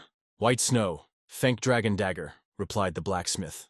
The young master, just taking it in his hand, felt incredible strength, and now he was only holding his dagger, and the people watching him around did not understand how he would defeat Ajir's true body with only such a small blade. If he is going to use only this blade, he is not lacking in confidence. And then, pushing off the ground, the Shaolin warrior rushed to attack our hero. He was sure that there was no chance to defend against his incredible blow. And then, when his palm struck the young master's side, he began to explode with power. People did not understand what was happening to him in such a force, but their faces changed when the Shaolin Master's power stopped working. The boy stood motionless and held his sword. Nothing happened to him at all, but the Shaolin Master felt a cold blade, which he considered ineffective. And then our hero looked straight into his eyes and said, "If this is all the power of a Shaolin Master, then I didn't even feel it, and I don't consider it something serious, just a toy." He completely absorbed this master's power, causing him to crumble into ashes without using his power. In his mind, our hero knew that he had read several books recorded in the Tang family about the victories of a certain sect that needed to be broken down to the basics. For example, the martial art of Shaolin is based on the principles of smooth energy flow, and understanding how this smooth flow of energy could be disrupted made it possible to break all their techniques. Using his dagger, he struck lightning strikes at this master. People watched in amazement at everything that was happening, and couldn't believe how the energy of Ajir's true indestructible body was pushed away by the dagger without any effort. The boy, one of those standing in the crowd, did not understand how this could be. And after a while, the Shaolin Master, wounded by a dagger, fell to his knees. He admitted his defeat and surrendered. People around said that they didn't expect to be able to defeat such a strong, legendary technique so easily. But the young lord handled it extremely easily. There were even rumors that even the leader of the Black Death couldn't handle such a thing. The boy listening to these dialogues had no doubt seen this with his own eyes and wondered how the young lord of the Tang family could do this. The boy asked the master to rise regardless of the result, but people began to suspect him of using demonic practices and techniques. The young master plunged into reflections, trying to understand the events that rapidly change his life. He looked carefully at the glow of the moon, thinking how his idea would be. But suddenly his tranquility breaks the unexpected voice that utters, "Bishop," the old rubbing of the nose, feeling unusual tight from the fact that he is now called the Bishop of the Union, not a young leader. However, his grandfather firmly believed. He fully proved the right to carry this title in front of a number of masters of martial arts. From now on, he will have to hear such an appeal repeatedly, so it is necessary to gradually get used to him. By the way, a representative of one of the clan's Yen asked for a meeting with him. When our hero learned about it, he was amazed, because it was this clan that once participated in the defeat of the Lord of the Demons of the Heavenly Glow. At the same time, he was not personally acquainted with any of the members of this clan. The old man, and no doubt about it, but the stranger insisted on meeting him.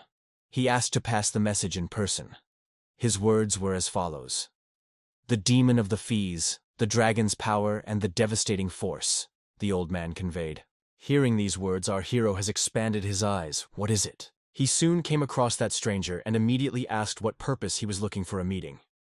In response, the man introduced himself and added that he did not belong to any of the Yen clans. He appeared before the bishop with a question. Although he was aware that he was at risk of offending him, he still decided. The impressive skill of possession of the sword, which he demonstrated today in the duel, was simply incredible.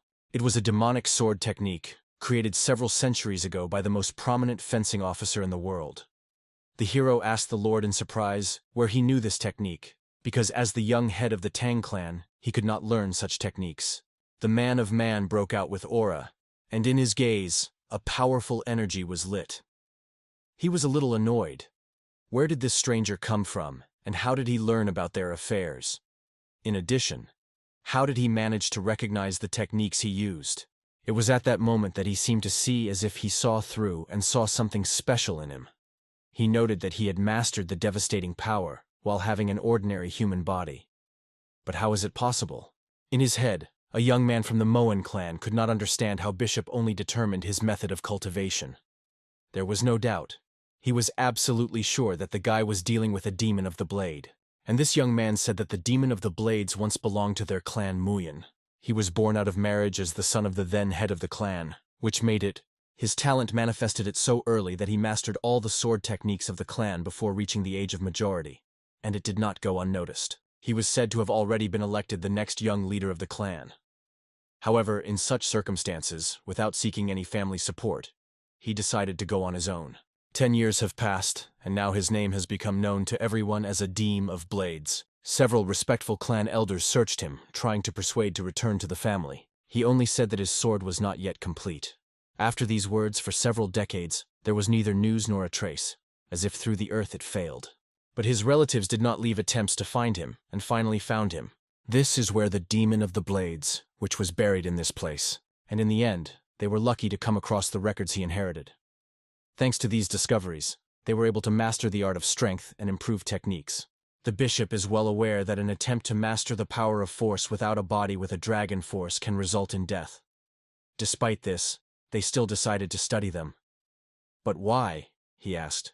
The guy explained that he was constantly improving, and at the same time overloaded his body at such a pace that he simply could not afford to give up.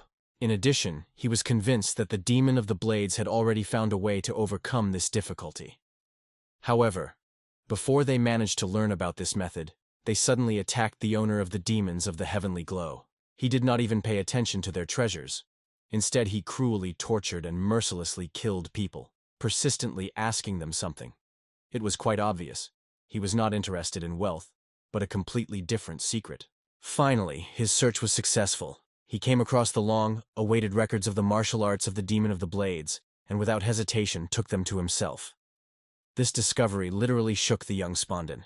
At that moment, the action is transferred to the courtyard of one of the structures. One noble gentleman is approaching the old man standing on the roof and sneakers in his hands, and notes that it has passed for a long time since they have been seen last.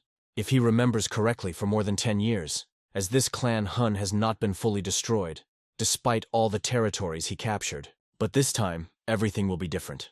He was carefully prepared, so it is worth waiting for surprises to everyone. Hun Jan Hun, the legendary king of the sword and the head of the clan of Gun, appeared on the horizon line.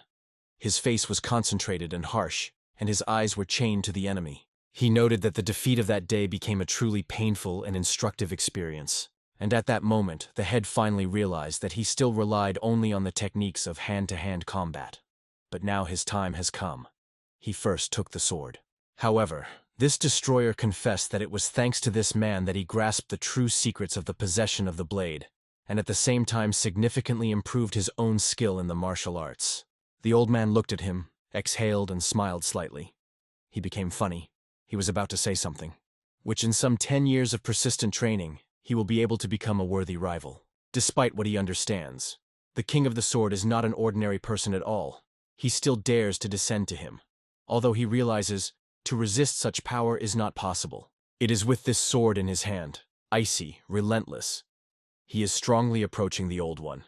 Today, he intends to accomplish his plan. Looking into the eye of the rival, inside him is a crazy desire to cross with him blades. What appeared before him is no longer just an opponent or even a sword. He wants to make sure who will win in this battle, human martial art or demonic skill of blades.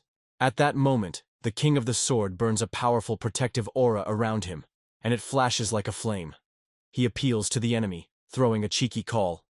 "Well, attacks if you laugh, abomination." The two elements came together in a fierce fight.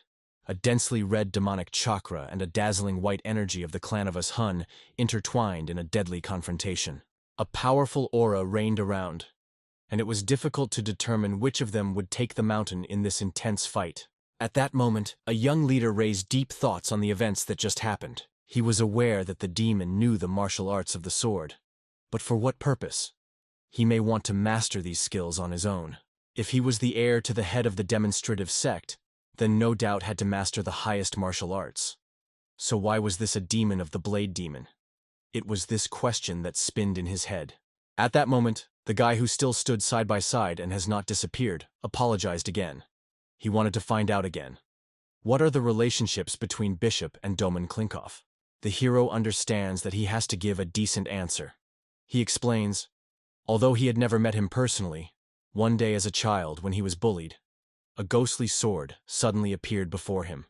It was at this amazing moment that he believes, and that mysterious connection between them emerged. At that moment, the young man opened his eyes wide. Bishop explained that he believes that beat is a kind of martial art that a demon of blades left behind. However, it is only an assumption. However, thanks to this sword, he received the skills that belong to the demon of the blades itself. However, the young man drew attention to the fact that, he said, it is only possible to master this by obtaining the body of the dragon. Is this power that is laid down from birth? However, the bishop confessed that he had such a body since birth. he was forced to adapt his techniques to the method of cultivation taken in the clan. That is why he is well aware of the imperfection of his own technique.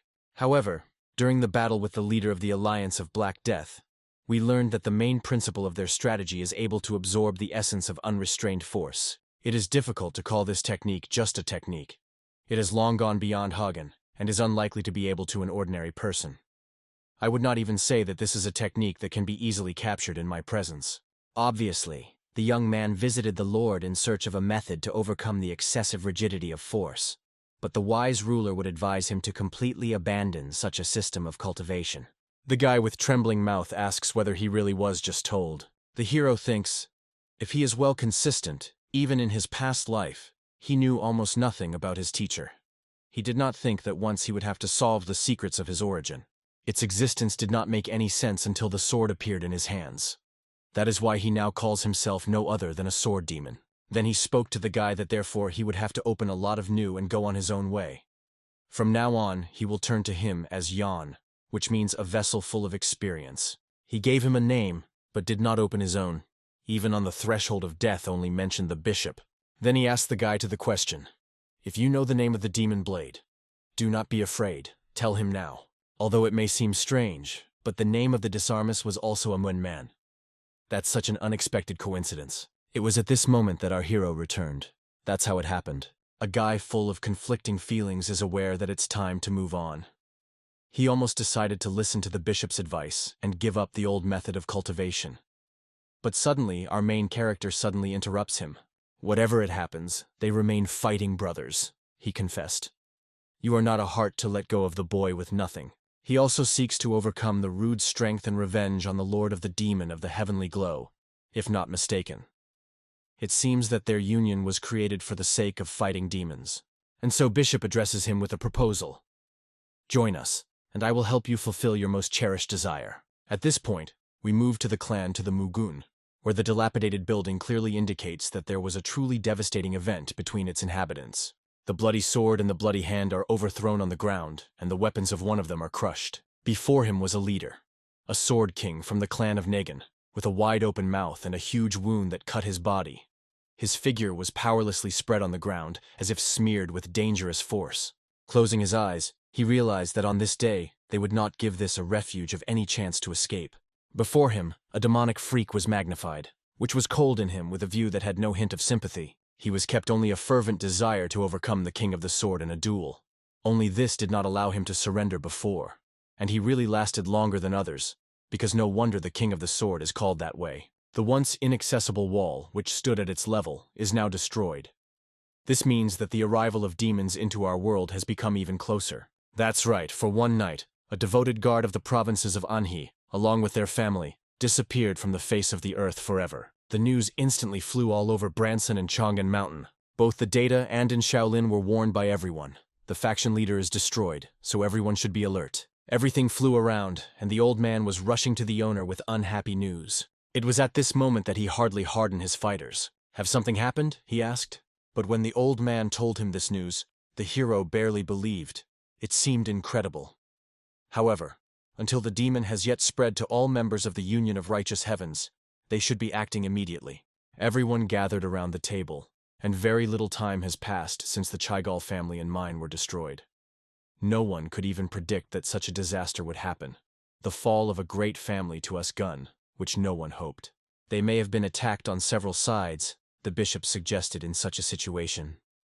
Or they were already completely different students.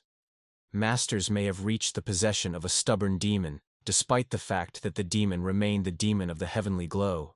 However, since the master failed to formally approve, they only found out that he belonged to 3 demonic houses at once. At first the hero doubted Herd, but later he thought, what, how did he really get into the house where the demonic force prevails? That is, demonic families were created by the owner of demons after he destroyed all previous clans.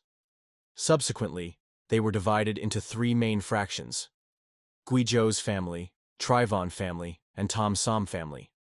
Samson's family is especially different, because it was initially headed by 2 restless and extremely strong demonic masters. Most likely they staged their camp high in the mountains. This fact makes us think. Together with the master of the demons, there can be at least 5 invincible dememorial masters. However, there was one major problem. According to one of the oldest sages, a joint attack here is unlikely to take place. Most likely, the mystery of the sword's weight was already grasped on his own lands.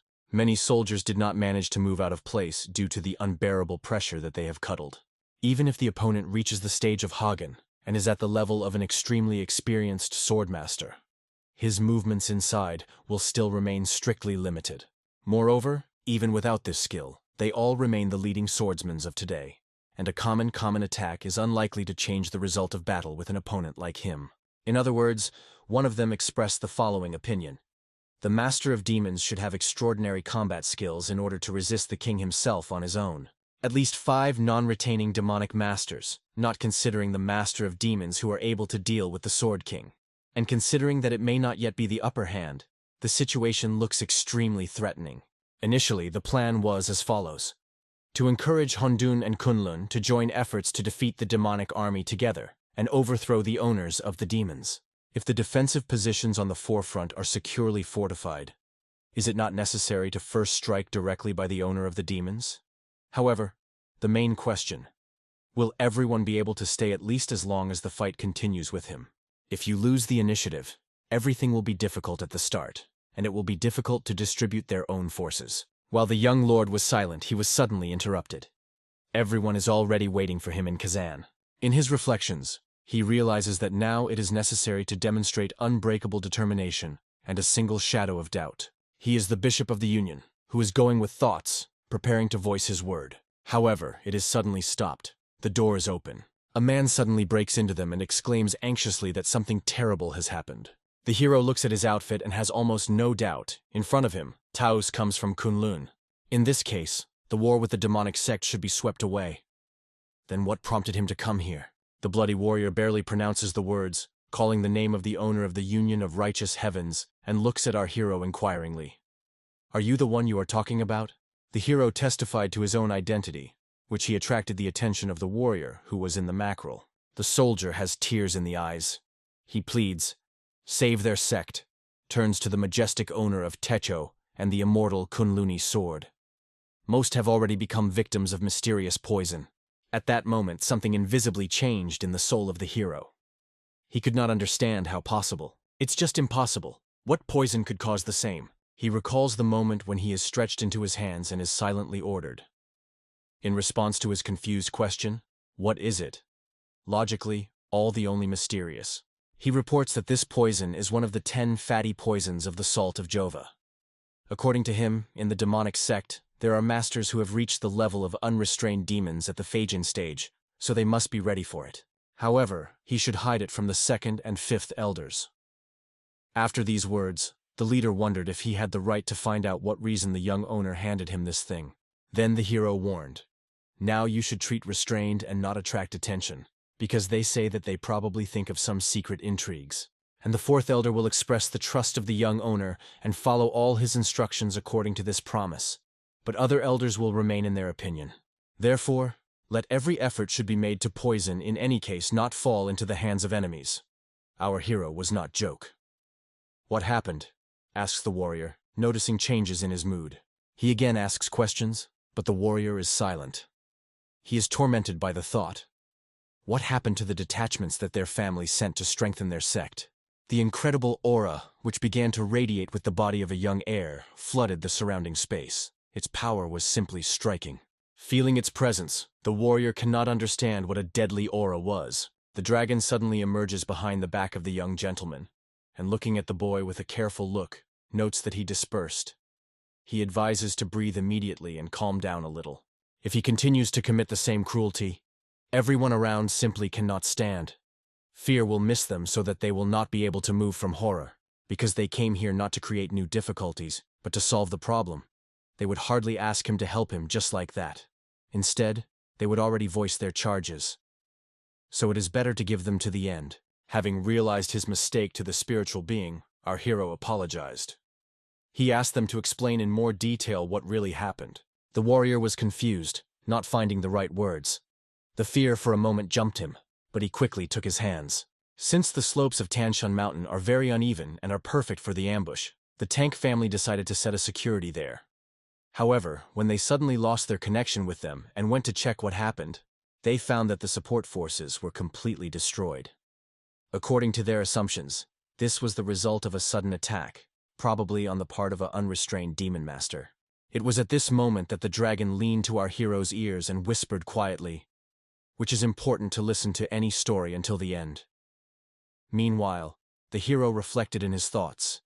His doubts have not disappeared yet, so additional confirmations need to be found.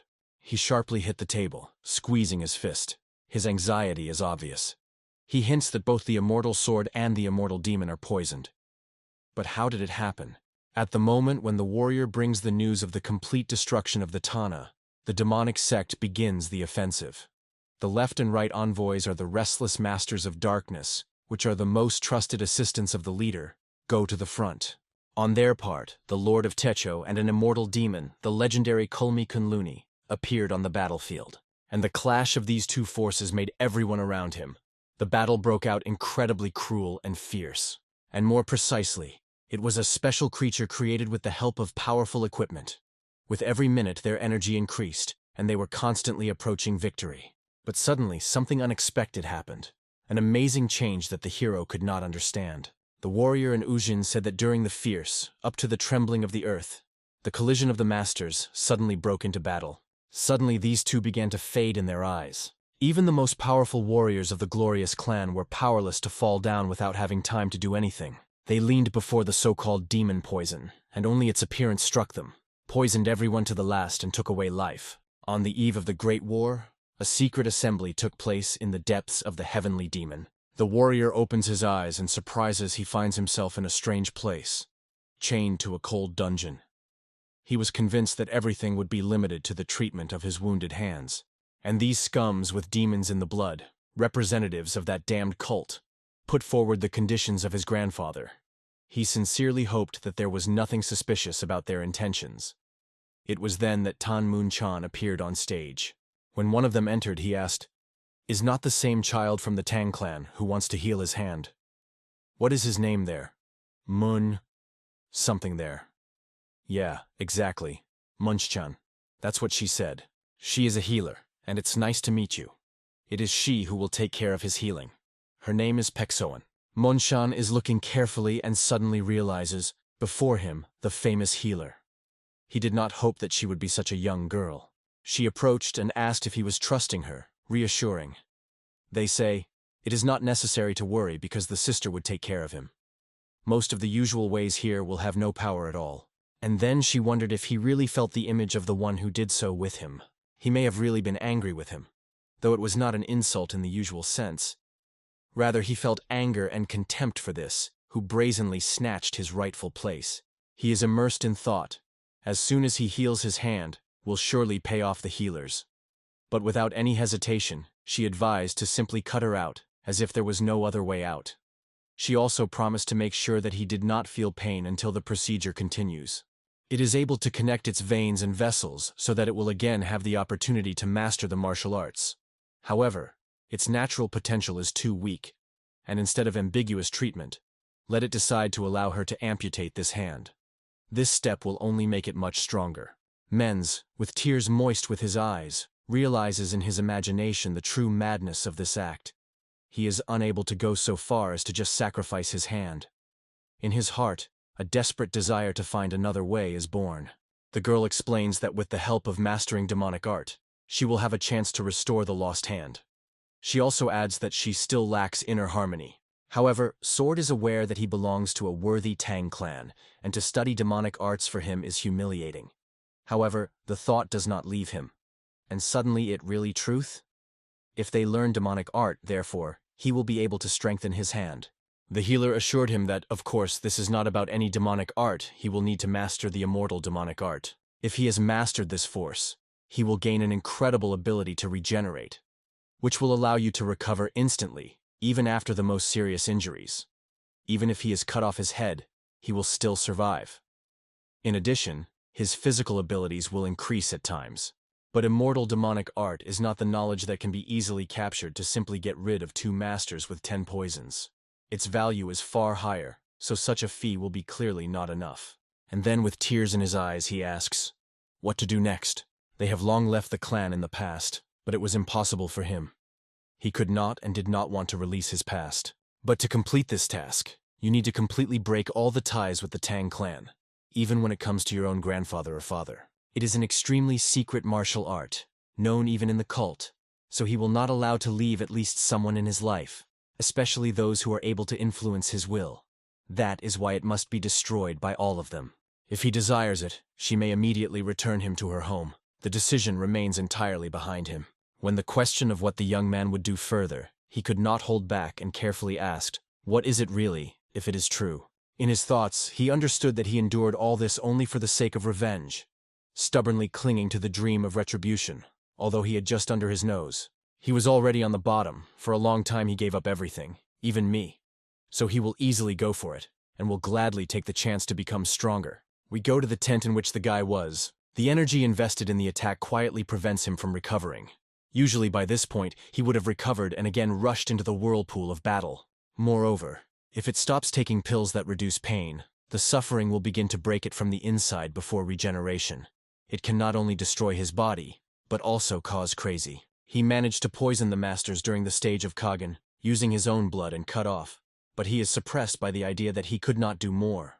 Grazing his teeth, he will swear firmly to become even stronger, because he must do it until he punish the scum of Dan. Having mastered his martial skills, he pays a high price for her.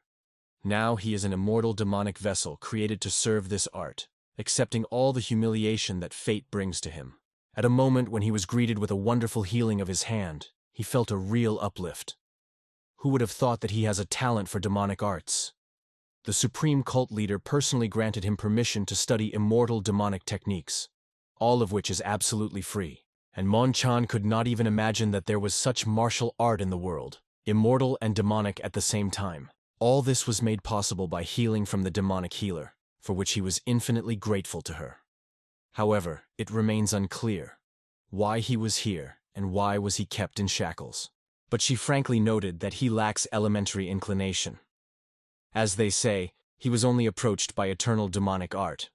However, if nothing is changed, it is useless to hope for significant accomplishments. The true power of this art is the ability to change the body without anxiety and unwanted consequences. So its creator, an immortal demon, won an unprecedented advantage in the cult and even dreamed of challenging the head for the right to become a leader. The bottom line is that the Menshan's body must also be changed so that he can overcome his own restrictions. At the same time, it is important that he does not even think to go the path of an immortal demon. Yet, after all, it was he who struck the leading cult, putting an end to his insidious act. Then Manchan was thoughtfully asked, "Isn't the immortal demon unbreakable? After all, it is able to recover even after the worst wounds.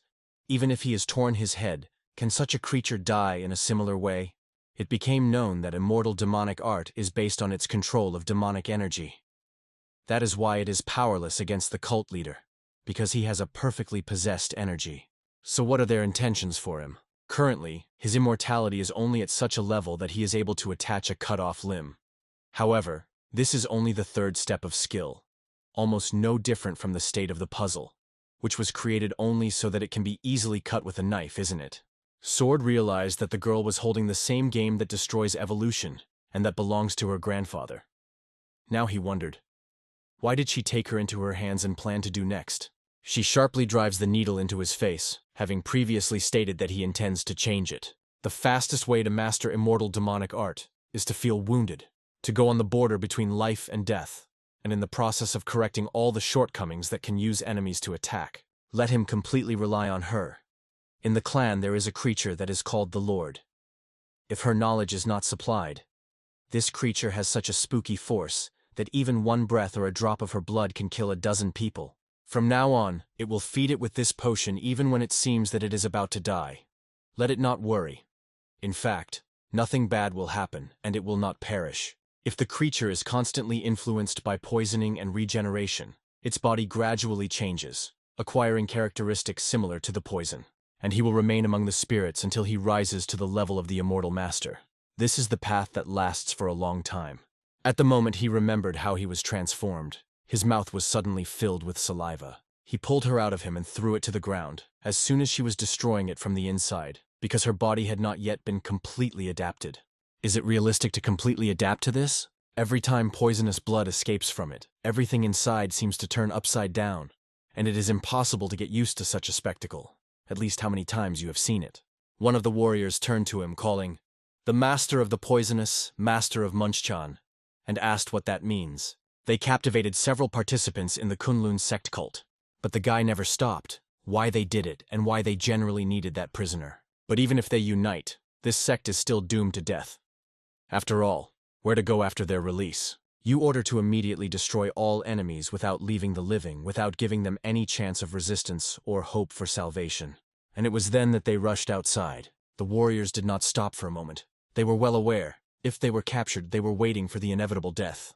Since these freaks pursued them with insane stubbornness, as if the fox was said, if so it goes on, the wounded soldiers are certainly caught. In a desperate escape from the battlefield, the warriors understood that the so-called Yadwile master changed the course of the battle. There was only one thing left to the messenger they sent to Sichuguan, to hurry up as soon as possible. Suddenly, one of the soldiers immersed in reflection notices that someone suddenly appeared just in front of him. Suddenly, he disappears behind the horizon like a light wind. One of the stunned warriors, without being surprised, addresses the owner Henso to the question of why he stopped suddenly. Enemies persecute them literally on the heels, leaving no rest. One of them decides to sacrifice himself to give his eldest brother and Lunyansk Taos a little time to escape. He calls everyone not to stop and run on. One of them almost cry when a familiar voice heard suddenly in the distance. "They did not see you for a long time, the Daos." He swept like the wind. He did not leave a hint of questions, simply disappeared by missing them.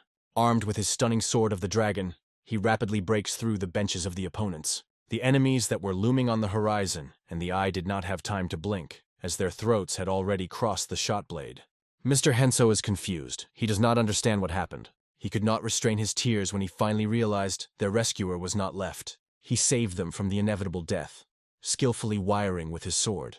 The young master asked how they had things, and assured that the reinforcements they sent their messenger to arrive. And finally, it really appeared. 2 leaders were in a very serious condition, so they had to be transported immediately to a safe place. Fortunately, in addition to poisoning, no serious internal injuries have been identified, and the skills of the young owner are enough to cope with the situation. It is impossible to spend time. Every second is decisive, so it is immediately taken for cleansing the body of poison. They think of incredible happiness that the young head of the sect appeared to help them. But the young owner orders to restrain the enemy until you have completed the case. Returning, one of them suddenly notices familiar figures on the horizon. These are the people who managed the team of pursuers. He with anger spitted his broken teeth, thinking that in front of him, the same 2 as before.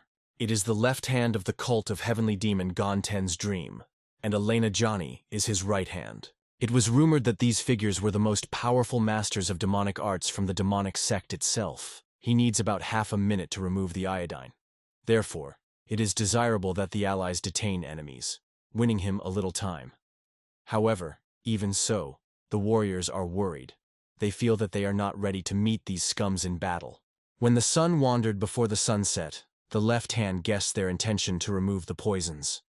She did not like this idea. The help of the family clan was superfluous here, and could only interfere with their plans. However, let him understand. They are unlikely to be allowed to win time. She is in a hurry to collect energy in the palm of your hand. Next to her feels a sword filled with demonic energy. Warriors rush forward like hunting predators, ready to rub their prey right here at that moment. The warrior from the clan is well aware that 30 seconds are a moment, and it is indifferent to it. He is ready to fight for the last breath to save his leaders, despite any difficulties. The hero gives this case to them and asks to hold back. At that moment, he approaches Master Jauna and begins to treat him. At that moment, something incomprehensible explodes near them. The bright flash cuts the air, and the warriors, without hesitation, tear their swords upside down. The left hand of the demonic sect notices that someone who interfered with their plans suddenly appeared on their way. Grabbing the sword, the warrior swung, and cutting the air, struck this freak. The decisive movement of the palm stopped the invasion of demonic monsters. In front of them, Jun himself is one who will defend the front himself, tapping the full. Now let's move to the headquarters of the Alliance of Righteous Heavens. It is when the issue of sending Yemen to Xinjiang is resolved. There was a conversation that they were not going to send troops there, since a forked investigation can be a profitable opportunity for the enemy. Let the bishop think about it. Will they be able to repel the demons by the forces that remained after the departure of the army of Sinatsan? But if Kanton and Kunlun are so light-hearted that they will remain to these people, they will just leave them. Running on the table, the hero sought to show that, of course, he would neither become a deep moral shock, nor would have significant practical consequences. It is for this reason that he will personally go there accompanied by a special detachment. And as long as he is absent, he passes the leadership of the Alliance armies with the skillful hands of the military commander of Jigal. If the leader of the Alliance, who was a rod of resistance, will die on the front, it will undermine the morale of warriors. Moreover, its presence is not 100% key to their power. However, our hero does not see another effective way to cope with the situation other than to share troops. In addition, if both masters act with him, he will have a chance to fight, because only he is able to neutralize this poison. Then why pull this grandfather behind him? Although the skill of the Alliance leader in the martial arts is not in doubt whether you should prepare for a possible sudden attack during the procedure for removing the poison? It was then that he said these words. Even now, he is doing his best to snatch at least a little time. The grandfather cleverly reflects the attacks of all demonic abomination, forcing the right and left hands of the demonic alliance to retreat. They stop behind him and are surprised to realize that the Shaolinsky sect again got everyone with their legendary, unwavering technique, Inanimate Diamond Body. The left hand realized that the title of Great Respected Master does not arise without reason. Such glory is not accidentally. For some 30 seconds, they would not be able to break through such an obstacle. However, everything does not end there. The same shameful fugitives from the canton's Kunluts were unexpectedly boiled, and, having collected the forces, firmly keep the defense. As if they really hope that the young owner is capable of removing the poison. It is taught full because for him it is a matter of life.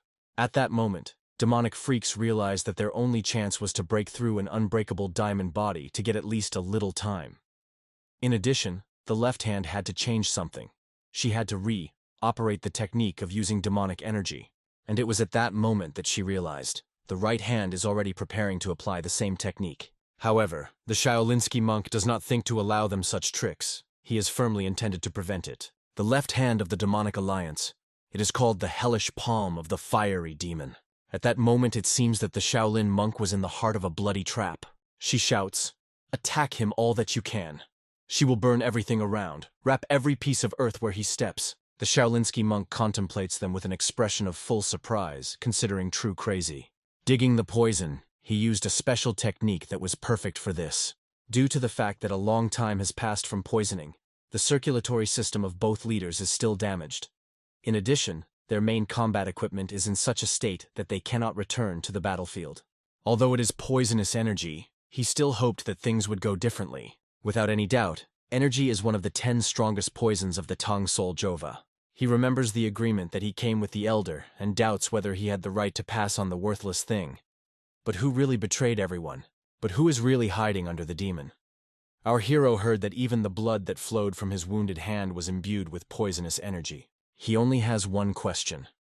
Are those whom he thought about the conspiracy to create a creature capable of possessing poisonous forces? He had an alarming anticipation about this, so he should first complete the emergency treatment as soon as possible and join Master JJ.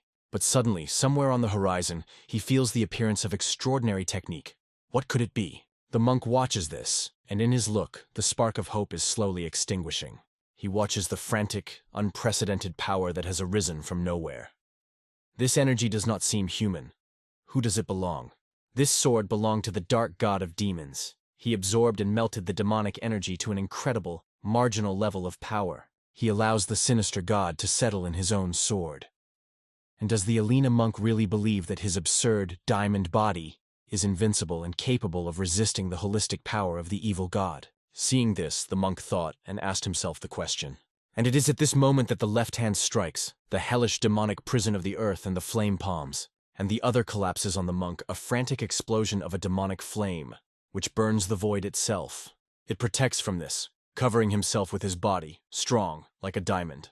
However, as soon as his gaze encounters a spooky black sword, a symbol of the power of a demon god, which is naked and shines with a dark threat, the soul pervades the icy horror. Our hero did not resist too. His gaze slid in the other direction, and he forgot for treatment for a moment. He notices that the body of the diamond monk is cut in half. He is aware that after complete recovery of blood circulation, and before that there is very little time, the life of these two will be in danger if he releases the masters right now. But all who, without hesitation, gave their life under his leadership, relying on our hero, fully entrusted his fate. The monk advises him to focus on the treatment of the head of the alliance, and asks not to be distracted by anything else. Although his diamond body has lost only one hand, he will be able to withstand more than enough for these two leaders. The demonic scum laughing at him again, emphasizing that if he continues to speak in the same tone, his end. Like, one hand is not just a loss of one limb.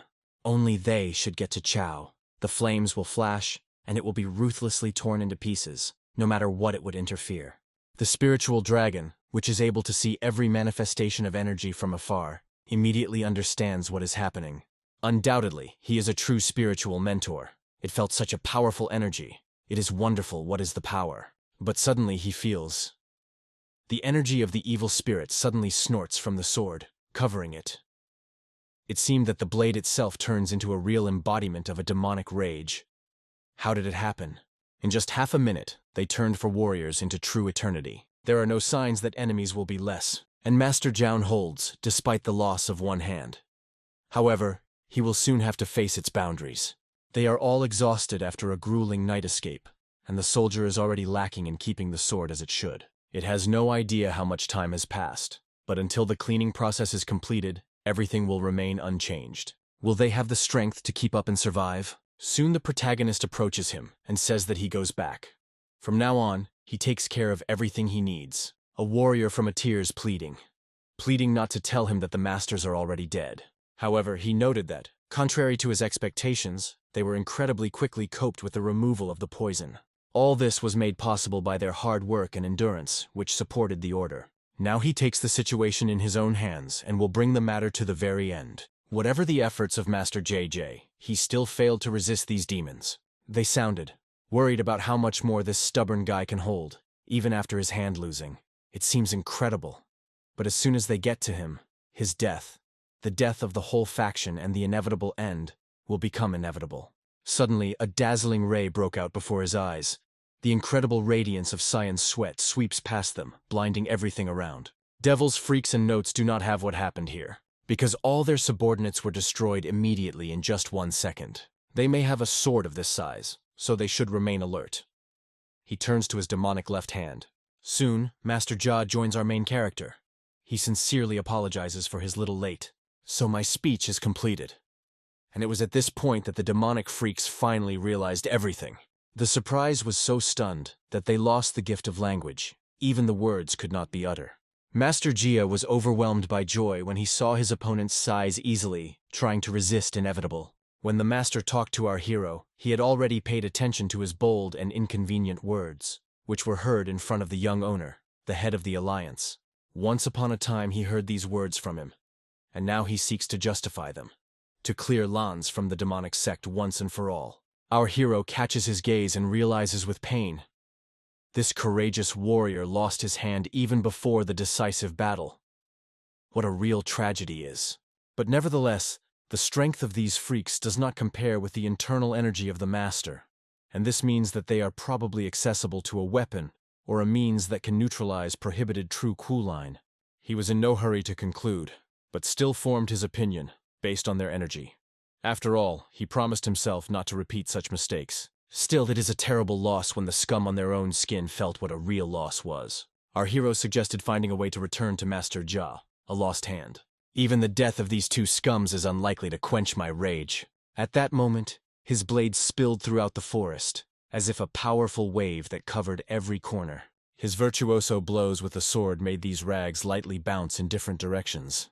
They could not understand how possible, because their vertex of demonic force is considered the most powerful throughout the sect. And this simple boy easily dealt with poisonous snakes, as if playing with toys. Who could imagine that there will be a master of martial arts of such an incredible level among orthodoxy? Who is this guy really, and what role does he play here? A rapid lightning blow flies past them, and demonic freaks retreat from the road. The left hand notes that the usual techniques against this owner of the clan are quite useless. She thinks of applying special equipment against him. She seeks to check whether he will be able to stand without even shaking before the extraordinary technique. The flowering of the demon of hellish flame, demonic solar bloom. The right hand guesses that the left is about to ruin everything around. Our hero is aware that if this technique touches the earth, the consequences will be catastrophic. Everything around will be erased on powder, and you still do not understand that you should act immediately. Grabbing his dagger, he fills it with incredible energy. It causes a striking occasion. The technique of incredible power penetrates the sky and cuts the left hand of the Alliance demon. One of them is surprised to open his mouth, realizing that something was just incredible. Meanwhile, the left hand does not even have time to react as it begins to scatter to the particles, without any resistance. It is divided into two parts, and it is then that the right hand of the demonic alliance addresses the question, who is he? Is it possible that an orthodox sect has someone like him among his members? The gifted one that appears every 1,000 years has appeared someone incredibly similar to the young head. Usually our hero does not share his past with those who stand on the threshold of death, but this time he decided to make an exception. He is a young head of Tang clan from Sichuan, and only he, the owner of the noble alliance of heaven, stands above all. Dark dragon poisoned blade. It was at this moment that his blade rushes to the face of this freak. Suddenly the bloody red river flashes, and the demonic enemy realizes that it has come to an end. Then he approached the master, asking his hand. He assured that everything was fine. He managed to stop the blood and cope with the wound. This is really impressive.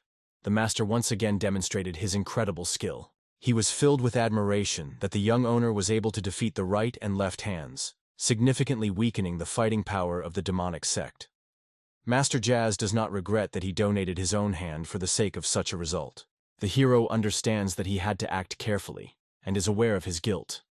However, Master Ja reassures him, calling not to blame himself too harsh. It is at this moment that his hand begins to recover. Even having lost his hand, his will remain unwavering until they destroy the demonic sect. Our hero was well aware. Although the words of this master sounded encouraging, in fact, the non-ravine remained with them. But despite this, they were lucky, and for a moment, luck was on their side. But what is the sinister force such? Why does this powerful energy not disappear from them? Usually, when life breaks, energy disappears with it. And even after his death, our hero did not find words in response, because their insatiable girdle had no limits. At that moment, the master realizes, before moving further, they will first have to disperse this powerful energy. It has a Shaolin forbidden force that is able to clean any glass. This energy easily destroys numerous manifestations of demonic force. He approached, determined to put an end to everything that is happening and go back. His hand touched the flow of demonic energy and the sword itself, imbued with darkness. A frightened dragon, which heard on the back of our hero, begs to stop the old until a powerful flow of energy burned it. After all, this force does not come out of the dead body, but breaks out from the sword. But he did not have time to step a step. As soon as Master Shaolin was approaching the sword, a huge monster rushed at him. He is stunning for what is happening and realizes that it is not able to him. Our hero puts his hand on his shoulder and tries to delicately push him away. Throwing the master sideways, he cuts his own sword. After scattering the power of this sword, he is interested in the master, how he feels, what he gets the answer. Everything is fine, and thank him for him. The hero struck a monster, but despite all this, he did not even shudder. Master Ja cannot understand how his forbidden true cycle was destroyed by the sword. Who absorbed him? Or maybe it was a demonic energy? Its resistance is incredibly powerful. It is not at all like energy planned to kill a Buddha. He absolutely does not squeeze what the phenomenon is and what in fact means he created by him. But when this insurance began to acquire the outline, everyone in the soul was a true horror. For them, it's not just a mystery they have never encountered. The spiritual creature dragon is aware that it is impossible to believe it. But now everything is extremely transparent and understandable. It's not just an evil spirit. It is far from the average. Usually such creatures arise from a single offended emotion, but in this case, everything is much more difficult. I have been thinking about it for a long time. The sword is hidden hundreds, and maybe thousands of fused and locked in a single shower blade. In other words, it is the true art of creating demonic spirits, enclosed inside the blade. The dragon explained that, in addition to isolated cases such as a young owner or muichak, Only the bands is able to keep evil spirits in the role of the families. However, even they are strictly forbidden to deliberately give rise to evil spirits. Yet, from time to time, someone dares to violate the ban and imposes seals to imprison evil in strong bonds. That is, he hints that in this demonic sect, it seems to be a person who for some reason belongs to the bands. Without hesitation for a moment, he consciously ignores all the prohibitions, using the forbidden balance of the balance against heaven itself. And this monster does not take a close look from them. The monster that came out of the sword began to slowly approach the young owner. A creature with many eyes that covered her head appeared immediately. Once she managed to climb her feet, the creature rushed to her Mina. But he quietly stopped her attack with his own hand. Squeezing in his hand dagger filled with a dragon force, he caught sharp, merciless blows on this disgusting monster. However, as it should be expected, this creature did not even feel the cuts.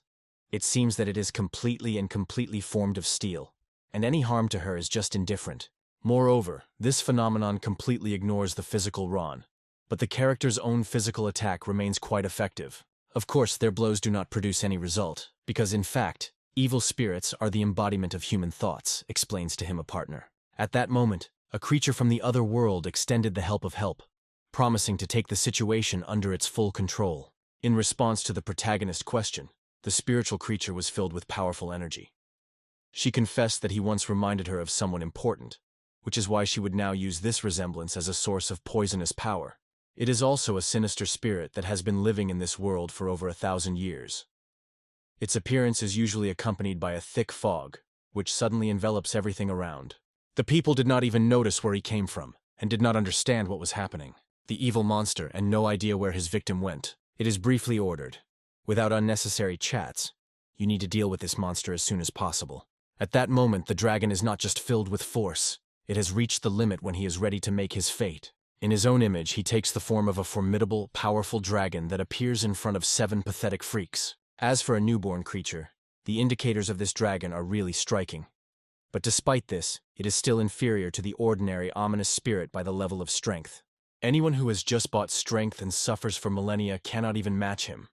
After saying this in a harsh voice, he promised, from now on he would only be food for his power. At that moment, even quadracons are drawn into the jaws of the monster to the paws themselves, and those instantly tears them with their mouth, turning into prey. Master Joe cannot sink how everything was over so quickly. But he was immediately interested in whether the Alliance's owner was injured. He was a little scratched, but in general, everything is fine with him. They thought that the fog was the result of some of his energy technology, and were already going to be questioned what it really was. But the protagonist was in no hurry to share the explanations, because in fact everything was much more difficult. Master Joe also agreed with this. He was well aware that this monster was created by demonic sect freaks. Moreover, he had not happened to see such a spooky and terrifying creature before. Perhaps Jonatesi guesses that they have not stopped there, so he appeals to him. Could he not pick up these people and return the first? But Master John is still not sure whether it is indeed intending to go to the demonic sect of the demonic sect. They both understand that the Alliance's lord has already defeated the main forces of the enemy, so it would be better to hide in shelter than try to act on his own fear and risk. Yenmen is well aware that the creature they met was actually an evil spirit that is unacceptable to ordinary weapons. If observant, they had to notice.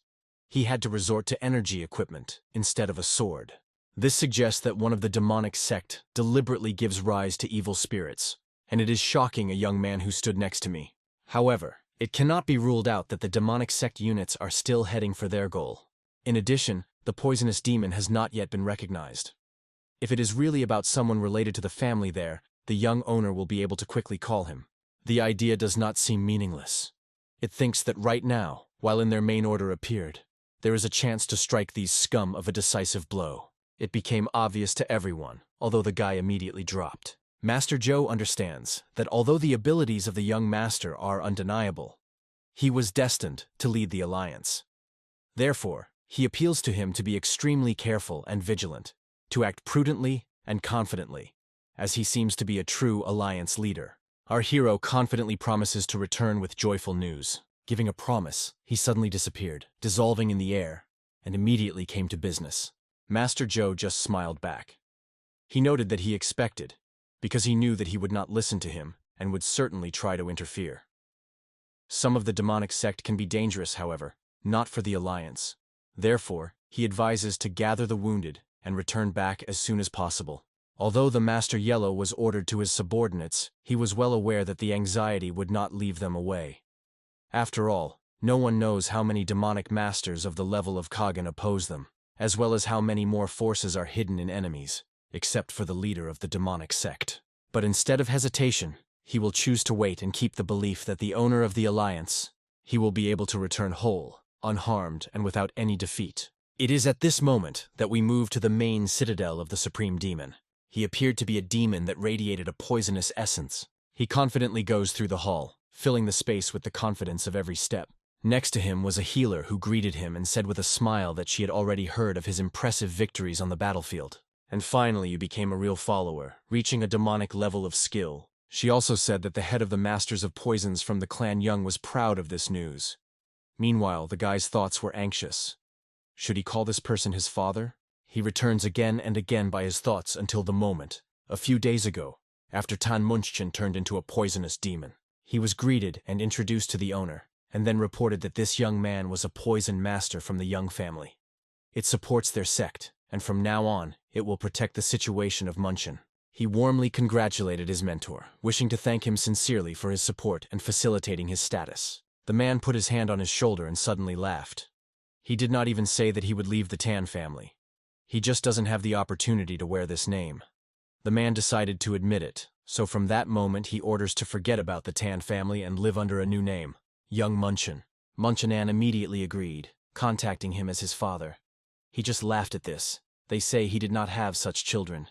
However, he was genuinely glad that he now had a reliable son. I am grateful to the head of the family for accepting him, even despite his imperfection.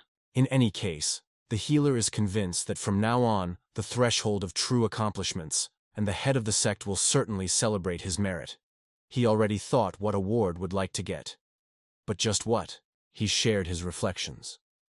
He even thought to turn to the technique of the divine body, because the ability of the television struck him to the depths of his soul. The next time he would seek to join the followers' team to reach even more heights. The words heard deeply struck the girl. The skill in this divine technique really impressed. And how to offer him something else instead of this boring technique? The one he chose is so widespread in the library of their sect that he will certainly come across it without any effort. She advised him to pay attention to something unusual, say, the reverse of the devil's blood technique. In his memory, he recalls that he once heard about this technique. It is used by the warriors of the demons of the heavenly glow, the same ones who once attacked their family. It is a long-standing secret of the demonic sect, capable of instantly revealing the human potential and temporarily increased its strength. When asked if it is not dangerous, because the internal energy is gradually exhausted, and if it dies, or it will absorb the demon, the doctor is well aware of the risks. Yes, this technique is too dangerous for ordinary students of the School of Demonic Arts. However, if he has already grasped the skill of the immortal demon, what is the threat to him? Let it think better that the reverse technique of demonic blood takes his life, and the technique of an immortal demon is able to turn away death. If you combine these two forces, the result can exceed all expectations. In her imagination, the healer intentionally incited him, thinking, what happened if you try to combine two opposite combat equipment? She was fascinated by this unknown. In fact, that's what she wanted to find out. Soon the elderly man who watched the work of the warriors who erected the fortress is approached by the young man. He turns to the old man with interest, noting that he had to look well, but now he finally found what he needed. Here is a true strategist. The strategist explained that he rose up to personally see how the formation of troops was moving.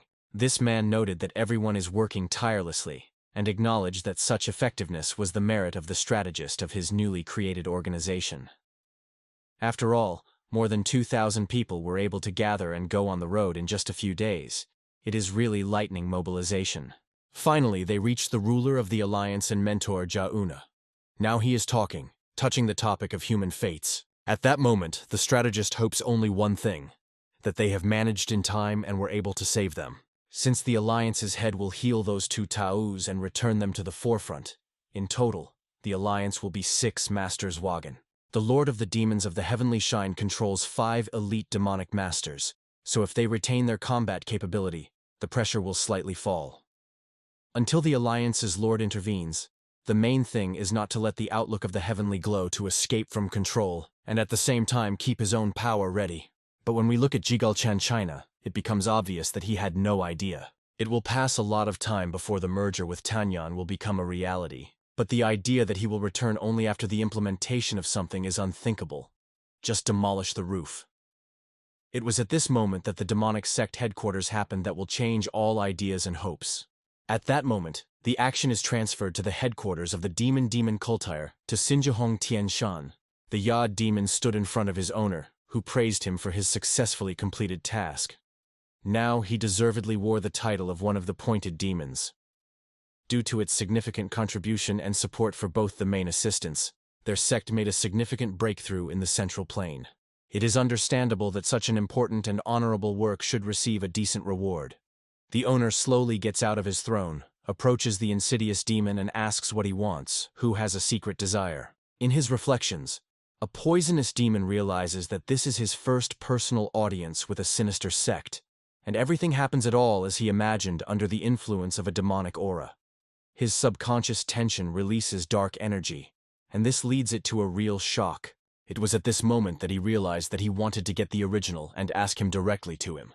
The bloody demon reverse technique. At that moment, even the ruler stopped. He dropped on his throne and asked again, "So you want to get a real version of the bloody demon's reverse technique?" He plunged into thinking about this. He constantly changed the position on the throne, and it was noticeable how seriously he considers his every opinion. He noted that it is no coincidence that it has the technique of an immortal demon, and at the same time searches for the opposite reception, the technique of blood demons. Someone may have shared this information with him, and the Lord in his soul guesses that it was most likely a doctor. She was the first to notice that having an immortal body, he is able to ignore the effects of the influence of her own technique. At that moment, a mysterious smile appears on the face of the ruler.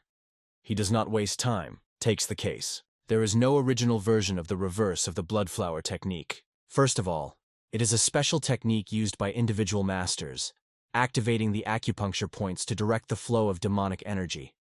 This is how they release hidden force. If someone dares to be on the verge of death as an immortal demon, and attracts absolutely all acupuncture points on their body, then it will reach the true, original form of this technique. However, the poisonous demon cannot comprehend the essence. It has not managed to grasp it yet, and still does not understand what it means. But he suddenly realizes his body was covered by an invisible force, and even the slightest movement is not subject to him. Is it the unique technique of the celestial demon that was discussed earlier? He turns to the main. Raising his hand, the Lord is interested in him whether he is surprised, because according to the ruler, he should handle it much more lively, based on his own experience. However, at the moment his fingers were given a clear blink. The body of a poisonous demon with a crack began to break into pieces. As the owner overloaded his demonic energy, if he brought it to the end, the guy would finally fall into a fierce madness. This technique of the celestial demon gives its owner the ability to manage decent energy.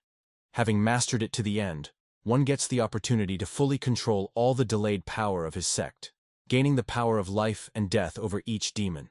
However, only one managed to slip out of this control, and it became an immortal demon. He brought him to frenzy, overflowing with the demon energy.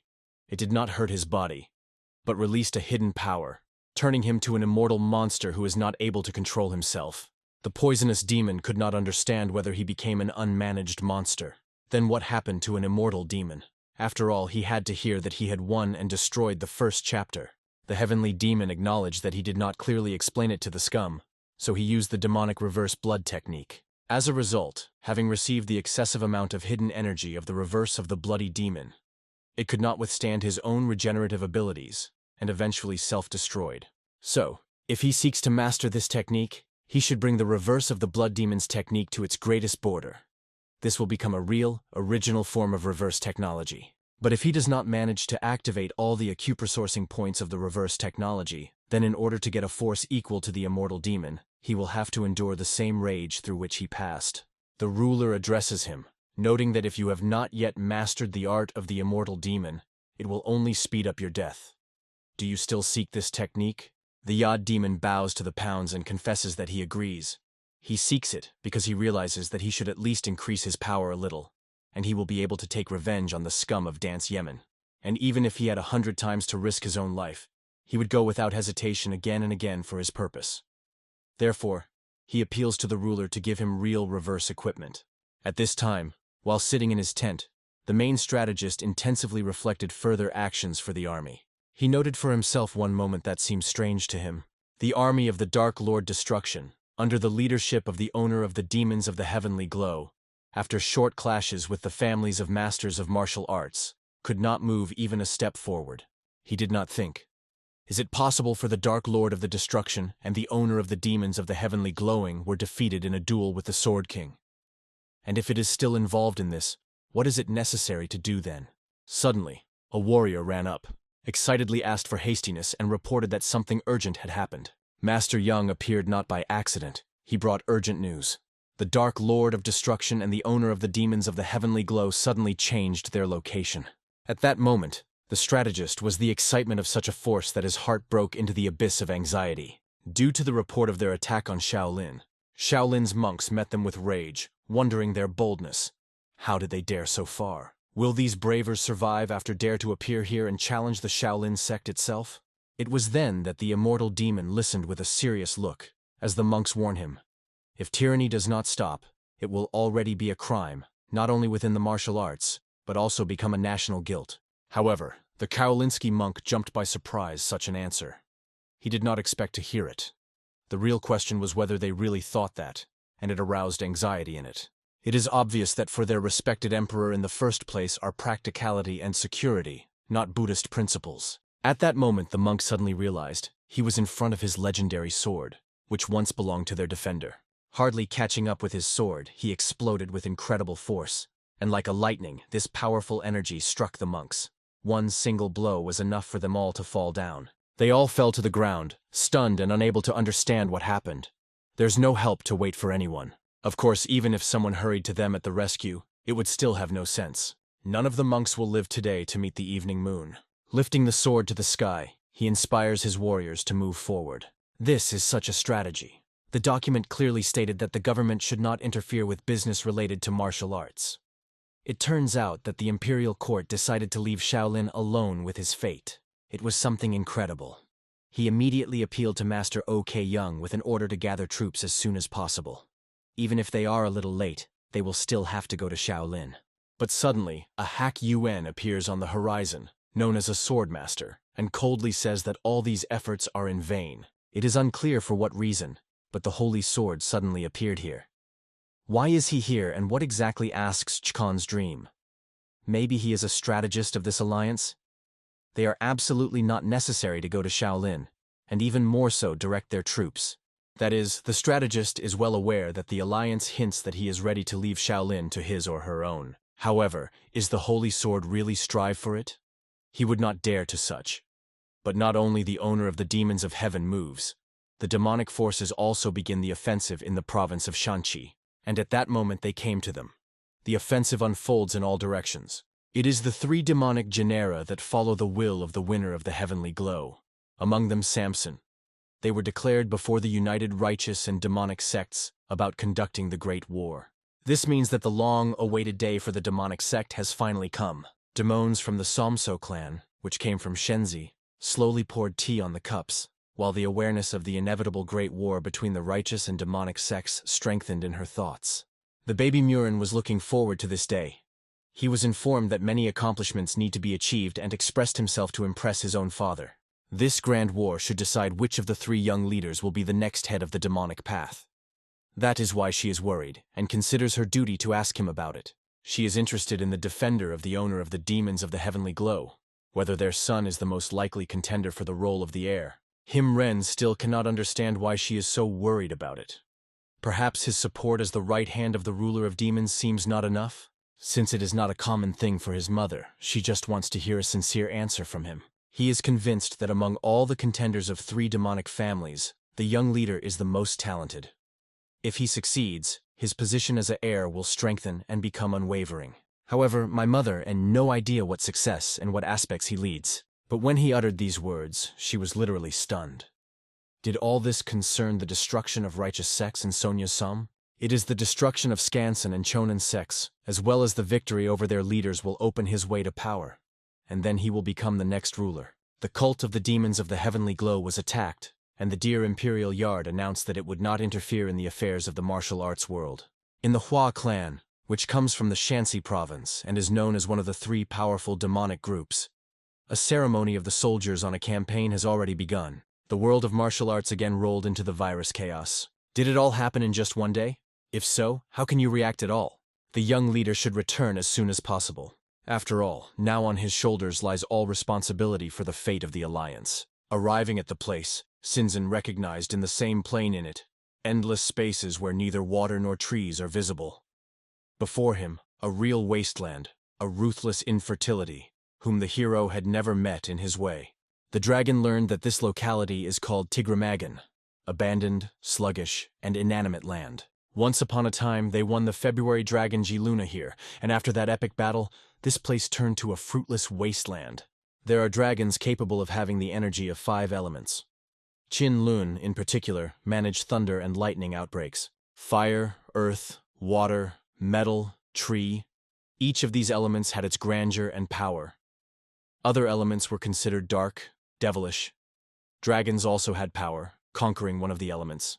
And the Jungus, who owned the power of the earth, during the battle with Muichek, absorbed much of the earth's energy of this city.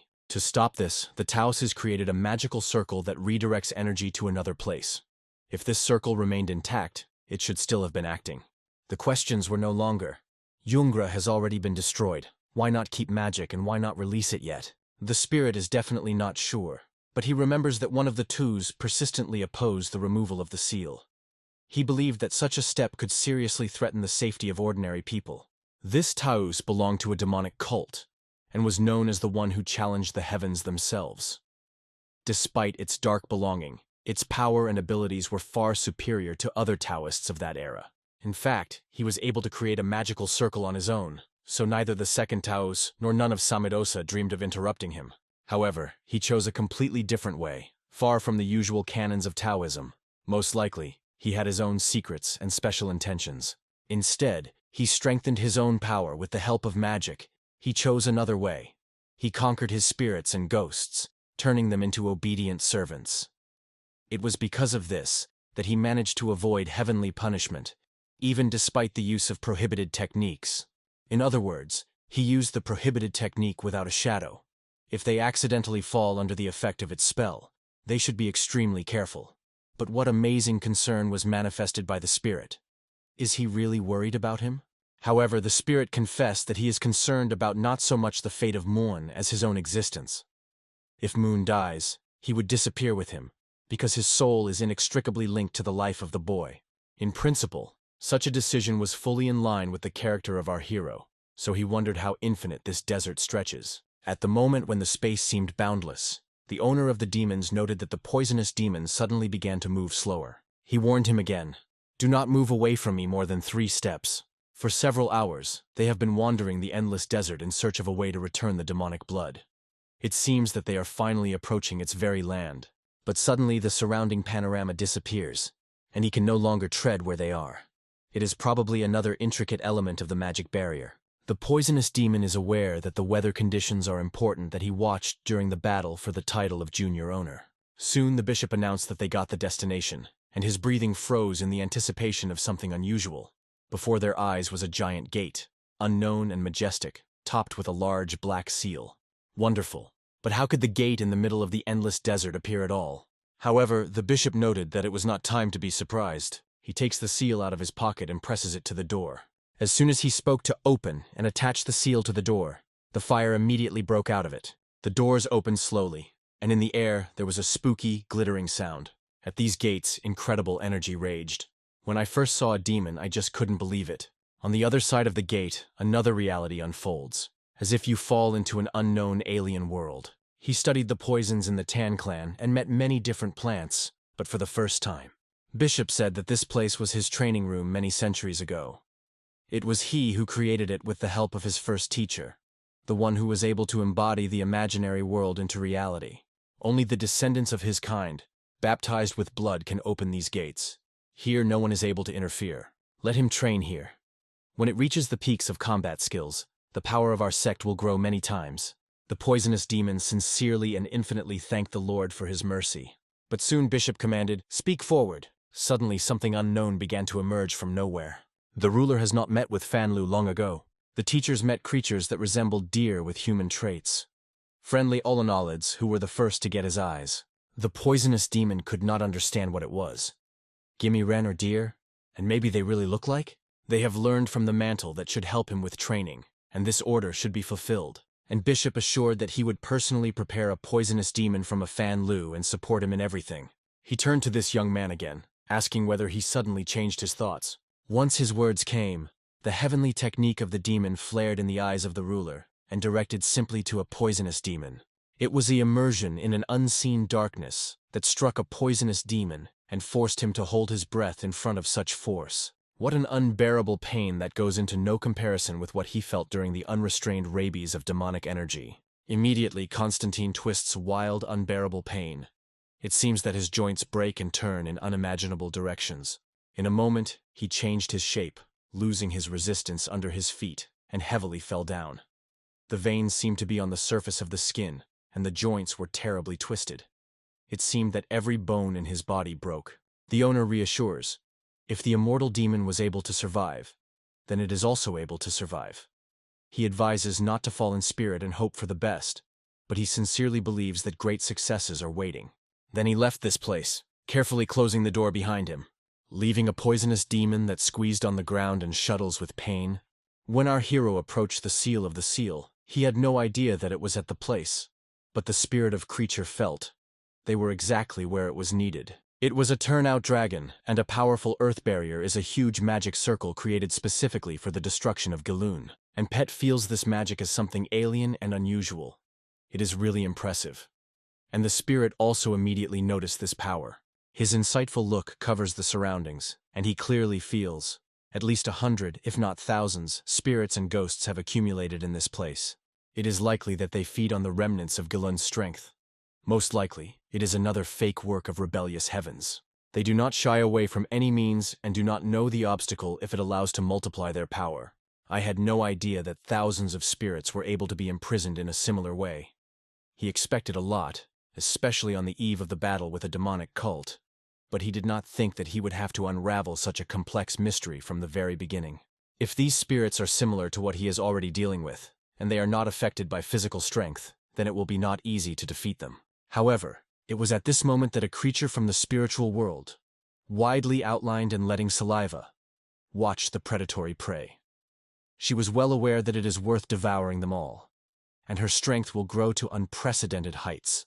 The dragon dared to ask if it would allow him to do so. However, he made no hesitation, because you do not have experience with spirits, and it is just perfect for this role. He is convinced that with his experience this business is on his shoulder, so he is not worried at all. Meanwhile, the dragon is delighted. It was simply stunned by the ancest, and the task was solved and agreed to let him go. In the end, everything has already been decided. In addition, after a long journey through the desert, his strength is almost exhausted. Before the fight with the demonic cult, he needs to rest and gain energy. It allows you to use the true form, but insists that you return at least as fast. The dragon has rapidly acquired an impressive powerful true likeness. He said that in the north, near the outskirts of the desert, there was a small village where he could rest, and this moment himself plunged into the shadows to destroy the spirits. Once inside, it finds countless prisoners locked in seals. He felt a powerful energy flow in his direction, and it is definitely not the master. He has already started to be nervous, and this alarming energy, similar to aura, published something otherworldly. Is these ghosts? And moreover, some violators. In fact, it was a guard of this territory. He immediately felt the invasion of his own territory and immediately involved the Baki dragon and the barrier, the land of the watch. The four-eyed divine dog, an unbreakable guard, is ready to defend this land, despite who exactly dared to break its boundaries. Once upon a time he swore to protect everything here until the last breath, and now, without hesitation, will destroy anyone who dared to break this peace. Once in the seal, the dragon immediately felt a strange, unknown energy. Even the forests among the Ruthless desert were surprised by their presence. Is this the same power of earth imprisoned in this magical formation? He thought, trying to understand where this powerful energy originates. But suddenly, an unexpected pit fell into his eye. In front of him spread the abyss of impressive sizes, and he became closer to its edge. It came out of a powerful energy flow, and it was obvious that many perfumes were imprisoned in this seal. And when the little dragon imagined how it absorbs it, hoping that it would help him climb a new level, suddenly something unknown appeared. The demonic wolf, with many burning eyes, squeezed him closer. Meeting with him did not cause him joy. When the creature stepped on the ground, her gaze immediately fell on an enemy who dared to disturb her peace. He asked him how he managed to get here and where he learned about this place. However, he plans to destroy all violators. Public powerful disobedience strictly looked at the little dragon. He realizes that a creature is much more powerful than him. However, when their views met, the wolf suddenly recognized a familiar face. Since he was in front of him the same blue-handed white snake, Muagek's servant, the spirit could not hide the surprise. Where did he know his name? The wolf replied that he met him even when he was full of life and energy. He believed that after the death of the owner, he was also not destined to exist for a long time. Is this thing still being alive? However, the question remained open. Why the tool that belonged to the deceased appeared here, and even alone? When these words suddenly sounded, an angry spark broke out in the eyes of the snake. He notes that it is true boldness to turn to him in a similar way. Some worthwhile guard died publicly by his instrument. It is not easy, and he immediately exploded with anger, crashing his anger at the boulder. We are again in the northeastern village of the region, which is located at the edge of the Armenian Depression, in the Goi Talk area. As a blue-eyed snake warned, there is a village outside. I had no idea that even in the heart of the desert there could be a human settlement. The hero sighed with relief, having come across a small but safe shelter for a break. Through immersed in meditation, he tried to restore the strength, but the thoughts of the blue-eyed snake stubbornly did not leave his mind. Although he has entrusted him with certain things, he still understands that he will soon have to face the spirits himself, and therefore, it is not necessary to rely solely on his help. The nature of the spirits is a hidden anger and hatred. But if you put in the sword of will, stronger than their hatred, soon the servants served the owner of the dishes. But he asked not to interfere with him, because he sought to focus completely. The old man had long been made out of memory, and he forgave him. Let it just leave everything and goes on its way. So the old man comes up, looks, asks whether he still needs here, but in response from the young man does not come a word. Seeing this shrill, incredible look, he apologized again, feeling true. The hero recalls how, as soon as he appeared here, he politely asked him to give him a roof over his head at night. It seems that all the inhabitants of the village took him as a high-birth descendant of a demonic genus. They bow their heads, become around, and look at each of his movement. He does not see any need to talk about his origin from central lands, so he does not focus on it. However, over time, it becomes more prominent that they seek him to please him, and this is suspected. Suddenly something bothers him again, and this time he asks loudly. And here is not an elderly man at all. Who is this stranger? It was a young man. He barely met his gaze. He immediately realized everything. The guy who came to him was a native of Tang clan. It happened in a time when the Black Lotus was under control. In those days, he became famous as an unsurpassed master of martial arts, and even the most dangerous demons obeyed him. One of the Black Lotus officers used his absence to rape his wife. Notwithstanding shame, she committed suicide. One day, an angry John Tunnel cruelly took revenge on her, but later he was wanted throughout Sachin, and he had to flee. Jan shared that he had left a small rainbow that he could not grab through all these hassles. He expressed his desire to find out from the young owner whether he was charged, because he could return and pick it up. The hero noted that in fact he was unknown to his previous work in the region. Everything disappeared with the Black Lotus. In addition, he is convinced that the search of this guy was also supposed to stop. When Jan learned about the disappearance of a Black Lotus, he couldn't believe that there was someone who could overcome it. At this point, the young lord confessed that he is responsible for everything, because he heads the Tang clan and has already reached the level of the divine master of the sword. He spoke all these words, without voicing them aloud. He had time to restrain at the last moment, because if he voiced it, only an unnecessary noise would rise, and it was at this moment that John realized. It is a matter of the hands of one of the representatives of righteous sects. He sincerely rejoiced and thanked for this news. Now he had the hope of returning to his daughter. And then the young owner noted that, judging by the state of the village, there is clearly lacking resources. But why do people so carefully please him? What is the secret here? Perhaps the thing in the sacred pills, Jean suggested. It is a potion that spreads the celestial demonic sect. They assure that it releases from all the worries, and the more you donate wealth, the more generous your reward will be. However, there are almost no believers among the supporters of the Toka, and therefore they receive only a small part of the promised.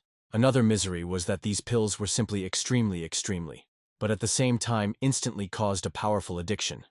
It is only necessary to try once, and there was no longer a gate back. And, apparently, they perceived him as an influential figure of the sect, and are now trying to lay him, hoping to get more pills. From time to time, such distinguished persons really visit. Having learned this news, the young owner realizes that even in these lands, which are owned by the Imperial Yard and the Union of Righteous Sects, the laws have no power. Then they shamelessly sell drugs, just among the common people. If they seek to continue to give themselves a noble descendant of a demonic sect, then let them not betray the chosen image. Suddenly, an unexpected sound. The alarming of the village cut the air extremely loud as a warning of danger. Robbers suddenly attack them, and a loud cry is raised above the village. Residents ask for help, full of despair. Our hero was overwhelmed by the fierce rage. He barely stepped here as some bandits appeared immediately. Well, for dishonesty? The Dinatian old man rushes to the owner and exclaims whether he is inside, and if he heard a loud precursor to the disaster. There are some 50 scoundrels approaching us, and my grandfather cannot tread why this zero appeared here. He called him, as if he wanted to ask something, because it is probably a bandit here.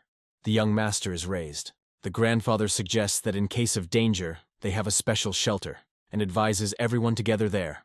However, our hero is not one of those who rush as soon as the bandits appear on the horizon. Let them not even dare to consider him weak. Let the grandfather take these robbers and lead to him. Soon he, together with the peasants, approach the robbers. They make fun of the Trinity from the Central Plains, immediately recognizing that this guy is not local. However, one question remains. Where are you from? At that moment, the hero realized. If fate demands to fight, let him better declare himself as a representative of the clan of poisonous healers. Because it is a family from a demonic sect that examines unique medicines, if the owner agrees, no one will even suspect it. Thus, our hero learns that there is something like a clan in the demonic sect. Its Meads reports that he is the heir to the clan of poisonous healers, but the robber is surprised. Why is such an important person being in this town? If this is true, let it demonstrate a sacred pill, because they always keep such things. At that moment, the main character understands that he will have. The bandit smiles happy. This is how good luck. If everything is really the way we can take it hostage, then we will undoubtedly get their whole stock of pills. But suddenly, unexpectedly for everyone, he looks around and holds his eyes. Suddenly his warriors began to fall on the ground one by one, struck by invisible darts. The young owner took a whole handful of darts from his pocket, and this trick was sincerely pleased. He just wanted to rest a little. But at first he was annoyed by the old ones, then the bandits, and now these freaks appeared. Now let him explain who and what he set on fire here. If he does not want to feel on himself how the inside is turned away from the pain, let it be honest. The peasants watched and realized that they did not even notice who they had to sleep. There was only one thing. It should be the master of the owner. From the very beginning it was evident that he was an unusual man, and it was hard to believe.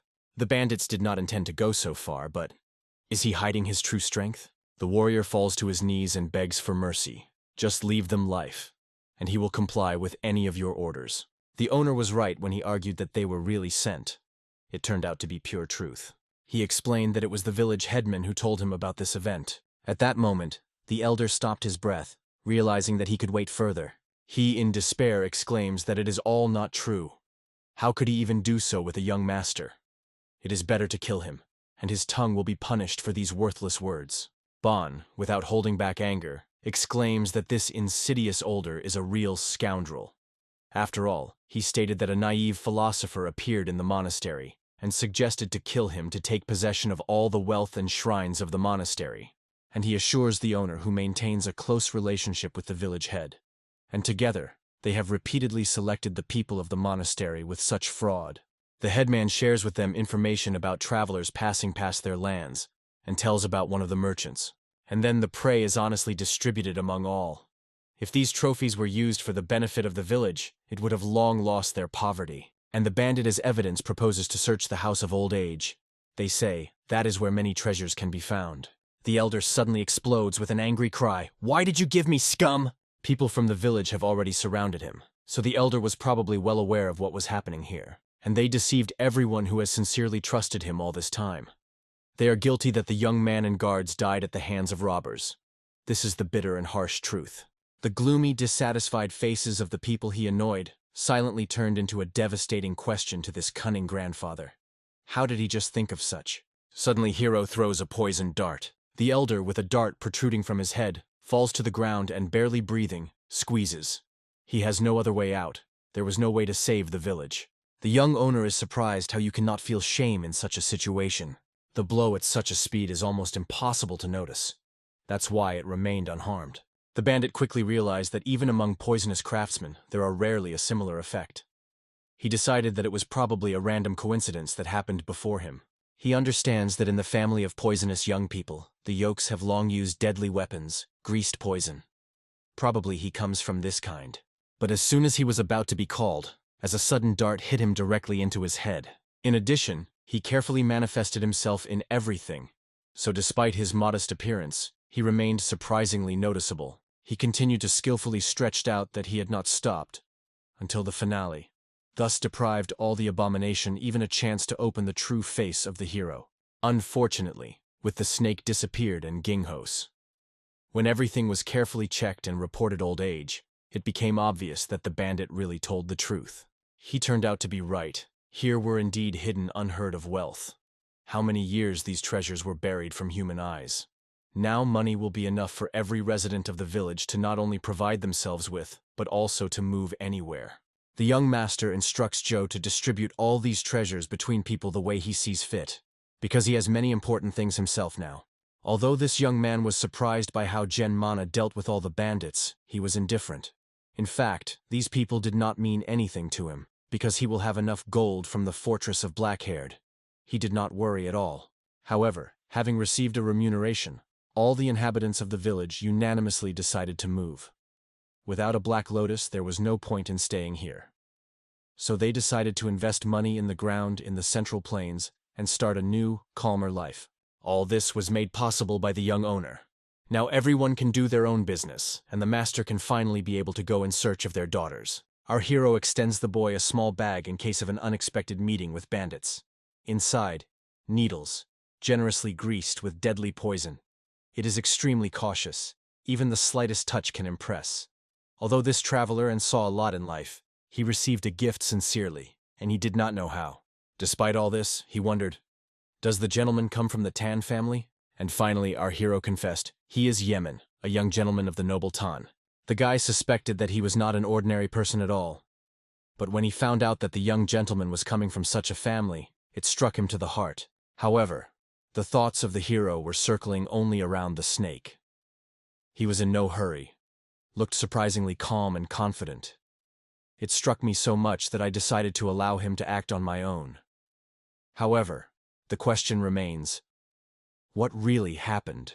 Now he will have to rake all these problems on his own. We plunge into the swirl of hellish battle, where snakes came into crazy fights. And yet, a giant wolf with a mouth like a gap, and with numerous eyes that now stretched motionless like a giant shadow. A snake filled with rage, a relentless avenger, who destroyed his enemy with hatred, rolled over him. Unfortunately, the snake had a Jingo who disappeared with him. The connection between the owner and the guardian spirit was particularly deep. They were combined with soul, understood each other without words. However, in such a connection there was a side effect that Anmane and Hyringo did not even suspect. If the keeper relocation from his owner too far, at the same time, he loses absolutely everything. At the deepest level of the abysses, the most powerful demons were covered. At the same time, both made their gaze to heaven. They were engulfed by the unspeakable horror of death when they met the guard, which protected the entrance to the abyss. And in a moment, a powerful aura of an unknown demon, who lost his mind and released a harmful poison, came down on them. Even the pathetic demons that happened on the way instantly disappeared as they approached the poisonous fog.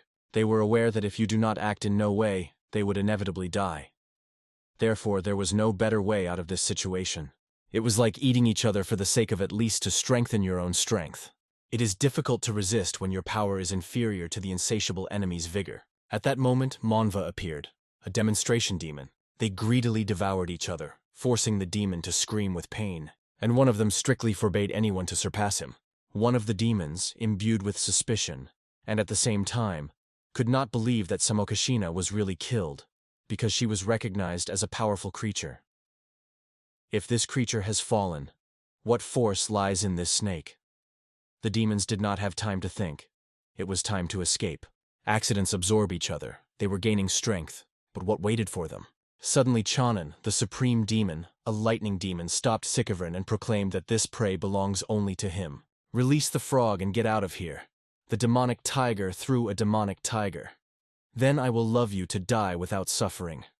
But Haikrin did not even think to concede. He is not one of those who obey another's will. Try to take something away from me, cursed a kitten, he answered boldly. But suddenly in the darkness he sounded even more spooky voice. He threatened them with pathetic, worthless voices, and the incredibly powerful wave crushed the rock into piles. The fragments at frantic speed were scattered in all sides. What was it at all? The demonic creatures immediately paid attention to it. In front of me, the demon of the highest rank, in his own way, was reminiscent of a giant whale. The difference in force was incredible. It is a monster stabbed in the very bowels of darkness. This Tengu is a creature generated by horror before the abyss of the ocean depths. His power is as boundless as its generation. Even the joint power of the wizard of water technology and the sorcerer of magical seals could not break his strength and deprive liberty. However, it turned out to be more powerful than the trap created and still remained within the dragon's seal, as if fate had left their ghostly hope. For this reason, the first head of the school, Yongbi, was forced to imprison him in the heart of the abyss. He imposed a special spell, splashing his life with the soul of the smoke, so that he could not break free to escape. Finally, this expectation came to an end, and it is time to leave this place. He intends to erase from the face of the land of all who impose this curse on it, and with them, all humanity in this world. It is a terrible, almost unbearable feeling of pressure suddenly rolled on all demonic creatures, forcing them to shudder. They clenched their teeth with tension, realizing that they could not even move, and it was in this huge cave surrounded by powerful seals that something really incredible began to unfold. First, the same hole from which the demonic creatures escaped, and the wreckage flew around, creating chaos. The echo of his cry could not punch the top layer, but the sky was already viewed through the cracks. Demonic creatures understood that if they managed to miss that monster and a snake, to get unnoticed and get out, everything will come true. After the Tang, a few more low-level souls left. If you absorb them, it will allow you to strengthen your own power a little. Suddenly, one of them offers, instead of fighting each other, we will better divide the prey and run away from here. Although the tiger was not like this idea, it was not left. Let it be, he thought. It's just a temporary union. In a moment, the serpent of the Jigo flew towards the demonic whale. He, catching the powerful energy of a stranger, immediately recognized her quite worthy. Having lost his mind, the snakes turned to the whale in a curious, asking if there is not the one, as a self, because his strength seems considerable to be aware of it. The cat was thinking of swallowing him whole to break out, and widely opened his huge mouth. Suddenly the border of seal began to weaken significantly. This was especially noticeable when demonic creatures began to break out of it. The snake raised his head high above himself and looks carefully around. Even after Tandagir disappeared, the struggle between the demons for power did not subscribe. However, several older demons paid attention to the strange changes that occurred in the sky, and as soon as they looked up, it all started. The very seal of the dragon that restrained them was destroyed. What an incredible witchcraft could hold back the dragon. It seemed incredible. There is one question left. Does the one who once laid this seal really live? However, a young master appeared on the horizon, and all the uncleanness turned to him at the same time. It was a giant demonic creature, creating such a force that it once had to seal it. At first, it seemed as if it were the same one who put the seal and brought him here. But looking closer, the hero understood. It was not him at all. Despite all the hopes, the sky was disparaging Tango, not the head of Yakchachan. And the young lord of the Tan family, a gloomy dragon with a poisonous blade, lowering his eyes, suddenly noticed something. He noticed that the stock of Gingo and his friend has not yet been exhausted, and it seems that he just pretends to be tired. A young and decisive Mr. Tanman appeared on the threshold, who intended to order here. A demonic creature cannot understand who this person is with such an incredible force. He cannot mention that he can see at least some of the clan of rebellious heavens who possess the news spell. However, when he looked closer, he noticed that the magic seal did not recover, and the celestial space continued to remain open. So, it makes no sense to waste strength, trying to break up and break the ceiling. Along with this guy, they can easily get out of here. And Men contemplated his own spiritual snake, unable to understand what happened to him. His appearance was so distorted that it was hard to believe his own eyes. But it is quite little time. This will have to be dealt with later. Forcing the snake to retreat, he mercilessly absorbed him. Grabbing him by his throat, he thought about his dishonesty. However, our hero instantly overcome this feeling. Fortunately, it remained unharmed, although he can regularly get into all kinds of messes. But suddenly the silence was torn by the powerful voice of a demonic creature. "Hey you, man!" I was a giant demonic cat, which was a majestic way towards. Men is stunned at a giant fish that suddenly spoke to him. She asks to remove the seal from her and release the space, complaining that she is too tight and she wants to break free. Men stared at this seal and asked whether he was referring to it. This creature intended to repeat what she has done before. If she intervenes and helps him, he will no longer be able to stay away from his business. Yenmen is fully aware of the obviousness of what he has, but he is not at all overwhelming, a demonic tone of a creature.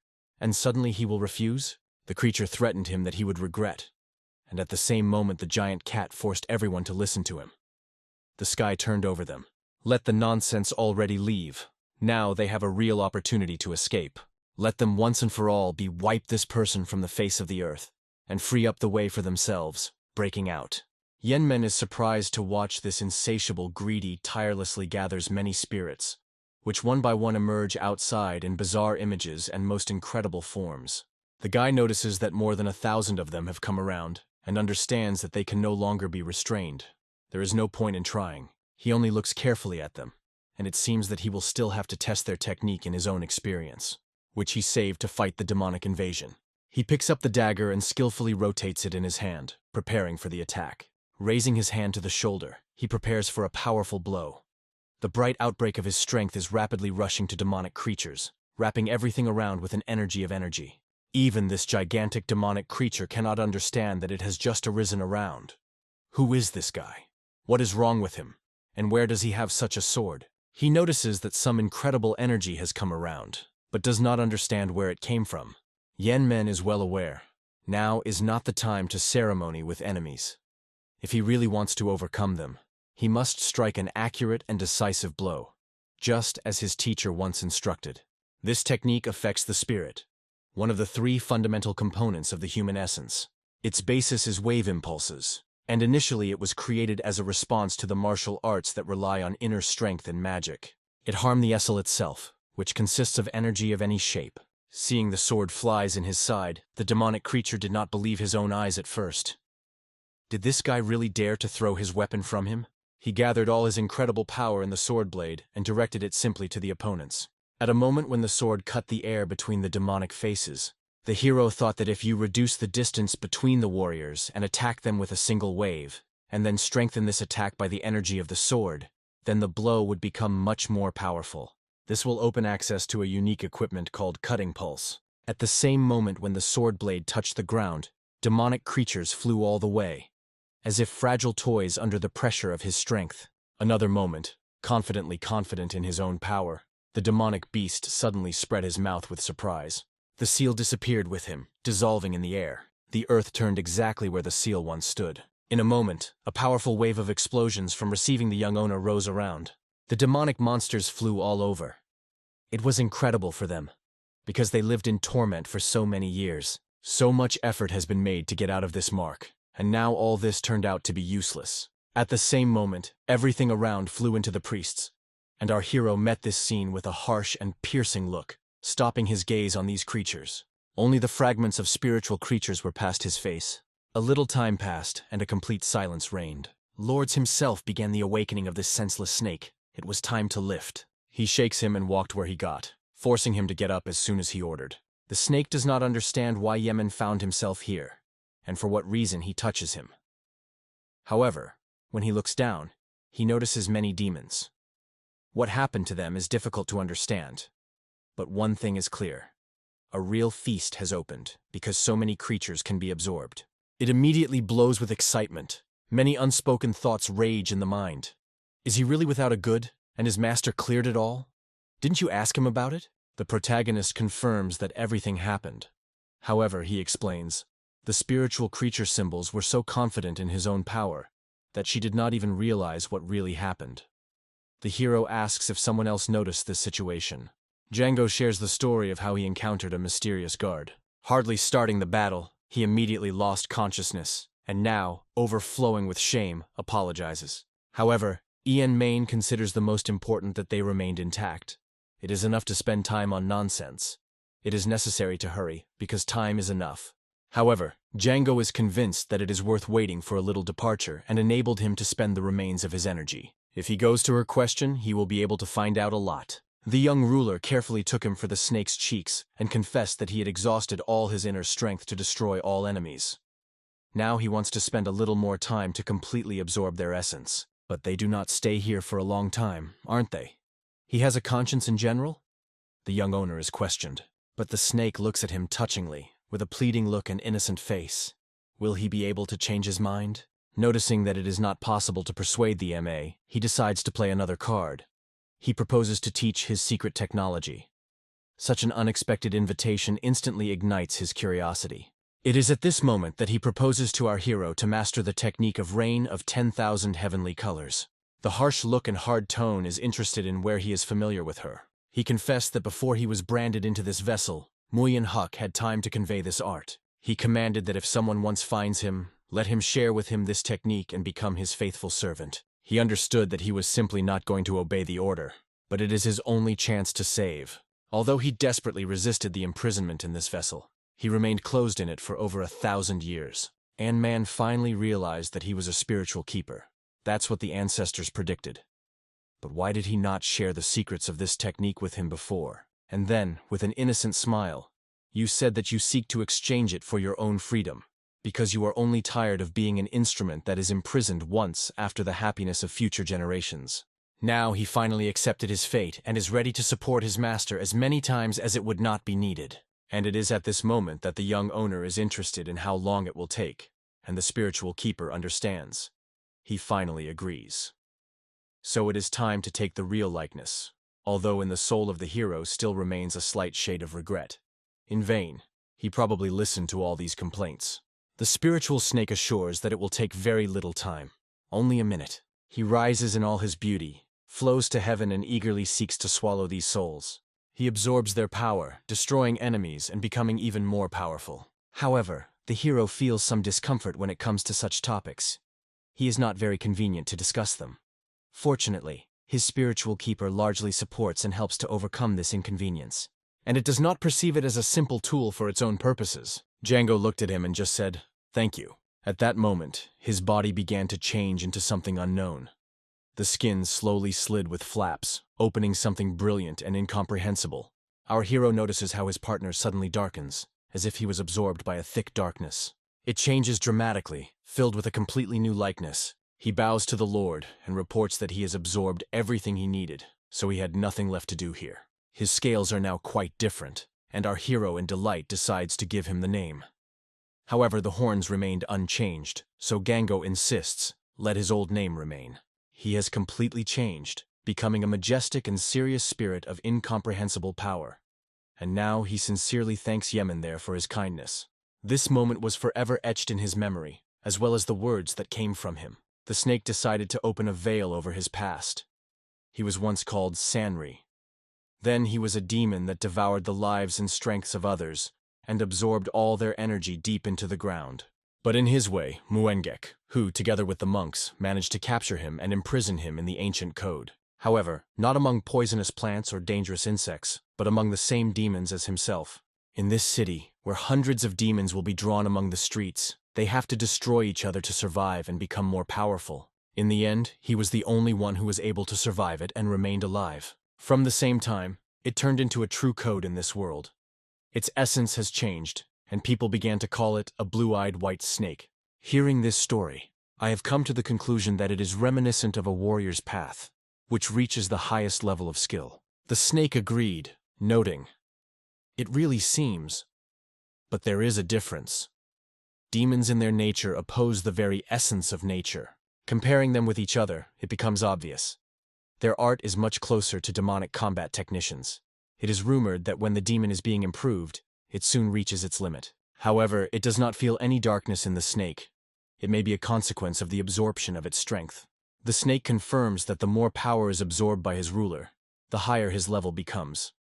And he is interested in whether the interlocutor is known as the one who was able to cross the line, rejected the darkness, and gained a clean accomplishment. Then this phenomenon is called ascension. When you reach this level, it seems that it is already able to break this closed circle. Immersed in his reflection, he looks carefully at his face and asks questions. If he continues to accumulate energy, will he not be able to break the connection with the Spirit of God and escape from them? You may have to stop for a while and stop collecting strength. However, the snake noted that although he assured that he would not think about it, the Sirens himself would not only lead to destruction, he only accumulates more and more power. And yet, even now, you do not seem to be ultimately to break this connection. He quietly, with a wicked note in his voice, tells him that now they are moving further, because the owner himself warned they are waiting for a difficult and lasting road. The guy finally sighed with relief and laughed, realizing that he had delayed all so much time. Now, chasing all day through the hot desert forward and back, our hero is gradually getting used to this boundless sandy ocean. But suddenly in the air, they catch something extraordinary ahead. The snake notices that it is the same tree, and it is at this moment that his 9 is updated when he finds himself in front of a familiar reverse barrier of the dragon. Although everyone had to leave this place for a long time, for some reason, someone's presence is still felt. Suddenly, Chunil notices the owner and gladly welcomes him on his return. The hero is surprised why he is still here and decides not to get hung up on it. In the end, he continues the conversation. Amazed to the depths of the soul, he is surprised to indicate the inhabitants of the ancients. He points to them, showing that those are unconscious. The young owner was deeply impressed with such a turn of events. After the protagonist left this place, the locals began to faint one by one. Their mouths were filled with foam, the bodies were bent out of pain and unbearable suffering. And the young man continues, though the older and small ones are barely standing. The hero wondered, maybe the reason lies in something that he has forgotten? And here the guy suggested that it is probably the same sacred pills. Before the departure of Yemen from the village, Chunil carefully took the holy pills from a small bag, the same ones that they found in the house. Almost all of the village residents used this drug. In other words, they were poisoned. Then the tunnel asked the master to question whether he knew how to get rid of poisoning. Although he felt a weak, barely poisonous smell in the air, he believed that it was only a consequence of a lack of food in the middle of the desert. But there is nothing complicated here. The young owner just ordered them to collect them all together. Although I removed from them with the help of the technique of poisoned madness, why did they all start losing their strength and fall? The spiritual creature suggested that it was probably a sign of abstinence. Apparently this sacred pill is not just a terrible potion. I am not too dangerous in myself, but you were not created for murder, but rather to restrain your own feelings. However, if you try to eliminate its impact, the future may turn worse. When will they return to them? What will happen then? Suddenly, they will be aware of all the accumulated horrific reality and pain that have been worn for so long. Their again sharpened perception will become unbearable. Even the easiest touch will bring them real torment. They will either slowly go out from poisoning or die due to the gradual cessation of influence. And all this testifies to the cruel truth. Whatever the young master did, demonic creatures have really turned into a cruel weapon. And the serpent, watching the young master, did not even suspect that he could twist his face so terrifying. Suitable for an old familiar shake, in his gaze the faded pupils were dim. The young master acted, guided by sincere intentions, and carefully closed the old eyelid. But this led to the tragic death of an innocent person. The young owner commands Chunuzi to gather everyone who has remained alive and go to Sachindan. There he orders to show the sacred elixir to persons named Tang and John. This guy will definitely find a way to eliminate poisoning. If he does not trust him, let him just call his name. He will certainly help. It was at this moment that John Me threw away all his power, exploding with incredible return and titanic power. The guy never stopped what happened at all, but to watch him disappear from sight made a strong impression on him. In the reflections of the protagonist, there were thoughts about rumors. There is a special place in a demonic cult where poisons and zil are taught. It is a cell known as a clan of poisonous healers. As soon as your approaching hand gets to the right city, first of all, order to destroy the clan of poisonous doctors. At that moment, the action is transferred to the clan of poisonous healers. These alchemists have perfectly coped with the preparation of elixirs and the creation of pills. They quickly notice that one of them lacks an important ingredient, juice. They decided to entrust it to someone else because the supply has not yet been processed, and it is unlikely to be able to get it on its own. However, one of them urges to focus carefully because they are well aware of what kind of extraordinary value this sacred baking is. The head of the family itself should appear soon, so let the newcomers rush and bring the necessary ingredients. Soon everyone guessed. The head of the family entered the hall. One of the doctors greeted the owner, and in response, he also smiled, emphasizing that their efforts were not in vain. Everyone worked well. After that, he wondered if there were some difficulties in the process of making pills. The doctor acknowledged that all merits belonged to him, but the owner of this institution immediately noted that he would not exaggerate his role, because such praise was no longer like. However, at heart he understood. In recent times, the demand for sacred pictures is only growing, and the head of the sect is increasingly trusting in these amazing means, though it is alarming.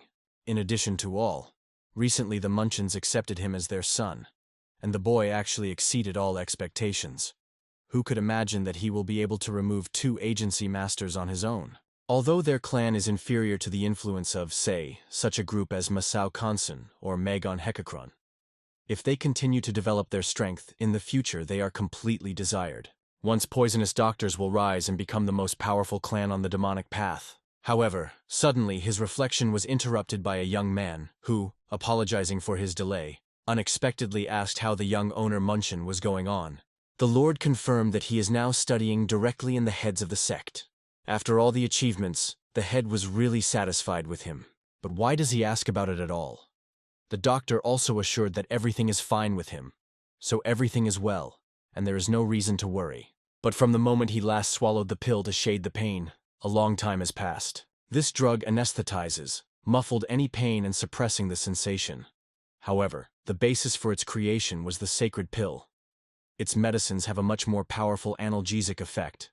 Without this pill, the monk people could not quench the pain. This was the decisive factor that restrained him in the clan. Even the owner himself thought, did he still find him a worthy replacement? He really needs to discuss it immediately with his master. But what about the fuss up here? Suddenly the ground shook. A tangible vibration dispersed around, similar to a light earthquake. No one could understand what was happening. The door suddenly spread with frantic force, and at this point they were informed that they had penetrated into the headquarters. Upon learning of this, the ruler was simply stunned. He immediately rushes to the scum involved, and rakes to the whole hall. Who died? Get out, abominate! But it was at the moment when his gaze fell on it, that his army lies on the ground is not yet finally destroyed. All the guards were overcome, and suddenly in silence the restrained voice of our hero. He reported that he was looking for this place from dawn. He wounded to see with his own eyes those who create a holy pill, sacrificing many innocent lives. Strictly staring at the figure, which was strongly reminiscent of the head, he asked if he was faced with the leader of poisonous doctors. The powerful aura of the stranger was significantly strengthened, and his strength increased confidently. The head of the Yawn doctor's in full shock from the boldness of this guy. Tang Men looks decisive. His seriousness does not fade. He appeared here to personally meet the head. His kimono shows the hieroglyphs of the John. This form, the head with a confused face, is surprised why the guy is here, because Tang Man is hostile, because he knows that the head spreads the poison among Christians of these harsh lands, destroys their lives and sucks the last forces. Today, the head fiercely squeezes his teeth, does not understand how this young... He exhales irritatedly and coldly states that he hoped to hear something important from Tan Mina, not this. His face remains harsh. The chapter says that all this is full of nonsense, and Tan Man, as a native of Central Lands, has no... He adds that the life and death of Christian Xinjiang, who belong to their cult, are completely... Tan Man does not look out of his eyes. His view is full of... The head of the Yad doctors does not understand why this young man decides the fate of their family, because Tang Man, squeezing a sword firmly, asks whether they began the war with Kunlun and Chang for the seizure of Central... It is enough to swallow only one pill, and a person is no longer able to get rid of addiction, becomes a slave of the sect, and gradually turns into part of the demonic cult. As the leader of the Union, Tang Man will not allow the spread of this evil in the Central Lands. Incredible power. When the head learns that Tan Men became the leader of the Union, he does not restrict. Before him is not just a guy, but a dark dragon of a poison blade Tangan, who came despite the long distance between the Central Lands and Xinjiang. The Black Lotus, which prevailed in Sichuan, died by the dark dragon. After that, the dragon became the lord of the new alliance of righteous schools in Sichuan Righteous Heaven.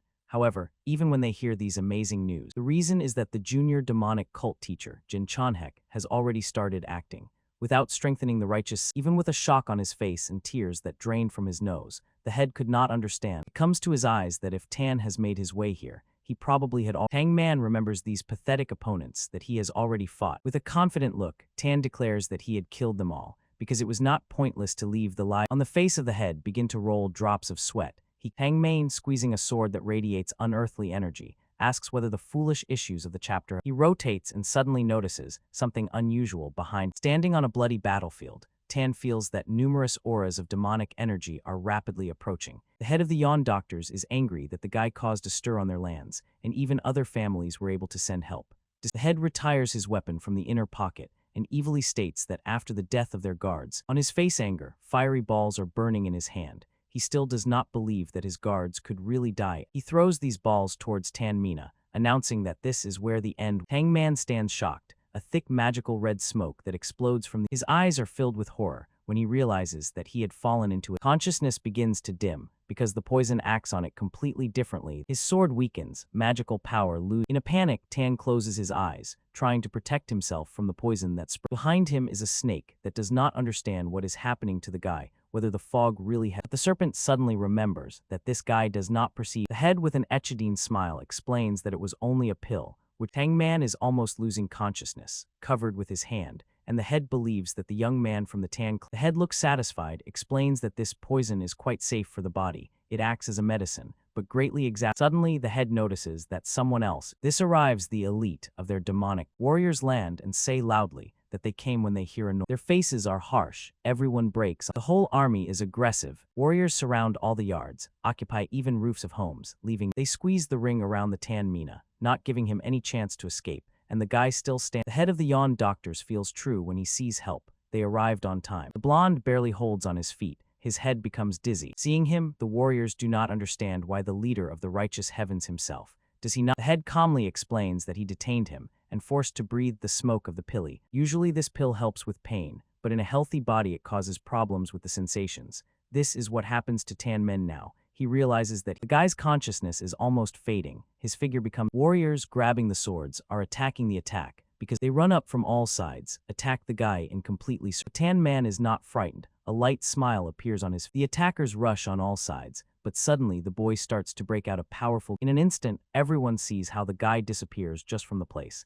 It seems to dissolve in the. Opponents in anger exclaim and do not understand where he went. One of the warriors, clamping his teeth, directs his. Their Tang Man hangs in the air. A bright green aura flickers. The head of Yad doctors literally burns from rage. He does not believe that even in this. Tang Man looks confident and does not even understand that he has influenced it, whether it was a poison, or is it possible to. After inhalation of this smoke, his Shuryuan became at times more powerful, and he covers everyone around the green aura.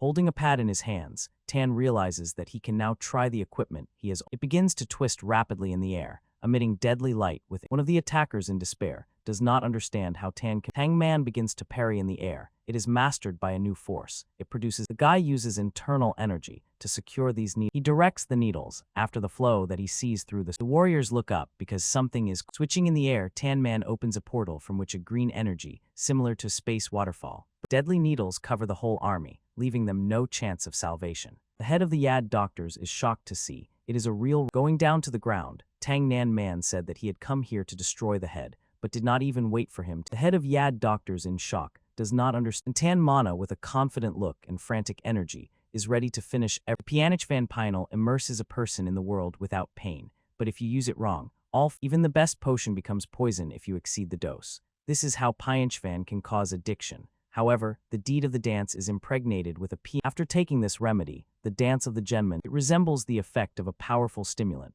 and the guy feels as if the head of the Yad doctors cannot believe his eyes, because no one was able to over. Tang Genman grabs a sword and says with a smile that if no one has succeeded before, now he stands confidently. The powerful magical energy is throbbing around him, and he promises that he will become the head fades with shock and fear.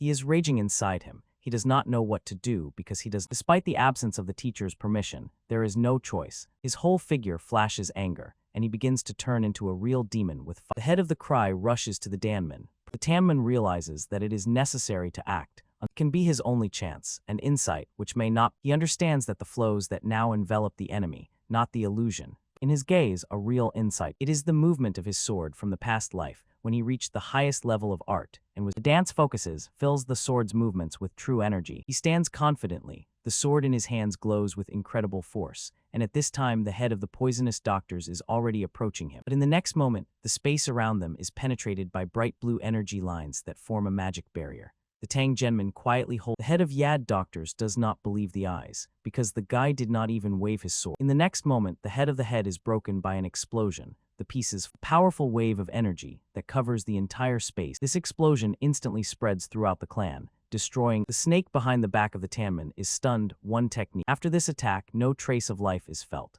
The snake was hesitant whether everyone had to be destroyed, but the Genman confidently states that it does not see the point to leave the enemy alive, because the Tang Genman feels a powerful aura somewhere nearby, and most likely that the leader of. When it approaches the clan building, the atmosphere inside a gray man sits, who thinks thoughtfully in the distance of the It is the leader of the demonic sect that awaits his left and right guards. They had to follow the Hondan and Hal. With a dissatisfied look, the leader thinks that they will return after sealing a poisonous demon. But in addition, if there are no cheerful and Manhwa heads, then at best Joun from Shaolin, even if he arrives personally, will not be a threat. The leader imprisoned Imam Manrian, not to kill the oath carrier, in the sword of the right. Even the leader of the demonic sect cannot calm down. He is tormented by the question. He begins to worry because they are delayed for too long. At the same moment, he feels that all the demonic energy of the Demos. The girl with a cry, which with a pointed leader orders her to calm down, assures that he has already felt everything. With a formidable look, the leader understands whoever dare to break the tranquility of their sect. The leader is ready to destroy anyone. The sun's rays break through the thick forest, among which amazing bright flowers bloom. The demon in despair is pressed against the tree. His body shudders in pain. He barely holds. His face is distorted by flour, eyes poured red. He thinks how much this battle lasts, and why the body can still not. The demon falls on the ground, rests with hands. The whole body is covered with sweat and blood. Even at the verge of a nervous breakdown, the demon realizes that his mind may seem sooner than the body. Having collected all the will into his fist, the demon refuses to give up. In the eyes there is a firmness and a thirst for revenge. The image of the Tang Genmen appears in the evening sky. The demon realizes that he has no right. The demon sits in a lotus pose, collects strength. He decides to withstand this test. Concentrating all the pain, the demon turns it into a new strength. Through energy flows, squeezing his teeth, the demon understands that it is possible to survive and escape from this condition. His face is skewed, the eyes glow red. He decides to risk everyone to gain. His head burns with fire, as if he was breaking. The magical force is escaped from under control. There is a Suddenly everything subsides, the pain disappears, and the strange light comes to replace. The demon appears in a new form. Its body is covered by a new structure, and the eyes became icy. The demon feels the change. In his gaze, squeezing his fist, he does not fully believe that he had passed through the transformation. With his hands begins to awaken a powerful demonic energy. The demon just completes the transformation. Its eyes are burning with cold light. The demon sits on the lawn and calls his spirit gunner. It is approaching the deer. In the look there is wisdom and peace. The demon asks how much time has passed. The bath replies that 15. The demon is glad to realize that it has become a real demon in such a short time. It is raised, filled with new determination, and demon and deer stand in the middle of the field, where deep traces of demonic force remain. The tension and energy of the demon understands that he needs to prepare. He suddenly looks around. Something strange attracts. The sky is suddenly covered with thunderstorms, lightning flashes. The demon notices an unusual. Banrock looks up, feels anxiety, and understands something very important. The deer reports that the owner of all demons comes here. The demon does not hide the surprise. He is surprised. Does this teacher really? Banrock explains that the teacher controls the demons on the ground, but the owner of all demons is a completely different creature. He has many names, but a majestic silhouette appears between the clouds, flooded with a bright glow. Deer and demon is delighted to. The guy looks carefully into the sky, from where the heavenly demon descends, and asks the Banrock whether someone else. The reindeer gunner stands silently. The guy is surprised that even a bank that has not bowed to the head himself now ignore. Thinking, the guy continues to watch a real deity, the heavenly demon. The heavenly demon slowly descends to the ground, and relentless. The closer the demon is, the more the aura of the demon is much more powerful than the dark energy of the head. The heavenly demon extends his hand. The guy throws back the explosive wave of squeezing his teeth. The guy only feels anger. The heavenly demon cold states that the one who recognized the darkness and stands in front of the guy lies on the ground, overthrown with this power, but does not feel pain due to the. At this level of development, the guy realizes that even if he dies and resurrected 1,000 times, he will not even reach the top of the darkness. The guy remains. The heavenly demon turns to the Banrock and asks why in the space he created he sees not the blood of Zhang, but a pathetic worm. The deer replies that he is the student of the head of the sect of. The heavenly demon wonder how such a worthless creature. Having collected the last forces, the guy gets out of the ground. The heavenly demon, with a mockery, notes that the boy's body is strange and wondered if he. The guy's gaze remains challenging, and it does not pass. He understands that even if his head is torn, he will still be able. The guy stands in front of the heavenly demon, seems like a dox, a follower of the holy sect, and Kodakma bows his head in front of the owner of all demons. But the heavenly demon looks. For the demon, these words sound strange, because the guy does not understand their true content, but there is no point in punishing everyone. However, it is at this moment that the demon of the. He directs the boy's body of devastating energy, checking how his technique focused. The weight of the demon is of interest. This approach was but in depth it is only a pathetic art generated by fear of death. If you take control of darkness from. Despite his weakness, the guy managed to call a heavenly demon. Although Doxma is not a descendant of Janha, his hatred attracts the attack. The demon holds the guy with a booming energy, so that his feet. They both hang in the air, and the demon wants to feel the source of hatred. The demon reaches out to the Ko and soar that he only wants to look into his thoughts and find out what is. Strong pressure and a wound appears in the head of the Dews.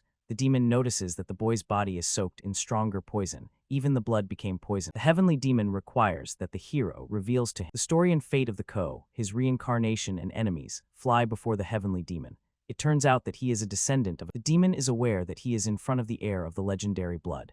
In the imagination, great battles of the past come to life. The heavenly demon smiles and accepts this event as an inevitable fate, realizing that the demon stifles the fingers into the head of the dock and passes part of his strength and knowledge. The demon explains that a new force will appear in the Dews from now. If you learn how to manage your malice. Kodakma fights pain. His face is distorted with. The heavenly demon calls on the guy to try to reach a new limit and tests his will. Due to direct contact, the reindeer with anxiety and enthusiasm watches it, understanding the scale of what is happening. The action is transferred to a massive gate with a magic seal that symbol. The magic seal on the gate begins to crack under the pressure. The explosion of magic demolves the gate. The fragments fly in all sides. Among the desert and rocks, a guy crawls on his knees. The COCMA is in a new place after a power. Suffering heavily, Ko touches the hand of the earth, trying to understand. He notices something unusual and feels two strong sources of energy coming from the mountains. His perception. The boy comes. One of these forces belongs to the head of the sect, and the other seems very familiar. History goes into memories, showing the founder of the sect Chanma, which was once a light sect created by the most prominent. The master of the light sect turns to a numerous crowd, preaching good and love. The organization is growing rapidly, especially when the sect becomes extremely popular. People celebrate and rejoice. The chief master dreamed of bringing his teaching to the level, but he was unexpectedly suffered by his. The emperor, who was once a student of the light sect, betrays his. Feeling the threat of the throne, the emperor secretly decides to destroy the sect, throwing all the resources. The head of the sect, full of pain and anger because of the loss of people and betrayal of the student, the thirst for revenge and despair finally covers it. He violates his own prohibition. It was because of this that the first Ekshkan Bansen could no longer stay. So the sect of the heavenly demon settles in the distant lands of Sinses, and the ancestor chooses. In a new place, the mentor finds a different way to power, not through magic or prohibited techniques, but through overcoming his own boundaries and faith in himself. When people begin to worship for something, their faith presents this object above. With the increase in the level of faith, this power goes beyond human. When the emperor destroyed his plans, the ancestor decided to create a new faith here in Sinjia. But the faith of the locals was not enough, so the descendant. If this is possible, everything will be simple, to release all the spirits that bring trouble, and then appear as a rescuer who will conquer these forces and will be raised to the level. To prepare the soil, his son, John Hack, created Mangacapped. The leader of the demonic sect remained to get rid of only two strong enemies, and the world. But now he stands in front of the dance, preparing. He appeared in front of the Tang Genman, who came alone. Neither the light nor the dawn stopped him in the way. Looking at the enemy, Tang Genman says he saw enough reasons here to destroy him, and does not. With a decisive look, Tanman warns that the leader will also. However, the leader of the demonic sect cannot believe that the guy defeated. Waging his sword, the guy states that if he doubts, he can see. The Tang Genman rushes forward using the technique of destruction. He realizes that his opponent is the darkness leader, and understands that the battle will. The leader of the demonic sect holds a magic mascot with a hieroglyph in the fingers. The leader activates the magic barrier, while remaining stationary. The snake behind the guy's back warns, there is very strong magical energy here, and the action of the mascot will. So sooner or later it would still have this enemy in the central lands sooner or later, so perhaps it is even good that it happened now. The leader of the demonic sect, with a burning look, is set to show the guy how the expelled. The leader gets another map depicting a three-headed one-way hawk. Tang Junman and the snake are watching the leader carefully, not understanding his true. Suddenly, a wonderful and terrible creature. On the paws, creatures sparkle huge claws. From the appearance, just in the air, a three-headed hawk appears, creepy and fearless. His presence is disturbing. The snake carefully evaluates the enemy and understands that to control such a monster, the hawk hangs over the leader, waiting for the team. The leader notes that the snake next to the guy is also a monster, and is surprised. The guy and the snake are wary of the hawk. The leader of the demonic sect orders the hawk. Feeling a threat, the snake begins to turn, warning the guy that in an instant a small snake rotates on a huge, formidable and deadly powerful explosion of energy breaks out of the mouth, which covers. The leader understands that the guy decided to experience a new force. Tang Genman focuses on the enemy. The leader suddenly states, if the guy is connected with the Tang clan, the snake should be a white snake of Hingo, although he does not. Dark energy flashes in the air. The movement of the leader's hand is accompanied by purple light, and the leader of the demonic sect with a fierce look is a fist. Dark magic thickens. His eyes are burning. Tang Genman watches the situation with tension, expecting a new opponent. The leader proudly stands on the top of the stairs in silence. His figure, enveloped, the ground under the feet suddenly explodes under pressure of incredible force. A new hero appears on the stage, who is rapidly tearing forward, punches the earth and grabs Tang Genman first. The gaze of the demon pierces the darkness. The extended pupils give anxiety. The demon, clamped in his hand, does not understand what is happening. The new character with horns squeezes the guy and angrily states, the huge demon with horns lifts the guy. His eyes are burning rage. The demon hits the guy on the ground, lifting a cloud of debris. The snake at this point is confused and shocked by. While the snake is distracted, it suddenly grabs a hawk and ironically asks. The hawk throws the snake on the ground. The explosion of energy. With a laugh, the hawk advises the snake better. The wounded snake lies on the ground, flowing. The sect leader with burning eyes proclaims his most powerful monster. The giant paw of the king of demons touches the earth. He is a legendary guard. The giant demon appears throughout the grandeur. For the first time in hundreds of years, the demon is ordered to destroy the enemy, and the king of demons lifts a massive weapon, showing his. The gaze of the demon is full of fierce. It attacks, filling. The strike of the demon breaks the earth, lifting a wave of debris and filling. The wounded serpent lies among the debris, on his face pain and the wounded snake turns to the boy, asking if he has strength to fight, but at this point the look of the king of demons changes sharply. It appears shock and tension. The king of demons strikes a powerful blow, but Tanman reflects the attack directly. The old leader is surprised to notice that the Tang Genman was able to. Watching the guy, the leader realizes that this opponent is created with the help of many will be swept, and has an exceptional level of strength. The idea of the leader flashed the idea. The wave of expulsion could destroy all spells, but her strength. Junman's Tanman squeezes the sword, filling it with magical energy, and the guy is rapidly attacking a series of blows, directing all. The king of demons screams with pain and horror. The old man notices with surprise that even without a clot, the leader of the demonic sect is shocked by how the hero easily attacks even the king of demons. The leader's facial expression becomes anxious. He realizes the white snake, convinced of the safety of the owner, suddenly comes to life and rapidly wraps. At this point, the Genman finds himself at the epicenter of a bright explosion of energy. The old irritation leader is watching the king of demons simply dissolves in the air after a devastating blow of the Tang. Tang Genman notes in surprise that even the strongest monster was not so dangerous, and is interested in. The sect leader looks at the guy maliciously, and the leader acknowledges that the victory over the king of demons is striking, but the old leader opens his true strength and warns that he has already calculated everything until the battle with the king. The Tang Genman closely monitors the enemy. Suddenly, the leader of the demonic sect disappears from the field of view, completely. The Damman is confused. He does not understand where the enemy disappeared, and suddenly the snake is squeezed under the action of lightning, and the old leader when he is nearby. The Damman does not feel the presence of the enemy, and is surprised how the mascot. The old leader accuses a three-headed hawk in a failure, and emphasizes shame on shame, because of the leader warns that the death of another monster will ruin him the reputation. So he wants to make ZHJGO his servant, even despite the loss, but the leader is reminiscent of ancient debt, claiming that the ancestors of the hero are obliged to their ZHJGO mocks the enemy, emphasizing that 1,000 years have passed, and he has not forgotten insults. But if the leader wants to see him so much, ZHJGO advises first. Another talisman flashes in the old hand. Tang Genman rapidly rushes to the attack, freeing up all the sword in a However, he is surprised. His attack does not. A few mystical graves appeared in front of the guy, and he does not understand. He quickly realizes it is not just about. Each of the graves emits the aura of a master, who can withstand even the strong. The leader of the demonic sect is abusive. The king of demon was the strongest. One of the coffins begins to open. From there, a mysterious warrior. The cover of the grave falls, and the leader admits that he did not want to. The legendary masters of past eras emerge from the graves. Among them, the leader with an evil smile states, "There are 30 here, and this is his true main trump card." The Tang Genman is aware that the enemy has used a forbidden spell, capable of a whole army of the risen masters appears in front of the guy. It is a powerful technique of returning the soul. The leader of the demonic sect with pleasure watching, almost 30 lived craftsmen prepare for the attack. And the leader confesses that even as a creator, it is difficult for him to control these creatures. The eyes of a lively warrior flash at sin. One of the masters is lightning at the Danman, attacking at frantic speed. The guy instantly understands how fast these opponents are,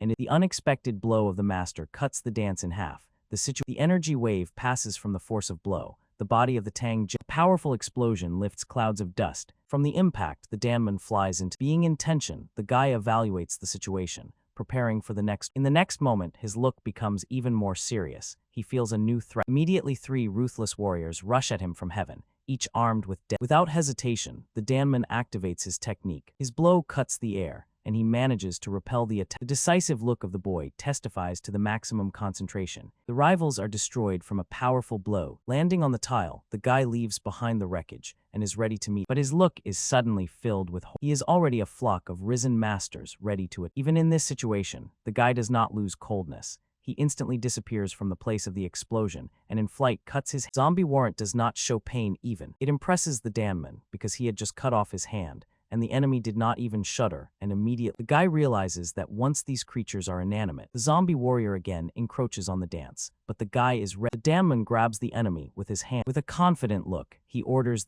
tightly holding the enemy by the face. The guy concentrates. He uses the technique of exile, and finally gets rid of against the backdrop of the frantic battle. The leader of the demonic sect mentions the pebbles of 5 elements, which is able to restrain even the strongest spirits and demons. He orders the snake to put up and become his family's, promising to make. The snake in response denies that even the leader cannot tie him stronger, especially since it is now busy. Confident view of snakes notes that these mummies do not breathe, but use inner strength there. Hearing this, the leader smiles cunningly, recognizing that the snake is well versed in resurrection. But it is not just a resurrection. It is extremely difficult to secure. If the body and soul belong to different people, if it all depends on one person, the soul resists the sorcerer. Although in the past Meanwhile, the Junman continues the battle with mummies, and the leader explains that thanks to a special spell, the enriched bodies listen to teams even without constant control. The snake is indignant that it is terrible even after the death of the soul. They have no rest. They are forced to obey the will of. The battle flashes even harder. Magical energy breaks the space.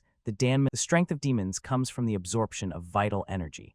They absorb the magic of the living, accumulate. The dance is shocked, cannot believe that the enemy is ready to go so. The leader of the sect explains the snake that they studied the abilities of other creatures, learned to absorb magic and fix it, and it reveals the real idea. Constantly feeding the demons by the power of the living, you can teach. The snake in anger is shocked by such ruthlessness. For the cult, there is no value of life. The leader of the sect mocks. The one who is born of malice and suffering is trying to talk about. Seeing the disobedience of the snake, the leader puts his hand on his body. He firmly squeezes the snake with claws, without letting it break, and begins to. The snake is frightened, trying to escape. All his strength is aimed at resistance. He growls, lightnings flash around, but the leader does not let go. The leader looks at the snake sinister, and enjoy his suffering. He offers the serpent to surrender, hinting that there will be less pain, but understands the snake. The leader is surprised, cannot get the soul of the snake as he notices something strange and understands. There is a special connection between the snake. The leader is aware that the guy from the Tang clan will not release such a soul,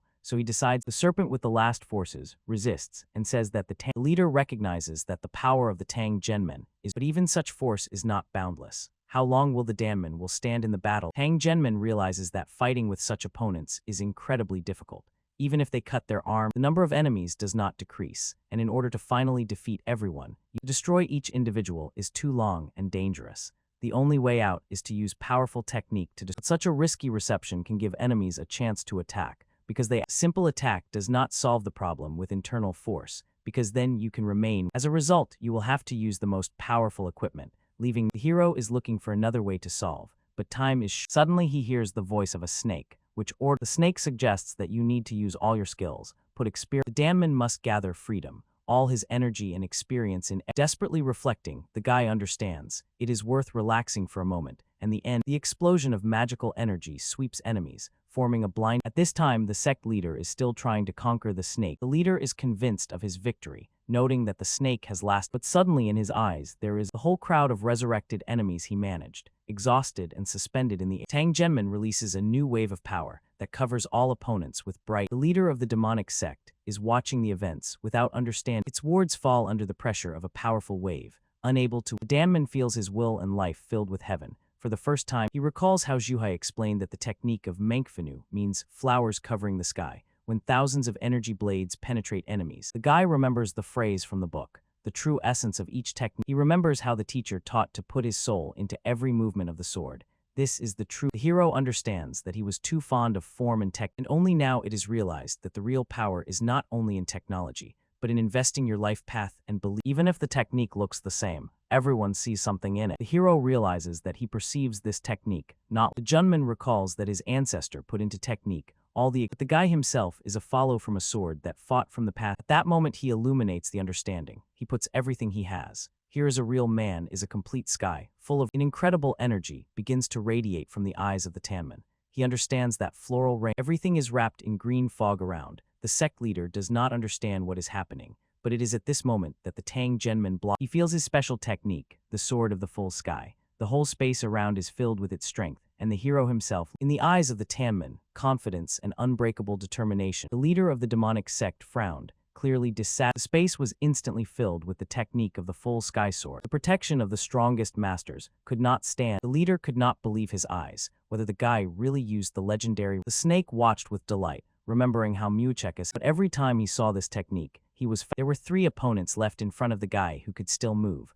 Tang Genman stared carefully at the enemies, realizing that they were He raised his hand, decided to facilitate. The guy directed a powerful blow. 1,000 blades filled the space. The sect leader saw it and felt a real fear, because he understood. The technique of the boy covered the whole space, forming a dome above Their bodies were torn into pieces, and the fragments of the Tang Genman focused on every movement, convincing what. But suddenly the guy was surprised, because he heard the words, even their crushed mummies thanked, because they could find. Tang Genman thoughtfully tried to understand the meaning. Suddenly the guy looked at the snake. He reached out to the snake to Tang Genman grabbed a snake by his neck and asked how he could be so embedded, because he was sure of himself.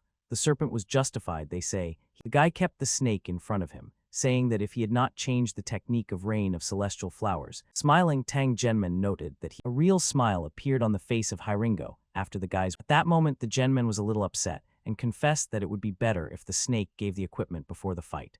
Hiringo was immediately. The battlefield turned into ruins, no living soul. Suddenly, the Genman notices something unusual and mysterious. The ruins are slowly raising the leader of the demonic sect. Tang Genman looks at him in surprise, but she says with a mockery that the leader has no trumps, and the leader of the demonic sect, angry, orders the guy to silence, and at this point the leader holds an amulet in his hand, and states that preparing for the invasion of Central Land is almost complete, but the guy destroyed everything. The leader, with a malicious look, the leader says that he will never forgive this guy, and begins to evoke the power of a blue. The leader wraps the powerful blue aura, and the Tang Genman watches closely. The strength of the blue aura is so great that the guy barely holds on his feet. Tang Genman covers his face with his hand, realizing that the leader of the demonic sect begins to turn into a monster, and explains that this energy itself has no power, but turning into a real February beast. The leader says that an old warrior fully covered with blue magic, causes a powerful energy flow that fills. The earth begins to tremble. The massive fragments of stones rise into the air, as if something. Giant sword breaks out of the ground with a roar. The stones fly away. A cloud of dust, and the leader's hand compresses the arms of a huge weapon that glows. The powerful leader of the cult stands with the raised sword in the heart of the vortex. His look is icy and ruthless. All attention is focused. The Tang Genman with a focused look corresponds to a magical gesture. The cult leader flies up sharply, lifting the storm of. A huge sword cuts the air with a swing, leaving a giant blade falls into the guy, breaks the ground, and lifts the fragments into the air. On the face of the old warrior reflects rage. Magical flows are circled. The cult leader tries to strike again, but Tang Genman rises sharp. His flight is accompanied by an explosion of energy that envelops the old. Mighty blow hit the ground, lifting a powerful explosion, and the silhouette of the old warrior hangs over the boy. The dance with icy determination squeezes the sword. Suddenly, the guy draws the enemy of the fire strike, with the only wave that the face of the warrior skew from but his gaze becomes cold and neglect. The young fighter is surprised to realize that the enemy is capable of regeneration. With a tense look, the Danman is prepared. In the next moment, the guy reflects the sword with a mighty blow. The energy breaks the space. The snake stands behind and evaluates the situation, realizing that these rises are incredibly strong, and the regeneration. The leader of the cult confidently states that the rush of the armor-piercing deity can be endlessly recovering, while it is supported by internal energy, and his eyes are filled with cold determination. He is ready to strike. A bright energy outbreak breaks between the opponents. The Tanman remains focused and understands that the moment has come. The snake finally waited for his moment, begins to nourish the boy. The leader of the cult is surprised that the strength of the Tang Genman rushes forward, releasing a flurry of energy blows. The space The old warrior in shock notes that the forces of the opponent are growing constantly. Each new Tang Genman movement becomes even faster and stronger. His sword creates the space, so that the enemy begins to doubt whether the leader is panic and does not understand. Before the Danman, a giant explosion of energy rises. A cloud of dust and fragments rises up. The earth around the expression of the guy's face changes sharply. He clearly did. The leader of the demonic sect suddenly begins. The guy rushes out, and Haringo angrily expresses his disdain, because he is not. On the horizon there is a huge dome of energy, which completely isolates the mountain and residents of the cult from the outside world. All eyewitnesses in shock. The cult members are trying to understand what their leader is beating with now, because the woman confesses that he knows nothing, because the leader only ordered to gather all her thoughts are full of anxiety. She just has to wait and guess what happens inside. The gaze slides on the leaders of the cult, who seemed indomitable yesterday, and what a woman sees in front of her shocks her so much that she, at the top of the John, unfolds a spectacular scene that goes beyond. Even the Mahjoni stand in stupor, realizing that if they intervene now, they will have the demon wonder that if everything lasts so on, it can end. Her gaze suddenly changes. She notices something completely. Before her appears the leader of the cult, which is rapidly. The demon is glad that the leader is alive. Tears. The cult leader breaks from the mountain with a real explosion. From the shock wave, the demon woman throws back. She barely has. The leader of the cult, descending down, praises the demon for its excellent work, and the cult leader begins to prepare for a new blow. His eyes become cold, his face skewers, and Tang Yinman is rapidly catching up with the mountain, causing a powerful blow, but the leader has time. Two warriors from the cult are surprised to watch this battle, finally realizing who they are. Tang Yinman is confidently walking forward, his face is calm, and the leader of the cult is barely standing on his feet. Blood flows from his mouth. Tang Yinman produces an arc of energy with a sword toward. The guy is amazed that there are so many soldiers in the demonic cult in the demonic, although most of the cult's commanders scream to the Mahjong and demons, calling everyone to stand together. The leader of the cult stops them, claiming that even if they attack the group, the leader does not allow meaningless victims, because the real victim should produce the result. And the leader of the cult, illuminated by energy, states that it should die to help him in order to act. The battle is ongoing, and as previously stated, the cult leader ordered his Magans listen carefully to the leader, trying to understand. If you bring the equipment to the 5th degree, you can lose control of demonic energy and fall into madness, but only the strongest masters. The cult leader assures that if the guy kill him, and so that they do not doubt, he decides to help. The cult leader uses the technique of the celestial demon. He by force introduces his people into madness, although they do not want to give. Warriors doubt because even with this technique, to defeat the Tang Genman, whom he did not overcome even the leader, with anger in the eyes, they are aware that there is no choice. It is necessary to fight. They only have a path to battle, and Tang Genman is ready to repel. Without moving from the place, the guy focuses his gaze. The warriors are astonished. Thousands of small arrows. The arrows fly straight to the head.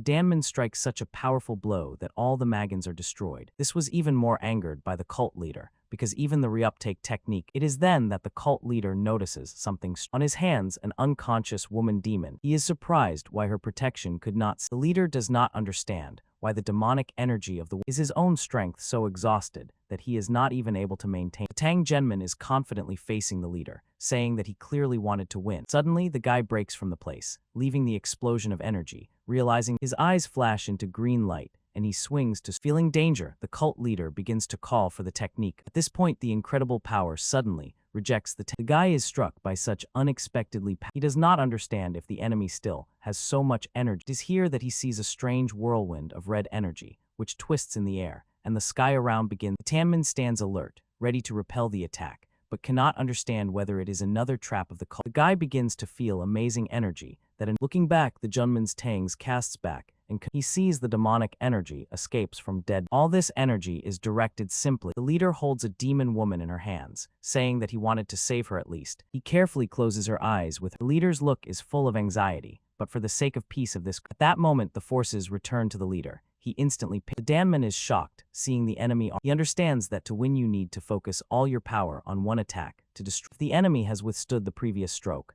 now it takes even. Tanman fills the space with green energy, directs it to the enemy, and with a serious expression of the face, Tang Genman realizes that the enemy, the cult leader, stands confidently and unwavering. Although his eyes flash at purple light, he activates the technique of widespread calling for madness and begins to absorb all the demonic energy within the purple. A giant purple spiral grows above the battlefield, which sucks energy from all demons around. The leader acknowledges that he did not want to use this technique to kill the guy, but Tang Genman realizes that the enemy is ready to kill not only his followers. The leader of the cult, with an Echidine smile, states that the faith can be restored again, and it is surprised by the fact that the guy is concerned. The snake on the shoulders of the Tang Genmen is interested that the bad in the death of the demons, but the guy explains. He says that the problem is in ordinary people who, not suspecting, have absorbed demonic energy for years, thinking that this. Tanman recalls that even without combat technicians, prolonged exposure to poison. The guy understands that if you allow these people to die, he regrets that he has already made such a mistake in the past and has not been able to save anyone, but now he is obliged to protect everyone as a. Tang Genman decides that he can no longer regret until everything is worse. He has to stop. The serpent denies. They say there is no need for this, which the snake emphasizes that the main thing is not to allow the purple cloud to expand, and Tang Hiringo smiles and confidently states that he is better versed in magic and will not allow him to die with whom his soul. The snake admits that he really has changed and connects it with. The snake asks the guy to distract the enemy so as not to let him come. The leader of the demon sees Hiringo approaching the epicenter and is genuinely. The white snake flies quickly into the heart of the red vortex. The snake attacks. A bright ray crashes into the enemy. At this time, the dance is not distracted and prepared. The cult leader explodes anger through intervention. The snake determines that the area of action still covers only the white snake breaks into the very center of the bloody vortex. He understands that this spell can only be stopped in one way, like the spirit of evil. From his mouth, snakes produce incredible energy, preparing to spend the full force on the cancel. With his power, he suppresses a magical cloud, and it is no. The cult leader is fiercely angry that the area has stopped expanding, and the cult leader looks at the snake, persuades him not to. While the enemy is distracted, the Tang Genman. With confidence, Tang Genman thanks Hiringo, recognizing that without. The leader clenches his teeth from rage, calling the boys the dull freaks, because the snake gives all his strength to restrain the cloud, and even surprises himself, which does not fight for. Remembering the past, the snake remembers how after that day he could not even. Before his eyes is a memory. He sits closed in a sneakers. The lid is opened by a young guy, and the snake sees. With tears of snakes, asks the guy why it happened, because he promised to let him go after. In response, he only hears that he will be so better now, and in the eyes of the guy you can see despair and disappointment. The guy, slightly covering the lid, asks the snake to take. The snake, when spending the maximum power, recalls that when Koshin closed, the guy still said something, and although the Genman was a descendant of Muchak, at least he never perceived a snake. Yes, he used it for his, but he always thanked and respected the snake. Made this decision not because he was deprived of his free. He decided to give all his strength and sacrifice himself for the sake. It was only his own. In the past, the serpent did not ask for complete freedom. He only wanted Muchekis not to. However, the guy was silent. When the lid was closed, Muchek, even knowing that the snake was unlikely to hear it, the snake really helped the guy, but he reached the level of absolute loneliness, and all the monsters demanded from Muchek to give them the spirit of illusion. Muchekis, holding his hand on a sneakers, hoped that if someone finds a snake in the future, he would find freedom, and he looked at Kuvshin, where the serpent was imprisoned, and thanked him for everything. Tang Genman notes that the magic cloud above it has decreased significantly. The guy realizes that it is probably time to complete putting the sword to the enemy. He says that it is time and finish them,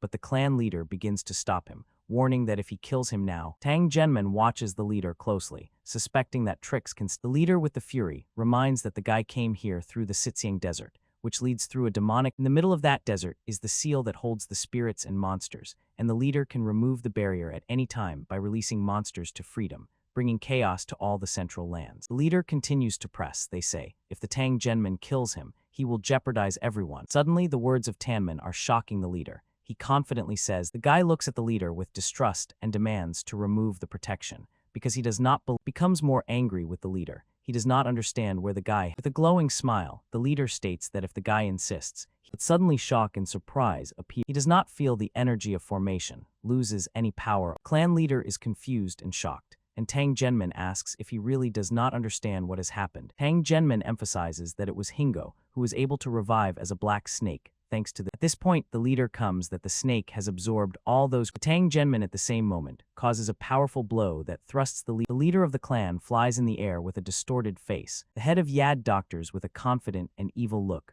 will swear to destroy anyone. In the semi-faded eyes, the fallen leader reflects the figure of the Tang Genmin, and he is painful to have lost that he lost using all his cards.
His body lies, he screams with pain, and does not understand why his ancestors have not— The guy stands over the defeated enemy, realizing that the battle was long and grueling. The guy realizes that he defeated the leader of the demon. He notices that the magic cloud has almost disappeared, but there is still no— Tang Junman lifts his hand, calling the snake, and here from the sky rapidly falls. The damman catches him by his neck, grunts that if he finished. But when the guy holds the snake, his look— The serpent does not understand why the Junman's tangs— The guy sees that something strange has happened to the snake. His body structure has changed. Hiringo confesses that at that moment, he spent all his strength and narrowed the area of the cloud. There was a moment when he thought he would just but it was when it seemed that the end was close. The snakes suddenly fell. The damman cannot believe. Hiringo, who is only a snake, suddenly turns into a real dragon.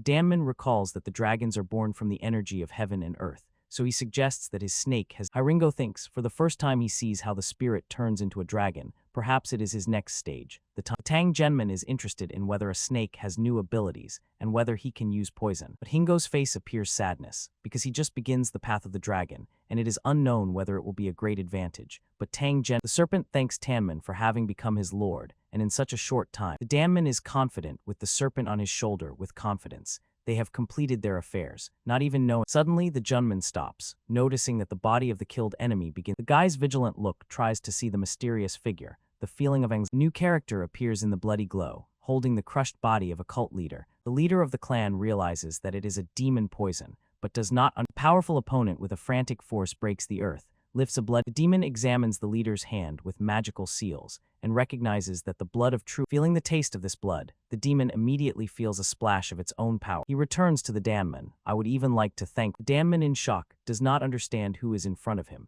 and is surprised when this stranger turns to him. The demon, with a smile and shining eyes, says that he did not think to meet. Hearing a familiar voice, the Genman suddenly realizes he could not believe that he was standing with Tan Munchen. The guy does not believe his own eyes, because he really Dan Munchen. Tan Munchen confesses that he was glad that he was recognized. He thought that the Tang Genman has— The dance looked closely at the opponent, recalls that the leader called the demon of the poison, and realizes that he poisoned the masters of the masters Gondun and Kunlun. Tan Munchen with a smile replies, technically his grandfather did it, but everyone who did not want to move to the side of the demons was cut. Tan Munchen is even proud that the Tang Genman and his genus have lost everything because of— He adds that he still has little, but at the same moment, his body cuts in half a lightning ray of energy. With anger, the Junman says that his mother, the head of the genus, sent them to Kunlun as the last gesture of mercy, giving The look of the Danman is full of surprise. The body of Tan Munchen begins to gather again to the heap, even after— Tan Munchen mockingly points out that after the expulsion, he was indifferent to both Tan and honor. The Danman looks at the opponent, not understanding whether he is still a person. Hiringo adds that in the blood of Tan Munchens, a powerful spiritual energy is felt. It is not just magic. Hiringo realizes that his energy is even stronger than the dragon. He cannot understand how it is possible, and what Tan Munchini says that he has been waiting for this meeting with Tang. Suddenly he breaks out of place, leaving a Tan Munchin rushes to Tan Genmin with the desire to kill him, because he believes that he took away. But the Junman's Tang stands calmly, absolutely. The next moment, the body of Tan Munchin flies past the guy. It is imposed on an energy grid, and Tan Munchin sees nothing. It is only the beginning. Suddenly his body explodes from a powerful blow. The guy with cold confidence says that he does not even want to listen to him, because if the body of Tan Munchins flies into pieces and hangs in the air, his turning the Tang Genman throws him. You became. But the body of Tan Munchin is going to the heap again, as if it were not. Tan Munchin, standing on a mountain, says that the word monster. His body is almost restored, and he jokes that he could come up with a stylish nickname because he became famous in Sinjia. Tan Munchin recalls that he was called the Dark and Dragon of a. Smiling ominously, he decides to call himself an immortal blood demon, which does not die. Tan Munchin proclaims that he will become those who sprinkle the world with bloody spiritual power. Blood drops fly on the ground, celebrating. The damman is concentrated attaches, the sword in his hands. Tan Munchin, naked to the belt, rushes forward through a flurry of attacks. His body is pierced by lines, but he is. A shock wave flashes between the opponents. They face the frontal attack. In the eyes of Munchin burns a frantic fire. He enjoys the battle, provokes and tries to ignite the rage into the opponent. The fist of Tan Munchins flies near the face of the Tang Genman, and the battle lasts all. Munchin's hand again flies into the air for another blow that Tanman cuts with a sword. Munchin's regeneration does not. With every recovery, Munchin's body is stronger. Its regeneration is because the Genman pierces the enemy with a direct blow. From the power of the explosion, the earth flies into pieces. The epicenter of the battle becomes a zone. Tanman feels that fighting Munchin is becoming more difficult. The Munchin, with an ominous look, noticed that the Genman began to evade. His eyes shine with purple light, and a predatory smile blooms on his lips. In the look of his fist is compressed with a. In the next moment, the Monkniz breaks from the place. The roar rushes forward, the wave of energy. Suddenly, anxiety appears in his gaze. The Tang Genman disappears from the earth around remains cracked and devastated. All around the light, mighty technique unfolds in the sky. 1,000 green blades are spreading in the air, blinding the horizon. Panic and anger appear in Munch. The Genman with superhuman accuracy activates the attack. All power is concentrated. The look of the Danman is calm and cold. He stands unbreakable, continues. The wounds of the Munchin laughs among the clouds of energy. His face is distorted by frenzy, and despite numerous wounds, he scatters his hands, as if challenging fate. The pain only. The Genman looks at him with contempt. His face is full of anger. Tan Munchin states that if the Genman does not return, he will. In the air, a broken hand appears unexpectedly. The Munchin sacrifices it, preparing. But there was no energy in her hand. Her throw was only puzzled. For the next moment, the Munchini arises next to the enemy, attacks with fury, recovers by the discard. At this point, he grabs the Tang Genman's hand, stating, "The Genman struck, does not understand." The air breaks the bloody explosion. The Genman finds himself at the epicenter. The earth shudders a series of explosions. The Genman rejects back, and the boy's body is uncontrollably flying. Walking on the ground, he sees Hingo, who worries worried about whether everything is fine. Hiringo cannot believe that even such a strong fighter, like the Genman, began to lose the advantage. The Genman sits exhausted. Munchini approaches. He realizes that his body gradually. The look of the Genman is full of insult. Munchin is cold and ominously admits he returned to childhood and sees how annoying. And the Genman understands that in the Central Lands there is a war between demons and sects, and he needs to win. The Munchin, with a squeezed smile, does not give any chance to escape. He stands unwavering. Hiringo turns to the Genman, reminding that both are exhausted by endless. But the Genman refuses. He has a plan that will help stop the enemy's regeneration. To do that, Hiringo passes on the boy. All his residual energy is At this time, the Munchinian is rapidly rushing forward. Like the Genman squeezes his fist, feeling that the enemy's blood is hidden by the real energy of chaos. Completely concentrated, the Genman lowers the sword and begins to accumulate strength. The Munchin is suddenly alert, feels change. A powerful vortex of energy rises above the Tang Genman. The dance of the Tanman is focused on. Concentrates force until the enemy's energy becomes dust. In the look of the Danman in absolute concentration, a sword, ready for a decisive blow. His dance destruction poison pours a dazzling glow, enveloping the Tan Munchin is confused. He does not understand what the fog is, and why he is covered. The Munchin is swollen, However, looking back, he sees that the Tang Genman has disappeared, and he burns in a rage, realizing that the Tang Genman wants to use fog to. The Munchin again rushes to the attack, calling the opponent. At this point, his hand cuts off the ray of light. Munchin laughs, knowing that his body is always recovering. and he will have time to heal at any time. But suddenly he looks at the crushed hand and does not understand why the regeneration has slowed down. Did the fog really influence its spiritual power? Behind is an angry dance, explaining. He filled the energy with poison and power that weakens the body, scattered it around, and even such regeneration. In an assassin sword, the Junman says that he cuts Munchin into pieces before his body has time to get used to the poison and completely destroy it. The Damman begins to attack madly, cutting the Tan Munchin screams with pain. The Tang Genman's blade continues to cut off his body, and the dance of the dance puts all its energy and spiritual power into each, believing that he cannot. But even in the trap of Tan Munchin does not seem. Realizing that it is necessary to blow up all the poisoned areas, the Munchini uses the technique of thousands of bloody blades. The crazy explosion throws the dance of the dance back. The entire battlefield floods a bloody red explosion. The Damman barely holds on his feet. Without, Munchin is recovering again, and the explosions scatter the fog. His eyes are burning rage. He shouts that the Genman's Tang will die here with the most. However, the Damman does not retreat, and again, in response, the Munchin also rushes to the opponent, preparing but suddenly there is a mysterious shadow between them, which Tang Genman recognizes the leader of the demonic. The Munchkin is even more angry, seeing that the leader of the demonic sect stands between them. With a curve, he says that while his heart is beating, he will send everyone to hell. The Damman cannot understand the nature of this energy. It is difficult. The leader begins to use the technique of great nephritic. Tang Genman is aware that it is a powerful seal. She uses the vital force of the incident, turns the goal into. If the one who has fallen into this trap does not overcome the inner demons, even after his death, Tan Men, by the will of the leader of the demonic sect, finds himself imprisoned in a sphere trap during a fight with Munchin, who calls himself the immortal blood demon. A small tear appears on the surface of the sphere, through which someone is clearly trying to escape. The white snake Jingo struggles to break free from the trap. He carefully examines the sphere, cursing the leader of the demonic sect, who even before death resists so fiercely. He wonders, what is this thing anyway? Jingo thinks that it does not affect him at all, and concludes that this technique only affects humans. But he does not understand. How can such a powerful person as Tan Men not resist it? Leaning over the sphere, Jingo loudly calls the guy, asking him to wake up, and questions, how can he stop now? The white snake shouts, if he does not get up, then he will. Here Jingo falters and thinks, if Tan Men does not get up, then what if he never wakes up again? The white snake freezes, realizing the consequences. Freedom? Jingo reflects. What if he just runs away far away? Maybe then he will have a chance to live a peaceful life. But he immediately asks himself, what then will happen to Tan Men? Jingo crosses his paws on his chest and sighing says, addressing the guy, let him not think that he is doing this because he likes him. What if someone uses the technique to extract his spirit from Tan Men's body? That is why he acts this way. Jingo turns into a huge dragon. Now the sphere in his paws looks very small. The white snake says, he does not know what the boy is going through inside, but he needs to wake up before they reach the Central Lands. Jingo thinks that after awakening the power of the dragon, he began to notice strange changes in himself. Although he could not explain them, everything seemed to become clear by itself. Biting the sphere with his teeth, Jingo thinks that now there is a pocket dimension inside his body, the size of which is hard to imagine.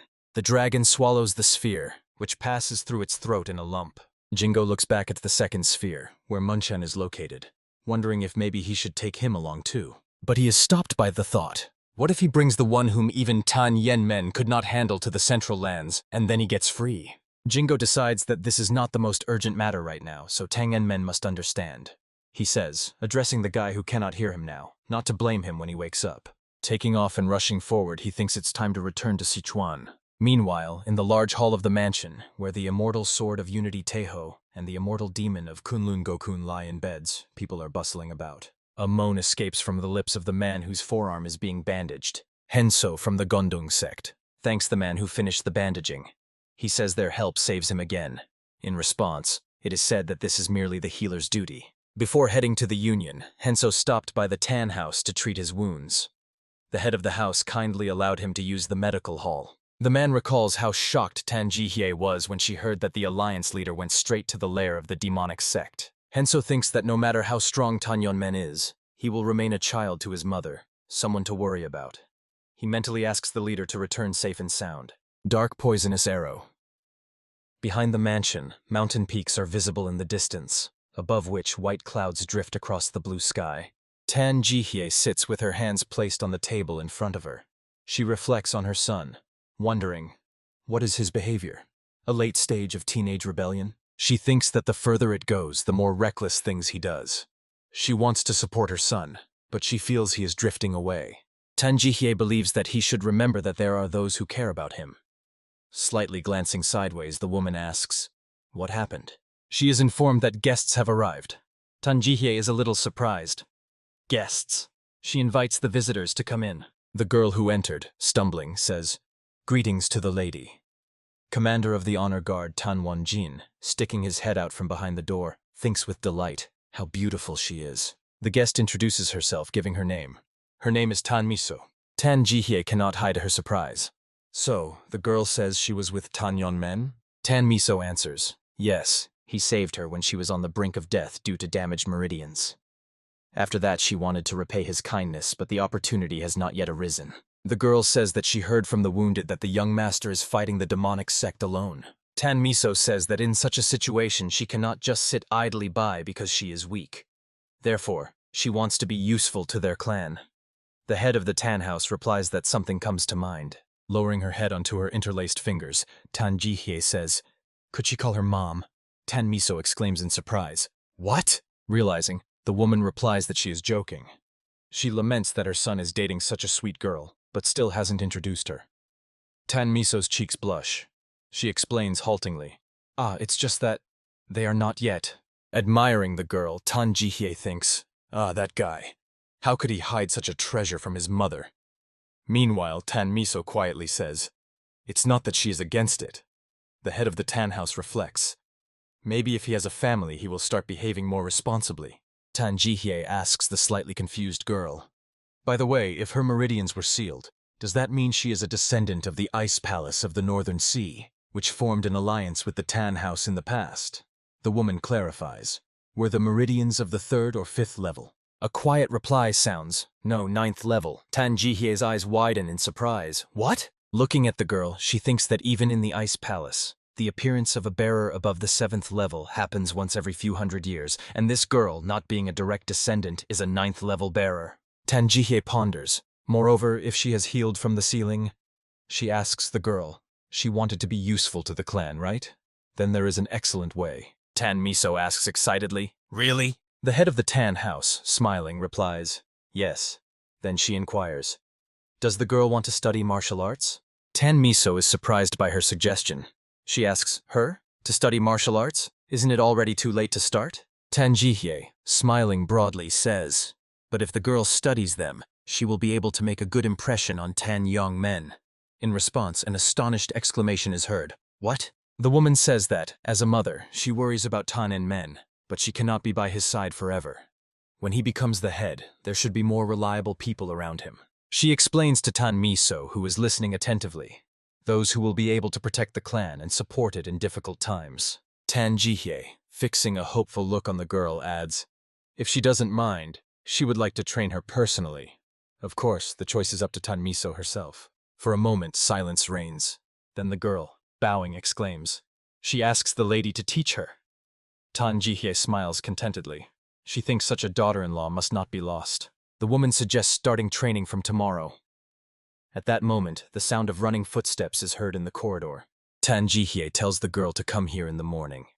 The door opens, and Commander of the Honor Guard Tan Won-jin appears in the doorway. The man announces that he has urgent news. The head of the Tan house is surprised. What is the rush? Tan Won-jin says that the head of the demonic sect attacked Shaolin. A worried expression appears on Tang Jihye's face. The commander of the Honor Guard adds, "And as a result, a crowd of healers has gathered in the medical hall." Their faces show surprise. One of them says, "It can't be. Is this even real?" Another says he only heard about it, but to see it with one's own eyes. Shaolin Master Ja-ung, with his left hand, on which his wrist is severed, brings a cup to his lips. Moreover, from the side it seems as if it is simply hanging in the air. The man, lowering the cup, causing it to hang in the air at chest level, laughs loudly. He exclaims, "What a disaster! He has attracted unnecessary attention again." He asks Tanit Jean, "How is the condition of the monk Gokun and the Taoist Taeho?" He assures that there is no need to worry. The young man, extending a tray with flatbreads and fruits, asks, "Does he want a treat?" Then he says that even the damaged channels have stabilized, and soon they will return to normal. Ja-ung thanks him for the treat and adds, That is good. He expresses hope that the treatment will end successfully. Bringing the treat to his lips with an invisible brush, he thinks, what a peaceful rest. So much so that one can even forget about the war with the forces of darkness. However, this is Sichuan, the base of the Union of Righteous Heavens. The forces of darkness have not yet reached here. Zha-Ung hopes that both masters will recover as soon as possible. He believes it is not good to feel safe during a war. The young man asks to forgive him and inquires, are there any news about Tan Yen-men? Zha-Ung casts a thoughtful look at him and asks, he is apparently acquainted with the leader? A little embarrassed, Tan Yen replies, yes, they were on the same team at the tournament of young chiefs. Zha-Ung says, oh, so they went through a lot together. The response is, not exactly. While they are talking, the head of the Tan house rushes to them accompanied by his guest. The Shaolin master says that the young man is too modest. Such a friend can only be proud of. At that moment, he is called Mentor Zha-Ung. Turning to the voice, the young man exclaims, the lady has arrived. He hastily bows respectfully. Zha-Ung does not hide his surprise. The head of the Tan house? He asks the woman, what happened? Why does she have such a serious face? Tan Jihye reports that urgent news has arrived from Henan. Zha-Ung's face becomes serious. The woman asks him not to be afraid and to listen to her. She says that Shaolin was completely destroyed in the attack of the Demon Lord of Heavenly Radiance. Nearby sects were also wiped off the face of the earth. The man's face flushes with blood. Stammering, he says, what is she saying? The cup falls to the floor and breaks. Zha-Ung angrily exclaims that this is too much. Rising from the bed, the man says that Shaolin, having endured for 1,000 years, cannot be destroyed in a few days. Moreover, it is supported by the imperial house as the main center of Buddhism. Zha-Ung, through clenched teeth, demands an explanation from beginning to end. He adds, if these are rumors, even he, a monk, will not be able to endure it. Everyone watches in horror as the angry giant looms over the woman, who does not even flinch under the pressure of his rage. She says, the Lord of Demons of Heavenly Radiance. Zha-Ung looks at her in horror. The head of the Tang house continues to say that he made a neutrality pact with the Peng clan from Hebei and with the imperial authority. Immediately after that, he moved against Shaolin. The legs seem to refuse to hold the tall man, and he sinks onto the bed, saying confusedly, it cannot be. So the emperor abandoned Shaolin. Tang Jihye continues speaking. That is not all. Zha-Ung fearfully raises his eyes to her and asks, what does she mean? The head of the Tang house reports that the ancient Hua clan from Shanxi has begun to act. A full-scale war with the forces of darkness has begun in the Central Lands. After the invasion of the Lord of Demons of Heavenly Radiance, it took less than a day to destroy Shaolin. Nevertheless, he did not leave Shaolin and began clearing out the remaining forces in Henan. It seemed he wanted to erase the very existence of this place from the face of the earth. Sitting on the blood-soaked square right on a pile of corpses, he raises a flask to his lips, saying that Iran is delayed. Yen Chonghyek adds, it seems that even among the survivors there are worthy fighters.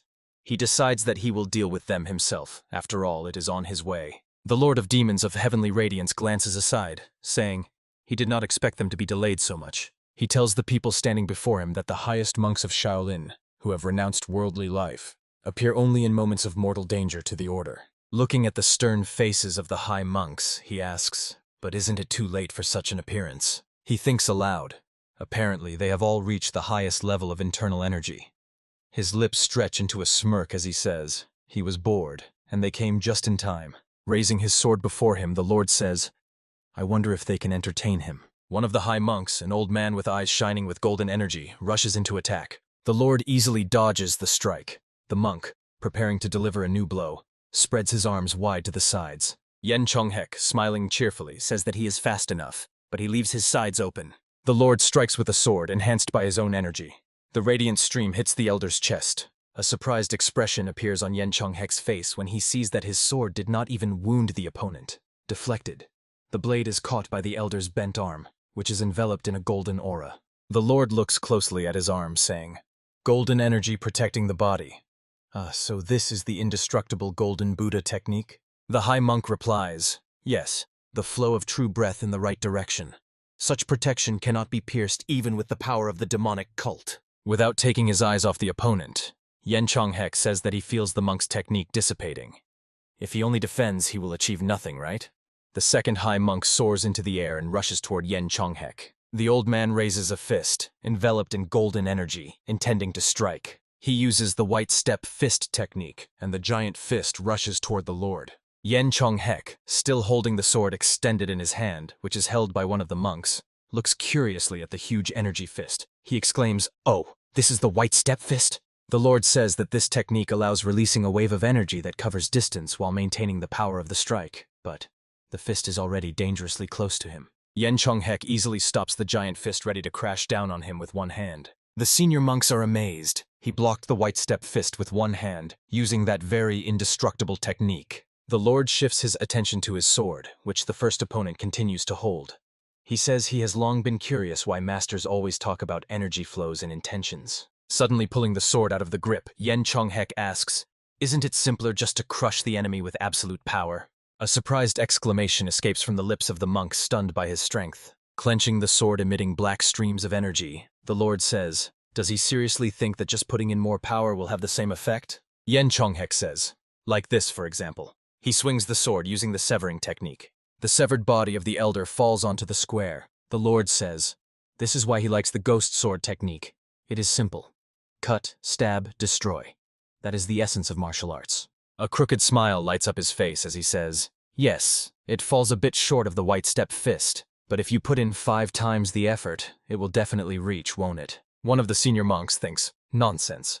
Does he mean he enhances the technique to such a degree without the help of artifacts or support?" He is truly frightened by the fact that the Lord's power is not feigned. He is not human. He has surpassed the limits of human capabilities, and Chonghek raises his sword above his head. He delivers a chopping strike from top to bottom, the last thought flashing through the monk's mind, "Demon God." The blow delivered by the Lord causes the multi-tiered tower to collapse. The dismembered bodies of the monks fall onto the square. Looking at them, and Chonghek thinks, maybe he should have held back a little. Looking regretfully at the crumbling tower, he says he wanted to keep the pavilion. He liked it. Well, never mind. At least now he knows how to properly cut buildings. A voice behind him apologizes for interrupting his entertainment. Without turning around, An Chonghek asks, "Yunran?" He adds that he is a bit late. The bodyguard, a man in a silver mask covering his left eye, holds a severed head in his hands. He reports that he has just finished clearing the area. Armed fighters stand behind him. The Lord, pointing at the head in his hands, asks, "What kind of gift has he brought?" In response, it is said, "The head of the Shaolin commander-in-chief. He was planning to organize a counterattack by gathering monks nearby, but they were all destroyed." And Chonghek, looking back at him over his shoulder, says, "Good job." He adds that they have nothing more to do in Henan. He asks, "What is the situation in Shanxi?" Yunran answers, "After the exit ceremony, Kimren moved together with Genma and Magdo." The Lord asks Yunran, "Doesn't he think that he is rushing too much? What if Kimren and the Hua clan get ahead of them and start their attack?" The bodyguard replies that he has long had no personal feelings. Now he simply follows the will of the Lord. And Chonghek is interested. But doesn't he want to show himself at least a little? Who knows? Maybe he will get a chance? Yunran is silent. His face remains impartial. The Lord, waving his hand, says that they will probably finish here.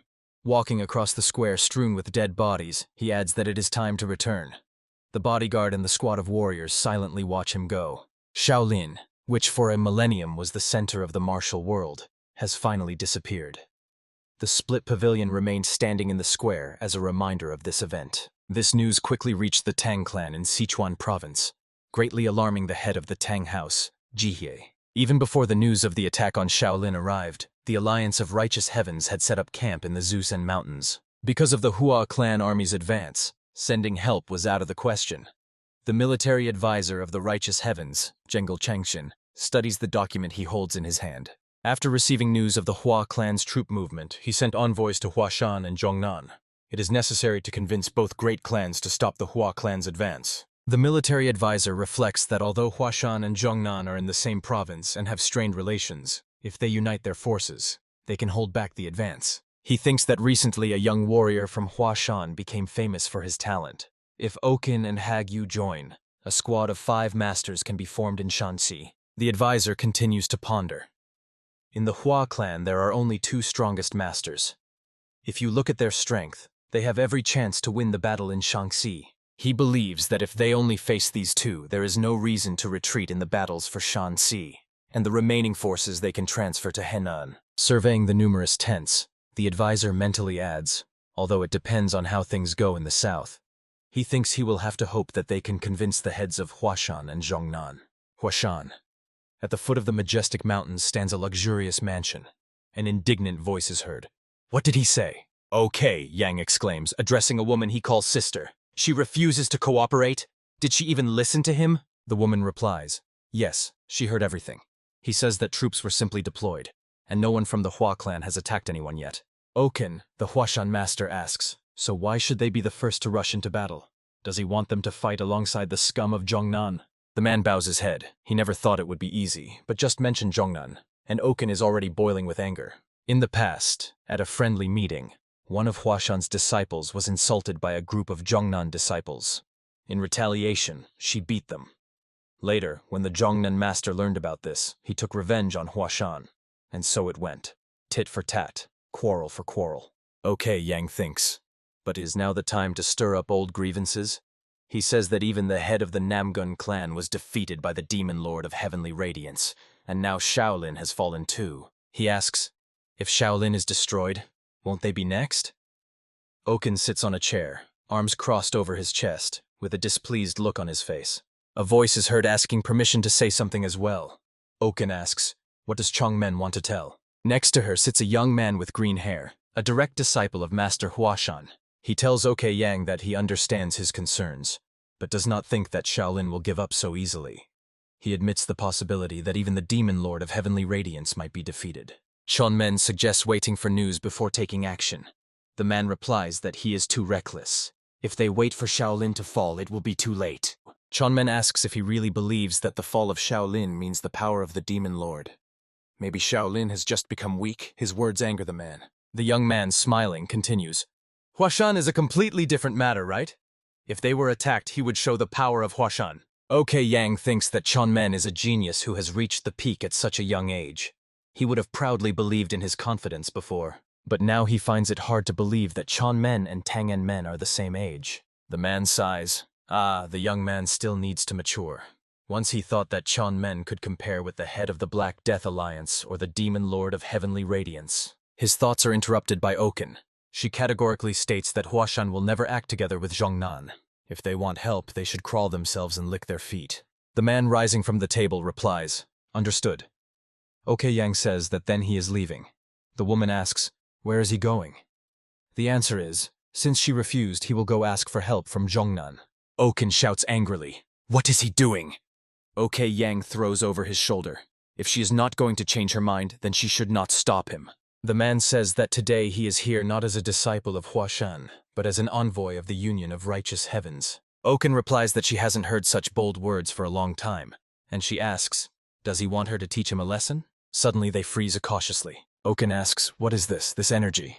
Clutching a sword in her hands, she runs out of the building, shouting, what's happening? OK Yang and Chongmen follow her. Already in the yard, they freeze again. A voice sounds, the fighters of the righteous schools have completely fallen apart. A strong hand holds the chest of a dead warrior's body. The same voice says, they are not even ready for warm-up. No persistence, not a drop of endurance. Twisting his mustache, the man adds, everyone relies on authority and forgets about real training. Looking at the tall figure casually holding the lapels of the dead warrior's clothes, and the slimmer figure throwing a sword over his shoulder, Oken asks, who are they? Where did they come from? Behind the men, a squad of armed people is visible. In response, it sounds, wow, the newcomers have an unusual energy. It seems they should show respect and introduce themselves. To the stunned Ok Yang, a man's voice reaches saying that they are guards of the Hua clan, and they are pleased to meet them. Pukunhen, the demon lord of the north, continuing to twirl the tip of his mustache, says he apologizes for his frankness but will get straight to the point. By the will of the great head Hua Zhong, they must be destroyed. Baek Li Chon, the Death Fist Master, a tall and strong man, continues to stand silently beside him, holding the body of the warrior he killed. Jungnan. Twilight enveloped the mansion, to the gates of which leads a huge bridge. In the distance, a mountain ridge is visible. The hand grips the cup with the drink more tightly. A voice sounds. After the Demon Lord of Heavenly Radiance attacked Shaolin, the Hua clan began to move their troops. Hag Yu, head of the Zhongnan clan, continues speaking, addressing Hakun. He believes that he seems to be right, and now is not the time for observations. There is a reason for such actions. He asks if this news has already reached Huashan. Hakun replies, yes. The Alliance of Righteous Heavens sent him and Ok Yang. Hag Yu snorts. Knowing Oken's character, Huashan most likely will not even move from its place. But he thinks that now is not the time to cling to pride when Shanxi is under threat. Although perhaps they will act differently. Their conversation is interrupted by a shout. The enemy has attacked! The Zhongnan warriors retreat fearfully before the advancing enemy. A young man with a sword in his hand, standing in the front row, sits on the ground, unable to get up. Fear has literally paralyzed him. The one who frightened him so approaches relentlessly, stepping through bloody puddles. In the young man's eyes is panic terror. Tears are about to flow from his eyes. A thought rushes through his mind. His comrades were torn to pieces like paper.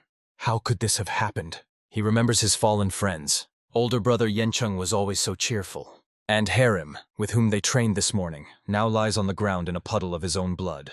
How could this be? All fell so senselessly. A man in a golden mask covering his right eye, raising a hand wrapped in a light smoky aura, says emotionlessly that the young man is trembling. The young man raises his sword above his head in a pathetic attempt to defend himself. The man says he does not like killing cowards who do not even try to resist. But today is a special case. Waving his hand, the man in the mask promises to destroy him quickly. His hand relentlessly approaches the boy remaining seated motionless. Tears flow from the eyes of the young warrior, doomed and awaiting his fate. Suddenly, Hakun looms over the boy. His sword is pointed at the opponent. With his whole body, he tries to shield the young warrior. A relieved "Master" escapes from the boy's lips. A satisfied smile appears on the impassive face of the man in the mask. He says, "Swordsman, the head of the Zhongnan clan has personally arrived." He unleashes a blow of incredible strength on them. The opponents are scattered in different directions. Hakun immediately rushes forward, showering the man with insults and shouting that he dared to touch his disciples. He asks, "Who does he think he is?" Behind him stands Yu, ready to follow his example at any moment. The man in the mask says, "Before you is Hakun, the swordsman of Zhongnan. Has he not joined the Righteous Heavens Alliance? Could these be the forces sent by the Alliance? They act much faster than expected." The rider behind him asks, "Considering the enemy's power, can he handle it alone? If they have already decided to destroy Zhongnan, it is better to strike with the full combat force immediately." The man in the mask asks him not to worry.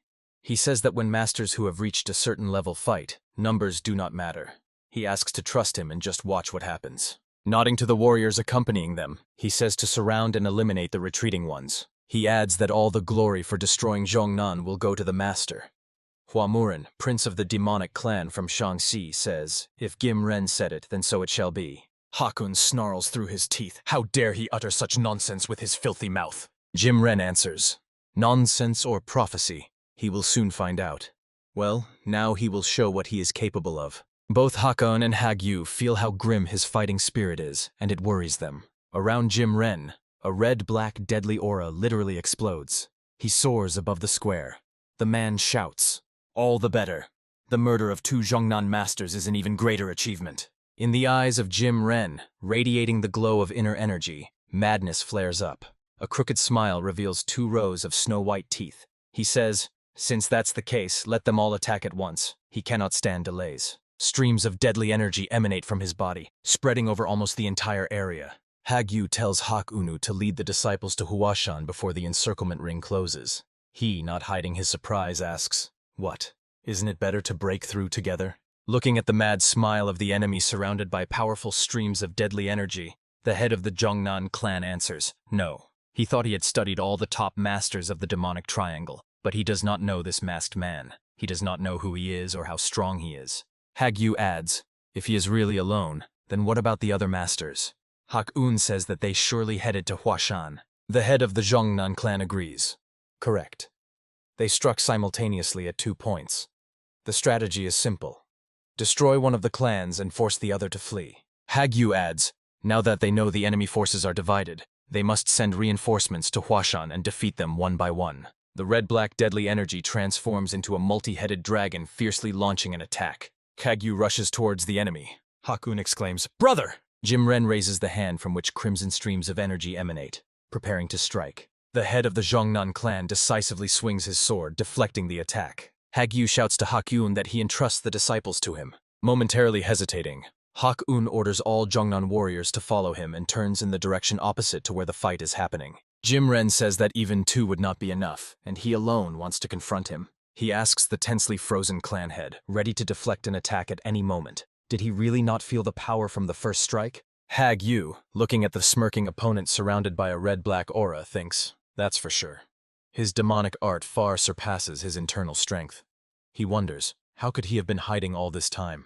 Tightly gripping the sword hilt in his hand, Hag Yu thinks that he hasn't felt a threat to his life so sharply in a long time.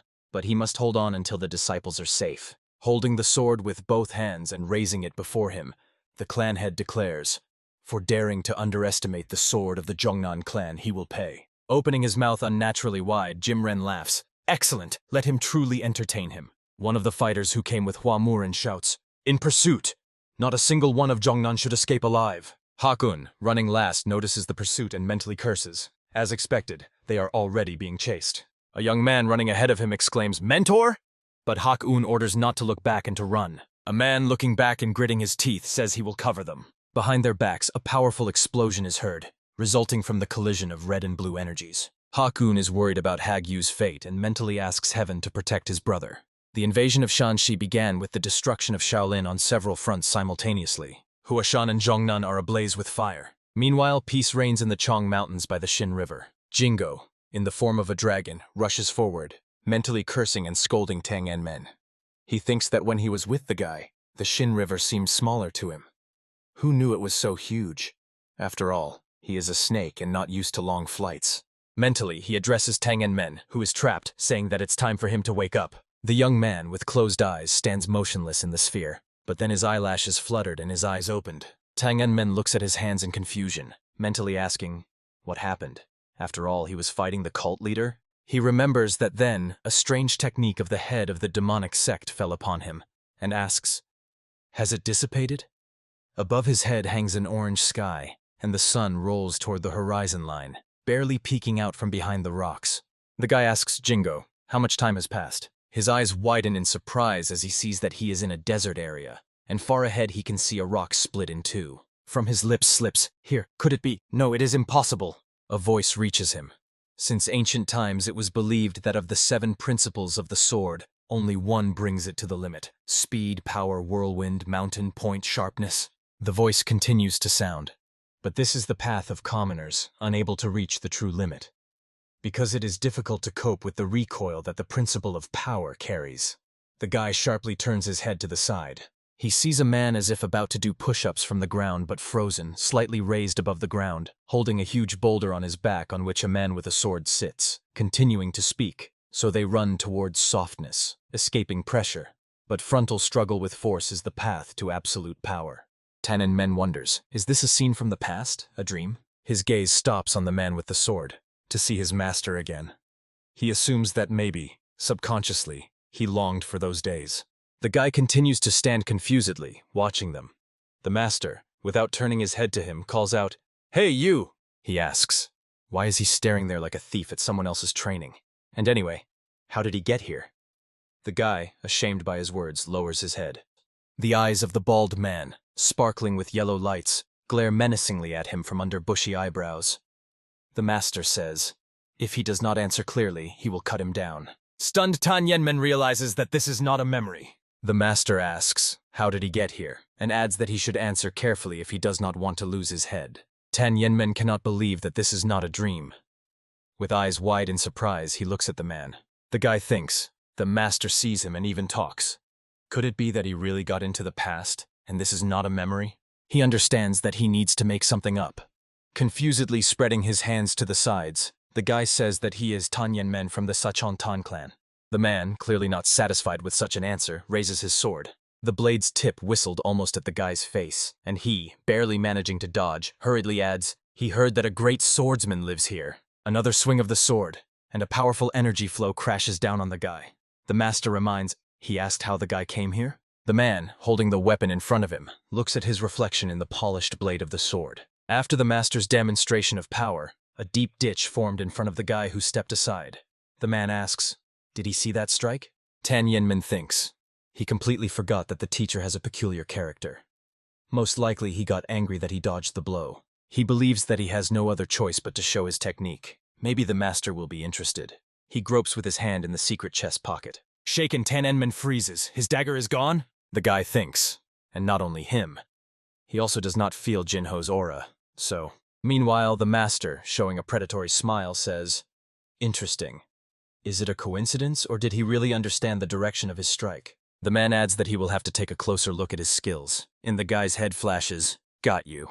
The energy strike crashes down on the head of the Zhongnan clan, but he doesn't even move from his place. This strike shatters the huge bridge in front of the gates to the Zhongnan sect, where the fight is taking place. Words from the opponent reach Hayu, who curses and says, "Who would have known it would take so long?" Gumren adds that the man is much stronger than he expected. Hayu covers the wound on his chest with his left hand. His shoulder is cut open. His opponent says, "It seems he didn't get the title of swordmaster for nothing?" He adds, "But that doesn't change his fate." Hayu's stern face doesn't even flinch at these words. Gumren says, "From today the Zhongnan clan will be broken. It will all end for Hayu." The head of the Zhongnan clan mockingly says, "Ha!" As soon as there is a chance for victory, he immediately talks about total destruction. Gripping the sword hilt, he asks, does he really think the clan can be wiped away like dust? Looking into the eyes of Jim Ren, Hagyu says that even if he falls, Junin will not disappear. Cold energy radiates in circles from the man, striking Jim Ren. Straightening up and glaring fiercely with eyes flooded with blue energy, he says, "As long as at least one disciple lives, he will carry their will forward. He will give his life to stop him." Jim Ren thinks, already smoldering, but the fighting spirit is the same. He says he has changed his mind. His fingers curl like the claws of a predatory bird, ready to strike. His wrist emits crimson energy streams. He says he will leave Hagyu alive, but he will regret surviving. Rushing at the opponent, Jim Ren adds, he will watch as Junin's disciples die one by one. The opponent's hand grabs the blade of the astonished Hagyu's sword. Jim Ren uses the powerful technique of the 9 Hell Dragons. The head of the Junin clan is shocked by the opponent's power. He has nothing to oppose it. Jim Ren intensifies the assault, resorting to the triple technique. The 3-headed Great Wheel of Victory crashes down on Hagyu. The deadly energy sweeps the man away, throwing him far back. The head of the Zhongnan clan forcefully strikes the ground, but he immediately gets back on his feet and resorts to the 36 legendary styles of the Heavenly Sword. He unleashes all his fury on Jim Ren, but the counterattack, even more powerful than his own, knocks Hagyu off his feet. The head of the Zhongnan clan cautiously awaits the continuation of the attack. Gimren uses the 4 moves of Supreme Power technique, 9 Hell Dragons. The furious attack of the 9 dragons crashes down on Hagyu like a fiery hurricane. The head of the Zhongnan clan continues to parry the blows, thinking that the opponent does not give him a second of respite. But if this is all he can do... A wave of fiery energy knocks Hagyu off his feet. A stream of blood bursts from the man's mouth. A thought flashes through his mind. He hopes the disciples manage to leave Zhongnan. He has nothing to leave behind. No words, no regrets. A thought flashes through his mind. Except for one. Oken, the head of Huashan. He regrets not having told her everything he wanted to. Long ago, back when he was still a very young disciple of Zhongnan, he met her. Now this woman is the head of Huashan. But back then, both of them were known as representatives of the new wave of the 2 schools, the legend of Shanxi. He remembers how their gazes met during one of the meetings between their schools. Hagyu fell in love with this girl at first sight. He began training with double the strength to impress her at the next meeting. Hagyu even found the best dumpling shop in the district, knowing that she loved them. He wrote and rewrote love letters, not knowing how to express his feelings. But at the next meeting, everything went completely differently than he expected. Oken broke the arms and legs of all the students of the Zhongnan clan. Her rage did not subside there, and she headed towards him. But having spent her strength on his brothers, she could no longer resist him. Hagyu wanted to understand why she acted that way, but his thoughts were interrupted by a voice informing him that she attacked not only them but also their mentor. Then he felt all his brothers calling out to him, asking him to avenge them. Hagyu could not ignore the cries of his brothers and himself broke the arms and legs of the people from the Huashan clan. Thus the ties between the schools were broken. Later he learned that Oken went mad because his brothers allowed themselves indecencies towards her. Hagyu felt guilt and shame before her for his clan. He wanted to apologize, but the rift between their schools became insurmountable. When he was appointed the next head, he made a promise to himself to change Zhongnan. Hagyu wanted to make respect and honor reign in the clan. He strove for Huashan to be able to look at them differently. The clan leader dreamed that when that day came, he would meet her face to face. How many years have passed since he made that promise? Hagyu mentally asks Oken to forgive him. Seeing the opponent approaching him and unable to resist, the man thinks he should have apologized not as a head or school representative, but simply as a person. And only in the face of death did he realize this. A triumphant smile lights up the face of Jim Ren, speaking to the swordmaster. That's all. But falling pink petals, as if from nowhere, prevent him from delivering the decisive blow. Purple plum. He thinks this cannot be. The purple energy delivers a powerful strike. Fragments of stones fly in different directions. Near Jim Ren, Oken lands. He thinks he sent Pukunhen and Baek Li Chong to Huashan. Why is she here? Oken, the plum warrior from Huashan, stands gripping a sword in his hand. Behind her, the head of the Zhongnan clan sits on the ground. A confused voice reaches her. Oken? Hag Yu asks, how is this possible? A slight smile glides across the woman's lips. Jim Ren says they did send forces to Huashan, so why is their head here? He asks, could it be that she left the clan? Oken replies that she was here after so many years finally talking to the head of Zhongnan, and he, a brat, interrupts with his, may I ask a question? Flashing her eyes angrily, radiating purple energy, the woman adds, since her parents didn't teach him, she will have to give him a couple of lessons, and she will start by giving him a good scolding. Yesterday, around sunset, the attack on Huashan began. Standing before the enemy squad with a sword in hand, Oken clarifies. Is their goal the destruction of the clan? The woman exclaims. Ha! They settled in Shanxi just a couple of years ago, and already they are aiming to destroy a great martial clan? They barely ate the leftovers from under the demon lord, and as she sees, their confidence has increased. She asks Pukunhen and Baek Li Chong standing before her. Do they want a real war with the righteous schools? The response is, war, she says, so the war is already in full swing. Pukunhen says, it seems she is behind on the news. Then let her be informed that Lord En Chonghek has already destroyed Shaolin, and now he is heading here, to Shanxi. Okay, Yang is unpleasantly shocked.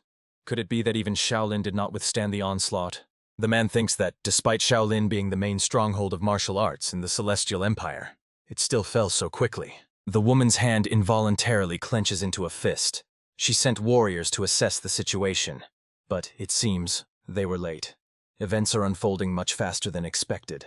Twisting his mustache, Pukunhen reports that the Heavenly Lord himself will arrive here. Clearing the way for him is their sacred duty, isn't it? He adds that the situation in Zhongnan will most likely be resolved soon. Oken replies, even there? Are they sure they had the strength for that? Pukunhen says that the Golden Guardian Gim Ren has appeared in Zhongnan, the Supreme Protector, personally devoted to the Heavenly Lord. Let him go alone, but his martial arts are unattainable even for the two of them. He believes that perhaps Zhongnan will fall before Huashan. Oken, listening to his words, bites his lower lip. The woman says, it seems now is not the time for stubbornness. She addresses Okyang and Chonmen standing nearby. Oken tells them that she needs to go to Zhongnan. She asks, will the two of them manage? Baek Li Chon clenches his hand into a fist, which is immediately enveloped by a purple aura, and exclaims, leave the clan? Being the head of the school? He rushes forward.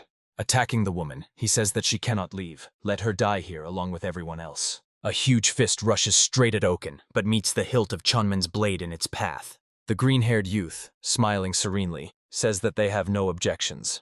He asks the master to simply trust them. Oken turns his head to Okayang, asking for his forgiveness. She admits that she resisted and delayed for no reason. She only wasted time. And now she is also burdening them with a responsibility. The man replies, enough unnecessary words. They know why she is acting this way. Let her go. Oken says, so it is. Everyone knew then. She says she relies on them. Okay, Yang rushes forward, calling the Huashan disciples to follow him and destroy the forces of darkness. A battle breaks out, but Oken, without looking back, hurries to Zhongnan. Gimren says that the woman left the disciples behind because she was in a great hurry, and the old man from Zhongnan seems to still be alive, so they have something to discuss. He tries to say something else, but Oken decisively interrupts him. The woman says, enough talking. Now they will all decide here. Measuring his opponent with a glance, Gimren says, purple aura. So, the Zaha technique. Then he asks, is she the head of Huashan? Oken replies, oh, it seems he is excited that the woman head is about to beat him now. Crimson streams of energy surround Gimren. He says that for the head of a martial clan, she has a rather coarse tongue. She sees what happened to the swordmaster and behaves so boldly. Isn't she too confident? Oken frowns. Confident? And is he scared? A coward. He's even afraid to show his face. She adds, enough talking. Now he will understand everything himself. Behind Jim Ren, the clatter of hooves is heard, and he looks back. Hua Murin asks if he is all right.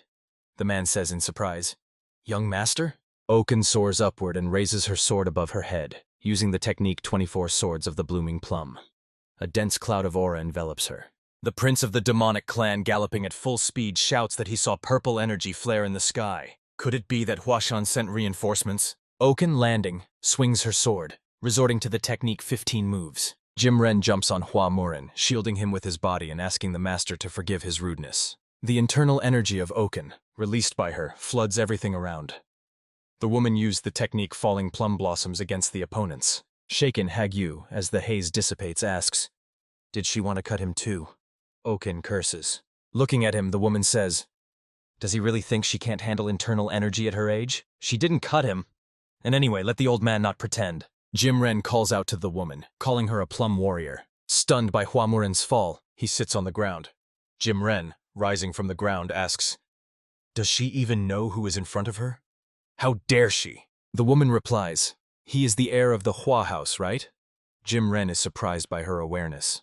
Oken explains, before coming here, she met disciples from Zhongnan heading to Huashan. From their words, she knows this. She remembers how the excited Hakun said, Guillaume Ren declared that the destruction of Huashan and Zhongnan was the merit of the heir. Oken says, "But strange, isn't it? The Golden Guardian Yun Chong Hek has no reason to defend him so fiercely." Hua Murin listens to her speech with surprise. The woman, looking straight into Guillaume Ren's eyes, asks, "Is he sure that he is just a ward, not a lover?" The man demands that she shut up.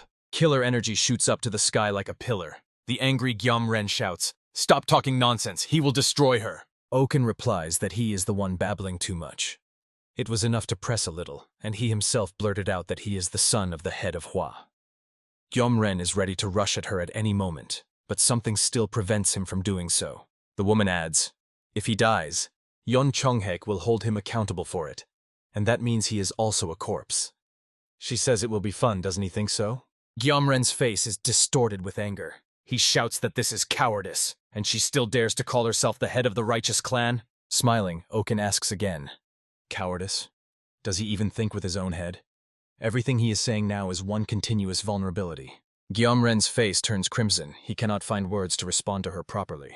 The woman, becoming serious, asks, "And who started the fight with a sneaky strike? And after that he will talk about cowardice. Does he want to know what true meanness is? Well then, they will start with his little fingers, one by one." Guillaume Ren bursts from his place with incredible speed and rushes toward the woman, shouting, "How dare she!" But Oken, expecting his attack, is ready to meet him. She raises her hand above her head and shields herself with the sword she holds in the other hand. But suddenly Hagyu stands between them. A few sword swings, and Guillaume Ren is forced to retreat. The head of the Zhongnan clan stands, shielding Oken. The woman says he is wounded, so why is he interfering? Hagyu replies that thanks to her, he had a little time to rest.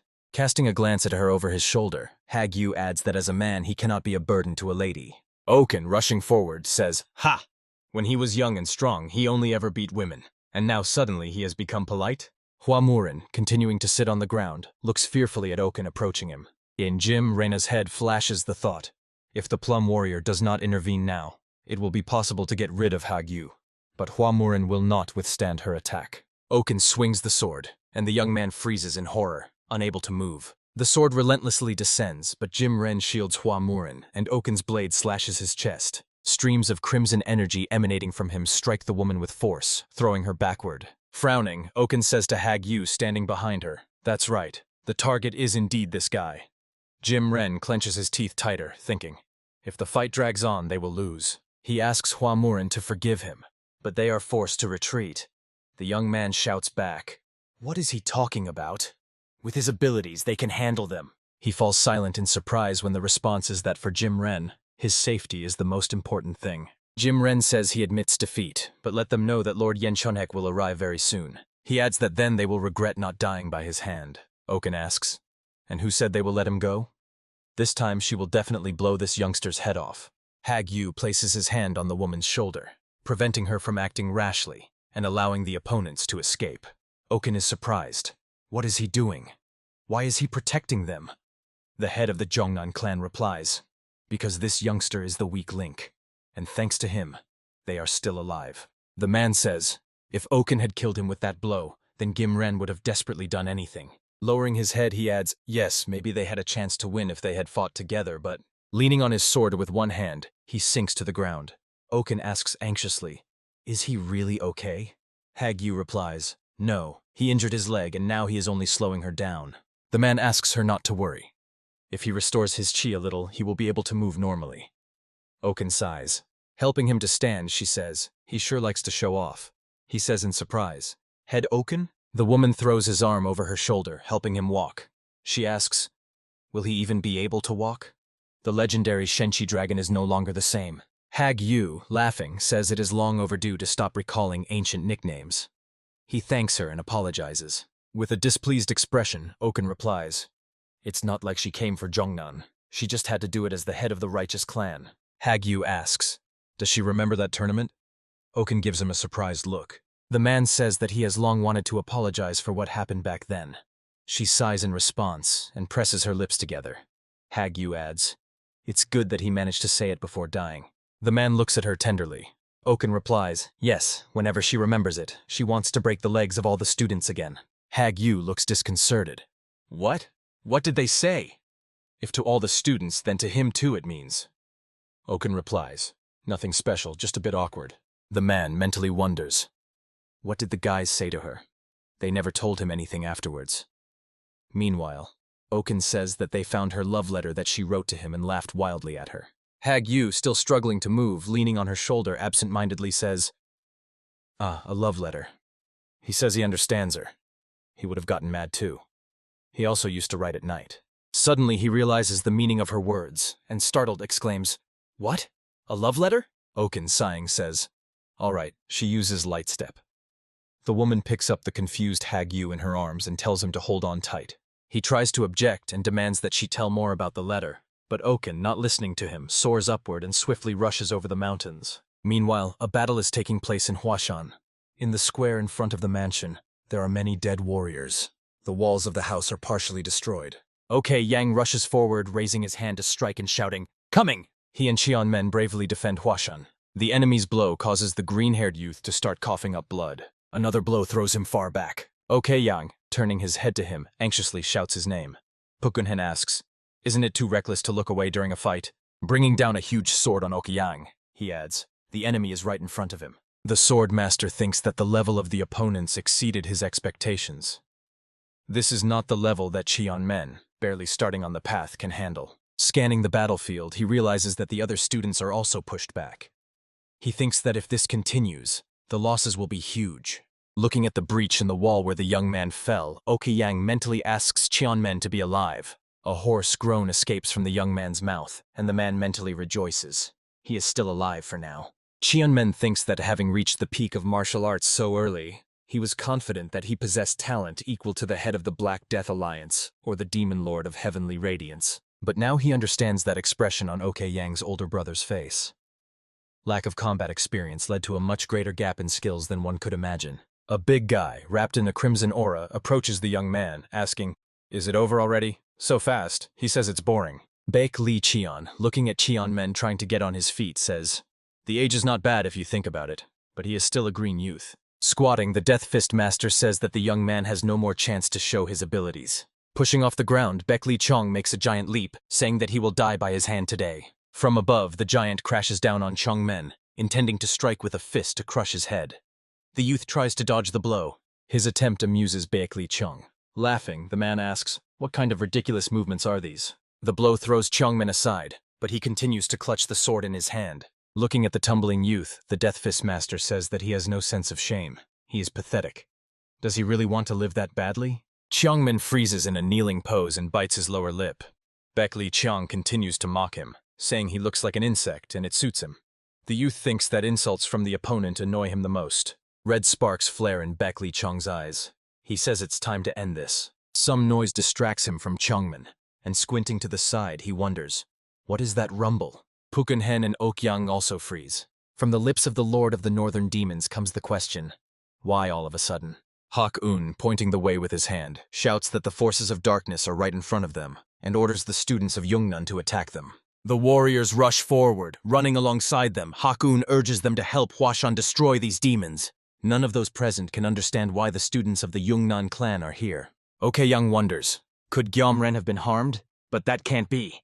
He decides that this goes beyond common sense. Swordmaster Young laughs. From his lips flies off, what a drama. Then the man tells Gunhen that he seems to have completely lost himself. Where is he looking? Confusion appears on the face of the Northern Demon Lord. Mentally scolding himself for losing concentration in an instant, he sharply turns back. Gunhen blames himself for the mistake he made by casting just one glance toward the approaching Zhongnan warriors. Yang and Xianmen simultaneously attack the confused opponents. The course of the battle quickly changed with the support of Zhongnan. The Death Fist Master and the Northern Demon Lord were wounded and preferred to retreat. The righteous martial schools constantly suffered defeats in battles with the forces of the demonic path. This was the first victory. A question is heard. Is everyone safe? The same voice continues. Deal critical damage to the Master of Demonic Arts. They all did well. A surprised expression appears on Okyang's face, standing surrounded by other warriors. Okin, holding Hagyu in her arms, who covered his face with his hands, addresses Cheonmen, saying that he did well, considering it was his first battle. The woman asks, but why are they staring at her like that? The head of the Zhongnan clan, not removing his hands from his face, asks her to let him go. Cheonmen replies, is it strange that they are looking?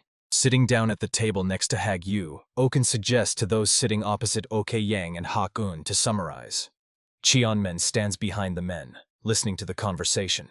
The woman says that after the destruction of Shaolin, the Lord of Demons of Heavenly Radiance is moving towards Shanxi.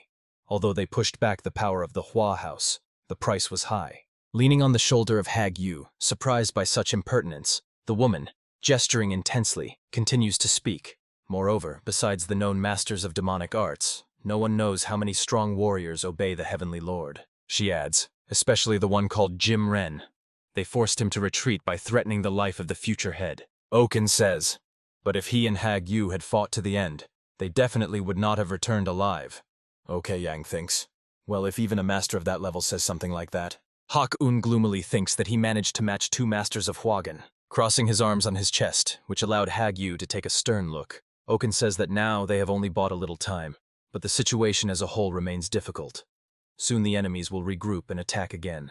She adds, if the Demon Lord of Heavenly Radiance himself joins, it will be impossible to hold them back with their own forces. The head of the Zhongnan clan says, he and head Okin have thought for a long time and concluded that Huashan and Zhongnan must leave Shanxi.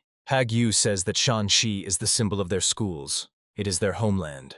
But the demon forces are too great for the two schools to hold them back. Now it is more important to restore balance. He declares that Huashan and Zhongnan must unite with the Righteous Heavens Alliance. Hakun agrees. Perhaps this is the best choice. However, he is worried about the fate of the civilians, those who supported them in Shanxi. Okin decisively states that they need to take them away from here. Without them, their schools would not withstand. The head of the Huashan clan says that they still have time before the next demon strike. They must manage to convince the residents to leave in advance. She orders Yang and Hakun to inform the Righteous Heavens Alliance. She and Chongmen will go to the residents and try to convince them. Yang, looking away, asks, with her character, will she be able to persuade anyone at all? Not getting beaten like a dog, that's already good. Okin asks in response, is he still angry at her for ignoring his words? Yang answers, enough. They will go to Shanxi with Hakun, and a letter will be sent to the Union. The woman asks, so what will she do then? In response it is said, let him watch over the wounds of head Hagyu, and let him not beat him again. Okin shouts angrily, what did he say? The next day at the camp of the Union of Righteous Heavens at the foot of Mount Zusan, the white tent stands at the very edge of the cliff. Jigal Changshin reads a letter stating that Huashan and Zhongnan have declared their decision to leave Shanxi and join the Union after the battle with the Hua House. The man is pleased by the news that two great schools of Shanxi have joined the Union of Righteous Heavens. He believes that Hak-un and Okyang must have worked well. Moreover, they struck the Hua House and defeated the mysterious Master Jim Ren. The demon forces in the Shanxi territory are significantly weakened. Jigal Changshin reflects that they most likely do not have the opportunity to pay attention to Shaolin. He wonders what to do about the situation there. He thinks that if the monks from Shaolin who joined the Union learn the truth, it will hit their fighting spirit, but it is also impossible to hide it forever. Jigal Changshin sighs. Responsibility is a heavy burden. Where is the head of the Union? The master drills a gaze into Tanyanmen. Looking at the tortured face of the guy, he says, there was hope, but he turned out to be a dud. Men sits, leaning his back against a stone. His left hand is almost severed.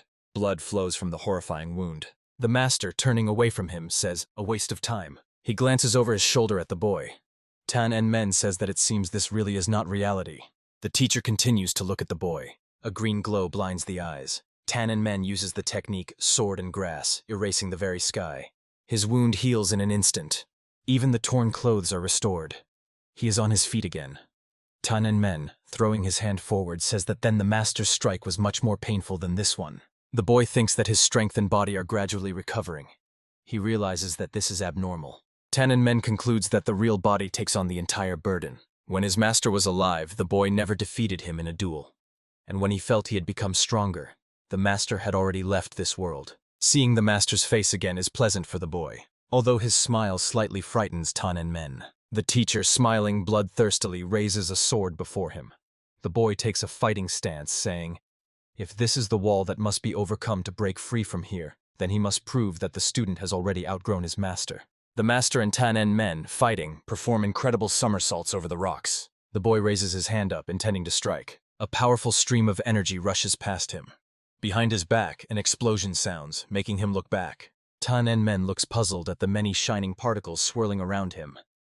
Suddenly, 2 crossed stripes appear in the sky before him. The guy rushes away swiftly, moving as far as possible from the powerful blow that almost cut him. The top of the cliff from which he jumps to a lower ledge shatters into pieces. Increasing speed, the guy thinks that against a master of his teacher's level, an ordinary dragon scale shard will cause no harm. He needs a precise and confident strike. Looking at the master standing in the clouds of settling dust, Men reflects that now he fights without using either Igla Umo or white snow, only pure chi energy. To inflict damage, the Manchion technique based on concentrated chi is the best option. The guy attacks the master from above, but he, swinging his sword, forces him to retreat. Men uses the step into the darkness technique against the teacher, moving at such a speed that the man finds it difficult to keep up with him. The guy thinks that by using the principles of dragon scale, he can condense the flow of chi, create support on it, and change its direction. He understands that internal losses will be significant in the process. But if he manages to concentrate and solidify the energy before the shards scatter, a weapon created by him appears in his hand. The guy's blade strikes the mentor's sword. A powerful explosion shakes the mountain where the duel is taking place. Men strikes from top to bottom, but the master blocks with his sword. The guy thinks, even if it's not the snow-white dragon fang filled with spiritual energy. The master pushes Men away, but he rushes towards him again. Swiftly approaching the teacher, the boy thinks that this will be enough to direct the blade. In a moment, the mountain is chopped by chopping blows, splitting it into pieces. The guy uses the Som River sword technique against the master. His energy strikes the man, forcing him to dodge. The master freezes, raising a sword before him, surrounded by a light mist. Rushing into the attack, Men says that now he will settle accounts with the master for the slashed shoulder. A powerful blow crashes down on the man who barely manages to shield himself with a sword from above. The guy looks at the results of his attack with some amazement. The master's chuckle reaches him. The guy's face hardens, his gaze becomes heavy. He thinks, as expected, you can't treat him like ordinary people. The teacher, whose torso is sliced from the left shoulder to the right side, laughs loudly, saying, "Interesting." Addressing the puzzled guy, he adds, "A splendid sword strike." The master says that throughout the entire Celestial Empire, there are only a handful who can demonstrate such a technique, but then, Men's gaze becomes wary. Something changes, and it is no longer the master, but a little girl who speaks, with such force. From the slashed body of the laughing master emerges the head of the daughter of the head of the Black Death Alliance, asking, why did he just stand and watch while she was burning alive? Tanyanmen is stunned. He recalls the tear-filled eyes of the girl burning before his eyes. This child, why is she here? Tightly gripping the hilt of the blade, the young man thinks that he must not give in to emotions. After all, he already knows this is not reality. The girl asks, does he want to kill her with this sword? She adds, just like those standing behind his back? Behind the young man crowds a multitude of people, their eyes blazing with red fire. He glances back. Voices of the dead reach him. How could he? This is unfair. They threaten to curse him. In response, the young man only grips the hilt of the blade tighter. Tanyanmen swings the sword forcefully, raising it above his head and trying to drive away the dark shadows hiding behind his back. Mentally, he commands himself, calm down. These are just remnants of past memories. But the dark shadows with eyes glowing red attack him from behind, questioning. Does he really think so? One of the hands covers the young man's face, and now he can see with only one eye. Bluish hands reach for him from all sides. They ask him, does he really feel no responsibility for those he has killed? They remind him that he killed without hesitation all who disagreed with him. Before his mental gaze stands the Commander San Manil, whom he killed. They tell him that he didn't even try to understand their reasons. And even if he knew, he still turned a blind eye just to get his way.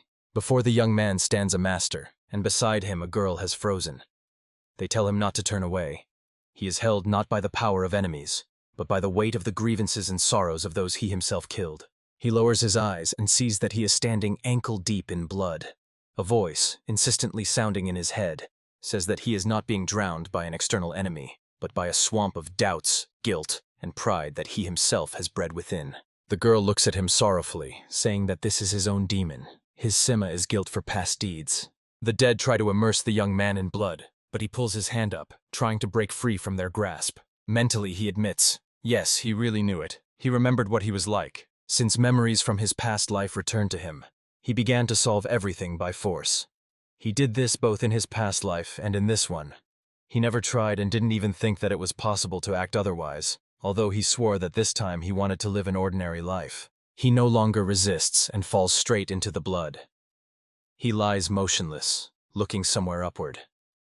The young man thinks that in the end he is once again drowning in a river of blood. He mentally adds that even with this second chance, he has not changed at all. Looking at the sky directly at the sun shining through dusty clouds, he thinks, if so, then why was he given the memory of his past life at all? He remembers how Jinho says, an ordinary life? He doesn't even know if that's really possible for him. He was born with such abilities not just by chance. His hands sink him deeper into the blood, but the thought that awakens him to life is not just by chance. He raises his hand, and the bluish fingers tightly holding him disperse, turning into mist. A powerful explosion occurs in the place where the boy was. The master and the girl still watch the events impassively. The rising wind blows the child's hair. The guy rises, enveloped in bluish streams of energy. A voice reaches him. Well, is this in his opinion a choice? Tan En Men says that there are too many of them now. He continues. At first he just wanted to live peacefully, and therefore eliminated those who disturbed him. But over time, too many people appeared around him. In his past life, he was alone, but now he makes new acquaintances. He teaches, he leads. He made friends and met a girl he has feelings for. The guy says maybe the reason he remembers his past life is to protect all of this. The girl's face darkens. Tan En Men adds, but even if there is no reason, it does not matter. He himself decided that this relationship is the meaning of his new life. A blade appears in his hand again. The guy says that even if someone says he betrays the fallen and insults their memory, he doesn't care. A strong, cold glow emanates from the blade. In Tan En Men's eyes, green sparks flash as he resolutely declares that he will get out of here. Hak-un and Ok-yang went to nearby villages and the city of Soan to inform the peaceful residents about what was happening in the Shanxi region. They warned that after the fall of Shaolin, the forces of darkness are heading to Huashan and Zhongnan, intending to destroy them. From that day, the entire Shanxi region is engulfed in the fire of war. In ordinary conflicts between sects, civilians hardly suffer. But when forces of darkness are involved, everything changes. Without much thought, the residents began to gather into refugee columns. Soon an unprecedented flow of refugees poured into Soan. To protect them from wild beasts and robbers, the column was led by Hak-un, Ok-yang, and Chonmen. At the rear, covering the flank in case of a possible attack by the forces of darkness, walk Hag-yu and Oken. The woman asks the head of the Zhongnan clan, so where exactly are they heading? The entire flow of refugees cannot take shelter in Chuksan, where the Union forces are stationed. Hag-yu replies that for now they are moving together through the territory of Shanxi, but then they will head to Chuksan, and the refugees will be sent to Sichuan. He explains that the Tang clan and the Righteous Heavens Union are in Sichuan. This is the safest place in the Central Lands. They will be able to guarantee their safety. Oken says, well, yes, unless they are caught by a sudden attack on the way. Hag-yu says not to jinx it. The woman asks, by the way, that man named Jim Ren, did he not seem strange to him? Glancing at his companion, Hag-yu asks, in what sense? Oken, lost in thought, answers, no, nothing. She thinks that Mr. Jim Ren's ward somehow does not at all resemble a descendant of the Heavenly Lord. Oken wonders, is there really a need to protect this being so fiercely? The woman concludes that from the perspective of the forces of darkness, this is illogical. If it is just security, then it is very emotional, although perhaps she is just imagining it. The girl is sitting in the room on a rug in the lotus position. She remembers how recently she was given a book called The Technique of the Ice Heart. It was created during the period when the Tan clan was closely connected with the Palace of the Northern Sea. The poisonous phoenix Tan said that for an ordinary person it is very dangerous, as one can easily harm oneself. The woman believes that the girl's body, prepared for icy energy, is perfect. Even during the invasion of the demons of heavenly radiance, the technique was not lost. Tan Miso thinks that with every breath she understands more clearly that an ordinary body could not withstand this technique. The girl thinks, if this is a martial art, it will cause no harm to the Lord. But for her, it is a chance she must take. Behind her stands Tan watching her from afar. The poisonous phoenix reflects on the fact that fate is an amazing thing. It seemed that all was lost, but it was this very technique that became the salvation for this child. And yet, one moment does not give her peace. It happened 17 years ago. Then the Lord of Demons of Heavenly Radiance killed her father, the head of the Tan clan. The fall of the clan became inevitable. Already leaving, he whispered, "If that is the will of the Heavenly Sovereign," and vanished. Then she thought, was he really the Lord? On his face was a mask, through the slits of which his eyes gleamed with red lights. Pukunhen, Lord of the Northern Demons, Bekli Cheong, Master of the Death Fist, and several other warriors kneel at the forest edge. One of them says that the servant Jim Ren greets the Heavenly Lord of the Forces of Darkness. The ruler looks down at him from above. Hiding behind the tree trunk, Hua Murin thinks, this is his father, Lord Chonghek. The eyes of the Overlord glow with a bright blue light. The young man hiding in the bamboo thicket thinks, what a coincidence that they met in a situation where they missed both Huashan and Zhongnan. Hua Murin believes he is not worthy to show himself to the Lord. Meanwhile, Jim Ren says that they were defeated in Shanxi. He adds that it is his fault, and he is ready to accept any punishment. The Lord's eyes ignite with an even brighter light. He looks into the distance, as far as no one else can, and sees dark silhouettes in the field. As if sensing his gaze, Oken and Hagyu, who were walking last, immediately look back. They just stand there, wondering, what was that? And Chonghek continues to look at them. Distance does not bother him. He orders Jim Ren to go to Guicheo and prepare the army. He immediately replies, yes! The Lord says that he will take care of cleansing Shanxi. Now it's the turn of the Guok clan. Jim Ren, still kneeling, says to the departing Yon Chonghek that he asks the Lord to give him one more chance. He assures that this time he will definitely destroy both sects. From the deeply bowed, respectful bow of Jim Ren comes the voice of Yon Chonghek. This is already the second time. Glancing at the bodyguard, the Lord says that 17 years ago he already tried to invade the Tang clan, relying only on his own forces. He took with him only a handful of people and failed. He reminds that he then forgave Jim Ren because of the Black Death Alliance. Moving away from Jim Ren, the Lord says, but now the heads of the Black Death Alliance are no more, and he made the same mistake. Why should he give him another chance? Yun Chonghek, without looking back, adds that from this moment the Hua clan is excluded from the list of heirs. A shout is heard. Wait! A young man falls at the Lord's feet, saying that the heir prince of darkness, Hua Murin, greets the Heavenly Lord. Jim Ren exclaims fearfully, Prince! The young man tells Yon Chonghek that it is all his fault. It was because of him that Jim Ren was forced to retreat in the battle with the heads of the clans. Bowing his head low to the ground, Hua Murin asks not to deprive Jim Ren of a chance. The Lord says, did he stop him for this? The young man raises his gaze, full of hope for En Chonghek. He continues to speak. Well then, if he takes responsibility. En Chonghek adds, then he will pay the price. Hua Murin's eyes widen in fear. The Lord's sword strikes, blood splatters. Jim Ren takes the blow himself. The sword pierces his chest. The young man behind him quietly says, Jim Ren? The Lord pulls the sword out of Jim Ren's body, and blood gushes from the wound. The bodyguard falls to the ground. From the young man's lips escapes, why?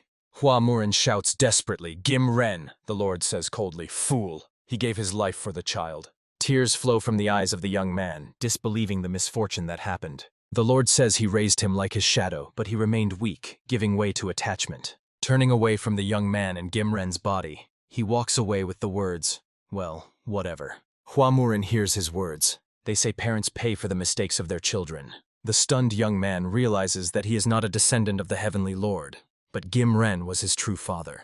The foggy gaze of Jim Ren is directed towards the heavens, to two boys with birthmarks around their eyes, one around the left and the other around the right. Comes a voice saying that these two resemble him.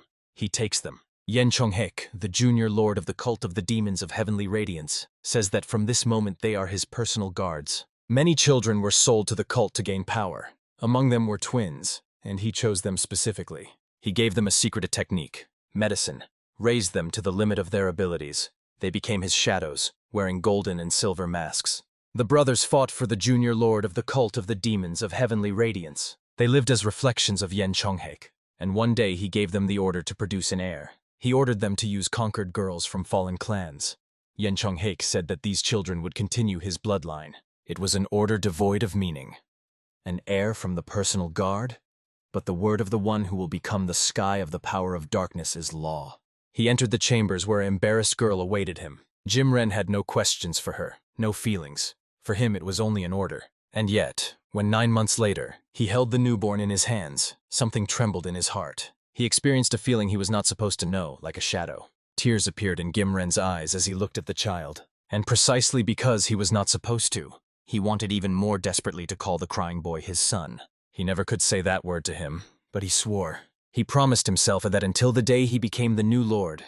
No, even after that, he swore to protect him until his last breath. The young man continues to sit, bent over Gimren's body. And there, where the one called the sky of darkness passed, only emptiness remained. Bending over the Manhwa Murin, from whose eyes tears flow uncontrollably, he says, "Father, the Guok clan residence in Guizhou province." A voice is heard. "Is he going to Shaolin?" The man, pulling a shirt over his bare torso, answers, "Yes. It is his duty to accompany the heavenly lord." A woman, lowering her hand onto his shoulder, asks, "And will the Guok clan just wait? How long can they wait for the right moment?" Guok Huan, wife of the head of the Guok family, wrapped in a blanket, says, "They say the Hua clan has already deployed their troops. If they suddenly win, then their yen might even lose the chance to participate in the struggle for the inheritance." Yinren replies, "If this is the will of the heavenly lord, then so be it, but..." He stretches out his hand and lifts her head, gently touching her chin with his fingers. The man says he understands her impatience. Yinren leans in and passionately kisses the woman. He tells her that, just like her, he wants the best for Yen. The man asks her to wait a little, promising that he will definitely find a way. Inran rushes swiftly down the road. He cannot believe that Jim Ren failed, but now they have a chance. He makes plans. They will send forces to Guizhou. They will strike the Tang clan in Sichuan and the main base of the Righteous Heavens Union. The main forces of the Union are now in Chuksan, so there will be no help. Inran thinks, if they destroy the Tan clan, then the next Heavenly Lord will become Guok Yen, head of the Guok clan. A triumphant smile flashes across his face. His son Guok Yen, the Prince of Darkness from the Guok family. The head of the Junnan family says that here, perhaps, they should split up. Hakun replies that he and his squad will escort the civilians to Sichuan.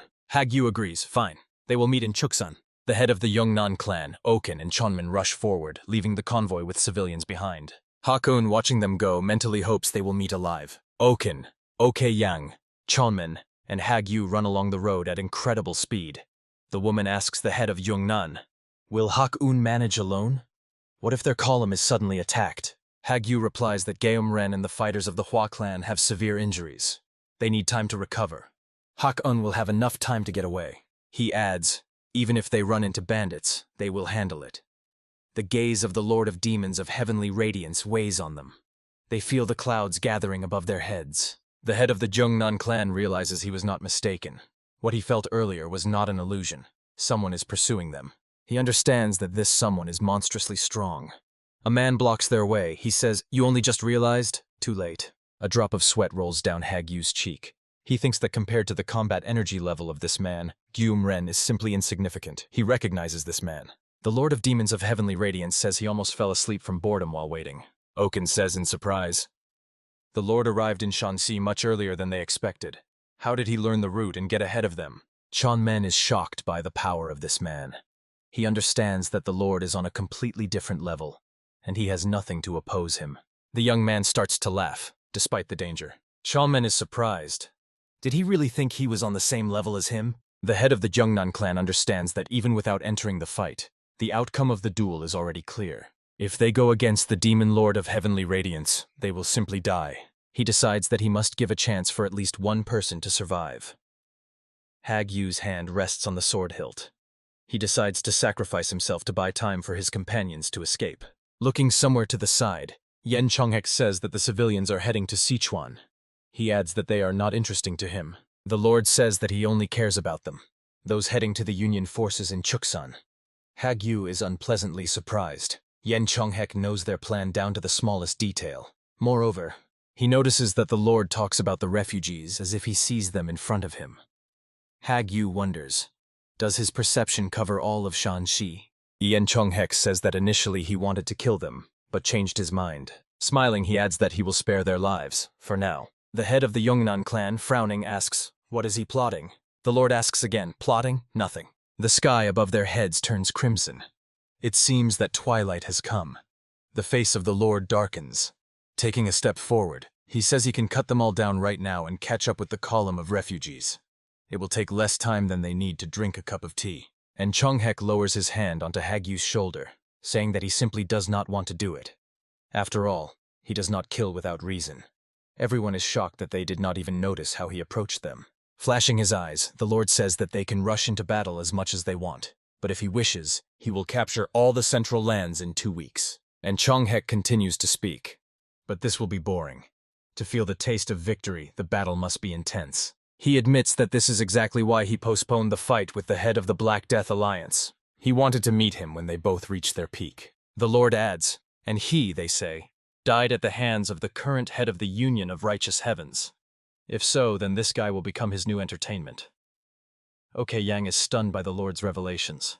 And Chonghek turns around and, moving away from them, says that for this reason he keeps alive only the best from both sides. Parasites slowing down the Union are needed neither by the righteous nor by the darkness. They have proven their worth.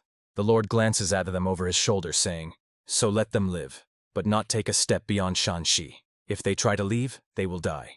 Oken asks confusedly, did he just leave? Hagyu says, it seems it was not a simple threat. The woman asks, so what should be done now? Just sit idly as he ordered? She turns to Ok Yang. After all, he has met both the head of the Union and the Lord.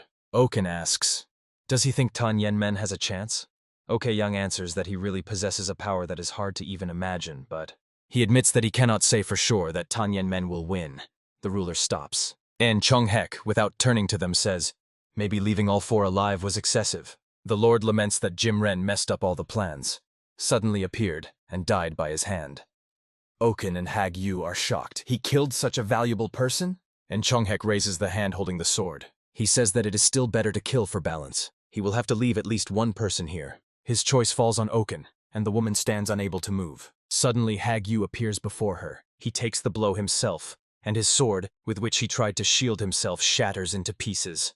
A confused Hagyu slips from the woman's lips. Without looking back, the man asks her not to rush to him, and falls to the ground. Shaken, Oken stands looking at the body at her feet. She quietly calls Hagyu, but he lies staring somewhere into the distance, still gripping the sword hilt. The Lord exclaims, touching, isn't it? Everyone around is so selflessly ready to take the hit. He turns away from the group of people, and decisively stepping forward says, now they understand what reality is. Let them stay in Shensi and wait silently. Oken kneels beside Hagyu's body and lifts his head, asking, why? Why did he choose death? She says that she didn't even have time to respond to his apologies. Ok Yang turns away to hide her tears. Oken doesn't even notice that tears are running down her cheeks. From her lips slips. He is gone. Just like that. Continuing to support the man's head, she says that only now have they finally been able to talk to each other. Leaning over Hagyu and embracing him, Oken says that she will not forgive. Tears stream down her cheeks. Clenching her teeth tighter, the woman says, she definitely will. Oken is surrounded by a red aura. Raising her tear-streaked face, she says that she will definitely kill the demon lord of heavenly radiance, Chonghek. Hua Yancheng runs out of the house into the pouring rain. She freezes, unable to move. A tear rolls down her cheek. Hua Murin carries the body of Jim Ren in his arms. A squad of warriors follows him. From the woman's lips slips, is this Jim Ren? The woman's legs give way and she sinks right into a puddle, not even noticing it. She hears her son's voice, Mother, are you sad? But nothing happened to the Lord. A young man, tears streaming down his cheeks, barely restraining himself, demands that she tell him the truth. Could it be that he... Hua Murin, pausing, still finds the strength to ask, is he not the son of the Lord? A little later, already in the mansion, the young man, looking at his mother in surprise, says, all the Lord's children are not his. Hua Enxian, whose eyes are red from tears, answers, no one knows why the Lord himself did not leave an heir. Even Gyom-ren admitted that this is the only thing he could never understand.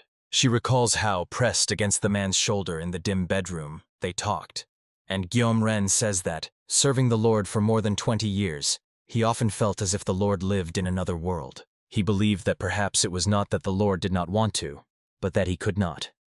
He seemed to be the only one left in this world, and he regarded people as no better than animals. The woman, bowing her head, says, "That is all that can be said about the Lord."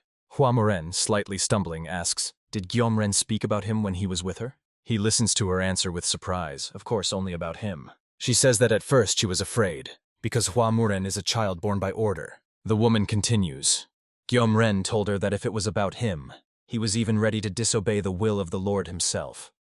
The young man is clearly struck by her words.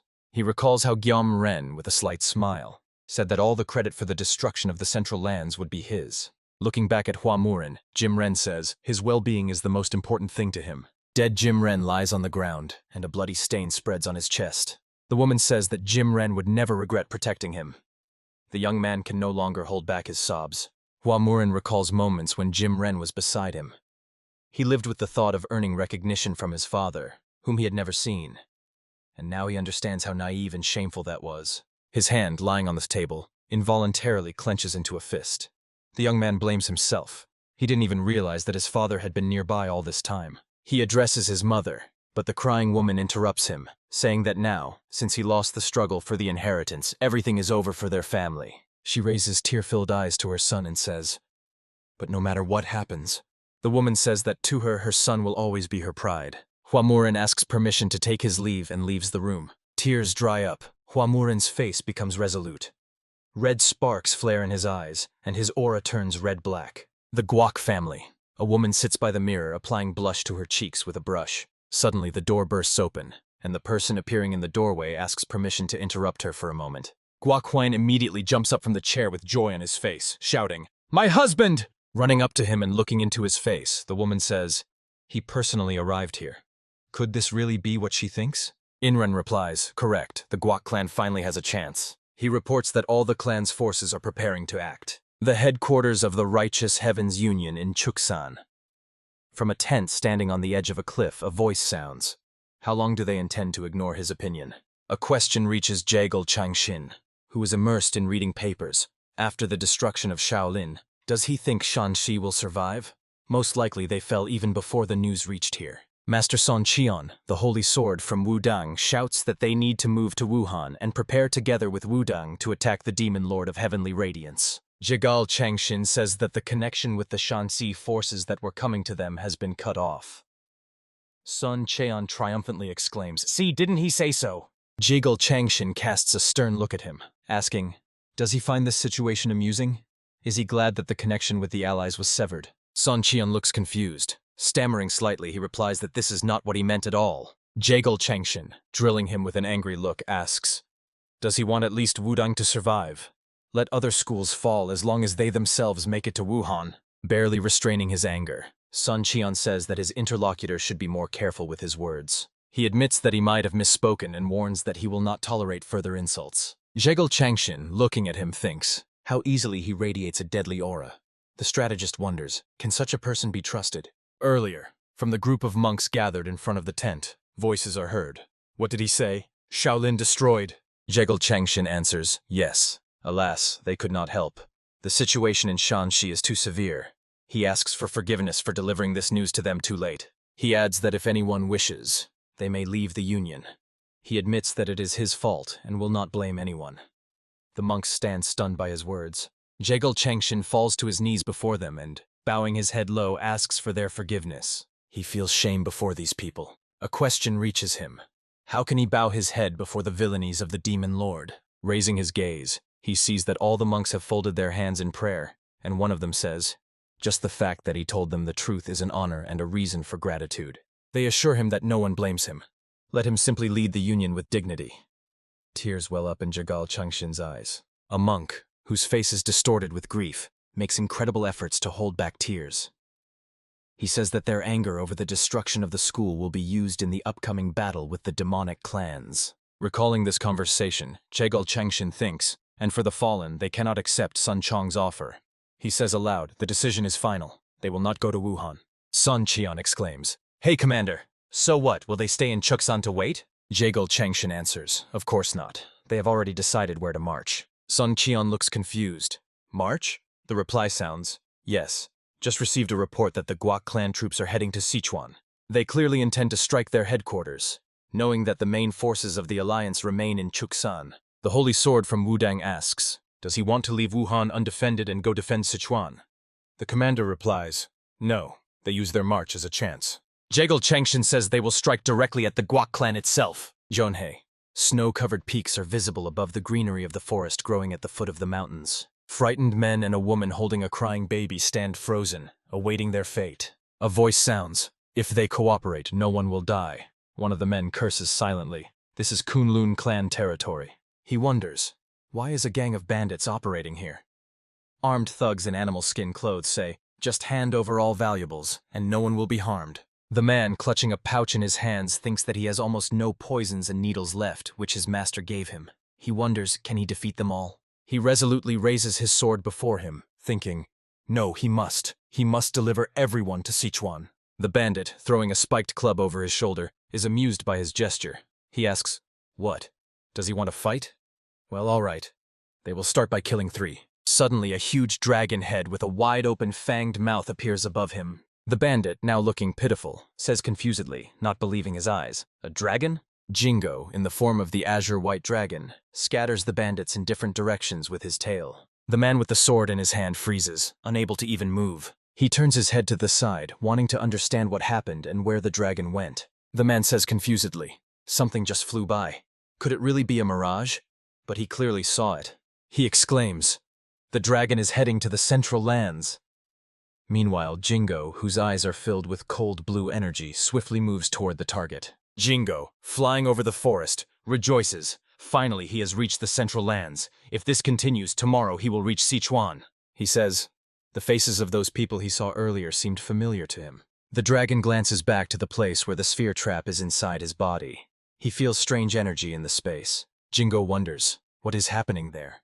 He calls Tang Yen men, but the boy's eyes remain closed. Jingo mentally asks him to stay unharmed. Meanwhile, the swords of the master and Tan Yen men crossed. While the sword confrontation lasts, the teacher wonders, is he going to get out of here as if it were so easy, just by wanting to?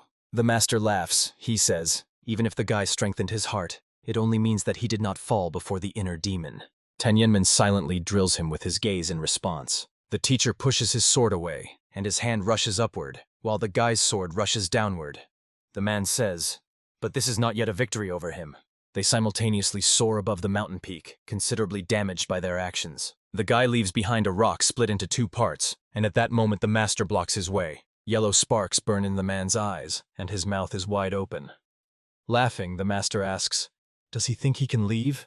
All his words are just empty sound. Here his sword art is meaningless. Tan Yen men forcefully strikes the blade down on the opponent, and he barely manages to cover himself with his sword. Surprise appears in the master's eyes, and from his lips comes, "What?" The guy forcefully pushes the man, and he flies far back. The master does not hide his surprise. The boy's aura suddenly changed. Meanwhile, Tan Yen men makes a giant leap, and raising his sword above his head, attacks the teacher. With incredible power, he brings the sword down on the opponent. The master blocks again with his blade. Smiling broadly, he asks, does the boy want to go all the way?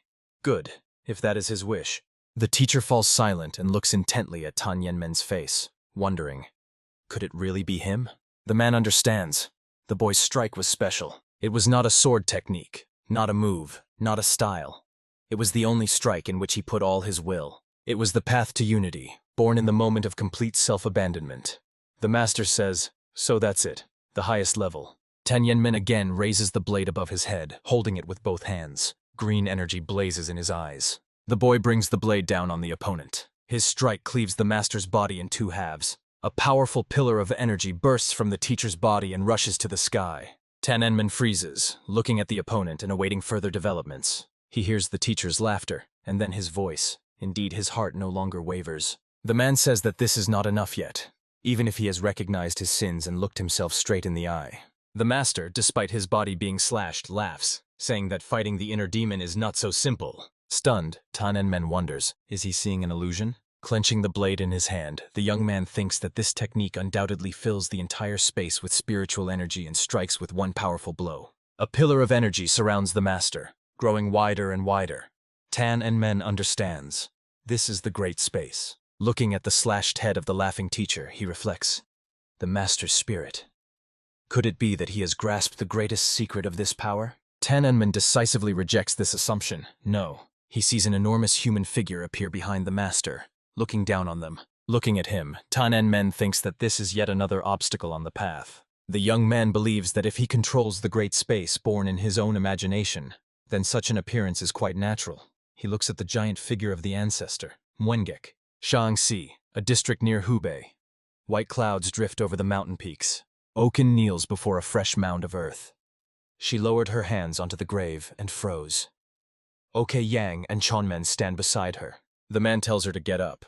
Oken agrees. Yes, it's time already. Red sparks flash in the woman's eyes. She says they must kill that scoundrel Yen Chonghek. Ok Yang replies. What nonsense. Is she ready to throw away a saved life? The woman's hand clenches into a fist as she says that he left them alive only on a whim. She adds that it is better to meet death with a blade at his throat than to be a toy in his hands. Ok Yang leans toward her and shouts right in her face to snap out of it. He asks, does she want Hag Yu's sacrifice to be in vain?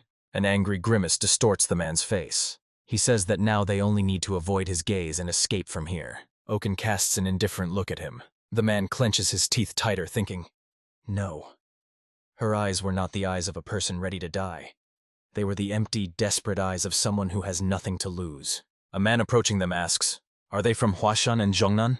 Chonmen asks, who is he? The man answers that he is a messenger sent by order of the Hua family. Chonmen asks again, a messenger? Ok, Yang says, so he is a demon with such a face? The young man says, but since he is alone, apparently he is not lying. He asks, what has the Hua family planned, since they sent him here? The man, whose nose bridge is crossed by a scar, answers that he is a low-ranking warrior of the demonic clan. He knows little. He was ordered to convey these words if there are survivors. He tells the surprised Ok Yang and Chonmen to leave Shanxi immediately. The Lord looks at Hua Murin, Pukunhen, and Baek Li Chun standing before him. Behind them is a squad of warriors. For the damage caused to Huashanyu and Zhongnanyu, the Hua family decided to atone for their guilt by standing in the way of the Lord of Demons of Heavenly Radiance. In the eyes of Hua Murin, sternly gazing at the Lord, red sparks blaze. Yen Chonghek says, strange. He came because a powerful energy flared here. But why are they here? Hua Murin continues silently drilling him with his gaze. The Lord reminds. He said that the Hua clan has no more chances. Where are they going? And Chonghek asks, are they doing what he did not order? If they think this will earn forgiveness, then they should not even hope. The Lord adds that there will be no second chance. Hua Murin grips the hilt of the blade tighter, saying that he has a question. The young man asks, what is the true meaning of this struggle of heirs? Isn't it a competition among the Lord's children for the right to lead the demonic clan? And Chonghak sighs irritably. Such pathetic curiosity. He says the young man is wasting his time. The Lord says, today he is in a good mood, so he will answer. The Heavenly Radiance Demon Clan was only a tool, a stage of preparation for the Heavenly Demon Clan's move into the Central Lands. And Chonghek says that he is the junior lord of the Heavenly Demon cult. When the time comes, he will again stand at the head of the demon world. He explains that someone else will govern the Heavenly Radiance Demon Clan in the Central Lands. So this struggle of heirs is nothing more than the selection of a governor appointed to manage the province. The Lord glances at Hua Murin, asking, is it clear now? The young man grits his teeth. Then why deceive them by calling them his children? And Chonghek answers, to have a basis to appoint them to this position. Let him think for himself. Pointing to Pukunhen and Baek Li Chan, he says, without the legend of his children, would these two serve him, an ordinary mortal like loyal dogs? Closing his eyes, the Lord says, that's all. Now let them leave. Hua Murin says, how good. Now he is calm. A man like him was never his father. The young man says, the Lord asked where they were going. He snarls through his teeth.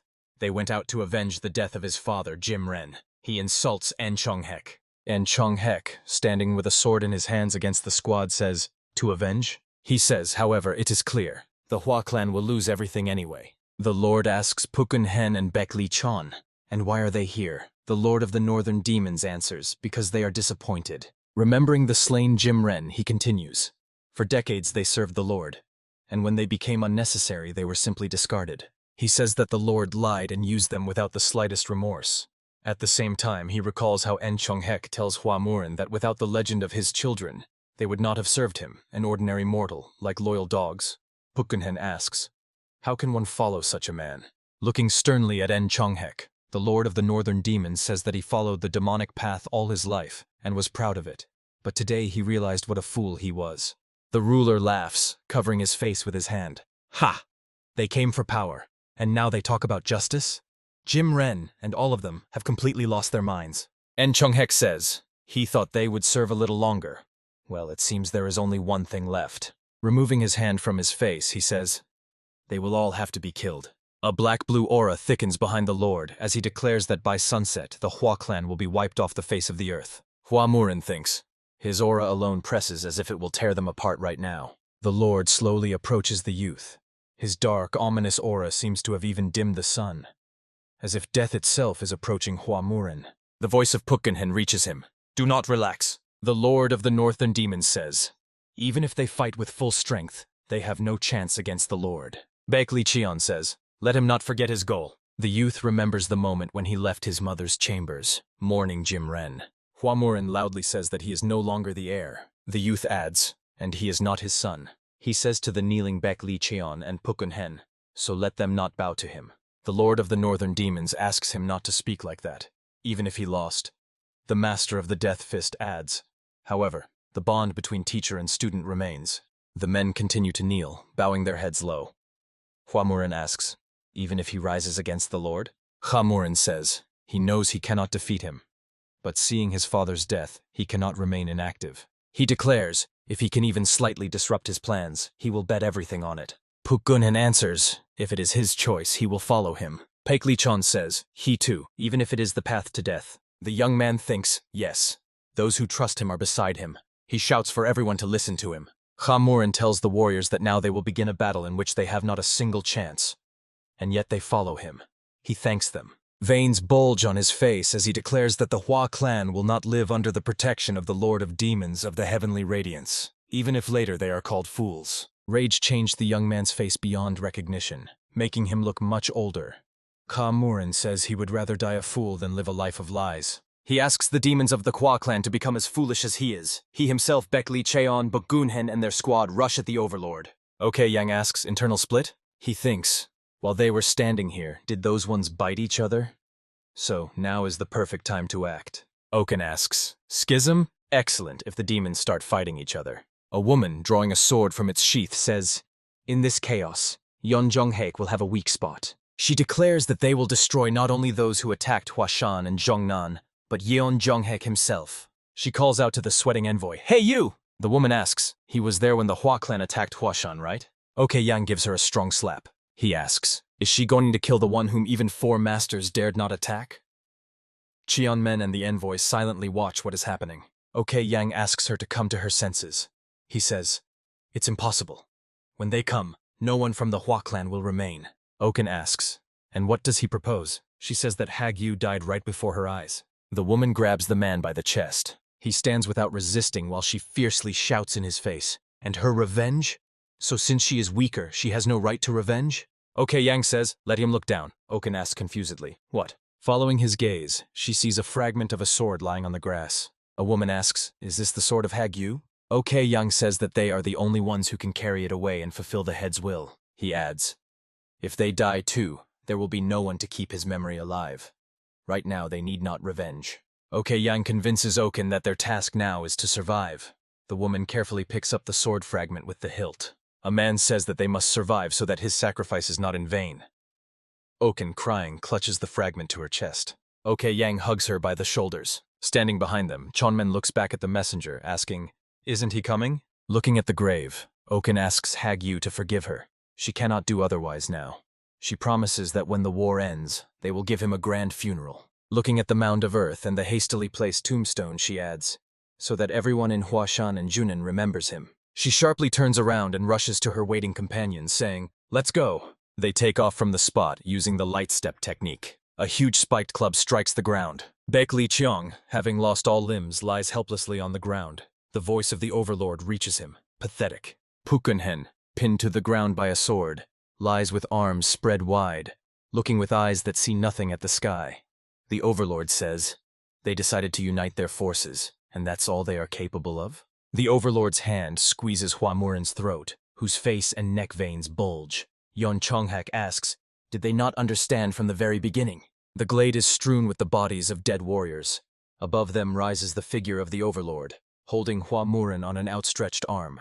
He says that they would never have been able to shed even a drop of his blood. Now only useless corpses will remain of them. The Overlord adds, if they had done nothing, they would have lived longer. To his surprise, the barely breathing Hua Muren laughs. Yeon Chonghak asks, what's so funny? The youth barely utters, is he curious? Let him try to guess himself. The Overlord's eyes widen, he looks into the distance. His gaze reaches the empty glade, and he realizes that the people of Huashan have disappeared from his field of perception. Yeon Chonghak looks intently at the youth, whom he continues to hold by the throat above the ground, and brings the sword to his head. He asks, what? He and his people sacrificed themselves so that the enemies could leave? Hua Muren rasping in response, enemies? His enemy is him, the demon Overlord. He could not leave a single scratch on him. The young man adds, but if he ruined his plans and hurt his pride, that would be enough for him. An Chonghek pulls his hand back, bluish energy concentrates in his palm. The fist of the Lorder crashes into the youth's chest, forcing him to fall silent. An Chonghek leans toward Hua Muren, bent over in pain. He calls him a fool. Does he really think he hurt him with that? But one thing he admits, the young man has enough courage. The Lord throws off the body of Hua Muren, in whose chest a huge through-hole is visible, freeing his bloodied hand. He says that the young man turned out to be not quite an empty nobody. It's just a pity that he didn't show it in Huashan. The body of Hua Muren, splattering blood, falls at the feet of the Lord. He says, a little, but it was amusing. Looking at the dead face of the young man, and Chonghek says, let him now look from the underworld how meaningless his actions were. A bluish haze of aura envelops the Lord. His eyes radiate the same energy. Smiling, En Chonghek says, and he will show this to the central lands. Oken, behind whom stand Okyang and Chanmen, asks the envoy, not to go to Chuksan? The man replies that the master named Yunran, who together with Jim Ren guards the Lord, received orders to lead the Guok family troops and head to Sichuan. The woman's face is distorted by an evil grimace. The envoy says that the local forces are already informed and have probably retreated there. There is a risk that their main forces will separate from them on the way. The man bows politely, saying that this is all, and he leaves. Oke Yang, recalling this conversation, says Oken that the Guak troops have only now begun to move. The woman running beside him replies, does he really consider this war a joke? Oke Yang says, isn't it better for them? If the three great sects and the Lord of Demons of Heavenly Radiance acted simultaneously, using all their power, the righteous clans would already be completely destroyed. The man looks back cautiously, noticing that the clouds behind them are behaving unusually. He tells his companions to look at the clouds. They are moving strangely, as if gathering into one point. Oken asks, are there many who are capable of such? This is the Lord. He is looking for them. Looking at how swiftly the clouds move, stretching into lines, she says, could he really be capable of disrupting the natural course of nature? She believes that this already goes beyond what can be explained by martial arts. Oken tells his companions that they need to speed up and leave Shanxi as soon as possible to avoid getting into the zone of these clouds. Main camp of the Union of Righteous Heavens in southern Sichuan, Jigal NN, acting commander and military advisor of the Righteous Heavens Union, laying his head on the table, says, regular reports, patrols, internal order, training. Stacks of books tower on the table and documents lie before the girl. She sighs and says, no more strength left. Jigal NN thinks about the fact that the connection with Uncle was lost last week, and no news about the leader. She feels anxiety. Thinking about the young Glava, the girl wonders if something happened. She mentally asks Tanyan Men, where is he? There is a knock on the door and a question. May I come in? Raising her head, Jogal Yunyun answers, yes. Moen Hui, the head of the Righteous Heavens Union squad, peeks through the door. The girl exclaims, oh, Mr. Hui, he says the military advisor is working hard. Showing a small bundle, he says he bought some food, just in case she is hungry. The young man offers to eat together with Jogal Yunyun. The girl brings a flatbread to her lips. After biting a piece, she even closes her eyes in pleasure. Yunyun thanks Moen Hui for the rescue. The young man asks, has she been sleeping enough lately? He says he is worried about her health. Moen Hui admonishingly says that work and rest must be separated. The girl replies that everything is fine. Compared to those on the front line, this is a trifle. But Yunyun looks sleepy. The young man exclaims, "A trifle?" She also does a lot. The girl bites another piece and blissfully squints again. She thanks her interlocutor and explains. She said that not to belittle his merits. She adds, "It's simply the duty of a union member." Manhwa sighs. He suggests they stick together. Yon readily agrees, of course. The door swings open. The newcomer asks to forgive him for the intrusion, but urgent news has arrived. The young people flinch fearfully away from each other. In the doorway stands a warrior missing his right arm. Manhwa says disapprovingly, "At such a moment?" The girl asks, "What is the news?" Tang, commander of the patrol of the main camp of the Union of Righteous Heavens, reports that the troops of the Guok family are heading here to Sichuan. The man says that this is not all. On the way here, they are ravaging everything they encounter. A rider armed with a spear with 3 blades inspects the burning buildings around. Guok, a young master of the Guok family, smiles quite happily. Yes, this is exactly what he wanted. At home, under maternal supervision and within the status, he led a restrained life. The elder says that morale is important in war. Here human dignity is trampled anyway, so at least desires can be given free rein. A broad smile lights up the young man's face. He thinks that he likes war. Guok addresses the troops, demanding attention. He tells the warriors, who look quite bandit-like, that command is cancelled for the next hour. Grinding his teeth, the young man adds that any actions against the locals will not be considered crimes. He urges them to kill and rob. Frightened people hide in secluded corners, but it does not save them. Guok urges his troops to enjoy the fear and despair of the civilians and to unleash their desires. In the field, 2 people watch the lawlessness happening in the village. Inran says that an hour is too wasteful. The rider next to him asks him not to worry. Kunchonak, elder of the Guok family, says that looting is an inevitable evil of war. He adds that it both lifts the spirit and will allow replenishing supplies. Kunchonak assures that a true commander knows not only how to maintain discipline, but also how to loosen the reins. Inran, the bodyguard of the Lord of Demons of the Heavenly Radiance, casts a glance at him. Watching how eagerly the elder's eyes shine, he thinks that although Kunchonak has embarked on the magical path, he was originally an army general. He is closer to a military man than to someone from the world of martial arts. He recalls that after Kunchonak fell into darkness, the Lord saved him, and he joined the demons of the Heavenly Radiance. Einran thinks that this elder's words and habits carry a different grim shade. A dark purple aura thickens around Kunchonak, who bares his teeth in a wide anticipatory smile. It seems the elder noticed Inran's too close attention. He noticeably calms down and straightens up, adopting a venerable appearance. The bodyguard thinks, nevertheless, his combat skills are truly outstanding. He decides that all he can do is observe. A falcon approaches them, with a message tied to its talon. The elder says that a letter has arrived. The bird lands on Kunchonak's shoulder, and he takes off the note. He delves into reading the message. From his lips slips, "Wow." Inran asks, "Is it serious?" The elder evasively answers, both yes and no. He reports that according to rumors, the main forces of the Union are heading towards the Guok family.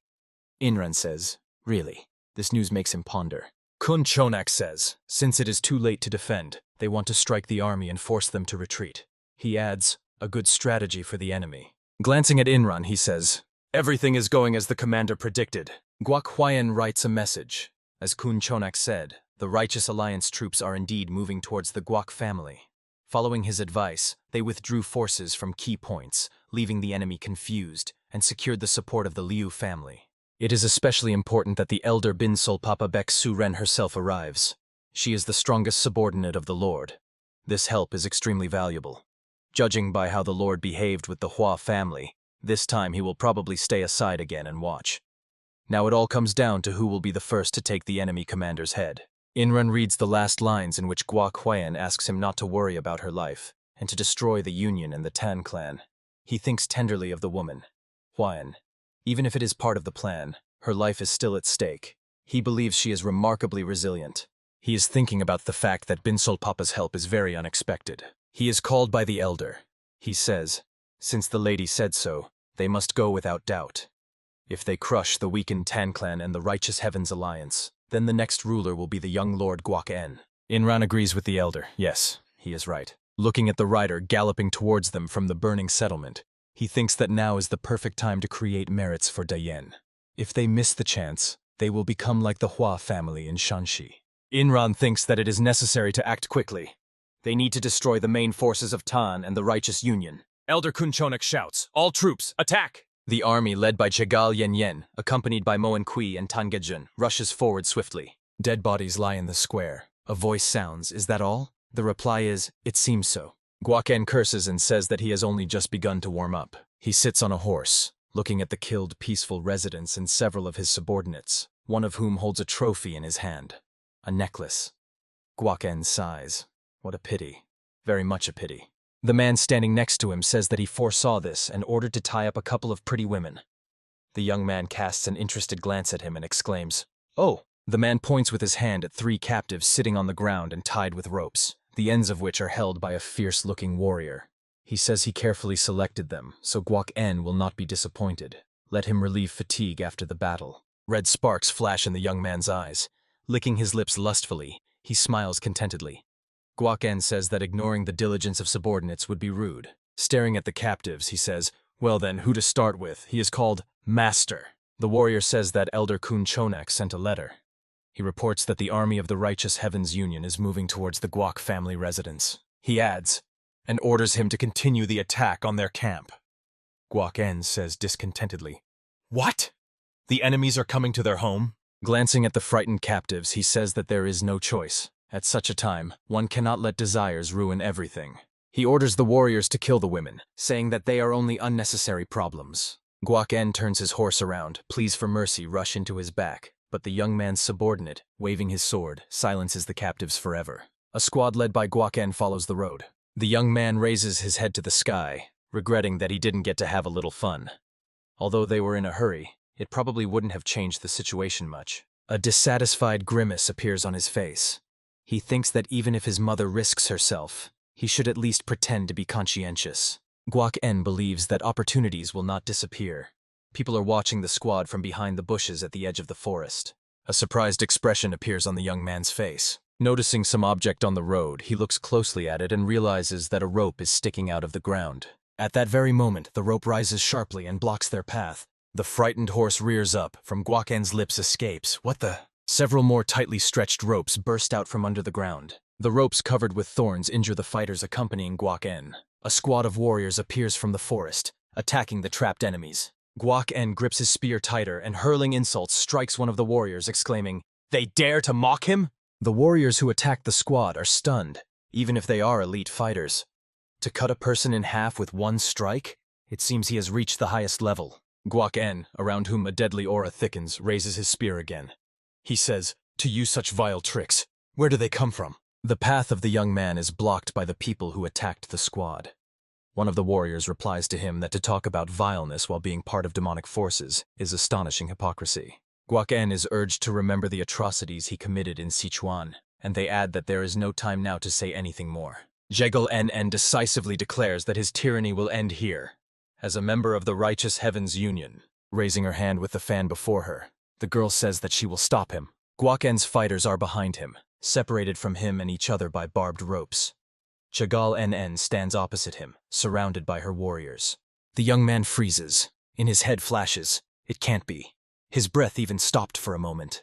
Looking into the girl's shining green eyes, he thinks that he himself is the son of the famous beauty in Guok, but he has never been so struck by the sight of a woman. His gaze moves to Jigal luxurious chest, and in Guoken's mind flashes the thought, he wants her. A devilish grin spreads across the young man's face as he says that since they are from the Union, there is nowhere to rush now. He thinks that such masters were not mentioned in the report. He wonders, recently transferred to the Tang house? Guoken calls out to the girl, "Hey, beauty." The young man says that she is stunning and asks, "What is her name?" He declares that he wants to make her his concubine. Jigal frowns and says contemptuously, in such a situation he thinks about that. What baseness. Even under other circumstances she would not agree. Guok says that she is stalling, but he agrees. For a frank conversation, the place is indeed not right. Throwing himself into the attack and dealing with the warriors standing in his way, he declares that first they need to clean up around. The girl gives the order, "Everyone to battle." The young man shouts to his fighters, "Stop lying down. Let them get up and prepare for battle." Guok orders to take the woman with the fan alive. "Kill the rest." A call sounds, "Attack!" 2 squads rush towards each other. ManHUA stands, breathing heavily and thinking, "It can't be." Jigal clutching the wound on his left forearm, struggles to catch his breath, also not believing what happened. No matter how different their levels are, They prepared a trap. Looking at Guak Yeon sitting on a horse and smirking, surrounded by a bloody black aura, she is amazed that the gap in skill is so huge. The girl thinks that the one who uses the red defensive technique is especially strong. He even turns words into weapons. She feels as if she is fighting barehanded against heavy cavalry. Dismounting, Guak Yeon says that they underestimated the enemy's strength badly, since they decided to fight him in open battle on the plain. Approaching the girl sitting on the ground, he asks, well, now will she answer his question? Taking her chin with his hand, he lifts her face and, looking into her eyes, says that the name and all that are trivial matters. He adds that he likes her even more up close. Guak En offers her to become his concubine. ManHwa rushes to them, shouting, how dare he reach out his dirty hands to her? Two sword-wielding fighters immediately attack him, shouting, where does he think he's going? Let him not dare approach the master. ManHwa is forced to fight two opponents. It is not easy for him. Tan Gajun, rushing forward, shouts, Lady Hui! Squeezing the girl's cheeks tightly with his fingers, Guak En says it's time to answer. His patience is running out. An angry expression appears on his face when the reply sounds. Is there really even one woman who would like such a beast? The girl says she does not understand where this confidence comes from with which he pursues her. Jigal Yen Yen demands that he leave her alone. Compared to the one she loved, he is just a pathetic imitation.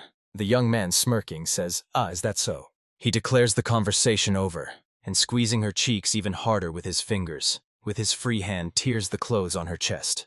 The girl screams in pain and fear. Grinning ominously, Guak En says that now he will subdue her by force. Nodding at the fighting warriors, the young man adds that her comrades have no way to help, so he is in no hurry.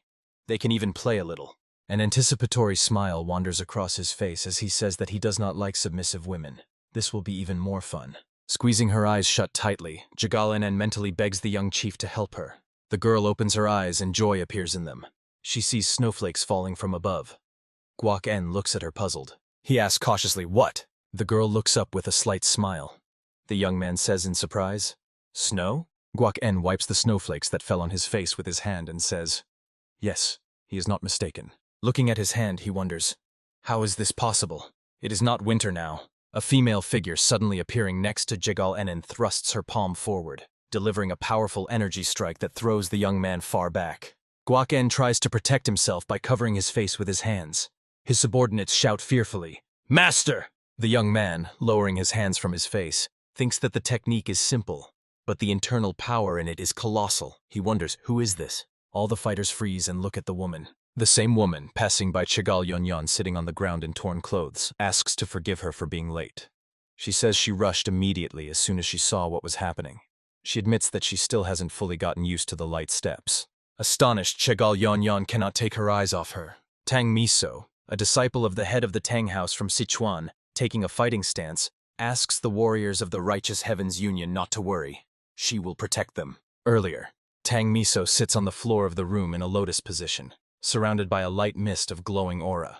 Drops of sweat run down the girl's face. Suddenly, Tang Miso opens her eyes. She feels a presence. The girl turns her head to Tang Jihye, greeting her master. The woman asks to forgive her for interrupting her meditation, and asks her to understand. The situation is urgent. She reports that she has just received a letter. The forces of the Guak family from Guizhou have reached Sichuan. Tang Miso is stunned by the news. What? Tang Jihye explained that according to the letter, the army has split into two parts. One part is heading to the Righteous Alliance and the main forces are coming here to the Tang family. She says that the Tang family also lacks people, but the Righteous Alliance is in an even weaker position. Almost all their forces are concentrated on Mount Zuxian. Only minimal remain.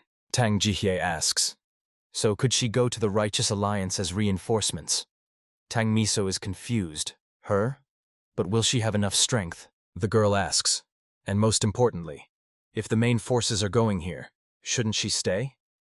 The head of the Tan clan replies that she does not need to worry about this place. Tan Jihye, pointing to the two men standing behind her, says, as the girl knows, there are formation masters from the Jigal clan in their family. They may not be able to win in an open fight, but they have an advantage in defense. Lowering her hand onto Tan Miso's shoulder, the woman adds, it is reported that the approaching main army includes 2 high demons, while a squad moves toward the Righteous Alliance where, at best, there is only 1 novice high demon. Tang Jihye, holding the girl by the shoulders and looking into her eyes, says that she does not want to drag her into a deadly battle. She asks her to help the Righteous Alliance achieve victory, and then return to support the Tang clan. The head of the Tan household asks her to believe in herself. She is much more talented than she thinks. Jigal NN, looking at Tan Miso in amazement, thinks that the last time she saw her, she was only on the same level as her. The girl wonders, when did she manage to grow up? Meanwhile, Tan Miso moves forward, holding out a hand emitting icy energy. From the lips of Guak Ina it bursts forth. It drives him crazy. He admits he never expected this. The young man is delighted. Two beautiful women appear before him at once. Pointing at Tan Miso, he gives the order to the fighters to capture her alive. Jigal Yen warns Tan Miso loudly that it is dangerous. The girl, ignoring her, brings her palms close together, resorting to the technique cold poisonous ice. She uses the move Jumping Winter Earth and strikes the opponents with icy cold. The fighters are puzzled. What is this? Snow? They decide that it is just coolness. Nothing special, right? Jigal Yon continues to sit, not taking her eyes off Tang Miso. Mockery from the opponents reaches her, and she calls this an attack. The girl mentally gasps, as she thought, this is beyond her strength. A broad smile appears on Guakyon's face. Chuckling, he says, what a funny little trick. The smile instantly disappears from his face, and a surprised expression appears. What? The fighters who were just mocking the girl tremble and complain that it has become unbearably cold, as if their lungs are freezing and the cold penetrates to the bone. The men begin to collapse, complaining that they can no longer breathe. Guakyon indignantly asks, what kind of disgraceful behavior is this? He is puzzled. They have internal energy, yet they collapse from simple cold? The young man calls them pathetic wretches.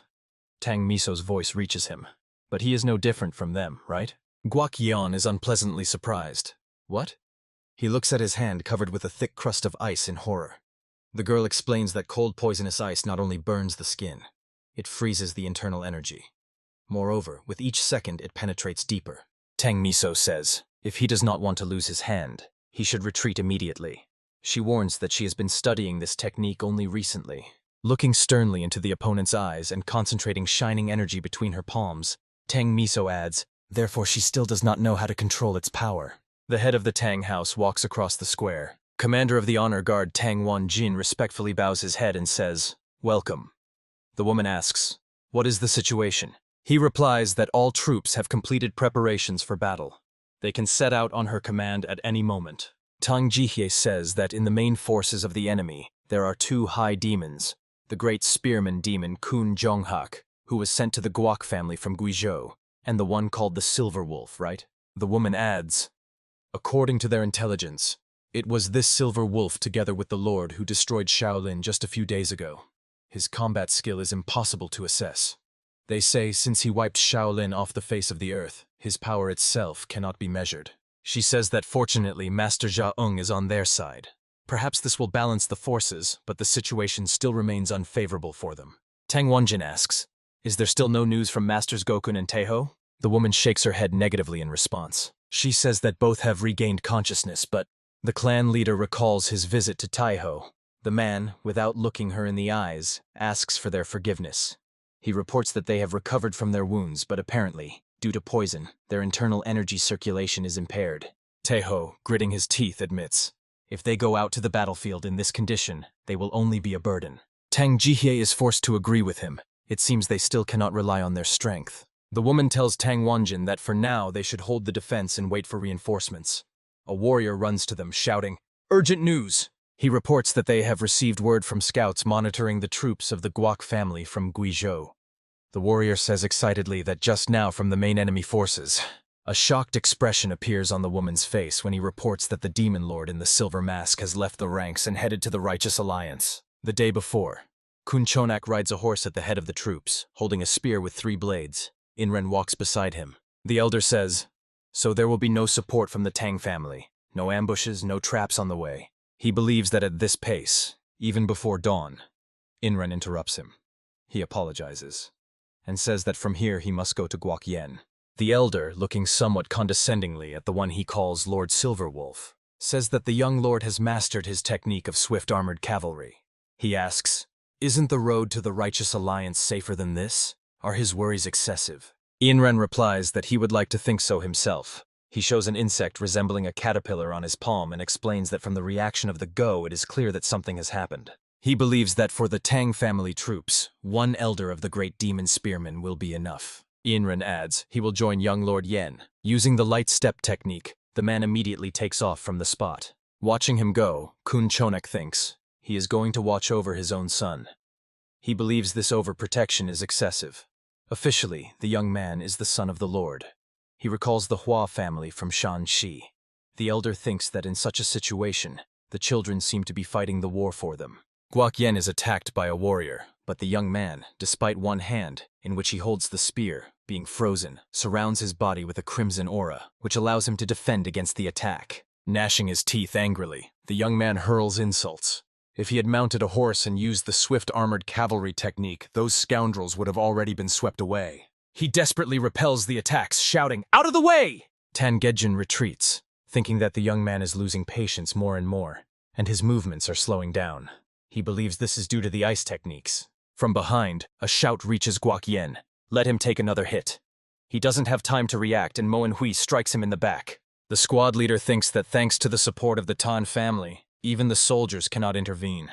The situation is completely under their control. ManHwa decides that he cannot miss this chance. He calls the warrior Tan. Tangedjun immediately responds, saying that he is coming. ManHwa, making a giant leap, prepares to bring his sword down on Guakyen, who has no chance to turn to face him. The blow makes the young man bend in pain. A curse slips from his lips. He shouts, "No, the young master cannot die here!" A Yunren, rapidly approaching the fighters, raises a hand enveloped in a red aura to strike. He delivers a crushing blow. His energy explodes, stunning and scattering the Union warriors. From the lips of the confused Tanmiso comes, "What?" Inran's leg presses Tangedjun's head to the ground.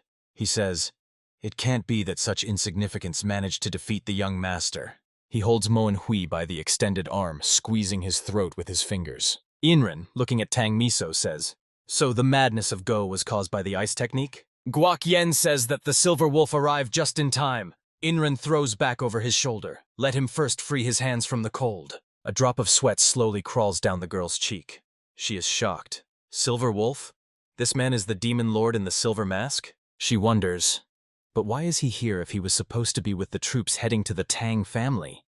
Inran thoughtfully chuckles.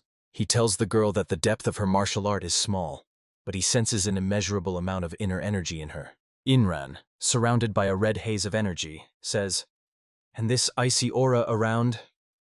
He asks, "Could it be that she attacked the young master with ice techniques?" A man walking along the road says, "Let them run far, far away, to hide from his eyes." The demon lord of heavenly radiance continues the monologue.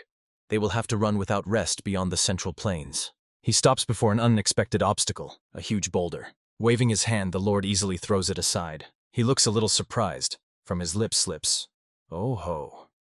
In his eyes, the heavenly blue flares brighter. He says, "True, this method is also possible." The lord looks at the body of the head of the Zhongnan clan, whose tombstone he just destroyed. He says, "Long time no see," and wonders, should he try to use it once? Looking at Hagyu's body, he decides to apply the extreme demon soul restoration technique. The head of the Tang clan thinks anxiously, this is a fatal mistake. How did a master in a silver mask suddenly appear here? The woman reflects that she sent Tang Miso to the Righteous Alliance to keep her away from dangerous battlefields. But instead, she ended up a lonely flower on the most dangerous battlefield. She thinks to quickly strike the great demonic spear, Kun Chonaku, who is heading to the Tang family, and then help. Considering his skill in cavalry battles in open terrain, a defensive strategy is necessary. Tang Jihye says that Master Jia-un should have been sent to the Righteous Alliance. She is called head of the family. Tang Wanjin says that actually, Master Jia-un was the first to read the battle report. He handed the letter to him and immediately set off on the journey himself. Tang Jihye asks, "He left at such a moment?" The commander of the honor guard says confusedly, "Yes, well." The man says, "He said it was urgent and he had to go first." The head of the Tang clan asks, "Where to?" Tangedjun lies on the ground, staring with a sightless gaze somewhere into the distance. The eyes of ManHwa, thrown aside, are fixed on the sky. Inran approaches Tan Miso, saying that ice techniques are quite a rare talent. He adds that the ice and snow faction of the Liu family from Fujian would be glad to know this. The girl, looking at him, clearly feels the difference in strength. Tan Miso realizes that in this state she will not be able to defeat this man. Inran says that he will deliberately catch her alive. Guak Yeon, rising to his feet and holding his right limb shackled in ice with his left hand, asks him to wait. Inran, glancing at him over his shoulder, says, "Yes?" The young man says that he should catch both girls alive. including the daughter of the Jigal clan, who was hiding behind this icy beauty. He adds that thanks to them, he received a good lesson. Guokyeon says that it was they who injured his hand. Both girls, although frightened, are determined not to give up. The young man's face, distorted with anger, does not evoke a shred of sympathy or compassion. He says he will have to show them a little love. Inran replies, he understands, as the young lord commands. He does not like that Guokyeon thinks about women at such a moment, but officially he is only the honorary guard of the young lord. The man would like to immediately teach him a harsh lesson, but Inran says that the chastity of the ice technique user will concern few. He addresses the girls with the words, considering the current situation, he recommends both of them quietly surrender. Tan Miso asks, what if they refuse? The response is, then their allies, who are barely breathing now, will die. Inran thinks, yes, they will die even if they surrender, and they will leave their bodies here. He asks, don't they want to save them? Looking at the girl, Inran wonders, what surprised her so much? Tan Miso is blocked by the powerful figure of Jaun. He orders her to step back. The girl gasps in surprise. Tan Miso wonders. She heard that he was going to meet the forces heading to her master and the Tan family. How did he end up here? She exclaims, Master Jaun! But the man, without looking at her, says he will handle it. Instead of the missing hand on Jaud's arm, a hand glowing with golden energy appears. The man says, the master of the highest demons in the Silver Mask, who, together with the Heavenly Lord, led Shaolin to destruction. The Supreme Master in the Silver Mask. Inran mentally replies, Master Jaun. He thought he would be with the main forces of the Righteous Alliance or flee after Shaolin's destruction. Out loud he says, and? Jaun steps forward. The ground crumbles beneath his foot. He says, let him pray to Buddha, for he. A fiery aura envelops the monk, who says he will show him not a drop of mercy. Energy flashes illuminate the valley in the night darkness. Crossing his arms, Inran thinks, truly his power is immense and worthy of the title Great Victory Vajra. Silverwolf believes the opponent is several levels stronger than any temple abbot. Moreover, the full power of the Vajra destroying fist technique crashes down on Inran. He thinks that, even though he lost his hand, it doesn't seem like his strength has diminished at all. He looks at Jaun approaching him, whose fist is about to deliver a crushing blow. Inran covers himself with his hands, thinking. However, although he is quite formidable, he is not so much that he cannot defeat him. He spreads his arms to the sides, and a red aura strikes Jaun, throwing him far back. The monk manages to stay on his feet. He hears Inran's voice declaring that now it is his turn. He uses the 9 Dragons demonic steel technique. Black shadows appear in his red aura. Inran uses the chaotic strike of the 9 Dragons. He raises his hands before him, directing dark shadows shaped like dragons toward the opponent. Jaun rushes at him, raising his fist to strike. He uses the Vajra Destruction Fist technique. The monk uses the 1,000 Tiles power move. Countless fists glowing with a golden aura rush toward Inran. A powerful explosion sounds, blinding everyone around. Tang Miso helps Tang Gajun walk, and Jigal Yen En supports ManHUA. They are surrounded by strong air currents. Covering one eye, Tang Miso thinks, such enormous wind pressure. She does not even dare to intervene. The battle is between masters surpassing the 3 flowers gathered on the crown. Guokyen angrily shouts that the Silver Wolf is being pushed back. He asks, why didn't this scoundrel die when Shaolin was destroyed? Inran, delivering and deflecting strikes, thinks that demonic techniques and Shaolin Buddhist techniques are almost opposite. If the fight turns into a drain of internal energy, they will gradually find themselves at a disadvantage. He decides that he somehow needs to find a weak spot. At that moment, a hand woven from golden energy covers his face. A powerful strike from Master Jaun knocks the Silver Wolf off his feet. In the monk's eyes shines golden energy as he raises his fist for the decisive strike and showers the opponent with insults. Suddenly, the master's face becomes paler than the canvas. He is trying to catch his breath, but it seems that he cannot take either an inhale or an exhale. He raises the stump to his eyes, on which there is no longer the golden glow of the energy brush. He feels his energy channels twisting. Jaung thinks that he has not yet suffered from the demonic techniques of the Silver Wolf. The master is trying to understand what to do with it. Buddhist techniques originally control the flow of energy through internal circulation. However, the deeply ingrained murderous intent of Jia Wang after the destruction of Shaolin hinders the control of the energy flow. The master understands that the conflict between reason and action ultimately led to an obsession with demons. Inran says that the outcome was predetermined. He easily throws off Jaun. Looking at the monk, whose mouth is wide open in a scream of pain and despair, Inran thinks, how pitiful. Blinded by thirst for revenge, he lost himself. The master, having been thrown some distance away, falls to his knees. The Silver Wolf thinks that his understanding of enlightenment was too superficial. He brought about his own demise. Approaching Ja-un, Inrun says that it was on the edge. Everything was decided in fractions of a second. He asks for permission to put an end to his suffering. At that moment, he is attacked from behind by Tang Miso. Inrun notices the girl's attempt, and red sparks flare in his eyes. His hand grabs Tang Miso by the neck, stopping her attack. Looking at her from under his brow, with eyes shining with a deadly aura, Inrun says that she hesitates. If she decided on a sudden attack, she should have acted instantly. Ja-un, whose face begins to turn blue and from whose mouth abundant streams of blood flow, says that he is indeed late. Squeezing the girl's throat harder, the Silver Wolf asks, "Does she hear the words of the old monk?"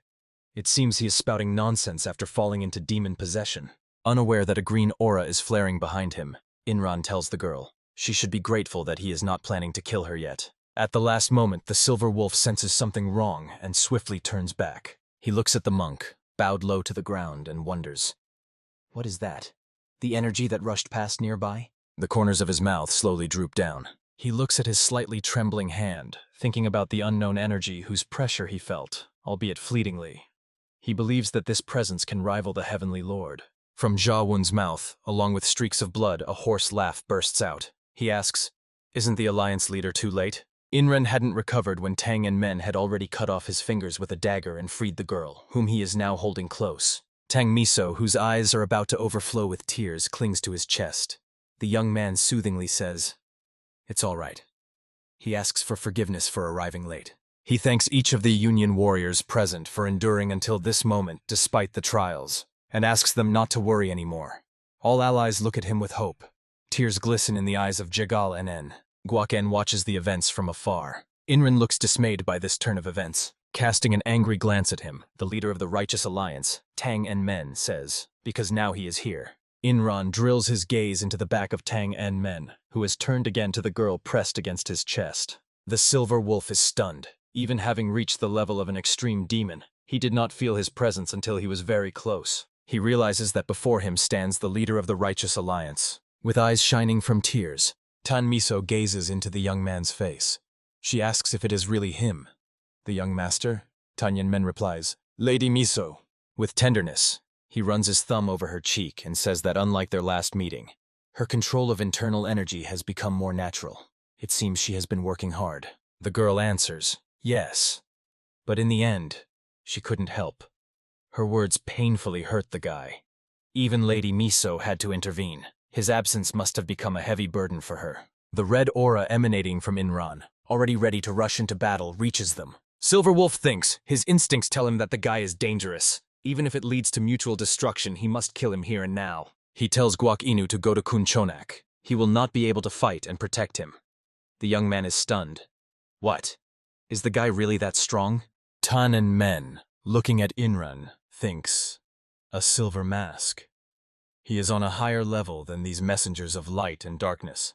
Does the Dark Lord of Destruction have many such martial arts masters? Turning away from the girl and facing his back to her, the guy says they will have to postpone the conversation for later. His hand grips the dagger tighter.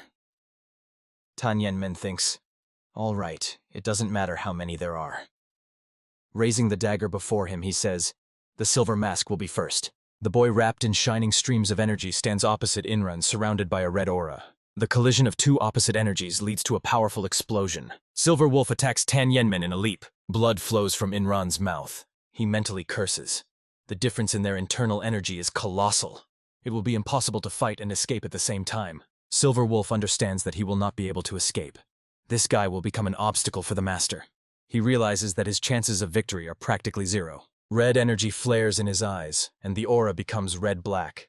Inrun decides to inflict at least a wound on the enemy, even at the cost of his own life. His eyes widen in surprise. What is this? Looking at the guy approaching him, he cannot believe that he is using the walking on air technique. Tan Enman is rapidly approaching the opponent frozen high above the ground.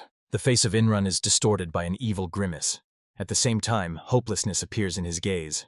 Jigal Yen, Moen Kvi, and Tan Gedjun look hopefully at Tan Yenmen. The guy uses the technique strike-piercing azure sky, and Inrun rapidly falls to the ground. In his head, only one thought pounds: this cannot be! Watching the guy Ja-ung, chuckling, says, indeed, every time he sees him, he never ceases to amaze. He admits that he cannot comprehend the limits of the combat abilities of the Union leader. Tenenmen touches the ground with his feet, and excited girls immediately rush to him. Tenmiso looks at him with eyes shining with joy. Standing behind her, Jigal NN says, she is so glad that he is safe. Manhwa says, his return means that he successfully completed the mission in Xinjiang. Xiaong, hugging him by the shoulders, asks him to say, what blow did he deal to the demonic sect in Xinjiang? The monk's eyes widen in surprise when the guy says that the demonic sect was completely destroyed. Initially, Tan and Men only intended to strike them, but they created a poison that could affect the whole world. It was clear that sooner or later they would extend their tentacles into the Central Plains, so he attacked their headquarters. He had to struggle a bit with their strange magic, but in the end, he destroyed not only the main forces but also their leader. Xiaong, covering his eyes, says, understood. When the main part of the demonic forces is destroyed, they can finally relax. Tan Enmen is worried that Munchen remained in Xinjiang in the same trap that he himself fell into. But until he gets the same chance, he will not be able to get out. At the moment, Tan Enmen asks to wait here a little. The girls look at him in surprise. The guy explains that there are still some matters to attend to. A rider with a spear on his back gallops along the road. The frightened Guoken mutters, just think. The Silver Wolf died without even putting up resistance. Didn't they say that almost all the forces of the Righteous Alliance and the Tang family had moved to Mount Juxian? Tears well up in the young man's eyes. If only they knew about such a monster. They wouldn't have even tried to carry out this attack from the very beginning. Appearing behind him, Tang Enmen grabs his head with one hand and presses the dagger's tip to his cheek with the other. The guy, slightly pricking him, asks, who said he could leave? Tang Enmen puts away the weapon and asks the young man, whose face is covered with strange spots. Did he really think he could walk away unscathed by interfering in the affairs of the Righteous Alliance and the Tang house? He probably never heard of the Tang family's rules, right? Tang Enmen says, repay good with double, evil with tenfold. With these words, Tang Enmen, using the light steps technique, leaves Guoken, whom the horse continues to carry forward. A red aura surrounds the young man, and his head explodes. Standing before the girls, the monk, the Tang warrior, and the squad leader, the guy says that he has returned. Xiaong asks, did he pursue and kill the one who fled on horseback? Tang Enmen answers, yes. Fortunately, he didn't get far. The monk says, impressive. He adds that he simply must express gratitude to the Union leader. Xiaong says that he is grateful that he punished the scoundrel in the silver mask who destroyed Shaolin and the demonic forces of Xinjiang on their behalf. Tang Enmen is shocked. Shaolin destroyed. Jigal Yanyan exclaims that this is not all yet. She tells that while he was absent, 3 demonic families began their offensive. In Shanxi, MANHUA and Zhongnan defended the main temple from the attack of the Hua clan, but they could not withstand the next wave of attacks and evacuated with the civilians. Then the Guok family from Guizhou entered Sichuan and advanced here, to the Tang family. The girl says that her uncle and the forces of the Righteous Alliance on Mount Zuxian went to attack the main castle of the Guok family from Guizhou. But they are also experiencing difficulties due to the support of the Liu family from Fujian, and contact with them is lost. Tang Yanmen says, it seems a lot happened in his absence. He apologizes for his selfish actions causing everyone to suffer. Xiaong replies that thanks to him, they no longer need to worry about the demonic sect and the Western Front. He assures that the Union leader has accomplished great deeds. The monk asks him not to blame himself too much for the current situation. Now, it is important to destroy the Dark Lord of Destruction and save the Central Plains. Jingo, having already taken his usual form, exclaims, the monk spoke correctly. He had noticed before that sometimes the boy is too sentimental. The girls look at them in shock. Xiaong, supported by Manhwa and Tang Gejun, asks, what kind of creature is this? Jingo freezes. Tang Yanmen covers his eyes, clearly displeased with the situation. Jingo asks in surprise, what is this? Can they see him? The guy's hand grabs him by the throat. Tan Enmen reminds him. He said not to show himself in front of others. Jingo, breaking free, shouts for him to stop. He thinks it's unfair. He is a spirit, they shouldn't see him, he asks. Is it because his rank changed when he became a dragon? But it shouldn't be like that. Tan Enmen thinks the atmosphere suddenly became chaotic. He understands that Jingo did it unintentionally, so maybe it's better to reveal it. He answers the monk that this creature is the guardian spirit of their main family since their ancestor. He not only helped him in the fight against demonic forces. With a slight smile looking at Jingo, pleased by his admission, the guy says that he transported him to the Central Plains when he was trapped in the demon heart by the magic of the demon sect leader. Xiaong replies that the guardian spirit is amazing, but being imprisoned in the demon heart. But since he is okay, It means he defeated the heart demon and surpassed the demonic power? Chuckling, Tan and Men says, "Interesting. Is that so?" "Yes, he overcame it." The guy's hand reaches for the hidden pocket on his chest. Raising the snow-white dragon fang above his head, he says, "But not alone. He was helped." Mentally, he returns again to the confrontation with the teacher.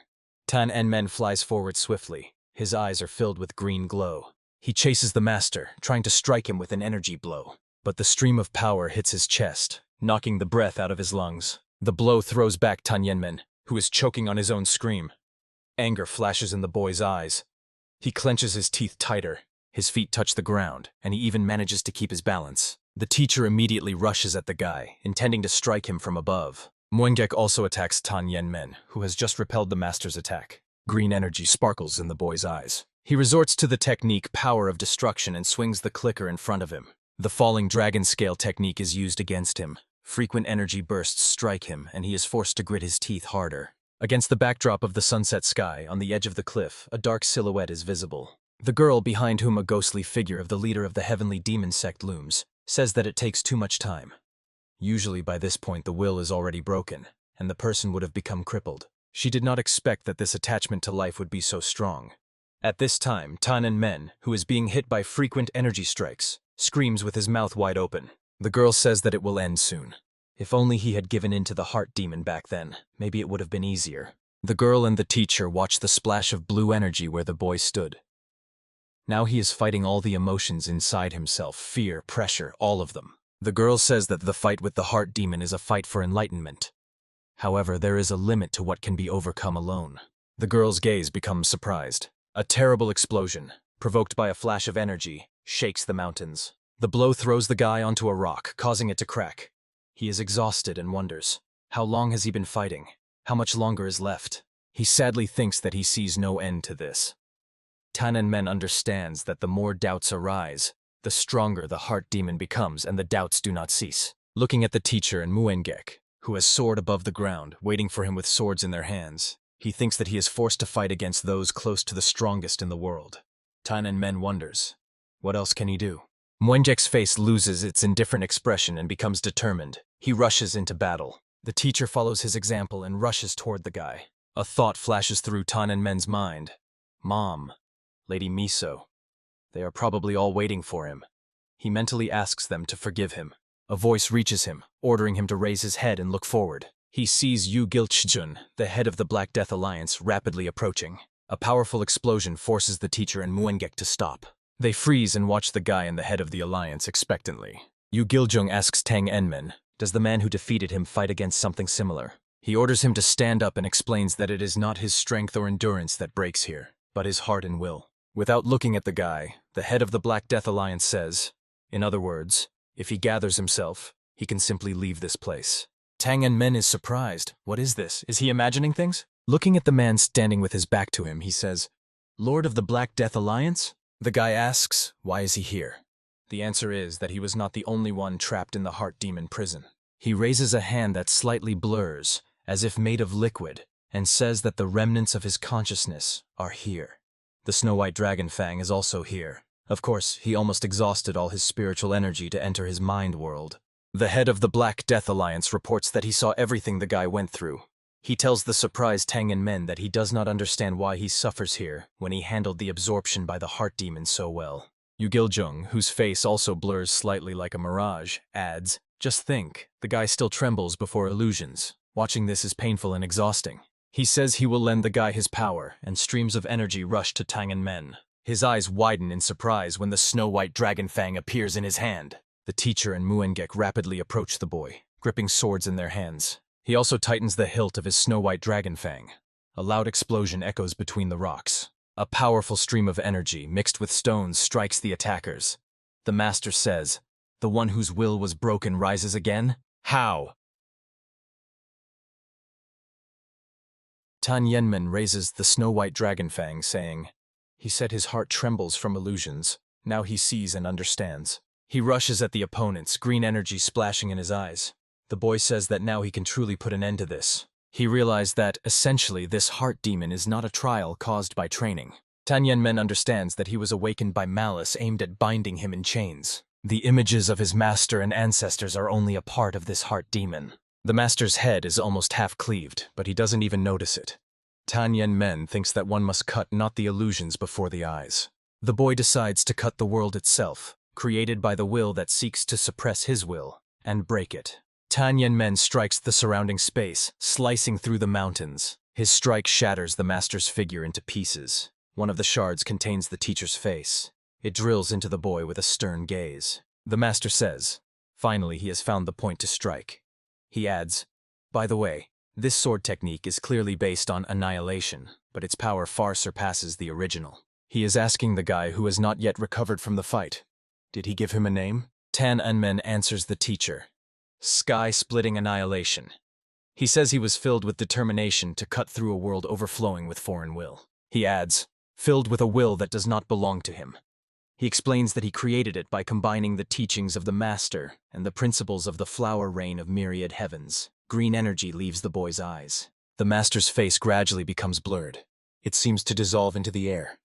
From the man's lips falls, clearly, truly. He pronounces, magnificent sword. His face completely dissipates into the air. The guy continues to hover over the place where he dealt a crushing defeat to his opponents. A voice reaches him, and he immediately turns his head in the direction from which it comes. Tan Yen Men sees on the orange, like everyone here, Earth the head of Mangaka, who says he feels a familiar energy in his soul. Dissolving into the air, he asks the guy to take care of Jinho. Tan Yen Men's eyes widen in surprise. Landing, the guy thinks.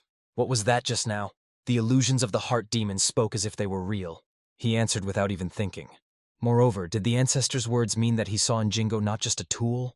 Tan Yen Men, not noticing that his weapon disappears from his hands, says, in any case, this feeling was strange. He is not sure if he can use the sky-splitting annihilation outside this place. He continues to ponder, or is it because they are still inside the heart demon? The guy, looking at his empty hand, asks, what? Where did the snow-white dragon Fang go? He looks around confusedly, saying that he did not let him go. Tan Yen Men turns his head to the side and sees the fleeting figure of Yu Gilchun standing in front of his daughter. The girl asks, why is that one helping the guy? Tears appear in her eyes as she shouts angrily. He did not show up when she needed him. So why? Clenching her fists and closing her eyes, she screams desperately, and a pillar of energy surrounding her strikes the heavens. Tan Yen Men does not understand what is happening. He calls out to the head of the alliance. The confused guy hears the voice of Yu Giljung. Let the young master of the Tang family from Sichuan stand still. Tang Yengen's lips part. What? Taking a step forward, the head of the alliance says, even though it was born from his heart demon, he himself wants to figure it out. The girl warns him not to come closer. But Yu Giljung, overcoming powerful streams of energy hitting his face, continues, though with difficulty, to move forward. A red aura thickens around the girl. He shouts for him not to dare approach. The head of the alliance, kneeling before his daughter, embraces her. She falls silent in confusion. Yu Giljung asks his daughter to forgive him. Tears appear in the eyes of the girl pressed against his shoulder. The man says, "Father was very late, wasn't he? He sincerely—" Tears stream down the girl's cheeks. Holding the girl tighter to himself, he says he sincerely regrets it. And the girl cries desperately and loudly. Tan Yen Men watches the girl intently, thinking that this time too she behaves just like the real Enhai, not like the illusion of the heart demon. Flooded with tears, the girl presses against her father. Yu Giljung throws over his shoulder to the confused guy. He probably already understood. These are not just illusions of the heart demon. These are residual thoughts summoned by the soul-gathering technique. In other words, these are souls. The head of the alliance, not releasing his quieted daughter from his embrace, says, that's why he wanted to resolve this himself. He couldn't just stand and watch Enhai suffer again. Tan Enjin looks at them, unable to look away. Before his mental vision appears, the face of the girl engulfed in flames. The guy honestly admits that he sighed with relief, realizing he didn't have to figure it out himself. Even if it is the heart demon, he doesn't want to relive the events of that day again. Tan Yen Men asks the head of the alliance. He doesn't harbor hatred towards him, does he? If they are residual thoughts left in the snow-white dragon fang, then they should possess the same memories and feelings, right? Yu Giljung answers. It would be a lie to say no, but he is not so foolish as to, blinded by the past, ignore the suffering of the child before him. He adds that he is even somewhat grateful. After all, even as residual thoughts, he was able to tell Enhai what he could not in life. The girl raises her eyes, wet from shed tears, to him. The head of the alliance says that now they must part ways with the boy again. Tan Yen Men asks, where is he headed? Yu Giljung replies to him, "Where else can the dead go?" If you think about it, His gaze falls on a small creature with a disproportionately large head for its tiny body, lying nearby. The head of the Alliance says, "This creature was the cause of the illusions. Crimson energy emanates from the small body, and purple sparks shine in its eyes." Yu Giljung explains that it was created by filling the soul-gathering techniques and demonic arts with the sorcerer's own soul. The head of the Alliance extends his hand and uses purple energy to draw it into his palm. He says, although he wants to torment it, he affects the creature with red energy, saying that instead of venting anger on a soul fragment that has lost self-awareness, Yu Giljung throws to the boy what the creature has been transformed into. He believes the best revenge is to use it in a way the sorcerer never imagined. Tiananmen catches the object thrown to him. He opens his hand and sees a small sphere. The head of the Alliance explains that he used the samadhi of true fire to erase its resentment and turn the spirit into something like an elixir. Although it will not grant the boy an increase in internal energy or physical strength, the knowledge and wisdom accumulated by the sorcerer in life will be woven into his intent. Tiananmen watches as the sphere passes through his glove and absorbs into his skin. Yu Giljung says that he should take at least one trophy from this place, shouldn't he? The Alliance leader takes his daughter in his arms and says it is time to say goodbye. Heading towards the shining portal, he adds that now he will go where the dead must go, recalling the missing dagger, and saying one more thing. He has almost exhausted his spiritual energy to intervene here. The spiritual energy in the snow-white dragon fang that sustained him will be depleted, and the boy will no longer be able to meet him. The man says that the one who defeated the head of the Black Death Alliance will not allow himself to be beaten just because he has no weapon, right? The boy looks after him a little confused. The Alliance leader says that although he is not completely free of resentment towards him, he sees that he never forgot that guilt. Yu Giljung adds that he cannot forgive, but believes in his sincere desire not to lose the connections the guy talked about, as he himself did. Tan Yen Chan watches the father and daughter walking away. The words of the head of the Alliance, who has already stepped into the shining portal, reach the guy, so let him not regret it and take care of his connections. Tiananmen thanks the head of the Alliance. "Thank you." Standing at the edge of the cliff, the guy is thinking about the head of the Black Death Alliance and Yen Qi. He thinks that although they are not real, but only parts of their will, thanks to their consolation, his heart has become lighter. Tiananmen says, "Well, shall we go?" Standing before the shining portal, the boy says that thanks to the spirit of the leader of the demonic sect, he can create an exit only by the power of his will. To Tiananmen comes the voice of Jin Ho. "What is it?" "Tiananmen?" he asks. Does the guy hear him? He says confusedly, "Jin Ho?" In response sounds, "Exactly so." Jin Ho says that he suddenly felt something through their spiritual connection. Jin Ho, in the form of a dragon, reports that they are almost at the main camp of the Righteous Alliance. He tells the guy, if he can get out, then let him come out quickly. Tiananmen asks, "Sichuan?" Jin Ho flew here while he himself was trapped by a spell? The response is, "Of course." He is not used to flying, so it was very hard. The guy says, "All right." He understood everything and comes out. Words reach Tiananmen. With today's enlightenment, let him spread his will throughout the world. He looks back to where the voice calling him, "Our perfect person," is coming from. A slight smile slides across the guy's lips as he says, "Thank you." He asks the master and ancestor. Their appearance in the Heart Demon was not a coincidence either, right? He says, "A disciple trained in swordsmanship in a past life, and a descendant leading the family in this life." The guy says that he believes it was their will guiding him, manifested through the reversal of the spell of the leader of the demonic sect. Tiananmen asks them to watch over him, and says that he will lead the war against the demonic path to victory. He says he will protect their sword and their family. Stepping into the portal, he adds that he will protect his connections. Tan Jihye together with Tan Wanjin stand at the head of the squad. The commander of the honor guard, looking at the army of Kunchonak, says, "There are so many of them." In his opinion, they are at least twice as many as their main forces. Looking at the formidable elder sitting on a horse, he thinks, as expected, the man in the silver mask headed to the Righteous Alliance. Master Zhaong followed him. "I wonder if everything will be all right there." Tan Wanjin decides that the rest can wait. There is no need to rush ahead. Tan Jihye says that as the head of the Tan family, she commands them. The woman adds, she knows the order is unreasonable, but nothing can be done. The numerical superiority of the enemy is too great. The warriors stand, gripping their weapons, ready to charge at any moment. Throwing knife blades appear between Tan Jihye's fingers. She says, "Let each kill at least 10 people before falling." Let them show no mercy. Any means are acceptable. The woman adds, earlier, when demonic forces came here, they almost perished. Meanwhile, Elder Kun Chonak raises his hand above his head, preparing to give the order. Tan Jihye says that today is different. Let them prove it. She pronounces, according to the laws of the Tan family from Sichuan, repay kindness double. Kun Chonak, pointing forward with his finger, shouts, "Attack!" The woman says, repay offense tenfold. Two armies rush towards each other, led by their commanders. The red demonic aura is about to clash with the green aura of the Tan family. The battle begins. The warriors of the Righteous Alliance readily obey Tan Jihye's order, intending, before dying, to take as many enemies' lives as possible. Watching what is happening, Elder Kun Chonak says that besides excellent training, there is some unusual poison in their hearts. He is surprised. They were supposed to outnumber the enemy, yet they are being pushed back. With a careless movement, he skewers the body of the attacking warrior on the spear, saying, "Interesting." He did not think he could be wrong in military tactics. The elder's eyes turn pink from the red deadly energy beginning to flood them. Kun Chonak says, however, in the confrontation of martial masters, the combat valor of the commander is also important. Several daggers fly towards him. Kun Chonak uses the technique fast horse in armor.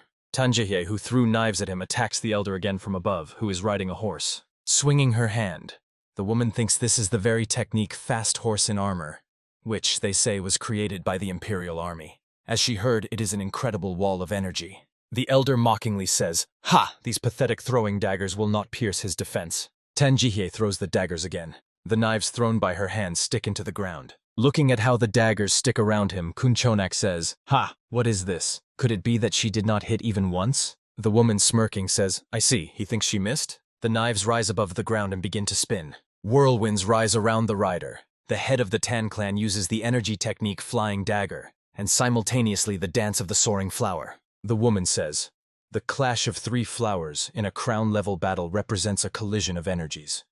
These flying daggers have only marked points through which the energy flow can be controlled." Small whirlwinds merged, forming a huge pillar of rotating air currents. Tan Jihye says, "Of course, this level of energy wind is only enough to bind the horse's legs." Clenching green spheres in her hand, the woman says, "But even this is quite enough." She forcefully throws the spheres directly into the whirlwind. The elder is surrounded by a thin film of red energy, he thinks, so she is gradually exhausting his energy by using poisonous wind. He reflects, under the pressure of the wind that bound his horse's legs. If he does not remove the armored swift horse and dismount, he will simply be finished off by internal energy exhaustion.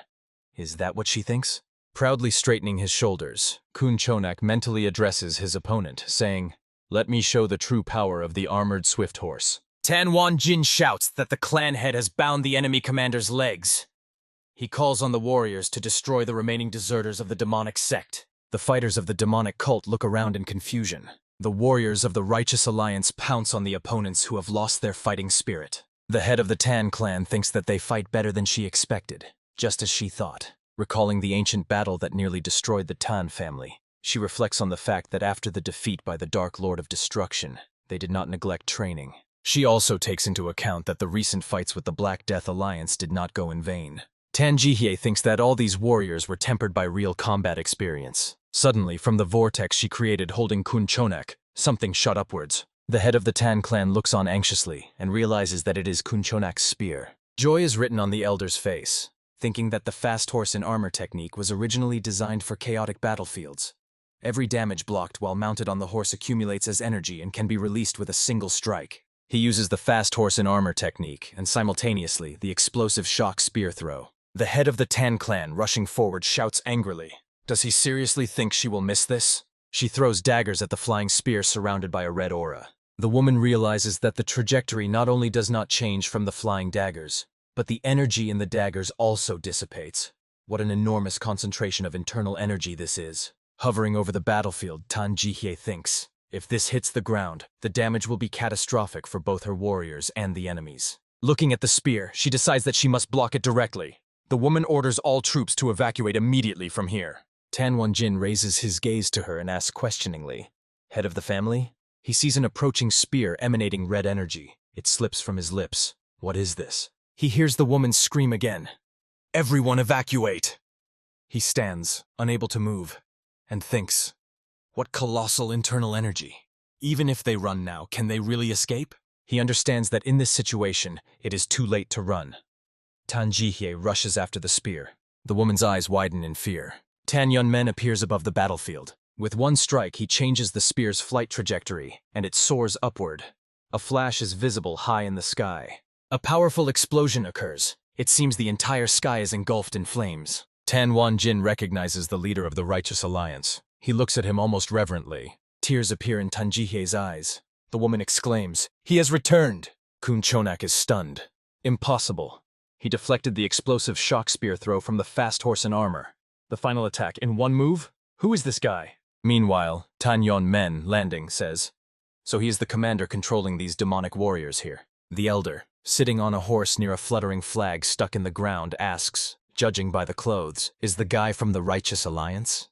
He says, "Impressive. His combat skills are as astonishing as those of the Union leader in the reports." Tan Yunmen replies, "Because he is the Union leader." Kun Chonak cannot believe what he heard. What did he say? The elder thinks that according to the report, the Union leader should be on the western front of Xinjiang. Tan Jihye runs to the guy, calling her son by name. Approaching the guy, she thanks him for coming to help, but the woman believes that the Righteous Alliance needs him more than they do. The guy asks his mother to calm down. He reports that members of the Righteous Alliance will be here soon. From the lips of the confused woman slips, "What?" A shout is heard. "Master!" A raised hand waves a greeting to Tan Jihye. Everyone looks in surprise at the dragon rushing towards them, on whose back are 2 girls and 3 men. Jinho shouts, addressing the guy, "How dare he run ahead alone?" Kun Chonak looks stunned. What is this? A dragon? Even he, who has seen hundreds of battles, has never seen such a creature. He wonders, is what he sees real? But, looking at the people who have dismounted in a hurry, the elder realizes that the members of the Righteous Alliance are also safe. Kun Chonak asks himself, what are Silver Wolf and young Master Guak doing? The guy's voice reaches him. Judging by his facial expression, he seems to have many thoughts in his head. The guy unties the bag on his back and throws it at the elder's feet. He asks, is he looking for this? The bag falls to the ground. Kun Chonak does not understand what the guy wants to say with this. From the blow, the sack's fabric crumples and the severed head of Silver Wolf appears outside. The elder says confusedly, why is he here if he was supposed to help young Master Yen? Tan Enman asks, young Master N? If he is talking about that miserable puppy, then he is most likely rotting somewhere in an alley, poisoned, and even wild animals do not touch him. The guy remembers how he stabbed the youth's cheek with a dagger tipped with poison. The angry elder, pulling the flag out of the ground, spurs his horse. A red aura flares around him. He shouts, how dare such a wretch! Before Kun Chonak swore allegiance to the Dark Lord of Destruction, he lost his precious daughter right before his eyes in a war with nomadic tribes. This plunged him into demonic madness, which subsequently led to his connection with the Lord of Demons of Heavenly Radiance. But the real reason he devoted himself to the Dark Lord of Destruction was Guak Huayin, who was the same age and had the same face as his deceased daughter. That is why for Kun Chonak Guak Yen was not just a student. The elder angrily shouts that the young man is like a native grandson to him. Kun Chonak says that even if it costs him his life, he... Like a shadow, the guy slips past the elder, and his head rolls off his shoulders. Stopping, Tan Enman apologizes for interrupting. And flashing his eyes, adds, but things like the grievances of the dead, he has already dealt with them on the way here. The death of Kun Chonak completely undermined the fighting spirit of the members of the demonic sect. Losing their commander, they lost control and scattered. The warriors of the Tan clan, not forgetting their thirst for revenge against the Dark Lord of Destruction, did not miss this chance. They without hesitation rushed in pursuit of the fugitives from the demonic sect. In the end, a great victory was achieved, and joyful shouts filled the night sky of Sichuan. Words reached the rather smiling Jingo. Is this little dragon really the legendary 10 poisons of the family? Could the legendary creature 10 poisons really exist? Jingo, blissfully closing his eyes, reaches out to the clan leader Tang. The woman, gently patting his head, says that she is infinitely grateful like a mother for his help to Tang Yenmen. She suggests going back and celebrating their victory. She has so many questions. In response, the young man apologizes and says they will postpone it. A surprised expression appears on the woman's face, and Jingo opens one eye slightly and looks questioningly at Tang Yenmen. The young man explains that according to the letter that the Silver Wolf had, they are carefully preparing for the Righteous Alliance's offensive against the Guak family. He says that the Master Demon from the Ice Snow faction, a representative of the Liu family from Fujian, has already gone to Guizhou. They say his power is second only to the Dark Lord of Destruction himself, and is his main striking force. The young man explains to his mother, as well as to Tang Miso and Jigal Yen Yen standing nearby. If this is true, the elite troops of the Alliance are in serious danger. Tang Yenmin says that he is going to save the Alliance members. After all, that is the role of the Alliance leader. The Guizhou Guok family. A large army lined up in front of the mansion. Sun Qian, the holy sword of Wudang, says to Jigal Changshin, as expected, they have gathered the remaining forces and are preparing to resist. He asks the strategist, what will he do now? Jigal Changshin replies that the strategy is simple. While their main army holds back the Guok family troops, he says that at this time, Master Sun Qian, who has reached the level of 3 flowers gathered at the crown, one of the strongest in the Righteous Alliance, will infiltrate inside and capture Lady Guok.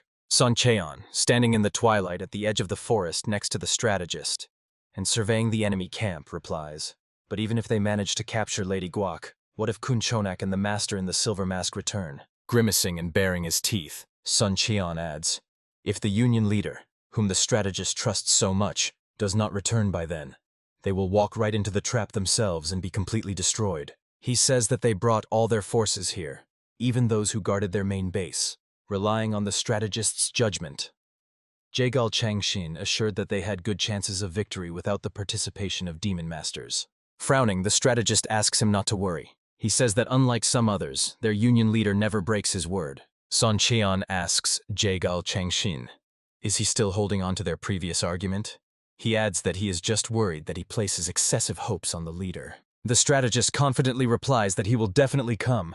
Sun Qian angrily exclaims, so he cannot not come. Suddenly, icy energy crashes down on the army standing before them, causing the soldiers to jump back to the sides. The men exchange surprised glances. A question simultaneously slips from their lips. What is this? Cold streams of energy spreading across the ground approach them. Behind the men stands their army. Sun Cheon says that this cold energy comes from the Guok family side. Swearing, he wonders, what is going on there? Under the foot dressed in warm boots, the energy turns into sharp, icy spikes. A light chuckle is heard. Then an elderly voice. Their disputes have even reached the ears of this old lady. Since they have arrived, let them attack quickly. Through the passage formed by the warriors, frightened and jumping aside and trapped in ice blocks, an elderly woman approaches them. Master of the Ice Snow faction, Baeksu Ren, whose eyes shimmer with cold energy, asks, what are they thinking? Wasting time quarreling among themselves. The strategist looks shocked. He says, Master of the Ice Snow faction? Why is this absolute master, who existed only in rumors, here? Sun Qian looks no less stunned than Jigal Changshin. Throwing the severed head at their feet, Baeksu Ren asks, did they come for this? The strategist's eyes widen in surprise. He utters, isn't that Lady Guok from Guizhou? The great lady of the Guok family, Huayan from Guizhou, looks at the world with eyes that see nothing. Ice crystals glisten on her chin. Baeksu Ren says that originally she planned to kill her when they started fighting the troops of the Guok family from Guizhou. But they hesitated so long that the old woman could no longer endure. She laughs. The strategist is stunned by what is happening. He says, beheading the leader of their own allies. What are her plans? Do they not have such a concept as allies? Baeksu Ren asks again. Allies? She says the goal of this war is to determine the successor among the 3 demonic families. The Liu family from Fujian is already in a relatively remote region. Since Lady Liu could not bear a son, their family has long been in semi-oblivion. Baeksu Ren recalls a conversation with Lady Liu. The woman, holding a smoking pipe, says, Guok Huayan said she would form a marriage alliance with them if they helped her. The master of the Ice Snow faction replies, yes, but even if they help, the greatest benefit will go to the Guok family. Lady Liu says, no. It may not be easy, but could Baeksu Ren go there? The elderly woman is surprised. What? Is she seriously going to get involved with the Guok family? Peeking from behind a transparent partition, Lady Liu answers with a smile. Of course not. They will just create some achievements for their Liu family. If they remain inactive just because their rank is low, as Baeksu Ren thinks, will the Lord like that? The woman says meaningfully, and in war, there are always surprises, right? For example, a noble lady of the demonic path might die as a result of an accident. Isn't that so? Baeksu Ren, smiling, replies, she understands. The dead don't speak anyway, so they will kill 2 birds with 1 stone, or even 3. The strategist thinks that Lady Liu is knowledgeable in such matters, so they plan to kill them all and pass it off as mutual destruction between the Guok family and the Righteous Alliance. The old woman, laughing, says, Enough explanations. Now it's time for them all to die. She spreads her arms to the sides. Icy energy whirls behind her back, and her eyes ignite with cold light. The strategist thinks unimaginably worst scenario, but he gives the order for everyone to prepare for battle, and the warriors raise their swords before them. Jigal Changshin says not to be afraid. It's just one opponent. They have Master Sun Chan, who has reached the level of 3 flowers gathered at the crown. Let them not be scared. Baek Suren laughs. She mockingly says, "A master of the level 3 flowers gathered at the crown." She asks, does he even know whose side he is on when he says that? The cold blade of Sun Chan's sword, standing behind the strategist, touches his neck. Jigal Changshin, looking back and not believing what is happening, says, "Sun Chan." In response, it is said, "Let him not be angry at him. The holy sword from Wudang says that it is all his fault." On the day when the Jigal clan was completely destroyed by the Dark Lord of Destruction, the houses are engulfed in flames.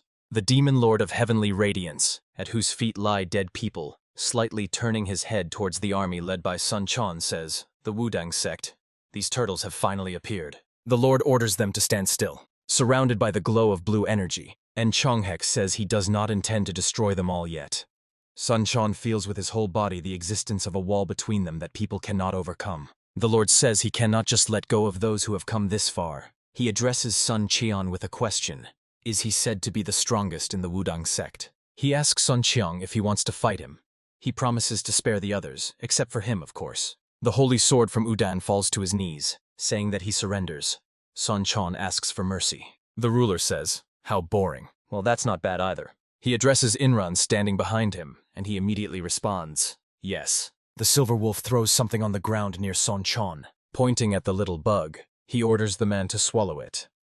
The Lord says it is a demonic worm, and commands Sun Qian from this moment not to interfere in the war between the righteous and demonic forces. He says he will not interfere with Sun Qiang acting within reasonable limits. Yinran warns, let him not recklessly resist or extract the demonic worm. At the very moment this worm senses waves of demonic energy from the demon master, it will tear his body from within. The strategist says, now he understands. So why has Sun Qian until now avoided advancing on Shaolin or Shanxi? He replies, yes, because if he had faced extreme demonic masters, he would inevitably have perished. He adds, considering how everything turned out, they at least need to survive. Anger distorts the strategist's facial features, and a red aura flares around him. He spits with contempt, only for his own life. Sun Qian angrily shouts that he does not understand. He says that for the demon lord of heavenly radiance, this war is just entertainment. Sun Qian, drenched in sweat, says, if the Lord seriously wants, the entire world of righteous martial arts will be completely destroyed. No matter how strong that union leader is, whom the strategist is so desperately chasing, he will not be able to defeat him. Sun Qian addresses the master of the Ice Snow faction, saying, if they knew she was here, they would never have come. He promises that the Wudang sect will retreat and asks for forgiveness. Baek Suren, laughing, replies, all right. She cannot ignore such sincere submission. However, this old organism is no longer young, and dealing directly with the Righteous Alliance is quite exhausting. She says that Sun Qian and Wudang will have to lend her their power. The holy sword from Wudang immediately makes a decision. He orders the members of the Wudang sect to direct their swords against the forces of the Righteous Alliance. Jigal Changshin shouts insulting words in his face. Baek Suren, laughing, says, this will be a real spectacle. But then a surprised exclamation slips from her lips. Forward, clutching a dagger in her hand, steps a member of the First Division of the Righteous Alliance, Tang Mi-rei. She asks to wait. The old woman is surprised. What does this child want? The girl says that from the very moment these scoundrels from Wudang were late and joined them, something was wrong. The Wudang members shout in response. They themselves do not want this, but the survival of their sect is at stake. Let them not blame them. One of the warriors says, if possible, it is better to simply retreat. A hand falls on his shoulder from behind. Baek Suren, turning the warrior and his companion standing next to him into ice blocks, pushes them aside, telling them to get out of the way. Tan Mi-rei looks frightened. Sun Qian shouts, what is the Ice Snow faction master doing? He reminds, they agreed not to touch Udan. From Baek Suren's lips slips, you. She asks the stunned Tan Mi-rei.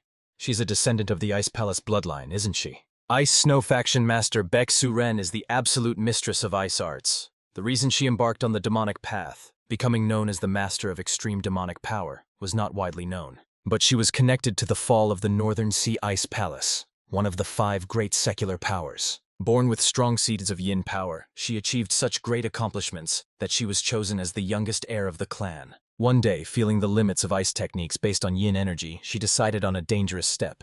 Baeksu Ren thought that demonic arts by their nature contain the principle of inversion. Isn't this similar to using yin energy in the human body, whose nature is yang, as in ice techniques? If demonic energy could be used to purify ice techniques, the result was the complete destruction of the ice palace. Ice blocks bound everything, both people and objects. The fusion of the 2 energies got out of control because she could not handle it. By the time she barely managed to control the energy, she was the only survivor in the entire clan. Tormented by guilt, she imprisoned herself in a cave. Decades later, a man came to her. He said he sensed demonic energy. Yanmu-El, leader of the heavenly demon sect, asked, was it she who destroyed the ice palace? He said that, as she already knows, ice techniques and demonic arts can complement each other. Moreover, their sect also conducts experiments to alter innate physical powers. Yanmu-El told her, if she followed him, he promised to help her revive the ice palace. This was the reason she dedicated herself to serving the demonic sect. Later, by order of the sect leader, she went to the Central Plains and became the main force of the Dark Lord of Destruction. She allied with the demonic sect to realize the perfect constitution for ice techniques. But to find here a child with innate broken triple yin meridians. A smile lights up Baeksu Ren's face. With this child, she can accelerate the restoration of the ice palace. She tells the girl that she wants to make her an offer. She tells Tang Mi-Ray, there is no doubt that the blood of the ice palace flows in her veins. She offers her to become her disciple and help her revive the ice palace. The girl, clutching daggers in her hands, looks at her from under her brows. Baeksu Ren says, if she agrees, it will save the Alliance troops from slaughter. Sun Qian shouts indignantly, how can this be? It does not correspond to their agreement. The old woman casts a sidelong glance at him and asks, wasn't it Wudang who first broke the promise? Didn't the Lord tell them not to interfere deeply in this war? Sun Qian tries to object to something but cannot find the right words. Baeksu Ren turns to Tang Mi-Ren and offers her to make a choice. She says, if the girl follows her, she will destroy these scoundrels right now. Tang Mi-Ren replies that she refuses. Baeksu Ren clearly did not expect such an answer. The girl decisively declares that she is from the Tang family and a warrior of the Righteous Alliance. She does not want to have anything to do with the demonic path. The old woman asks, is that her choice? She raises her hand, on the fingers of which icy energy sparkles. An icy trail runs from her to the girl, binding her legs with an icy shell. Baeksu Ren says not to be surprised. She has no intention of harming her. She adds, however, as punishment for the trouble caused, all members of the Righteous Alliance and representatives of Wudang present here. Baeksu Ren says that she will kill them. Sharp icy spikes surround each warrior. Tang Mi-Ren hears her voice. What does she think now? Let her make a reasonable decision. With a triumphant expression, Baeksu Ren declares that whether they all die or not, she will still have to follow her. Suddenly, behind her appears a dark silhouette with eyes glowing with green energy. The old woman immediately senses its presence. Tang Mi-Ren looks at him in surprise. She says, huh? What? Baeksu Ren cautiously glances over his shoulder, wanting to see what so amazed the girl. Smiles appear on the faces of the warriors of the Righteous Alliance. They immediately recognize Tan Yen-men, leader of the Union of the Righteous Heavens. The old woman turns to the young man face to face. She asks, so is he the leader of the Righteous Alliance? The strategist is surprised. Leader of the Union? How did he get here? Sun Qian is unpleasantly shocked and does not hide it. Baeksu Ren looks shocked. She wonders mentally, how is this possible? Even she, who combined all yin ice techniques with demonic arts, cannot read this person's energy. Watching how confidently Tan En-men approaches her, whose green aura covers the entire field, the elderly woman wonders, what exactly has she encountered? The guy, bypassing her, stops in front of Tan Mi-Ren. Tears glisten in the girl's eyes. She asks, is it really him? How did he get here? Tan Yen-men replies that he arrived immediately after receiving intelligence that a battle was expected here. The guy says that fortunately the Alliance's losses are still small. He addresses Sun Qian. Why did he hold a sword to strategist Jigal's throat? Green sparks flash in the guy's eyes as he says he has many questions. But first he needs to deal with the master of the ultimate demonic power. His words make Baeksu Ren wake up. Raising her hand before her, radiating icy energy, she shouts angrily, does he think it will be that easy? Tan Yen-men uses the poisonous breath of the fire dragon, and the powerful energy flow turns into faint flickers around her palm.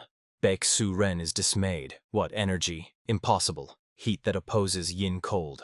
The old woman orders Sun Quan to stop the guy, but immediately changes her mind and gives the order to kill the strategist. She says, if he doesn't act immediately, she will activate the demonic worm and kill him. Sun Quan looks frightened but does not try to do anything. Tan Yenmen says, conspiracy? He says he will have many questions after this is over, but for now, shouldn't he stop her from doing something reckless? Red-black energy approaches Baek Su-ren. A green spark flashes before her eyes. The shocked elderly woman realizes with horror that she cannot move. Mentally, she wonders, how can he bind someone else's demonic energy without even being the sect leader? Approaching her closely, Tan Yenmen says, how conveniently the knowledge of the late sect leader came in handy. The old woman's mind flashes with the thought, what? The guy's hand lowers onto her shoulder. He adds, her specialty is ice techniques, but he has also faced even more terrifying cold energy. Straightening his fingers, he uses the cold poison palm technique. A blue-black aura thickens around them. Tan Yenmen says, I wonder how long she can hold out. At the spot where this guy's palm touched her shoulder, many sharp ice spikes instantly appear. Baek Su-ren, not believing what is happening, shouts, what is this? The ice crystals grow, spreading over her face. She thinks this cannot be. For her to feel chills from an ice technique. Ice covers Baek Su-ren's face. A thought rushes through her mind. How can a human body simultaneously contain yang energy that overcomes yin energy? Are they different and united at the same time? Tan Enman says there was a young lady who suffered from the disease of 9 yins. Her only wish was to live at least one more day with her family. She endured the cold inside herself for 10 years. Baek Su-ren, standing behind him, was completely frozen by ice. Tan Enman says, it seems she was not as desperate as that girl. The strategist is amazed that the woman was defeated so easily. The warriors behind the smiling Tan Mi-ren shout joyfully. The Union leader has defeated the master of extreme demonic power. Long live the Union leader. Sun Qian is shocked. What did he just see? Defeating the master of extreme demonic power in no time?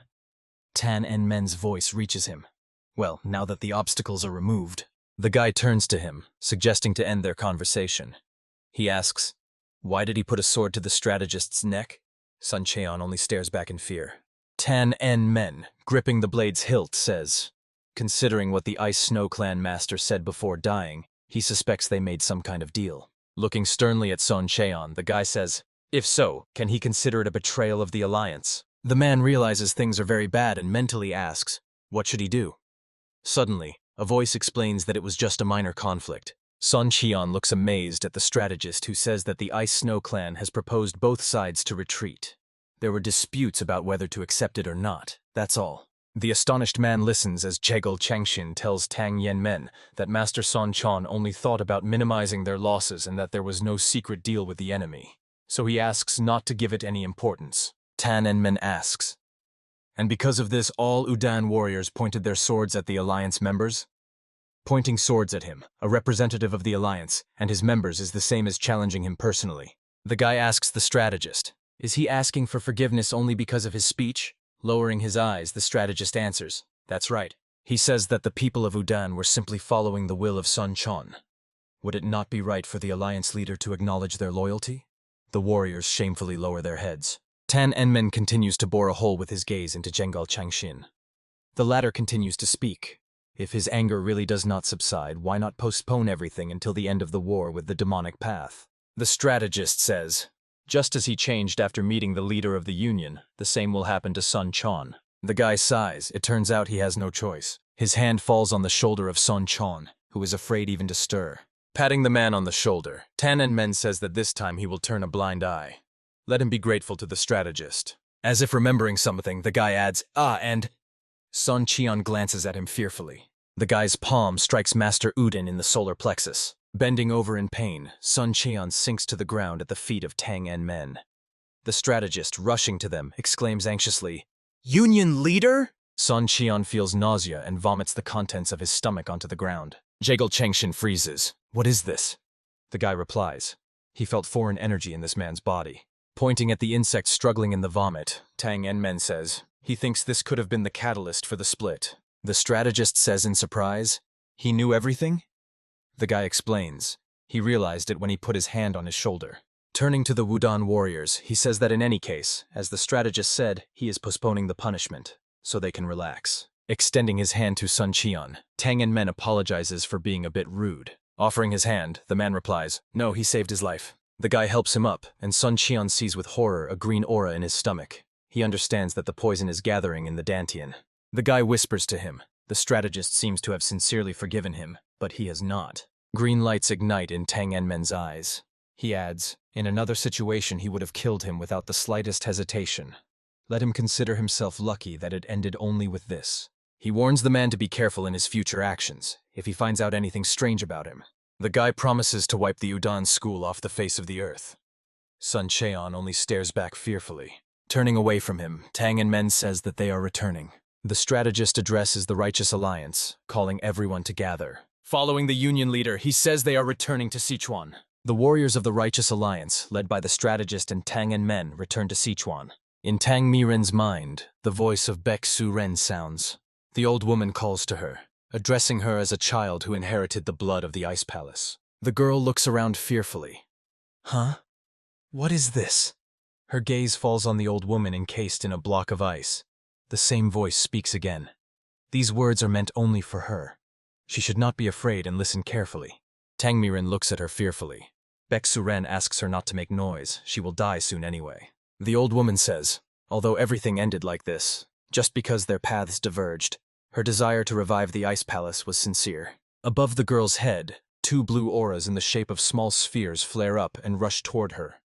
Baek Su-ren asks her to take care of these 2 treasures. Tang Mi-ren examines the small sphere and crystal hovering above her palms, radiating icy energy. The old woman adds, especially if she meets that 9-yin girl the Union leader spoke of. She should pass them to her. Frowning, the girl asks, what is this? The answer sounds, this is water jade and an ice crystal 10,000 years old. Baek Su-ren says that she would like to explain in more detail, but it seems there is no time left. The old woman adds that she has made many mistakes. Her attempts to fix everything gradually cornered her. She says this, and it led to today, but she does not regret it. All her decisions were made for the Ice Palace. Her words reach Tang Mu-ren. She only hopes that the girl, her last decision, will become the hope of the Ice Palace. A block of ice shatters into fragments. Looking at the crystal and sphere lying on her palms, the girl says, it is hard to fully trust, but all this is too sincere to be a trap of a dying person. Tang Mu-ren says that she will honor her legacy, but she does this not for the Ice Palace. Turning away from this pile of ice, she adds that she has always been and will remain a member of the Tang family from Sichuan. 2 days later, headquarters of the Union of Righteous Forces of Sichuan. Many people gathered around a long table, at the head of which sat Tang Enmen. The strategist stands behind the leader of the Union of Righteous Heavens.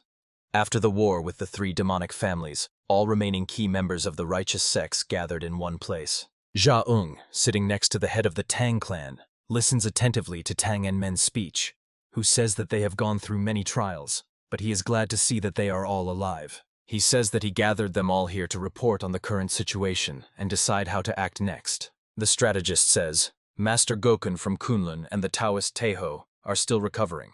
He is interested in why he does not see anyone from the Zhongnan sect here. Okin, barely holding back tears, says, while they were leaving Shanxi, the head of the Zhongnan sect, Hag Yu, was killed by the Dark Lord of Destruction. She adds that Hakun seems to be deeply grieving the death of his teacher. The woman says she will convey the details to Zhongnan on their behalf. The strategist tries to say something, but the young man gestures to stop him. Tang Enmen says, didn't they say that the head of the sect from MANHUA himself would inform them of what happened? For starters, he asks to share the current situation with those present. The strategist replies that he will do so. Tapping a fan on his palm, he asks for permission to report on the situation. While demonic forces were destroying Shaolin, Gim Ren, whose skills surpassed even the sect masters, gave the Dark Lord of Destruction an advantage in the war between good and evil. After the destruction of Shaolin. At these words, Jia Ung bows his head low. The strategist continues to say that 3 demonic families mobilized and battles engulfed the Central Plains. He recounts that in Shanxi province, the Huashan and Zhongnan schools clashed with the Shanxi Hua family. There were losses, but they managed to repel the attack of the higher demonic masters of the Hua family. The Golden Spirit, Gim Ren, who surpassed the sect leaders, was reportedly destroyed by the Dark Lord of Destruction himself, possibly as punishment for the defeat. Meanwhile, the troops of the Guok family from Guizhou, together with the demon of the Great Spear Kun Chonak and the Silver Wolf, whose abilities were not inferior to the Golden Spirit, simultaneously attacked the Alliance and the Tang family. The strategist continues to speak. However, the Union leader, who returned just in time, consistently defeated them all. The main forces of the Guok family from Guizhou were destroyed. The remnants of the Guok family were completely exterminated due to the betrayal of Baeksu Ren, the master of the Ice Snow faction from the Fujian Liu family. After that, the Union leader personally went to Guizhou and destroyed Baeksu Ren. The strategist says that according to intelligence data, after this incident, the Liu family from Fujian disappeared, and their location remains unknown. In other words, the three demonic families have effectively ceased to exist. Cha Ung and the head of the Tang clan listen attentively to his speech. Jigal Changshin says that the only real threat left is the Dark Lord of Destruction Yun Zhongyuk, just one person. He reports that in a few days, after reorganization, and as soon as the Taoists Taiho and Gokun join them, he is interrupted by Oken. The woman says, "Of course, if the masters here are combined with Taiho and Gokun, they will have about 10 masters who have reached the state of 3 flowers gathered at the crown." But Oken asks the leader of the Righteous Alliance, how strong is he in this matter? She apologizes if her words sound bold, but she personally fought against the Dark Lord of Destruction together with Hag Yu, Oki Yang, and Cheon Men. Oken tells that among them then were 3 masters at the flowering level. But even without exchanging blows, they clearly realized their defeat. The woman says that therefore they could do nothing when Hag Yu fell by his hand. It does not matter to him. 1 opponent or 10 flowering masters. Cheon Men and Ok Yang bow their heads low, distressed by their powerlessness. Oken admits that she does not understand why the Lord has not acted himself yet. She thinks this may sound unpleasant, but realistically speaking, including herself, they are all powerless here in a direct confrontation with the Dark Lord of Destruction. She adds, casting a glance at everyone present, that she played in the duel with Yen Chonghak. Oken says that they need faith. Faith that following the Alliance leader is enough. She believes that, most likely, the Demon Lord of Heavenly Radiance has already reached the sphere of overcoming the demonic essence, which goes beyond the demonic path itself. Shaken by her words, Jigal Changshin confusedly repeats, overcoming the demonic essence. This is, essentially, a limit inaccessible to mortals, right? Tang Yen Men, addressing Oken, asks for forgiveness for not meeting their expectations, but he himself does not know how strong he is. However, he does not think that he defeated extreme demonic masters just because he was stronger. He won because these were battles he had to win. Oken, looking at him, thinks he does not throw words to the wind. She understands that, even saying such things, he hides his energy, and his eyes do not show the slightest tremor. Jaung tells her, even before the 3 demonic families began to act, he and the Union leader went to Qinghai to help Kontong and Kunlun. The monk continues. Then he was wounded and returned first, but the Union leader went alone to the Tianshan mountains of Xinjiang. A surprised expression appears on the faces of Oken, Ok Yang, and Chong Men when they hear that Tang Yen Men alone destroyed the entire heavenly demon sect along with its leader. They cannot believe that the Union leader was able to handle the power that for centuries opposed the 9 sects alone. Looking at the guy, they understand. If this is true, then this person, like the Dark Lord of Destruction, is a being for whom the number of high-level masters does not matter. Jaung asks, what do they feel upon hearing about the feats of the Union leader? He hopes that this at least somewhat dispelled their gloomy thoughts. Oken replies that she did not want to sow despair. On the contrary, if they cling only to vague hope, it will put everyone at risk. The strategist asks for permission to continue his speech. He says that since they are about to face the final enemy, they must unite and act as one. Jigal Changshin reports that according to their spies' data, the Dark Lord of Destruction disappeared from Shanxi and vanished without a trace. However, now that all 3 demonic families are destroyed, there is only one place he could have headed. His original base.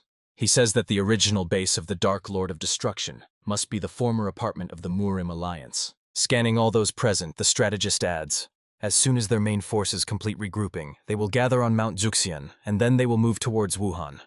The clan head Tang and Jaung silently listen to his words. Oken Okeyang and Qianmen also do not object to him. Tang Enman says, and this will be their last battle against the demonic forces. Headquarters of the Dark Lord of Destruction in Wuhan, Hubei Province, former headquarters of the Murim Alliance.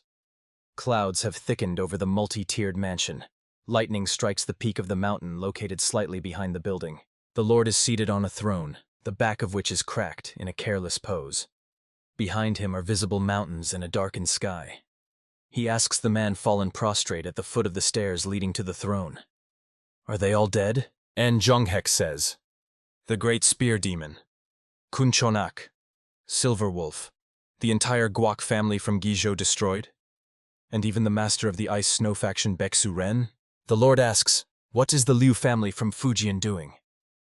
A man, not daring to raise his head and look at him, trembling all over and stammering, says, about that. He says, weren't there rumors that the demonic lady of the Liu family from Fujian, Liu Sol Ren, was secretly involved with the 1,000 gold ghost Kang Hisang? Whether true or not, as soon as the news of the death of Master Ice Snow spread, the residence of the Liu family from Fujian was completely deserted. He personally inspected all the rooms but found no one. Both disappeared without a trace. Without raising his head, the man asks the Lord to forgive him for reporting this.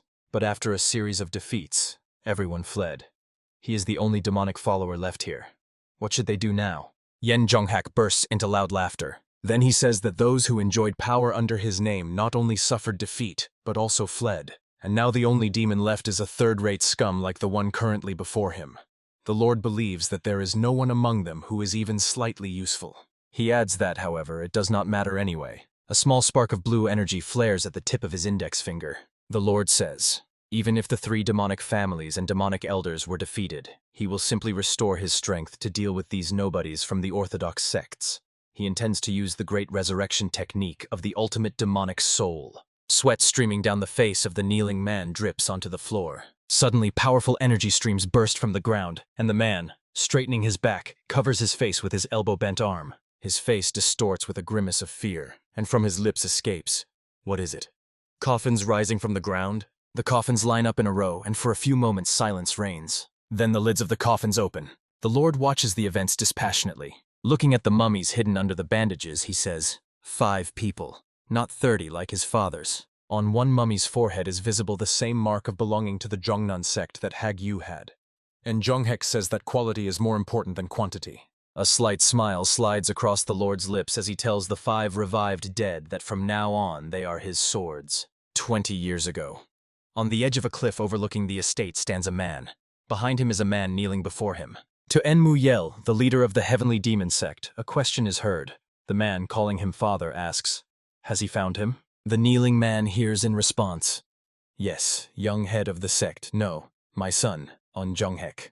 They haven't spent time alone like this in a long time. In Zhonghek, without raising his low bowed head, says, if it's about the rumors going around the sect, he asks him not to worry. He says he has no desire whatsoever to overthrow him and take the place of head of the sect. And Mu Yel replies that he knows this. Can a father not understand the heart of his own son and reject him? And Zhonghek has always been a child without greed, hasn't he? The son reminded him of the day he met him. Then he felt for the first time the powerful energy from the sealing formation of the reverse dragon in the Taklamakan desert. And when he arrived at that place for inspection, he saw him. The boy was standing right on the formation. He was truly shocked at that moment. Yen Chonghyuk could have easily destroyed that formation and taken all its power if he had wanted to. Yen Chonghyuk replies that he also remembers that time. He says that Yen Muel took him in and raised him. In response, he hears that unlike him, his father is greedy. This greed is a legacy passed down from his ancestors. Looking at the crescent moon in the sky, Yen Muel says, ascension, overcoming human limits, rising to the heavens. He bares his teeth in a vicious snarl, and blue sparks flash in his eyes. Yen Muel says, becoming a deity, that is what his greed consists of. He says that is why he accumulates the power of the spiritual rank and creates faith to multiply it. Yen Muel adds, however, the faith of the common people in Xinjiang is too weak to satisfy his greed. He says that so far only one person in their sect has managed to achieve ascension. He asks Yen Chongyuk, what is the difference between him and them? Then he answers his own question.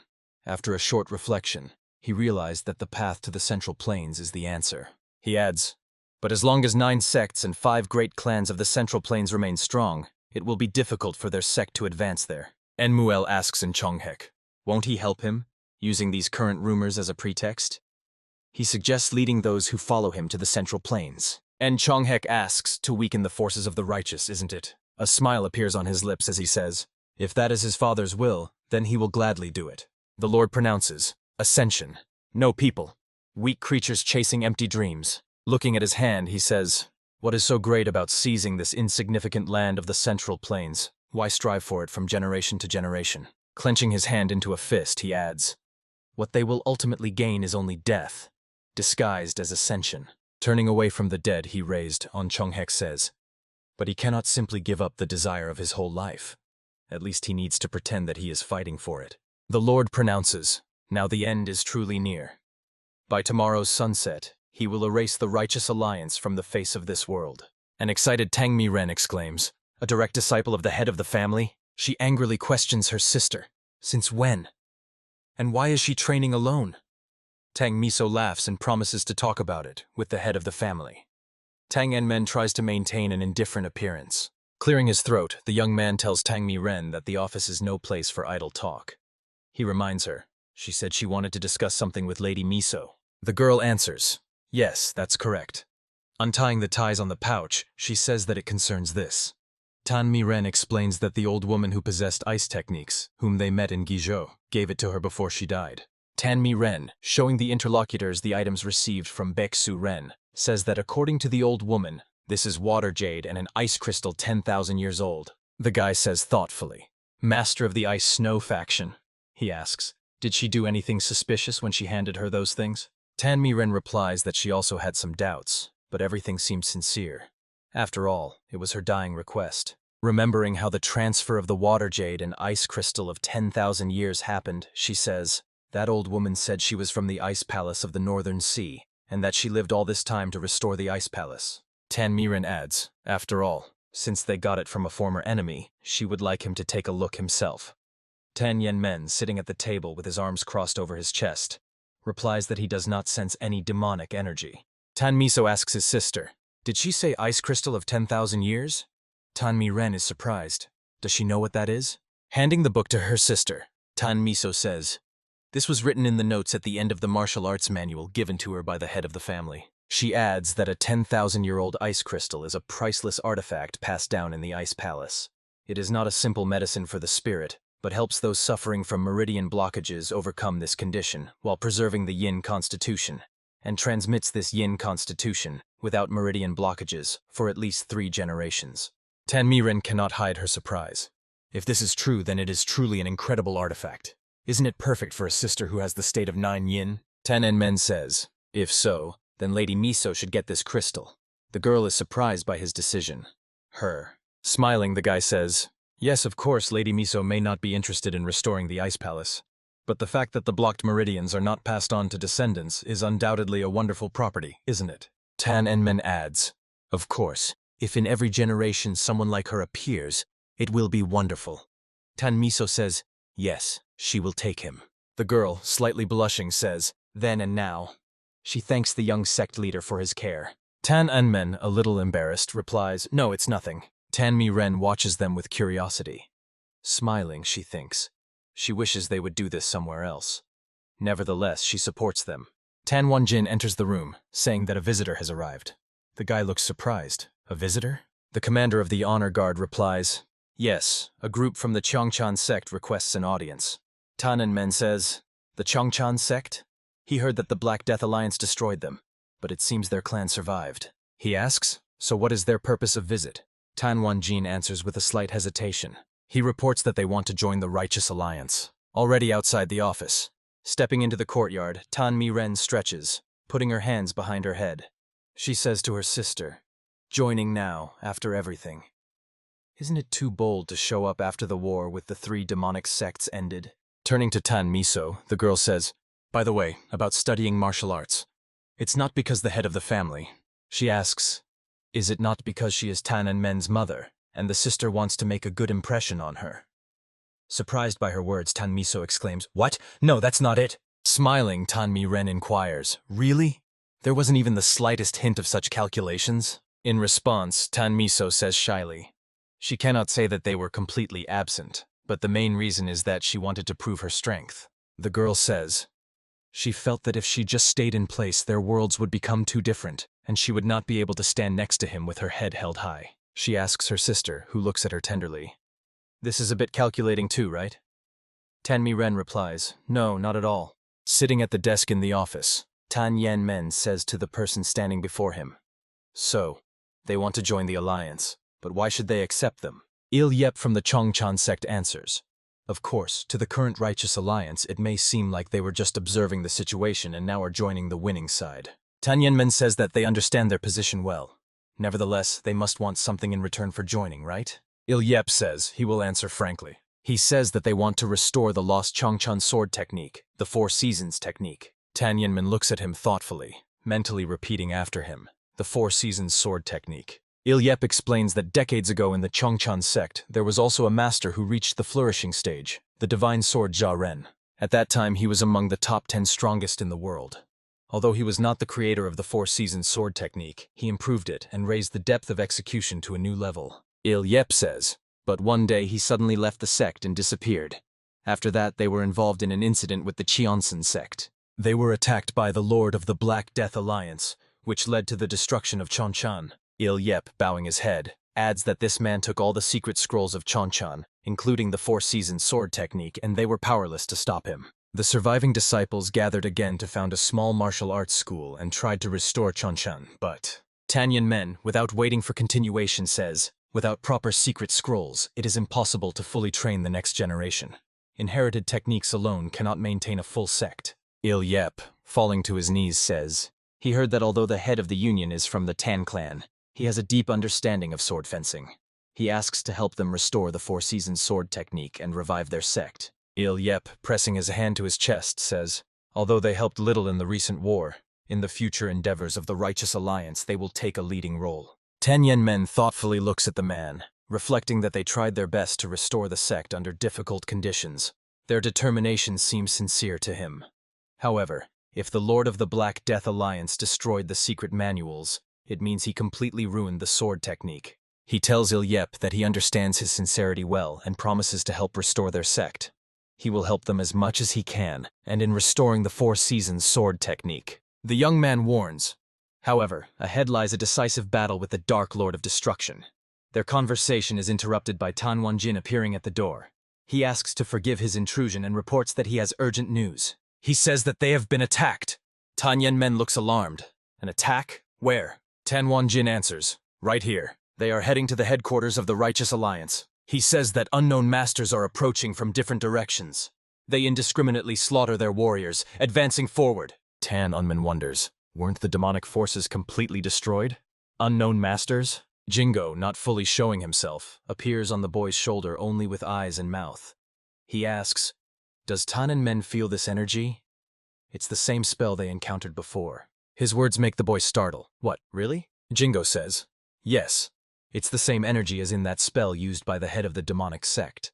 It's not the energy of living people. Meanwhile, the undead animated by the Lord are heading to the Righteous Alliance headquarters. Jingo says these are Jiangshi, created using the soul-gathering technique. Standing in the square, Jia-un tells the head of the Tan house that the Dark Lord of Destruction and 3 demonic families were supposed to be destroyed. And now they are facing some unknown masters? The monk reports that he feels pressure from all sides. He wonders, where did the Lord find such people to use as his subordinates? The approaching Oken calls out to Master Jia-un and the head of the Tan family. The woman is accompanied by Chong Men, Oki Yang, and Hak Un. The head of the Tan family greets them. Oken says, they never expected Chonghak to make the first move. Jia-un replies that nothing has changed. Unless, of course, it is Chonghak himself. If these are just his subordinates, then they will manage, of course, if they unite. Jia-un asks, has Elder Hak-un come to his senses a bit? The man, still looking depressed, answers affirmatively. Yes. He apologizes for causing concern. Suddenly, a commanding voice reaches them, thanking them for gathering. Tan Enmen says the situation does not tolerate delay, so he will explain briefly. Jia-ung is shocked. Sound transmission in 6 directions? Is this the alliance leader? Chongmen does not hide his surprise. Where is he speaking from? The guy standing on the mansion roof continues to speak. They must have noticed how unidentified masters are approaching the Righteous Alliance from different sides. He explains that these are not living people. Most likely, these are creatures summoned using the same soul-gathering technique that the head of the demonic sect used to create Jiangshi when they fought in Xinjiang. He suspects that they were summoned by the Dark Lord of Destruction. Tan Enmen says that behind these Jiangshi, in the distance, he senses the approach of an incomparable aura.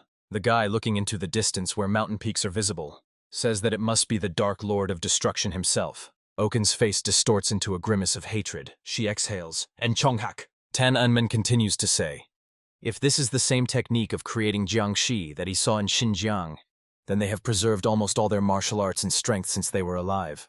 Men reports that he is heading to the Dark Lord of Destruction, together with new allies from the Righteous Alliance. He asks them to help the Alliance members fighting on all fronts to stop the Jiangxi.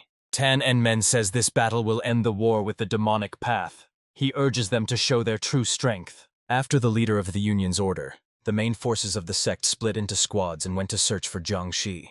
Men, running alongside Oken, says, Jiangxi.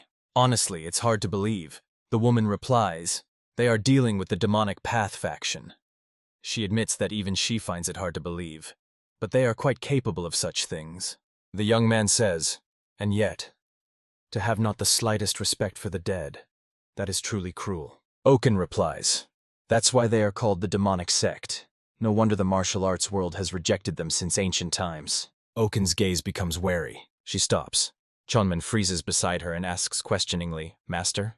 Oken bolts from the spot and rushes somewhere to the side. The young man shouts after her in surprise. What is she doing? Where is she going? Dead warriors lie in pools of blood on the ground. A wounded man, kneeling, looks intently at the revived corpse towering over him. From his lips comes, this sword, this is... Why? A creature whose appearance is hidden by bandages raises the sword. The man asks, why would someone like him attack them? He tightly closes his eyes, waiting for the sword to fall on him. The revived corpse is affected by the 24 Plum Blossoms sword technique, and red sparks flare in his eyes. Oken attacks him, gripping the sword in her hand. But her opponent dodges the strike, performing an incredible somersault in the air. He lands a little further away, slightly bending his legs to maintain balance. The wounded man exclaims with relief, Oh, sect leader Oken! The woman says, No, it can't be. Tears shine in Oken's eyes. She says, he is not who she thinks he is, right? Addressing Yen Chonghak, she utters insulting words, saying, Stop playing these perverted games. Looking at the revived corpse, she thinks she had a bad feeling when the Alliance leader warned them about Jiangxi. But she still hoped it wasn't true. Watching the bandages fall off the creature standing before her, she mentally asks, why is he here? When the bandages reveal the face of the corpse with burning red eyes, Oken is convinced that Hag Yu is before her. The man, clenching his teeth tighter and bending from pain, says he cannot move. Behind him, piled dead bodies are visible. The kneeling youth bows even lower to the ground, whispering, No, please. The tip of the sword in front of his face scratches the surface of the square. A scream is heard. Save me. But the revived corpse silences him forever with one swing of the sword. The youth's head falls from his shoulders at the moment when the clan leader Tang and Ja-ung land in the square. The monk says, Do they really see this? This is colossal pressure. There is no doubt. He says that in the whole world there is only one person who uses such a heavy sword. Could it be that he was also resurrected as a Jiangxi? Ja-ung's face becomes sorrowful. He knows this man well. Surrounded by a dark blue aura, the one they knew in life as the Sword King Namgun Chanchon approaches them. Booted feet take another step on the dusty road. A voice sounds. By this time, the battle should be in full swing. The man says he clearly understands how confused they are. Walking along the road, Yon Chunhek says with a smile, This is how the supreme technique of demonic soul restoration is truly applied. It is not just about resurrecting powerful warriors from the dead. Its essence is to make them direct their swords against those they loved and respected, against their family and comrades. The Lord, smiling with anticipation, says, How long can they, immersed in pitiful emotions, endure this trial? He walks, gripping a sword in his hand toward where clouds gather over the land, saying, he hopes they will resist with all their might so that his zeal does not fade. Tan Yon Men tells Il Yep, who is rushing beside him. He did not have time to explain much, as they joined suddenly in the midst of an emergency. He reports that they are now heading to where the most powerful energy is concentrated. The guy, glancing at his companion, adds, If he is afraid, he can retreat. He asks the man, Will he say something? Il Yep replies, How can they retreat? Rather, this is a chance to prove their worth. He says they are grateful to the Alliance leader for this opportunity. The guy gives him an approving look. Tan Yon Men says he likes his determination. He suggests accelerating their light steps technique. A squad of warriors hurries behind them. Clenching the snow-white dragon fang in his hand, Tan Yen Men decisively rushes forward. An incredibly powerful strike crashes down on him. Tan Yen Men throws his hand forward, deflecting the attack and shielding his squad. The guy is impressed. This strike now. He thinks, if it weren't for his eyes of the stream, he wouldn't have even noticed the attack. Looking at the approaching living dead, Tan Yen Men thinks that even if this is a Jiangxi, he couldn't read the intention of the strike. Without a doubt, before him stands a great master. His gaze falls on the sword, surrounded by a red aura. A thin blade, a strange, irregular sword shape, and on the blade is engraved a name. Tang Yanmen reads aloud. Swift sword? Is that the name? Ilyep says there is no mistake here. The sword technique was just... The man recognizes this righteous martial art. It is the four-season sword technique. Mentally, he asks the master. Why? He recalls their long-ago conversation.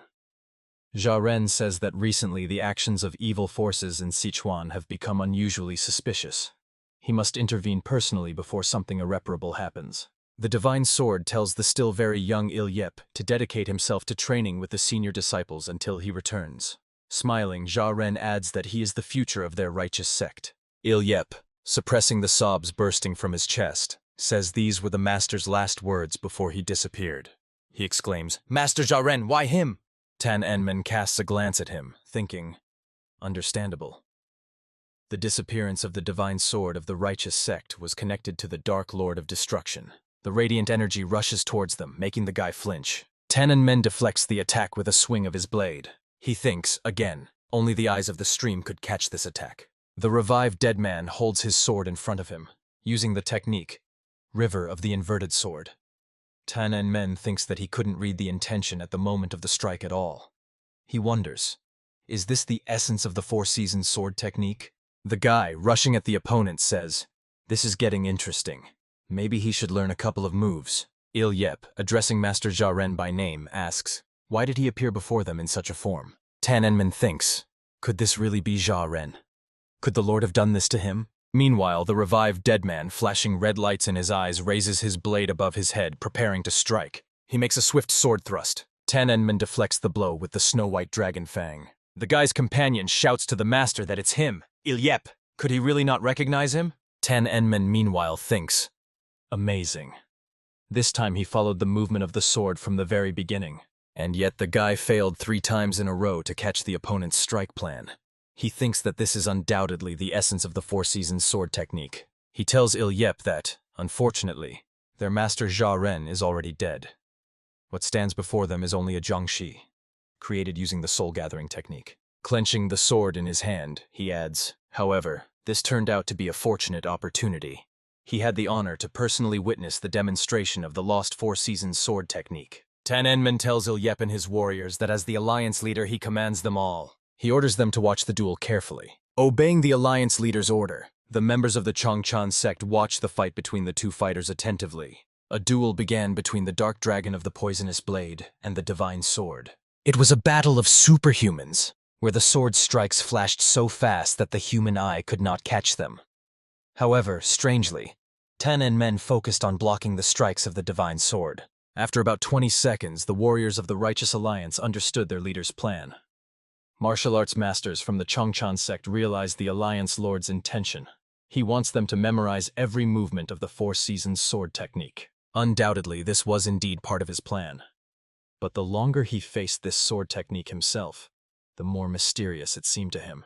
At first glance, it is a sword style based on the principle of cognition, in which all power is concentrated on speed. It can be said that it is based on the same foundation as the piercing heaven's only strike. Continuing to fend off the enemy's attacks, the young man thinks, if the eyes find it difficult to catch the difference, then he will have to verify it by confronting him directly. From Ilyep's lips slips, that strike just now. The warrior standing behind him says that the head of the Union parried the four-season sword technique with a direct thrust. Raising his hand with the blade for a strike, the young man thinks that he still cannot read the sword's intention, but he can see its trajectory. Without taking his eyes off the opponent, he wonders, should he increase the speed a little more to parry this? Until he can see where his blade is ultimately aimed. The red energy of Jia Ren meets on its path the cold glow of the green-blue energy of Tang Yanmen. The warriors, covering their ears with their hands, exclaim, "Wow, what a sound!" as if their ears are about to burst. Holding back the opponent's onslaught, Tang Yanmen thinks, now he understands. It's not that he couldn't catch the intention of this sword technique. From the very beginning, there was no conscious intention to attack the opponent in this technique at all. Swinging the blade, he reflects that this is not a strike aimed at the sun, but a sword technique born from an inner image of movement toward a world beyond one's own perception. The four-season sword technique, piercing the void to overcome boundaries. Tang Yanmen, with lightning-fast blade strikes enhanced by his internal energy, makes multiple holes in the body of the revived corpse. The young man continues to strike blow after blow, depriving the opponent of his arms. Tang Enmen freezes and looks at the mummy he shredded, still standing on its feet. Jia Ren's sword sticks in the ground nearby. Il Yep exclaims, "Leader of the Union," he wonders. What kind of sword technique was that just now? Il Yep thinks, this is clearly something he has never seen before, and yet it is strikingly close to the sword style of the Changchan sect. Moreover, it even surpasses what Master Jia Ren demonstrates, as if reaching the ultimate highest limit of the four-season sword technique. Tang Enmen watches as the wind tears off the bandages cut by his sword from Jia Ren. Fallen bandages reveal the face of the revived dead man. Red lights burn in Jia Ren's eyes. He says he cannot fall. If he dies here, the future of Changchang. The guy thinks it would not be difficult to destroy him completely right now. He has mastered the principles of the four-season sword technique. Further battle is meaningless. Tan Yenmen knows that if he turns him to dust right now, his soul will be freed and find peace. Looking at his palm, he wonders, but is that enough? The guy remembers the small sphere lying on his palm.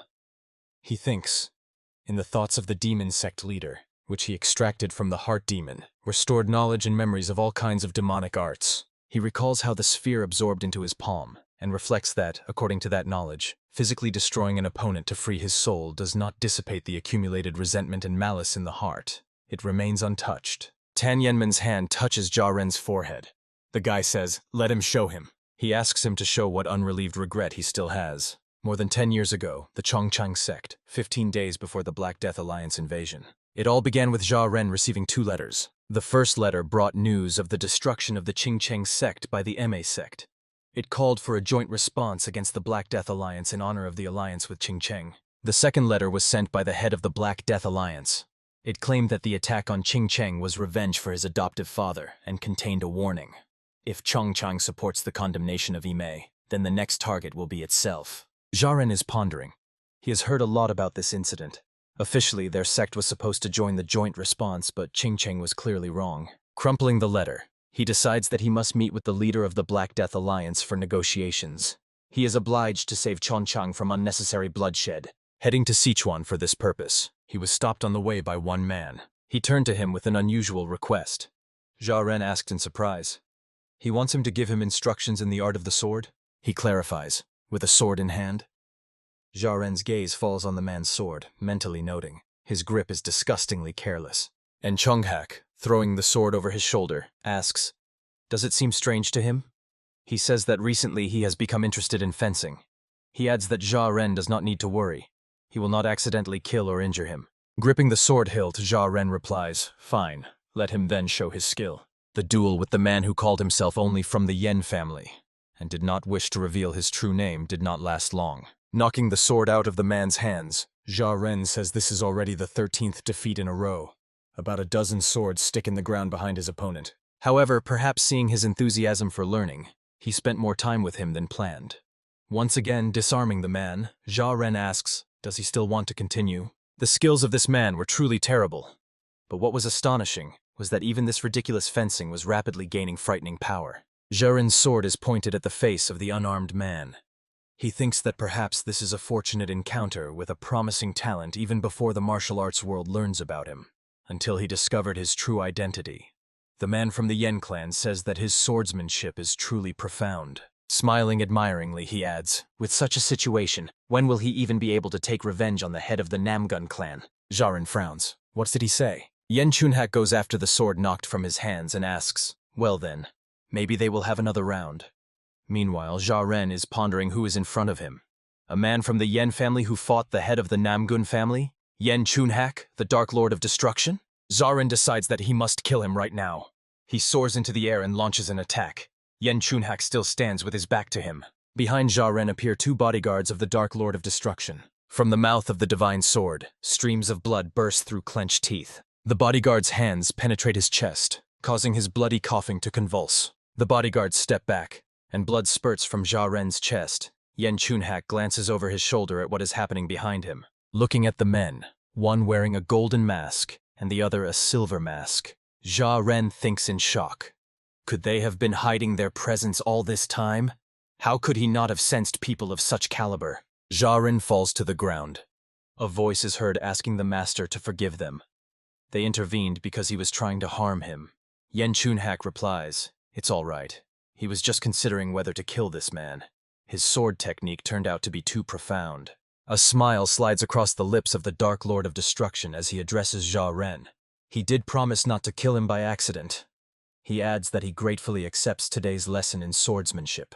The revived dead man says he feels his clouded mind clearing once again. He tells Tang and Men that he remembers their duel. His skill was magnificent. He was especially impressed by how the boy mastered the principles of the Four Seasons sword technique during their duel. A dead man with severed arms and a wounded head says, "Just think, the boy dispelled the demonic spell and allowed him to reunite with his battle brothers." Jia Ren adds, whoever he was, he can only express his gratitude to him. He asks the boy to name his benefactor. The boy replies that he is Tang En Men, the new head of the Righteous Heavens Union and the young head of the Sichuan Tang family. Ilyep runs up to them asking, will his master recognize him now? He says that after his departure, no matter how weak he was, he still preserved the legacy of Chongchan. Jia Ren says, this is Ilyep. Looking at the man barely holding back tears and the excited warriors behind him, he says, that very boy. He now leads Chongchan. Jia Ren says he is truly proud of him. The one who was once the divine sword of Chongchan says, he will not ask what happened. He believes in him. The current Chongchan is in his hands. Jia Ren's face gradually dissipates into the air. Addressing Tang En Men, he sincerely thanks him, and adds that the regret he could not let go of even after death has finally been resolved, and now he is truly happy. He wishes the boy luck on his path of martial perfection. Pieces of bandages fall to the ground. The wind finally disperses the remains of the revived dead man's body. Only his sword remains stuck in the ground near the scraps of cloth. Bowing his head, Tang En Men says, may he rest in peace. He thinks that everything here is settled, and now he should check the other places. Around Tang En Men, several circles glowing with green energy flare up, from the center of which straight lines extend in different directions. He sees that the Mother and the Great Sage are dealing with the main gates of the Alliance. Two Taoist masters, Hakon and Okyang, set off to the west. The head of the Huashan sect and her disciple are on the eastern forest path. What frightened them so much? And finally, the Dark Lord of Destruction. Green sparks flash in Tang En Men's eyes. Ilyep looks at him anxiously. The head of the Union? The guy thinks, although this is the first time he feels his presence directly, he understood him instantly. Tang En Men's hand clenches into a fist. The Dark Lord of Destruction, On Chong Haek. The words slip from the guy's lips. So it was him. Tang En Men glances at the mountains, thinking, whether by chance or not, he is also heading here. The guy decides, no. Even if En Chong Haek was heading in another direction, at the moment he himself sensed him, the other also felt him and changed course. Tang En Men tells Ilyep that he will explain the principles of the Four Seasons sword technique and how to defeat Jiang Shi. Let him pass this on to the Alliance members. The man replies, understood. He asks questioningly, then, the Union leader? The guy decisively says that he needs to go and settle everything once and for all. Standing before the mountains, En Chong Haek says, oh? So he is capable of sensing energy at such a distance? So the righteous faction still has someone strong after all? In the eyes of the Dark Lord of Destruction, blue sparks flare brighter. With an anticipatory smile, he says that he would not have acted that way, but it would be unpleasant if he tried to escape. He decides that he should still speed up a little. En Chong Haek immediately takes off from the spot and rushes above the ground. Words fly from his lips. He is eagerly waiting. He can't wait to see who will be his opponent this time. Tang En Men, with a stern expression on his face, gazes into the distance. En Chong Hyok delivers a chopping blow. His long hair flew up from the sudden movement. The eyes of Sword King Namgun Chanchon glaze over. A terrifying wound diagonally crosses his torso. A thought flashes through his mind. It can't be. He, the one who dedicated his entire life to the sword and was called the Sword King, defeated by some novice who trained for only a few years? He thinks that he should have killed En Chong Haek that day, that he did not finish him off completely. Now his decision has turned into a disaster that has come back to him.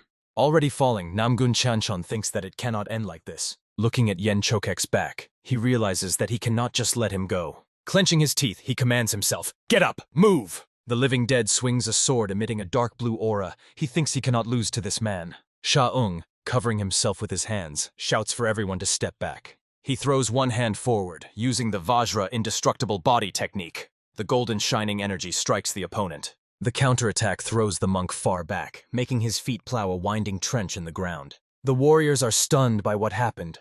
One of them says, "Just one strike, and that's it." And the ground. The second says, "This goes beyond the state of three colors gathered at the summit, a duel of masters." The head of the Tang family soars above the ground, clutching daggers in his hands. Tang Jihye uses the flying dagger piercing the void technique.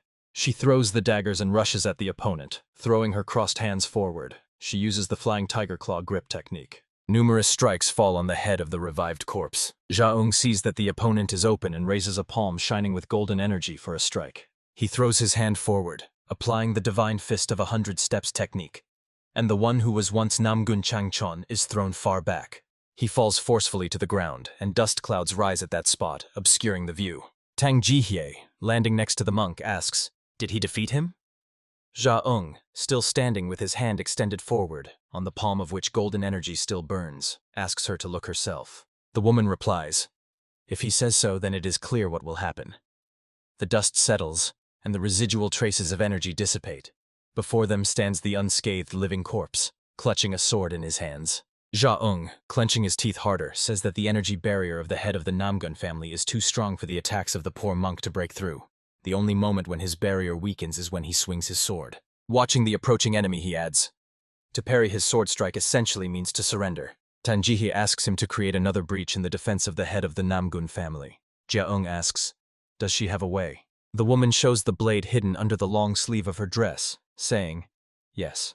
Although she is using it in a real fight for the first time, she is confident that she will be able to weaken the protective energy barrier of the head of the Namgun family." Tang Jihye says that she uses a technique she managed to master. Jaeung answers, "If the head of the family says so, then the poor monk will try to create a breach." He adds, "However hard this poor monk tries, the breach will hold only for a moment." The head of the Tan family says that she will not miss under any circumstances. Jaeung answers, "Understood," and immediately takes off and rushes towards the opponent. Landing opposite the revived dead man, he says, calling him the king of the sword, truly lamentable. One eye of the dead man, freed from bandages, gazes at him, flashing red light.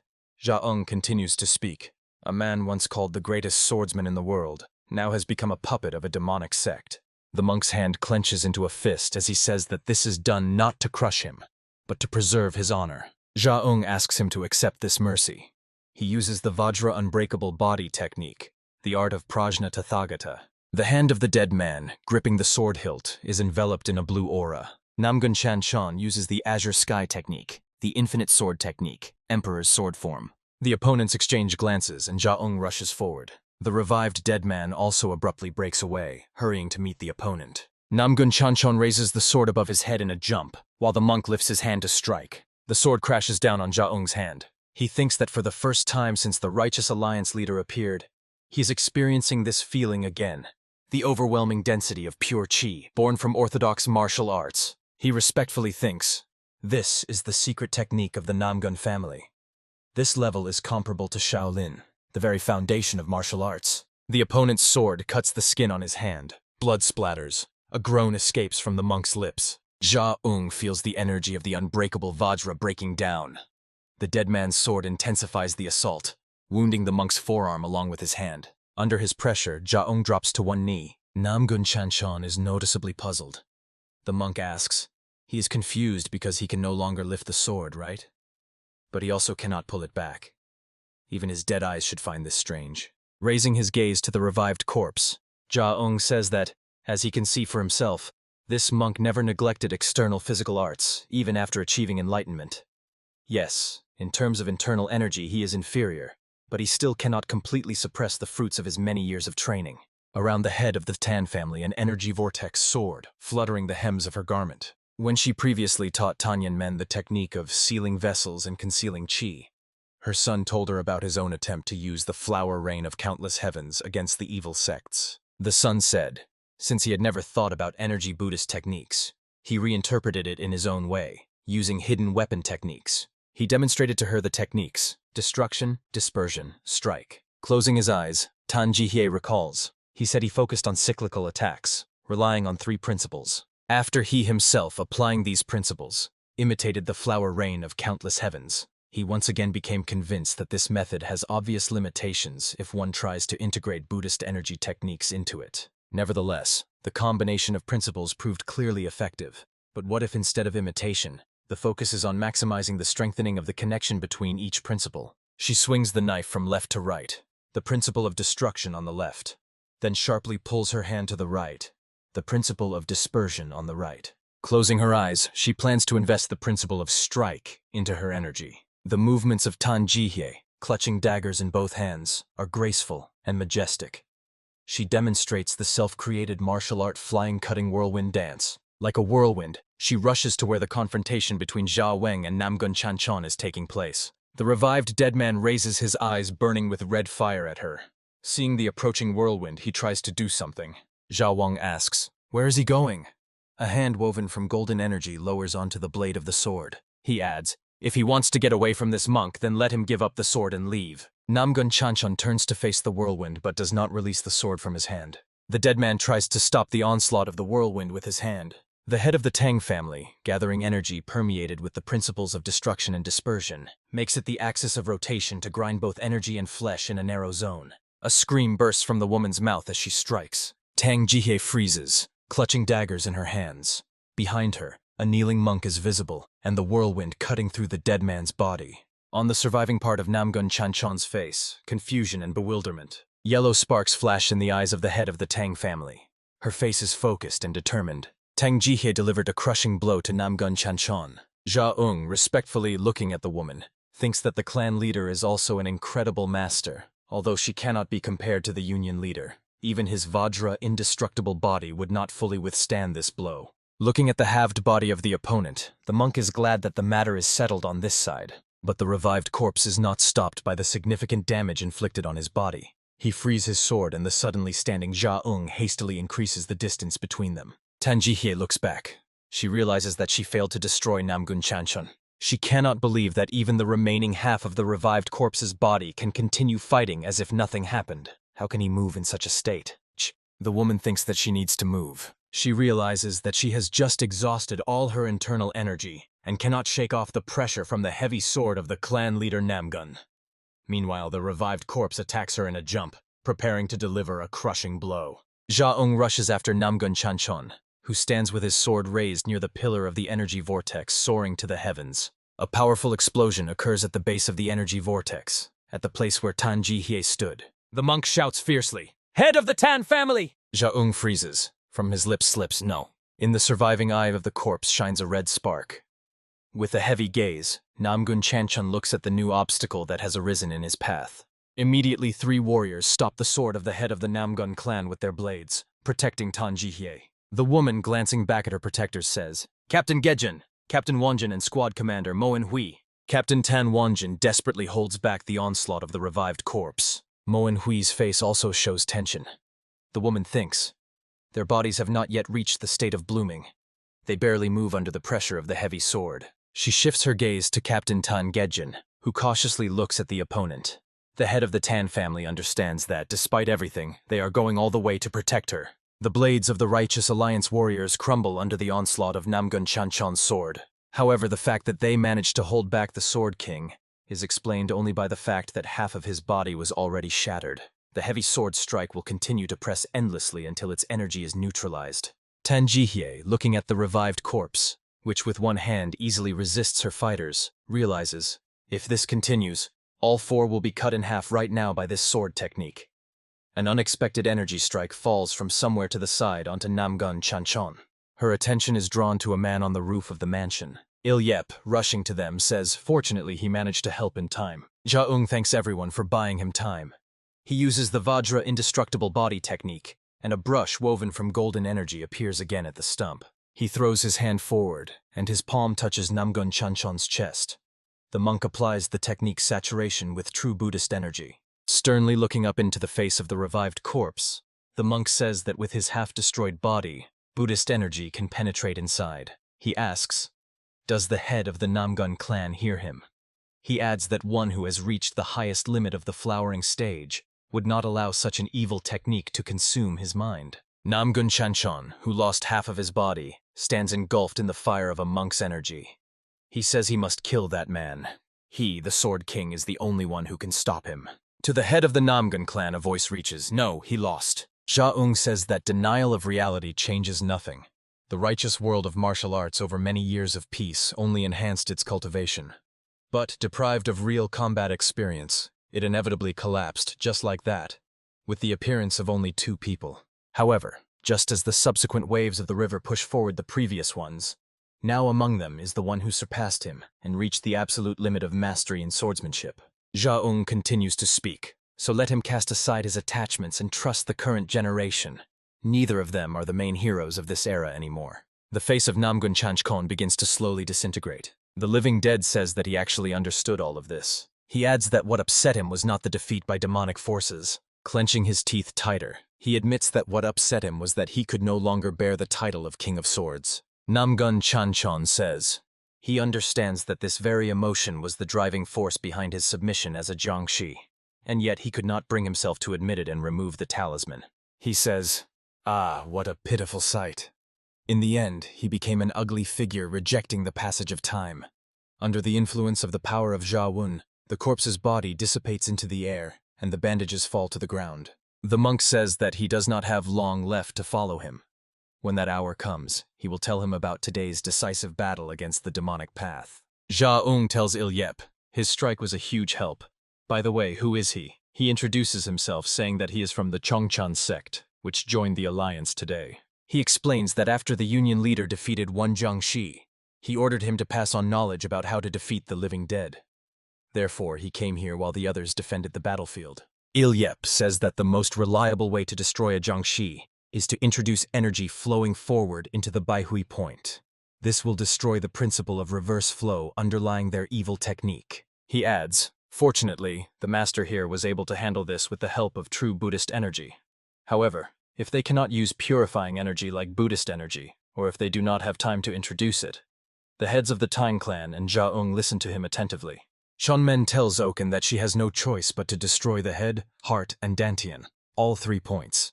But if they do so, he warns that this will damage the soul of the deceased. The woman sighs. Oken and Chonmen, gripping their swords, stand before Hagyu.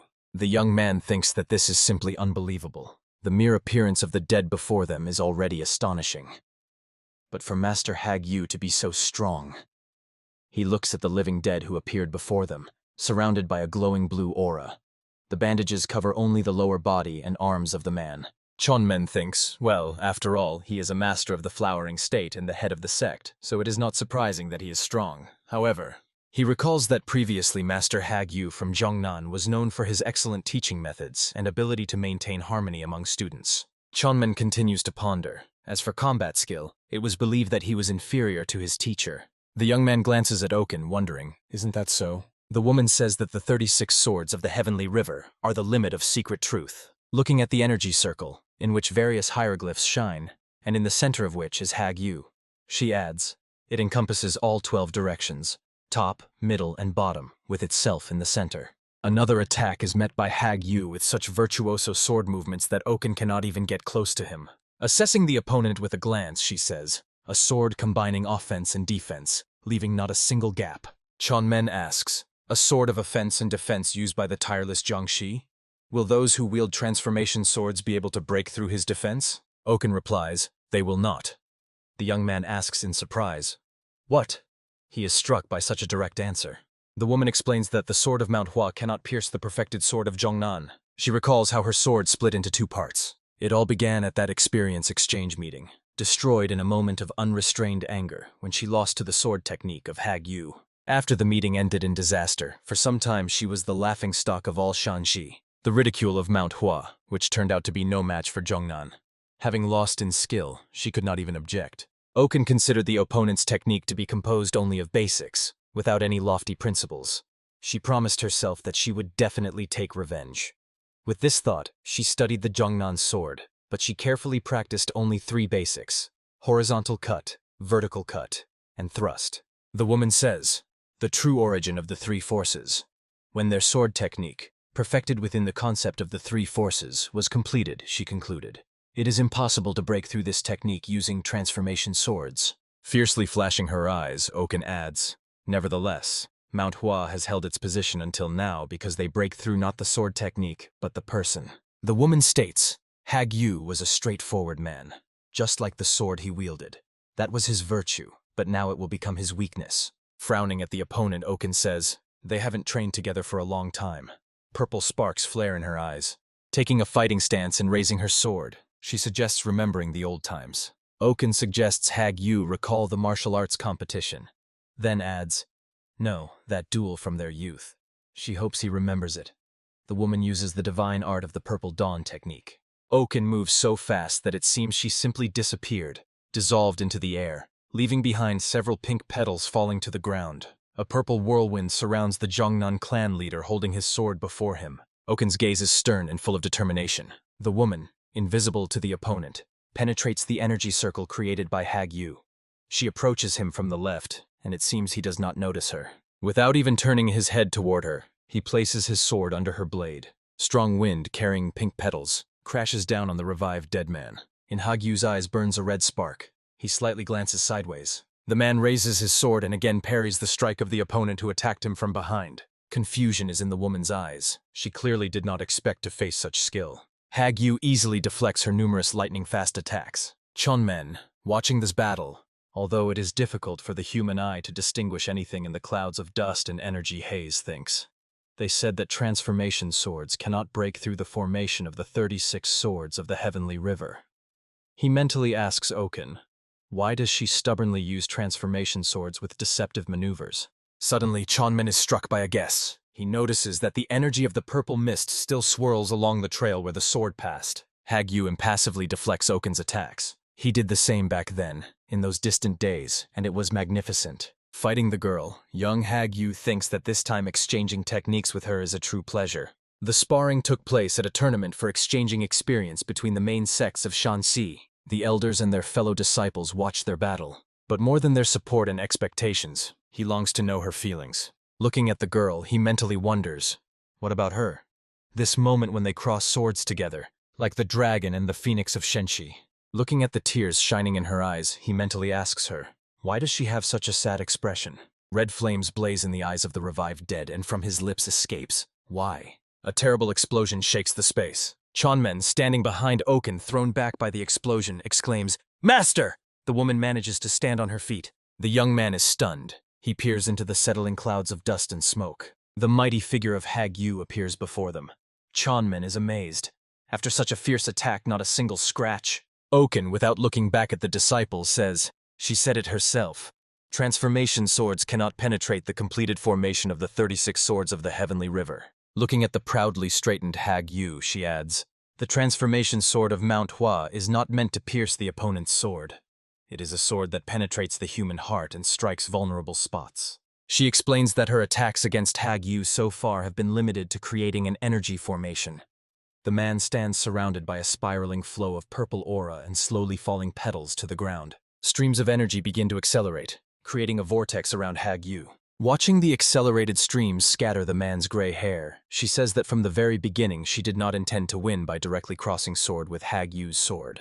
The spiral energy stream accelerates and transforms into a powerful pillar of dazzling energy, at the center of which stands a dark silhouette holding a sword. Chonmen, tensely observing this act, thinks all of Master Oken's actions were aimed at this. Now he sees before him the final form of the Plum Blossom Sword technique. Oken has employed 24 techniques of the Plum Blossom Sword. Fragrance for 1,000 miles. The energy pillar turns into a giant flower whose stamens surround Hag-Yu.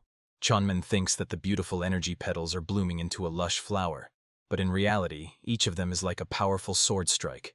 But he notices that Hag-Yu continues to stand motionless and wonders, why? In this storm of energy, there is exactly one gap. Looking at Oken, he believes that the master could not have made such a mistake. Hag-Yu slowly opens his eyes, in which red sparks burn. The revived dead man decides to act. His movements are precise and fast. Chonmen is stunned by his strength. He freezes, slightly opening his mouth in surprise. With one sword movement, Hag-Yu destroys Oken's technique. The young man cannot believe that fragrance of the blooming plum for 10,000 li is destroyed with one strike.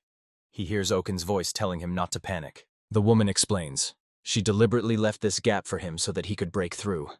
She also told him that the sword of MANHWA pierces not the sword but the person. In the past, the Taoist sects of Shanxi were under the influence of the Zhenjiao sect, and combined the Taoist flow of true energy with mental contemplation. What is mental contemplation? It is not achieved by a simple abundance of thoughts.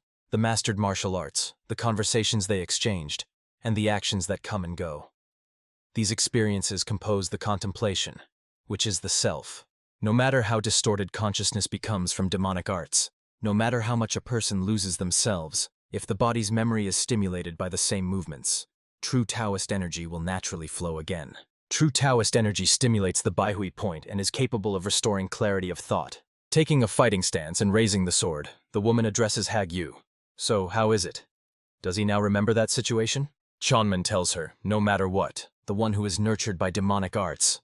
Oken, without looking at him, says, let him not interfere. She says that even if his soul is distorted by demonic arts, Hagyu is strong enough to independently regain clarity of mind. Looking at the man leaning on his sword, whose eyes are completely flooded with red energy, Oken adds that she believes in Hagyu. Young Hagyu is puzzled. What is happening? Why does he know where the gap in her sword stance is? A thought flashes through his mind. Exactly. This is not the first time they and Oken have competed in this exchange tournament. She definitely provoked the people from the scholar's faction. Looking at the girl approaching him with a sword in her hands, he thinks, yes, anyway. It was on the eve of the meeting at the mutual exchange tournament. It was then that he first saw the scent of plum blossoms for 10,000 li. Hagyu wonders, looking at the approaching Oken. If that's the case, then where is he now? Why does he remember this only now? He notices tears in the woman's eyes and mentally asks her, why does she have that expression again? The red glow in his eyes fades, turning into tiny sparks. Hagyu remembered everything, even the feeling of awkwardness he experienced when she held him wounded in her arms. Oken's sword pierces Hagyu's chest. Continuing to hold the sword in his body, the woman asks, what is this? Why does he just allow himself to be struck? She says that he used to instantly deflect such a blow. She asks him to do it like back then. Oken asks, why did he die instead of her and now appears like this, unable to dodge her sword? The bandaged hand reaches out to the woman. Hagyu firmly presses Oken to his chest with both hands. The woman can no longer hold back tears. She hears Hagyu's voice asking for forgiveness. He says that even after death, he only hindered her. He adds, but on the edge between reality and death, he was able to find himself again, thanks to her. She closes her eyes and still tries to hold back tears. Hagyu continues to hold Oken in his arms. From his lips slips, thank you. He asks her not to torment herself with pain, and not to allow herself to suffer. Let her be happy. He is glad that he was able to see her once more and say these words to her. The woman asks him not to speak like that. She intends to live for a long time yet, after she kills that scoundrel Yen Chonghek and revives their sect. Oken, stepping back a little, raises tear-filled eyes to the man and adds, when she begins to die of boredom and old age, she will come to him to chat. So let him not go anywhere and wait for her in the afterlife. Peace appears on Hagyu's face, and a barely noticeable smile touches his lips. He begins to dissolve into the air. A moment, and Oken stands, still clutching the sword in her hands, and shining particles hover around her in the air. Chanman calls out to Master Oken. Without looking back at him, the woman says that they need to go. Do they not still have battles left with the minions of the Dark Lord of Destruction? A surprised expression appears on Oken's face. She asks, what is that, an earthquake? An incredibly powerful flash of energy occurs in the sky above the forest. The woman looks unpleasantly surprised. What? Shaken, Oken reflects, for shockwaves to reach from such a distance. This is the level of a collision she has never seen before. She sees how energy strikes split the rocks, illuminating everything around with powerful energy flashes. Oken wonders, could there really be a battle unfolding there? Meanwhile, Tan Men crosses blades with the Demon Lord of Heavenly Radiance. When Oken fought in the final clash with Hagyu, allies also repelled attacks from the revived dead. Ok Yang and Hak-Un also could not avoid fighting an unidentified Jiangshi. The dead man, with flowing light hair, surrounded by a red aura, raises a sword above his head. In his strike, the Jiangshi channels fiery energy which, like an extension of the blade, crashes down on the opponents, knocking them off their feet. Ok Yang thinks, strange, he definitely recognizes this sword technique. The weapon looks like something from an evil faction, but the style of movements gives him a sense of déjà vu. Meanwhile, the Jiangshi makes a giant leap and attacks him with a rather unusual sword, which has two blades pointing in different directions connected by a handle. Ok, Yang barely manages to place his sword under the blade, crashing down on him. The force of the strike is such that the ground beneath his feet cracks. Struggling to withstand the onslaught, he thinks. Light movement technique, and, though one breath slower, heavy force release technique. No doubt, he knows this man. He calls Hak-un, here, and he immediately attacks the Jiangshi mid-jump. The revived dead separates his swords. From both sides, they attack the Jiangshi, using the technique 36 swords under the heavens and the Dance of Clouds immortal sword. The Jiangshi counters them with the move left, dragon, right, phoenix. A surprised expression appears on Hak-un's face when he realizes that the Jiangshi does not have a double-edged sword, but a pair of blades. He is stunned that their opponent not only parries the strikes but uses two techniques simultaneously. OK Yang uses the technique of Blooming Plum, 24 hands. Resorting to the technique Blooming Plum Blossom, he raises his sword above his head. A powerful stream of energy follows the tip of his sword, forcing the Jiangshi to soar into the air. The blow crashes to the ground without harming the Jiangshi, which landed a little further away. Hak-un says, "It seems he knows who it is." Glancing at him, OK Yang replies, "What a coincidence. He just realized it himself." They both understand that before them is Mu-Ren, the wind-cutting she-wolf. From a young age, she showed talent in movement techniques and the refinement of internal energy. She is originally from the Kunlun sect, like the current head of the sect, the demonic immortal Gokun. When Gokun was chosen as the next leader of the sect, she left Kunlun without hesitation to become a wandering martial arts master. OK, Yang says. He heard that her traces disappeared at some point. It seems she all fell victim to the Dark Lord of Destruction. Looking at the aggressively minded Jiangshi, he adds, "She surely had her own story, but..." Hak-un shouts that they have no time or opportunity to worry about this. OK Yang suggests attacking together, and they simultaneously rush from their place and surge forward. The wind-slicing she-wolf Mu-Ren rushes towards them. Any moment now they will face each other in a deadly duel. Suddenly all three freeze. OK Yang says in surprise, "What is this?" From the lips of the shocked Hak-un bursts out, "Earthquake?" A powerful flash of energies clashing in a duel illuminates the sky and all the surrounding space. OK Yang exclaims, "An incredible clash of energies. Is this really a fight between humans?" The Jiangshi immediately soars upward, leaving the bewildered men standing in place. OK Yang is surprised. Is the Jiangshi running away? Hak-un, looking after her, replies, "No, she is heading back to where the shockwave came from. It must be the will of the Dark Lord of Destruction." Breaking away from the spot, he exclaims, "They are chasing us!" And Okyang rushes after him. Men chase the rapidly rushing Jiangshi. They are amazed by her speed of movement. It is simply incredible. Jiangshi has already disappeared from sight. OK Yang says that they need to catch up to her before they lose her energy trail. Hak-un, looking aside, warns, "Someone is approaching from the other side too." He exclaims, "Master Jia-un and head of the Tang family." He does not know the one following them, Il-Yep, and asks, "Who is behind them?" Tang Jihye is no less surprised. The names fly from the woman's lips. Now they follow the wind-cutting she-wolf Mu-Ren in a group of 5. The head of the Tang family says, "So, the Jiangshi escaped in the middle of the fight. The Dark Lord of Destruction is surely plotting something." OK Yang replies, he thought the same. He asks, "Who was that Jiangshi they had to fight together?" The monk answers that the Jiangshi they fought was Namgun Changcheon, and the Taoist Il-Yep fought side by side with the Union leader against the divine sword Jia Ren from Chongchan. Hak-un is impressed by the names mentioned. OK Yang says, however, the Jiangshi they fought turned out to be Lady She-Wolf Mu-Ren, the one who wields the wind-cutting sword. The head of the Tang family says she thought so. These Jiangshi are not just ordinary minions. It seems they were created specifically to cause psychological discord among the righteous factions. She suggests hurrying. If the other Jiangshi went there, then Yan Chunhak must be there too.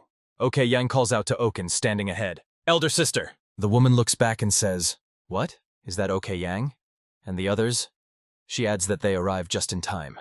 Oken says, "Since they are here, could they help her deal with these scoundrels?" Their path is blocked by an impressively muscular Jiangshi, behind whom stands the pursued wind-cutting she-wolf Mu-Ren. He Yang says, "Two Jiangshi?" Oken tells him that she has already used up almost all her internal energy, fighting the resurrected Hagyu. OK Yang is unpleasantly surprised. Even the leader of the Zhongnan sect was used? Oken asks him not to worry, saying that she has just returned after helping him ascend properly. Pointing at the muscular Jiangshi, she says, "This big one doesn't have a single scratch, everything is perfectly fine." She says that it seems wherever this giant is headed, there was no one who could stand up to him properly. The square is littered with the bodies of warriors who died at the hands of the Jiangshi.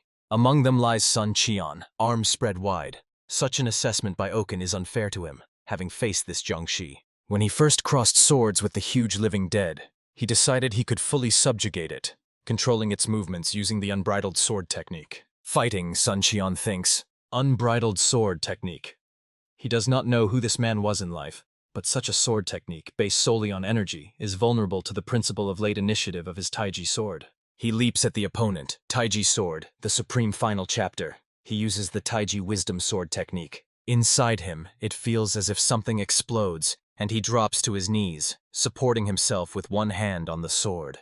He thinks, poisonous energy. But why right now? The poison planted by Tang and men was a safeguard in case Sun Cheon betrayed the righteous factions again. The poison was supposed to activate when he attacked internal energy against pure energy, even if it was against a Jiangshi. Fortunately, focusing solely on defense, he managed to stop the spread of the poison. He barely managed to stay alive. Kneeling among the ruined walls and leaning on his sword, he watches the clash of two powerful energies in the sky above the mountains.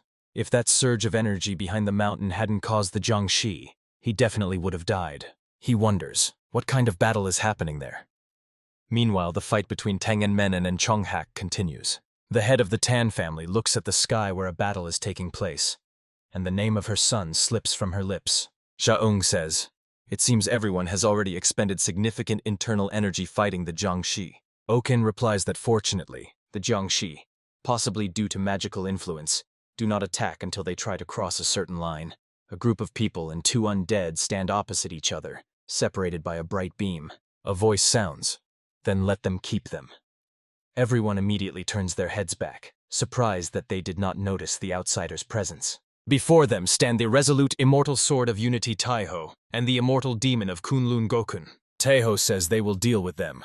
Gokun adds, they have their own scores to settle. The immortal demon of Kunlun says to Mu Ren, "Just think what her leaving the sect has led to. If he had known everything would turn out like this, he would have stopped her from leaving Kunlun."